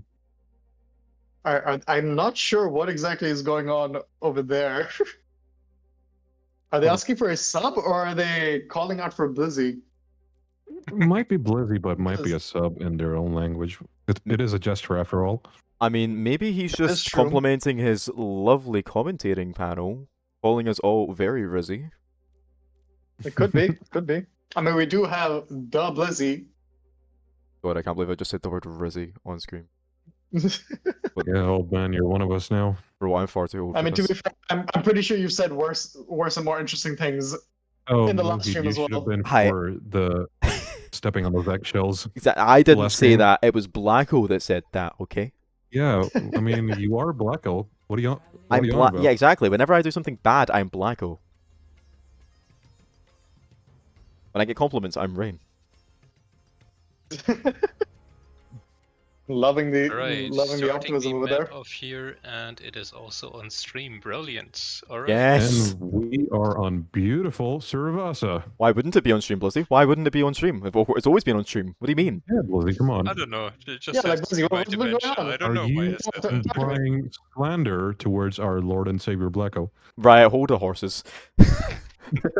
I mean, Blacko is forgetting to put on the match sometimes, but it's okay. Yeah, you know, Blacko we forgets to put forgive on the match, but thankfully Rain is here to carry with the camera work. Yeah, just like how he forgot to change the NA upper bracket from I mean, I EMEA. have been loving the camera work in this entire tournament this time. And also, looking at this first point, I genuinely haven't noticed the lighting in this place is actually so gorgeous. Isn't it just with the new lighting techniques that they've used in season 1, let's be real, season 22? Also, it's really impressive. Also, you guys will really is need to see this game in like 200 resolution. Yeah, I'm it in does like run 60. performance down, but oh my god, it is beautiful. I I would wish like there was an option for DLA. Oh my god, I mean, I imagine still TLA. like console, so like I have set resolution, set frame rate, so I can't exactly complain, but it looks beautiful to me. Yeah. And it does look like we both teams are opting for a brawl comp with a Maga versus a Ram. We have seen it go either way in many of the matches that have been played. But We also do have a Reaper. they do have a Reaper that can pressure the Maga, the Ramacho, sorry. But the Tracer and Reaper is going up, Romeo trying to for the take teleport? poking up from the top, and it does look like both teams are taking separate sides. Beetle Opting for managed the to Ram get a side, fucking not really miss. seeing much. And Beetle And coming man. at you with 2 immediately right coming after up with the 2K, 2 immediate picks on the Tracer and the Romeo Wu Yang, getting and it just looks Ram. like a fight going for Monks once again. I'll make out. The DPS just cleaning up house and Brick getting the That final was- kill. Cal has been that was one to huge. watch from the last match of what I've seen. Yeah, Romeo honestly, really slaying with the Reaper here, getting the nice 2 to 3k. I mean, he may be on Reaper here, but nothing about his gameplay is screaming grim. I mean, it is all screaming very, very hyper aggression. I'll tell you that much. And they have This switched to is Maga, true. trying to mirror matchup over there with an Ana in the back. I mean, Maga's already getting punished, and both stomps are out. And Cardiac Still Origin trying to go for it. does not look like they needed it. It just immediately gunned down that Maga, and he just could not breathe. There's just so much pressure in the front lines that they're just not being able to like subside it. I would feel like that at this point, Lupus's DPS need to start playing first, because now it just looks like they're following the tank. Unga Bunga just follow tank and like sheep. They need to start taking angles. They need to start playing aggressive. Otherwise, their tank is just going to fall over Trying every their single best. time. Fantastic point, but goes down by Romeo. I mean, he got the touch, but Overclock does come out from Beetle. Has not found a And pick. it looks like Jester's about to get the pressure pick on. is there. And unfortunately, their team just could not follow up. Mongo was on point alone, and again, sponging all that damage. There's just no follow up from any of them. And Lupus, like, they need to start pushing up. It just looks like the tank is just playing alone. With Monks taking the first point. Monks have taken first point, and they've shown how aggressive they can be, punishing that Maga for staying alone and managing to keep everyone else on Lupus's team out of the open. Just So very well played on macros by Monks on that part. Lupas have decided to take the point first, but here comes Romeo with the ult that did not Also, land. and it because did Mitch get takes him down. punished. He did get punished for that ult play, and it does look like, for the first time, Monks are on their back foot for this map. They're trying to hold back, they're trying to regroup, and Tracer with the pulse getting the brig. That's a huge stagger, trying to keep them out of the fight. And it does look like they are going to get like a massive amount of progress on their point right now. Already up to 20%, and they haven't even started a fight yet. Monks dying in neutral was a very, very unfortunate play on their part. They did try to ult first, but they got punished for it because they just did not have any of their team up to follow up on that ult. And now it does look like they are managing to push up. They have regrouped on 50%. It's very unfortunate. But Ray does come the orbit. and they are walking in. Wu Yang comes out, and Wu Yang ult title comes up, but he did not find anyone with the Tracer. And unfortunately, Lupus just starts going down. They tried to nano the soldier and hopefully for OC, but it's too late. I don't think they can do much even if they did pop OC. They do have an incoming Maga ult as well as Nightwing having their ult. They do have both overclocks are on stage and both cages are out. Same ult banks. It'll just depend on how they're going to play this and who plays first. What angles are going to be taken, and it does look like they are trying to run it down main. Lupus is trying to take that wide angle, and it looks like they're trying to flip back. They traded the Soldier for the Reaper, and it does look like Beetle still has... Cage comes out. Here comes cage fight of Yin and Yang. Both cages are out, and it does look like Daldo just... Unfortunately, no follow-up once again from the team. And just another fight win for Monks. Yeah, the double cage kind of looking like a Venn diagram of who wants to be on attack and who wants to be on offense. And clearly both of them want to be taking that space, but it seems only one of them is going to be claiming that, and that's going to be Monks. Unfortunately for Lupus, it doesn't seem like they're going to get the retouch despite holding point until 76%. But with that was a very good play from Lupus, I will say. Killing them in neutral, punishing them for staying there for so long, trying to hold space. But unfortunately, they just could not keep it up. Like that is very good macro from them. Unfortunately, once the fight stabilized and once they stabilized, they just knew how to like engage. It just looks like Lupus are struggling to find when to engage right now. Because again, they're struggling with angles. It looks, I mean, already Monks have angles on point. You can see the Soldier on the right side, Reaper already on the right side, and Maga on main with both supports. And it does look like Daldo's jumping out, trying to go back to his team. And he Beetle with the overclock. With the overclock, and he does manage to find the Tracer, trying to push up some pressure, and he does manage to find the Wu Yang as well. And it just immediate fight win from Monks once again, cleaning up. But with the 4K from Beetle there, getting the two normal railguns and two overclock. Clearly, it is just Beetle's world, and we're all living in it. Beetle has truly been one of the players to watch right now. He's just been taking this map by a storm. Oh, and an early pick on Nightwing, that's tough. Pick onto Soldier. You can't be dying in neutral in fights like these. You lose so much progress. They need to regroup, but unfortunately, I don't think they have the time or the ult management to do that. Ray comes out to punish them for staying in, and it looks like they're trying to kite, but Maga makes it out, but barely, and he still gets punished for staying in for too long.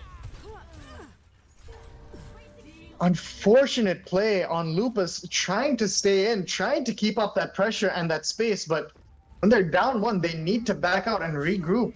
Otherwise, they're going to constantly keep getting snowballed, and that's exactly what's been going on this entire map. The Reaper ult does come out, should find two, and Beetle killing.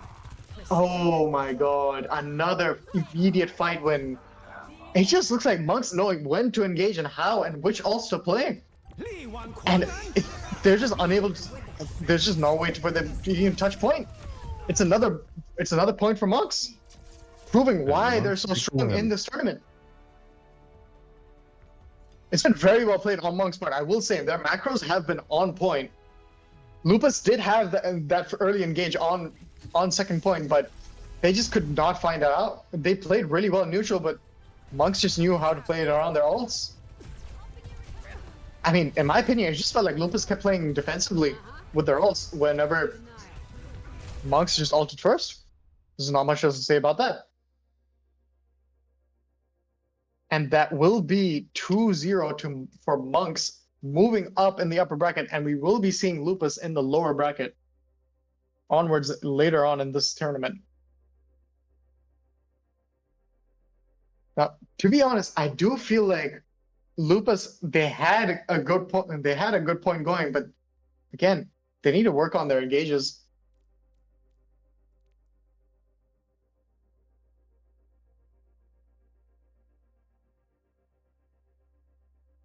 Yeah, I completely agree there. The engages were a little bit of a weak point for them, obviously just not knowing exactly when to poke in. So a lot of hesitancy, and all of Monks are gone. So it seems we aren't going to be getting, we're not going to get very many team MVPs here. Coming from, okay, everybody's gone. Coming from the casters, who do we think are the VPs? Let's just go by each team. So on We got Lupa's, MVP from Team Monks. It's gonna be Tracer. Missed on Tracer. missed on Tracer. You know what? Fair enough to Mist. He has been working hard today, filling for a couple people and playing in his own match here. He's been in it for the long haul, and I respect him. It does see some solid, strong He gameplay played from it him. well, but I feel like, at least in a personal opinion, the Maga trying to push up. Unfortunately, he was just there on his own. He was constantly trying to make that space for everyone, but there was just no push up from the rest of the team. I just feel like it could be a communication issue, honestly. Yeah, possibly. I mean, we did see a lot of hesitancy when it came to sort of entering those choke points, and of course, Exactly. with Monks playing their hyper aggressive. I mean, we saw the Sojourn taking very aggressive high angles onto Lupas, basically shutting down any of their engages, and even Romeo on the Reaper playing on the high ground. While at the disadvantage from his shotgun being put at a longer range, he's still getting plenty of that chip damage into Malga, essentially baiting out the cardiac before he even requires it. So honestly, I feel like if Lupas engaged just a little bit earlier and be able to coordinate exactly where they're going and when they're going, I feel like they might have a much more solid chance against Monks, possibly in the next time they meet from the lowers bracket. We'll have to see when the lower bracket matches play out. But it does already look that Monks 2-0, both matches that they've played so far, and that both matches that I've seen, they have been proving to be a very strong player and team in this tournament. And yeah. Honestly, for MVP, I would still say that the Maga tried his best, holding down space, and I feel like he was undervalued over there. Yeah, of Their course. team just did not push up with that. At least that's what it looked like. No, I can agree with that. I can agree. And obviously, Jester from Monks was giving the Lupa tank a run for their money. With the Malga truly. steering contests pretty much all game. But I feel like, again, as we were talking about the engages, I think the Monks just had the better the poking phase before the match even started. But Better poking phase and better engaged, knowing when and what cooldowns to bait out. And who would your MVP be on Monks? I feel like it's pretty clear for Beetle to take it on. yeah, With his honestly. overclocks constantly running it down, 4Ks on 3Ks on 2Ks, constantly getting those early fight picks, showing and proving why he's so strong. Yeah, exactly that. I mean, we even saw them getting really early picks on the Oasis map pick, taking some unorthodox angles coming from the bridge onto the lower tunnel, running the cast, and of course just running the cast for more of the defensive prowess against Lupa's engages rather than for the long-range hit scan or the close encounters. So I would definitely say that Beetle would be my CVP overall from Team Monks. Again, just based on general performance. Any last comments on Lupas versus Monks match there? I don't believe there is. I feel like everything's been said and done. Yeah, I think everything that They could be said playing is said. second, and they paid for it. That's right. I think with that we will go over to the interview section, getting like a few quick ones out here. I'm organizing stuff in the background. It will take like a few more seconds if you would be All willing right, to well- yap a little bit more. Of course. Well, I mean, again, Rain, while I have you here, I had a couple questions I've been wanting to ask you. So, you said that Colosseo is one of your favorite maps, right? Yes. What is with you enjoying push maps? I want to know what your thought process is behind this. I'll be honest, I don't enjoy push maps in general. I do not like I do not like New Queen Street, for example. I like Runasapi and I like Colosseo. I do not like New Queen Street as I find it quite dangerous. Coming from myself, I am a main support usually, playing both Mizuki and Wu Yang myself. And I just feel like those Interesting. maps really limit me, especially with the lack of Mizuki's vertical mobility and Wu Yang obviously having to use a really long cooldown in 7 seconds, try and get some of the verticality from maps such as New Queen Street, or even if you want to take it a little further, we could call I don't know. Esperanza? Yeah, we could call Esperanza there as well. But I feel like Colosseo is a little bit of that. Esperanza as well. Yeah, honestly, I feel like Colosseo is a little bit better for that middle ground, is obviously the whole long stretch of midpoint offers a lot more of that horizontal gameplay where I can really thrive as a Wu Yang and Mizuki. As well as on the defense, if we're on our back burner on the bridge, I can still get a lot of plenty of engages, obviously using Wu Yang to poke out with all of these long stretches of land and even curving along a lot of the angles. I mean, as a Wu Yang main, you would enjoy any long sidelines on any map. Yeah, absolutely. Hell, I would even say that you'd enjoy maps like Havana then, wouldn't you? I honestly Alright. I wouldn't ever reject a Havana game. I figured. But Okay, to be I'm honest, gonna I butt feel like for here into the yapping. We got our first interview guest being from Team Monks. It's gonna be Birdsel. Jesus Christ. There we go. And Mint Stomach from Team hello. Lucas. Hello there. welcome. Hi, Wurzel and Mint. Wurzel All right. and Mint. Hello. Hello, you two. Just coming Hello, out of the hello. match. It was a very well fought one. We finally got to see both of your teams clashing. First, let's go from like Monk's perspective. How was the game for you? It was a lot of like macro. We just kind of played like sim, and it worked because Romeo plays this game too much and is really good at the macro for some reason. So it was just rotations and fucking. Excuse me, I'm sorry. Probably not allowed to curse. Nah, you can curse. You can curse all you want. You can curse. Okay. We can't. it was just rotations and beaming down people on like Ram and Malga. That's what was basically our side. I mean, one thing I want to point out is on Oasis, when I noticed is that the constant like sim TP into the backline, sim TP is very hard to pull out because you constantly need to have your full team together. So I wouldn't say that Romeo alone would have been able to handle that if your team wasn't coordinated enough, because as we saw, the amount of times you guys TP'd all together and then pushed in with the Juno speedring, punishing them, that team comp is a deadly team to play against. Yep. Punishing Yeah, their that's backline true. because they didn't have anyone to kite around.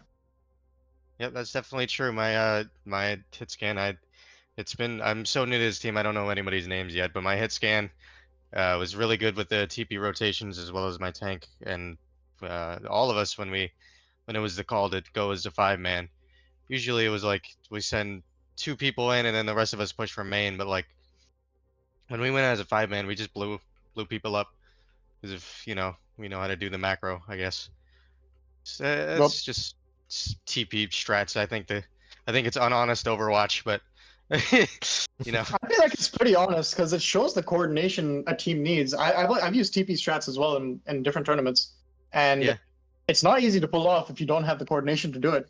But I want to hear the Lupa side of things. How did you guys feel about the what was your play around? What were you thinking when you saw the Symmetra TPs? At first, it was certainly really shocking for us. We definitely did not expect a Symmetra pull, especially from Romeo, because we know he's an excellent player, but man, that was a terrifying Symmetra. Our plan to counterplay that, we were really looking for just to rotate through and to flip the map, you know, because when they consistently did 5-man TP behind us, but we were thinking like, well, if they're all behind us, now we can go take point. Yep. And that's a fair point. It worked. Yeah. It worked, but we couldn't always stay on the same page because it was so fast, and sometimes someone got left behind, or we didn't all rotate in the same direction, and we just weren't ready for it. They were fast and they were good. I mean, they played very well. I just feel like there is one point that Lupas could have done better. It's just that saving amp to all. If you guys were going to rotate, you guys could save amp for the sim TP, and then once that is out, you can all amp speed 2 point and flip map, or you punish it. There's 2 ways to go about it. You punish the sim TP or you flip map, and you guys opted for the prior. And unfortunately, it did look like there was communication issues, but which left some teammates behind, and it was punished. That's all there was to say. It was punished. We felt that. We felt that for sure. In the future, we're probably going to look to, especially VOD review this map, but to understand how we can rotate better and to and effectively play against them better in the finals. That's the plan, at least. that is a good plan to have. VOD reviews are always very, very strong to do, especially trying to keep everyone on the same page, positioning wise, and communications. Very, very strong. Now, I want to move on to Survasa here. If you have anything left to say about Oasis, we'd love to hear it. No, please. All right. Well, moving on to Survasa, it did look like a very one-sided match again for Monks until and unless second point, Lupas showed very strong plays, killing both Romeo and the Brig in neutral. Finding picks on them were very strong, and you guys managed to get 76% on second point. Unfortunately, it did look like Monks just engaged first with their ults again, and they just managed to sweep the point. Now, I wanted to hear what was the thought process about your engages, Lupas, about when you should do it and how you should guys play around the ults, because it felt like you guys were playing very defensively. Yeah, I don't think our communication was a little bit behind, because the Monks were really good at playing fast and playing first, so they kind of caught us on the back burner. On the back foot, yeah. But we were certainly looking for maybe a Nano Sojourn engage or Wu Yang ult onto the Tracer. We did see those ults come out, but unfortunately, we weren't able to play that first. They had the jump on us. That is unfortunate. Now, I want to hear Monk's side of things. When did you guys figure out that when you should engage and what cooldowns and what were you exactly looking for? How did you guys know when exactly to play this? And how were the comms, honestly? So we kind of had the idea of like go in, feed our brains out, and get a pick like as we walked out of the gates, because that Malga comp is a very go in, feed your brains out kind of comp. And it's scary. It is terrifying. It really is. It's back in Malga meta of ye old Malga meta. I used to hate to play against that shit because it was just the Malga inserts himself into your backline. There's nothing you can do about it, unless for some reason you're able to take the fight before he does that. So realistically, the whole game plan was just go in before they have a chance to do something and get our picks, and then get out with our lives. So I mean, especially on the last point where we just kept playing up and up and up. Like after every fight, we would move up pushing another up. area. You guys need to get to the spawn doors. We've seen a lot of plays where a lot of players licked their spawn doors, and honestly, when it goes unpunished, I get shocked. Yeah. Yeah, But it was mostly just to keep calling to play up, keep calling to go in as soon as we see, which is basically just them walking into our kill box was our go button. I mean, it was mostly one thing which I want to point out as well is that Lupas, there was a lot of times that your Maga was on point anchoring, but there was just no follow-up from the team. Like, what was going on over there? Like, at least for first point and third point, both times, Maga was anchoring down, and you guys were down one, but you guys were still scared to push up. What was the thought process over there? Especially in the first point, I think there was a split in communication, because we were trying, certainly, but our rotations were a bit slow and we weren't all together, and the Monks did a really good job and just they took advantage of that.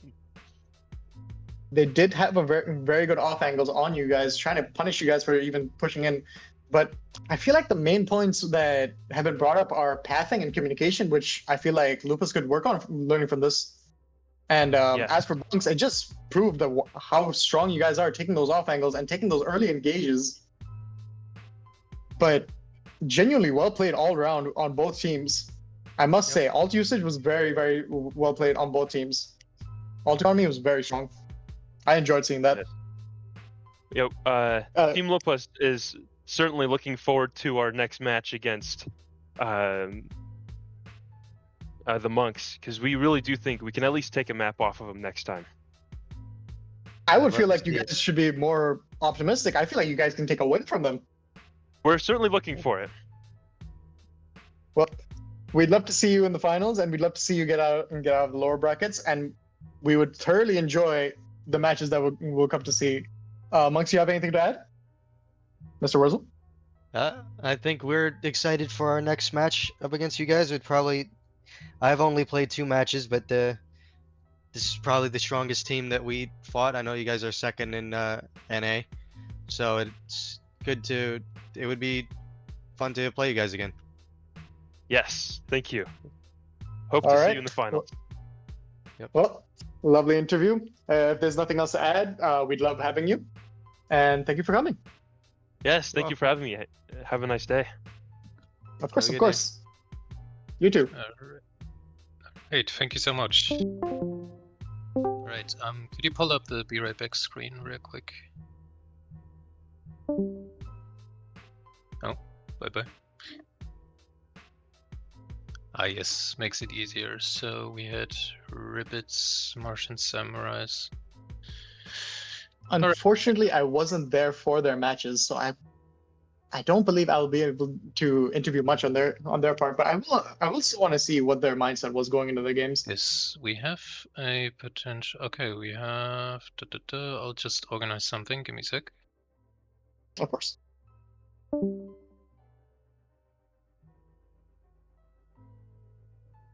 Now, Rin, I want to go back to our conversation beforehand as well. Yeah, of course. If you're still here. Yeah, I'm here.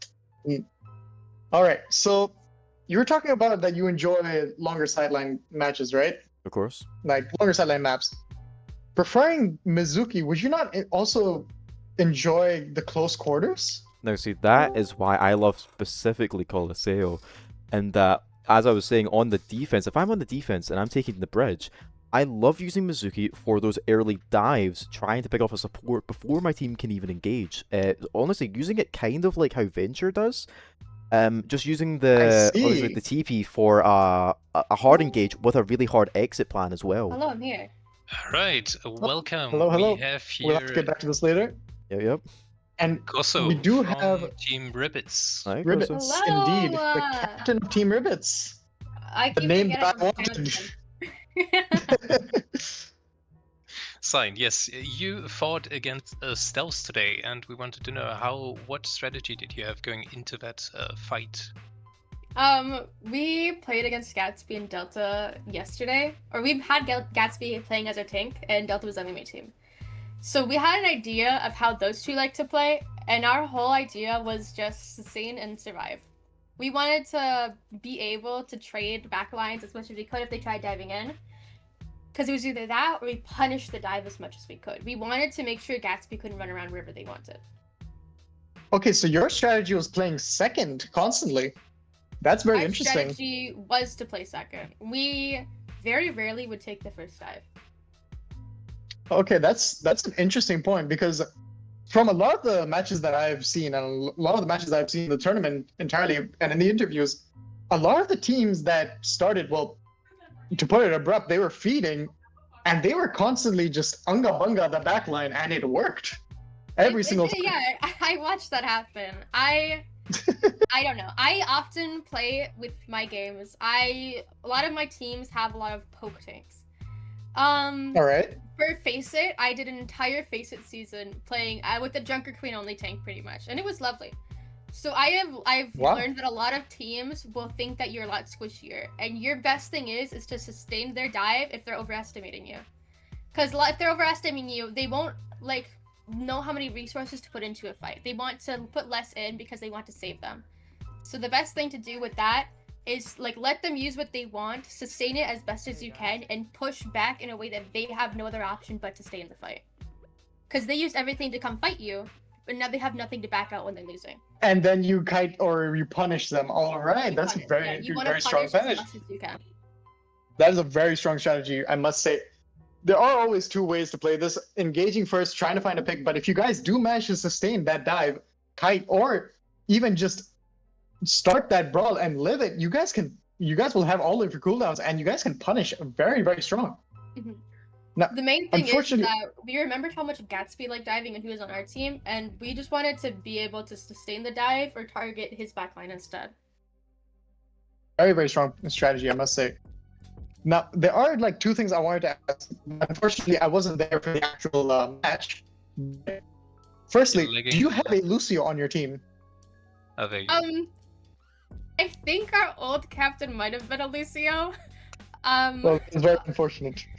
Yeah, I can play a Lucio, but most maps that people choose here, I don't see the reason to play a Lucio. If we had a push map, you'd see me on Lucio. Really? That's If interesting. we had a push map, you'd see me on Lucio, and I would let pretty much Amari do whatever they wanted. Okay, Blizzy, you said I think you wanted to add something. That was like 5 minutes ago, bro. The I'm sorry. Yes, it was a very valiant fight throughout this whole thing. You actually did get to play a what was it, King's Row, I believe it was. Did play King's Row. Yes, where you both fought into overtime, getting a C9 from Team Stealths, which was very unfortunate. On the last push, we saw a lot of rotations from Stealths taking high ground, rotating around. Your call was there still to stay on point and wait for the dive?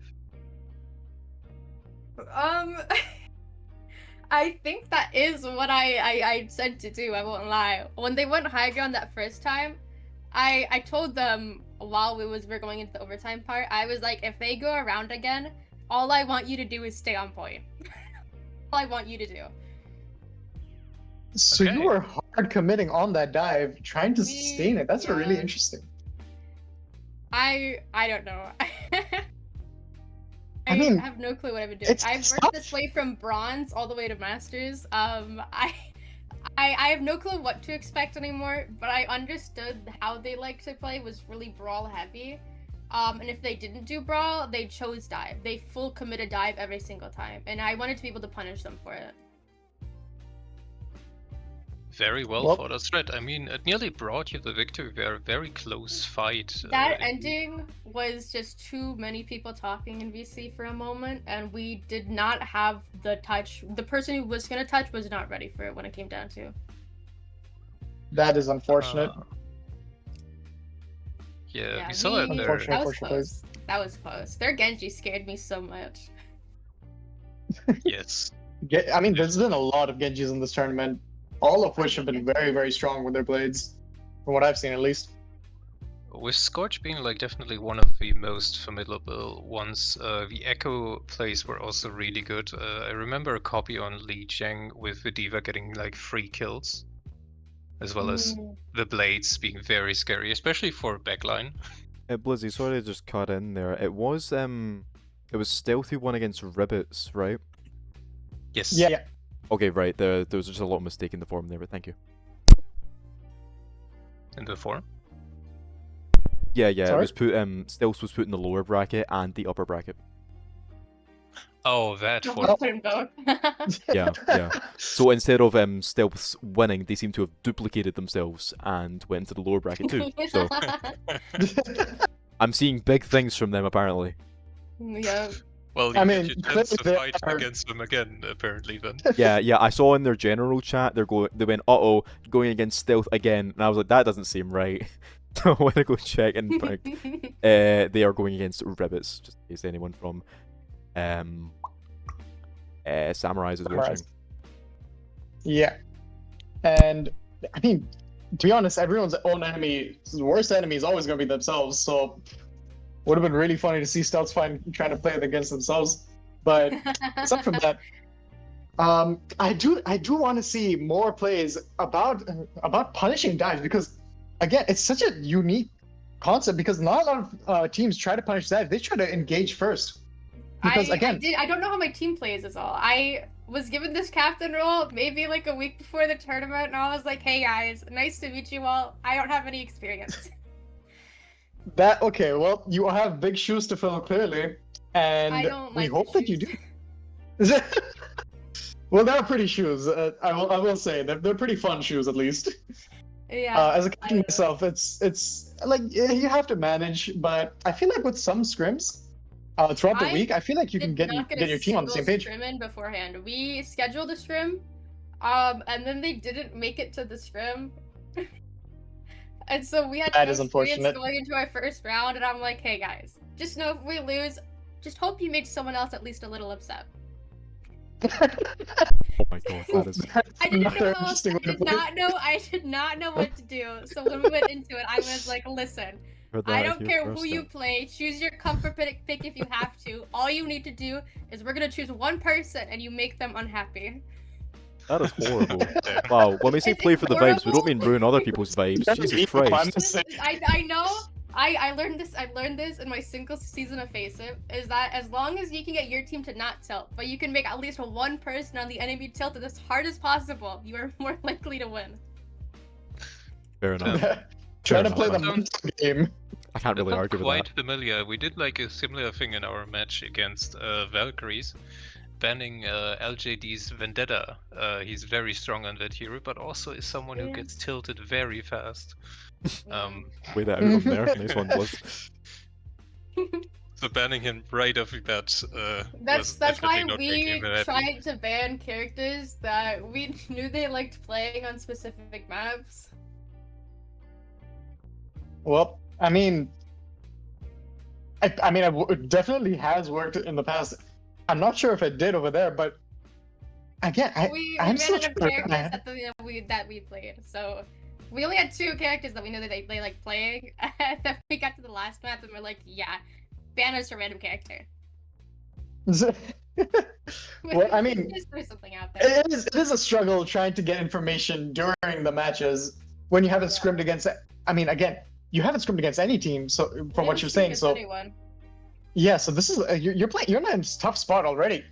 A lot of the teams in this tournament have already scrimmed and gotten information from every single team, knowing how to play against every But single. that means they also don't have any information on us, so it's just That's again true. about learning what they like doing. That is also very true. That is a very good point of view. I didn't even think of that. And to be honest, I feel like now that you've understood how your team plays out, I feel like, again, obviously some practice is still going to be needed. You guys aren't technically still just a bunch of randoms playing like a comp game, When you right? came to get me, I started VOD reviewing them when you came to get me. We were halfway through the Zhang Tower.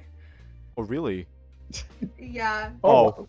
I Whoops. told them That I'm requiring them to choose one of 2 days this week. And during one of those days, I am going to go through their point of view and ask them questions. I'm like, hey, why did you do this? What are you thinking here? Like, what were your game plans? What were you wanting? Oh, we like the dedication there, Egg Kosa. I like coach people for fun. I get very little paid out of it. I'm starting a Metafy page. Hey guys, let me know if you need coaching. It's not worth it. No, I mean, it's good for extra cash. No, I've had people I'm come a in for, coach. like, low. I'm a coach. I'm saying the money you get from coaching isn't worth it. It's not. It's definitely not worth it. But I've been doing it for maybe a year now, and I'm only just now starting an actual Metafy page for it. So. Nice. I see. Well played. Good for you, honestly. I'd love to see it. I have very little experience. I've been on 3 different teams for Kava. I have another team I'm on, which I was doing their GM team for, but I just got moved to the Masters team because they finally found an actual player. That's actually Samsara, who was here last season. I found them through this tournament. Oh, really? Oh, that sounds lovely. Yeah. Otherwise, I've had that singular Faceit team season. Faceit scares me now. I got confessed to by 2 of my teammates. No, thank you. Oh, okay, that's interesting drama to add in. Guys, don't worry, guys. If you need drama, let me know. I got you. Can I get that in? Actually, can I get that in writing for a second? Yeah, here. I'll send you like a book of writing, and I'll just say like 2 of my teammates asked me out and face it. Don't worry. Nice, nice. I'll need yeah, this for no, my I don't casting. know, it's awkward. Oh yes, I the mean- Tinder Watch experience. Anyway. Tinder Watch experience. Tinder Watch, don't you start with me. Tinderwatch is interesting. I've been there one time, and someone started like barking at me really loudly, and I left. Well, we all have a past. What can we say? We all have that. Brilliant. I hate Overwatch, man. I hate this game. I want to go play Stardew Valley instead. It was special. This game was special. Go play Stardew Valley. Play Pokemon, bro. I want to go play Pokemon ZA instead. What is this garbage? Barking in voice chat. freaking mutts. If they bark in Oh voice my chat, does that God. mean I can legally put them down? I feel like you should be. Oh my god. Get them neutered. You know? Exactly. If it's not murder, it's putting them down. It's euthanasia. Like barking. I mean, like, what am I supposed to think? There's a human? If they bark, do they get a free collar? I mean, the way it sounds, they might enjoy that. It seems like Mojito's So gonna when start I- barking for me. I mean, maybe. Whoa. Perhaps. Just perhaps they might. All right, we're But- getting quite off topic here. I would Yeah. steer back to. I mean, it is an Overwatch topic, sadly enough. That's weird. I would steer back to the Unfortunately. actual conversation. We have one more interview guest lined up. If there's anything else you want to say, another plug or something, or just something towards the enemy teams, now is your chance. Guys, I don't stream, but follow me on Twitch, SCKKOSO, you know, see me later. That's not actually what I want to say. Shameless plug. You said the offer, I had to take it, but... I respect the hustle, it's fine. Don't steal our viewers. Shameless self-advertising. I like it. Just don't panic. As like much as people say it, do not panic is your number one thing, because I promise you, if you're panicking, they're probably gonna get anxious too. You need to be calm and be like confident what you're doing. Be greedy. Go for what you want.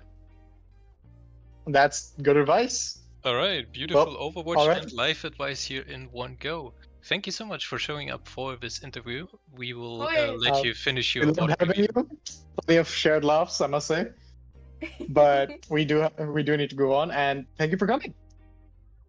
Thank you for having me. Bye bye. Bye bye. Bye bye. Take care. All right, next up we Lovely have person, the lovely man, person. the myth, the legend, Noodle. Hi, Noodle darling. Hello, Miss- Noodle. Hello, Noodle. Hello. Finally Hello. getting to see you play after one long season of And not a having any team. Noodle. And a team. I must a say, I team, was cheering no In a your lot one for own else you. team, guys. nonetheless. Yes, what do you think? How did this game go for you? I'm really happy with how my team played overall. That thing that we did on Circuit, I'm hoping that you guys saw it, where we went over the roof. That's something that we've practiced in scrims numerous Yes. times, Yeah, and I we really like that. executed it nearly perfectly. Yeah, with the 4-man engage. That I did call that out, and I thought it was a really smart Yeah. move. Obviously, Other than we normally did it with Kiriko, but Kiriko was banned. Okay. Or something like that. So we just Well, did one with that is did it with unfortunate. Payload Princess. I think I saw Kiriko on Circuit again. Am I losing it? It's most likely me. I haven't slept well. the last Lizzie, couple we nights. played a lot of Circuit. I'm not sure if you noticed. Yeah. Yeah, There was I a only lot. started watching after mine, and I wasn't even watching because like that's ghosting, whatever. But Oh, I get it. We're not entertaining. no, dude, I'm gonna be dead honest. I didn't even know that the stream started. Yeah, we need to announce that better. Yeah, we need whatever. to have some announcements. I mean, again, we are still working on a lot of things. We made like But- the event things in the Discord. I'm Yeah, not I sure didn't if- know that you guys did that, but once I found it, I was like, oh, that's actually really convenient. It's just that Yeah. I'm dumb. I didn't see it. Yeah, it shows the. I saw it. I saw it happen in real time as well, and it was genuinely a good lifesaver for a lot of people who didn't know what maps are, what times, and what teams are playing against who. Yeah, thanks, Keely. Okay, so you did get a ping from the events, or Yeah. Oh, I mean, of course, we still need to scroll through them and interest them, but that's up to think the teams. all of them are pretty interesting and very well casted. At any Exactly. rate, yes. Did you have like any special strats you prepared for this game? Well, we prepared the thing on Circuit. But other than that, no, I think it's safe to say that we've scrimmed on almost every map at least once, and we figured out what things that we needed to work on are. For my own sake, I'm gonna believe that if I was able to make it yesterday, we would have done better. But that might just be me coping. But I'm gonna stick with that because why not?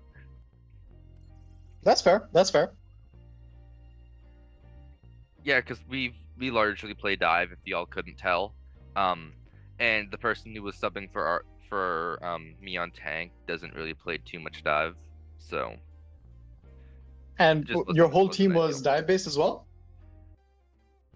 We largely play dive, yeah, in scrims, in Ooh. the games today. I mean, that's always going to be a struggle. Like, at least for me, when I first got into this tournament, I had a tank that just was never on the same page with us, because we play hyper aggressive dive rush, and our tank was constantly poking, trying to play safe, and it was a constant playstyle issue. And it's not even like they're a bad tank, but that difference in playstyle just constantly rubs off the wrong way for everyone, and it's just a struggle. Yeah, it takes some time, but we've gotten the hang of it. Again, a lot of practice. We've been scrimming, about 2 times a week. That's good. For the last 6 weeks or so. Yeah. So we've been ready. We've been preparing. And I'm really glad that today went better than yesterday. Well, able to show everyone what I'm we glad were that it did. And I wanted to know, what exactly are you expecting later on in this tournament as well? Because you've managed to keep up, but what exactly do you expect seeing forward, moving on with your team? What do I expect? Well, I'm hoping that, because it is an interesting lineup. Yeah, the characters that we've been playing. Yeah, it's an interesting mix. I'm not a ball one trick, but I'm used to be a ball one trick, as you could probably guess. That's definitely my best character is, and every other character I play is dive based. But then one of our DPS is really good at Junkrat, and that's not really good with dive. I mean, Junkrat is fairly decent in dive if I you would say could manage to Junkrat pull it is off. a dive DPS. Yeah, like he can be. He would be a dive DPS. He definitely can be, is what I've learned during this. Before that, I would not have considered him to be one. Yeah, I we mean, saw Junkrat DBT right like now is really also in a very strong cleaning place. house with like Even some with, very like- good tires. Yes, the tires today were incredible. And even with 3,000 hours plus of experience on this game, I'm still learning. I mean, That is a lot. metas change, balances keep changing. It's a very hyperactive, like high octane game. Yeah, Very especially after difficult to keep up with. Yeah, especially after Blizzard actually decided that they cared about the game again. So Very nice of them. I mean, it is very nice of them to do it. I mean, personally, I enjoyed it. Seeing the amount of differences from the last few years to, well, this year, at the very least. yeah, it's like they remembered how to make a good game. It how to develop a good game. What I really want to know is, how are you guys gonna play with? I mean, I'm looking at your team, and with a Mercy Moira backline, diving in with a Junkrat Genji is kind of difficult. Like, will the Mercy be able to keep up? Like, what exactly is the team plan there? Like, what's the cores you guys? That is undetermined. So far it's been working.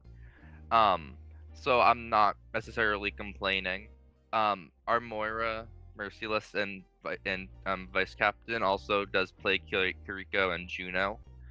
So that definitely works a bit better than the Moira in a lot of those dive scenarios. But also I've been outside of scrims and stuff, I've been practicing like JQ, and just other characters other than ball and dive characters, so I can help. Trying to build hero pool. That's good. Yeah, been learning a lot of Sigma and a lot of JQ recently. I feel like one of the best, but also the saddest characters to learn how to play a stationary tank rather than a dive would be, unfortunately, like Orisa or, in a case, Maga. But yeah, those would be the easiest to learn and easiest to understand how to play a certain way. And yeah, I mean, feel I've like if always you... played a lot of Sigma since release. That's been kind of been my go-to since if I'm not able to play ball for one reason or another. So I've true. I've just been like relearning him relearning some of the combos I used to know. I probably should have picked him instead of the JQ, but the JQ worked out, so I'm not complaining. All right, well, that's fair, and we hope to see you more. Do you have anything else to add? I feel like that's all. I don't think so. No, I just wanted to. Hold on one second. I'm gonna sneeze. Take your time. Sneeze. Go ahead. Do it. Do it. Do it. Do it. Do it. Do it for the lads. Do it for the lads. Come on. It went away. Oh, I'm Badgin. lame. I'm sorry. Too much pressure. Well, I'll bless you regardless. I'm a very what I was evil gonna man. Say is that I did not play my best today, and I'm really, really thankful that my team was able to pick up the slack. They've been incredibly understanding. There have been ups and downs throughout this entire tournament for us, with people canceling scrims last minute and just not being easy to work with, and me being nervous because I originally didn't want to be a team captain, and everyone has just been extremely patient with me as I've been figuring this out as I've gone, and in games like today where I haven't been playing my best, they were able to pick up the slack for me, so I just want to say a huge thank you to them. Well, all right.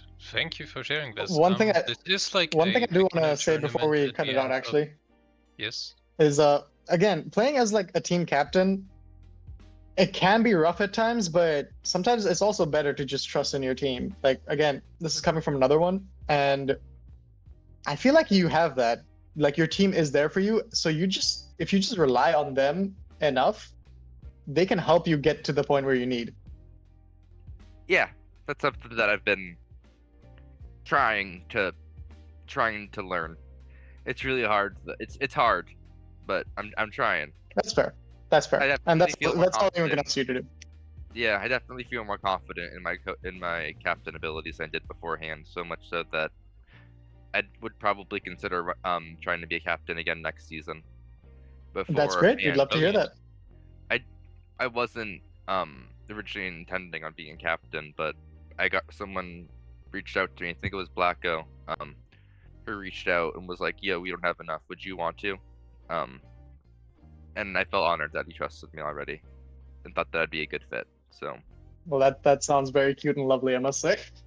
Yes, But it is, glad to have you there. very cool for us to hear this. Like, we made this a sort of a beginner tournament, so people can learn and grow with what they do here, and it's really cool to see two people actually picking up and becoming captain and learning how to do it. And I think a really good example of what we're trying to make here of this tournament. Yeah. So yeah, thank you for sharing that. Definitely one of the goals here for our teaching, giving them tournament experience that they may not have. Obviously, if we think about stuff like the pro scene, it's all for high ranked players who are dedicating really a lot of their lives to the game, and for all the people here, I'm pretty sure, just obviously life gets in the way of that, and they still want to have that sort of experience between having sort of situated team play and still feeling like part of a greater community. And I'm really glad that you're able to sort of assimilate with our community. And I actually think it was myself that recommended Blacko reach out to you. I really enjoyed having you on, and I'm really glad to see you. Yeah, of course. Obviously, we'd love to see you I again. probably wouldn't have interacted you as much as I actually did if I wasn't a permanent ringer. That's great to hear. Well, I feel like that's all said and done. If you have anything else to add. Don't think so, no. Well, All right. great, lovely Thanks to have so you. much for taking your time and again for sharing this. It was really cool for us to hear this. And we Yeah, of wish you course. a wonderful night. And this will conclude today's tournament day. Thank you for coming. Have a good Have one. a great night, you guys. Happy Easter. Thank you. You Happy too. Easter. Happy Easter. All right, with that, I think we will wrap things up here. Thank you for everyone who has been playing and watching. It has been an absolute blast. Looking at the clock, nearly 10 hours on the second day again. We will be back next week. I don't know if we will stream this one match in between on Thursday. If we can make it, we will try though. And other than that, there is the next matches coming next weekend, I believe. There is game days. It is next on weekend. Saturday and Sunday. Yep, so that'll be Yes. Saturday the 11th of April and Sunday the 12th of April. Same times, same brackets. See you there. All right.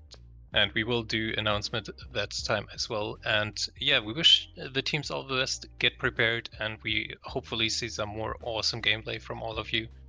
And to the teams who didn't make the cut, don't worry, you can still play as a ringer if you like to. Like, just let us know, we can sign you up. And also there will be a next season. All right. With that all out of the way, thank all of you for your hard work today. And we'll see you around. Bye, everybody. Thank you for coming. See you next week. Have a good one. Bye. Won't stop. Bye.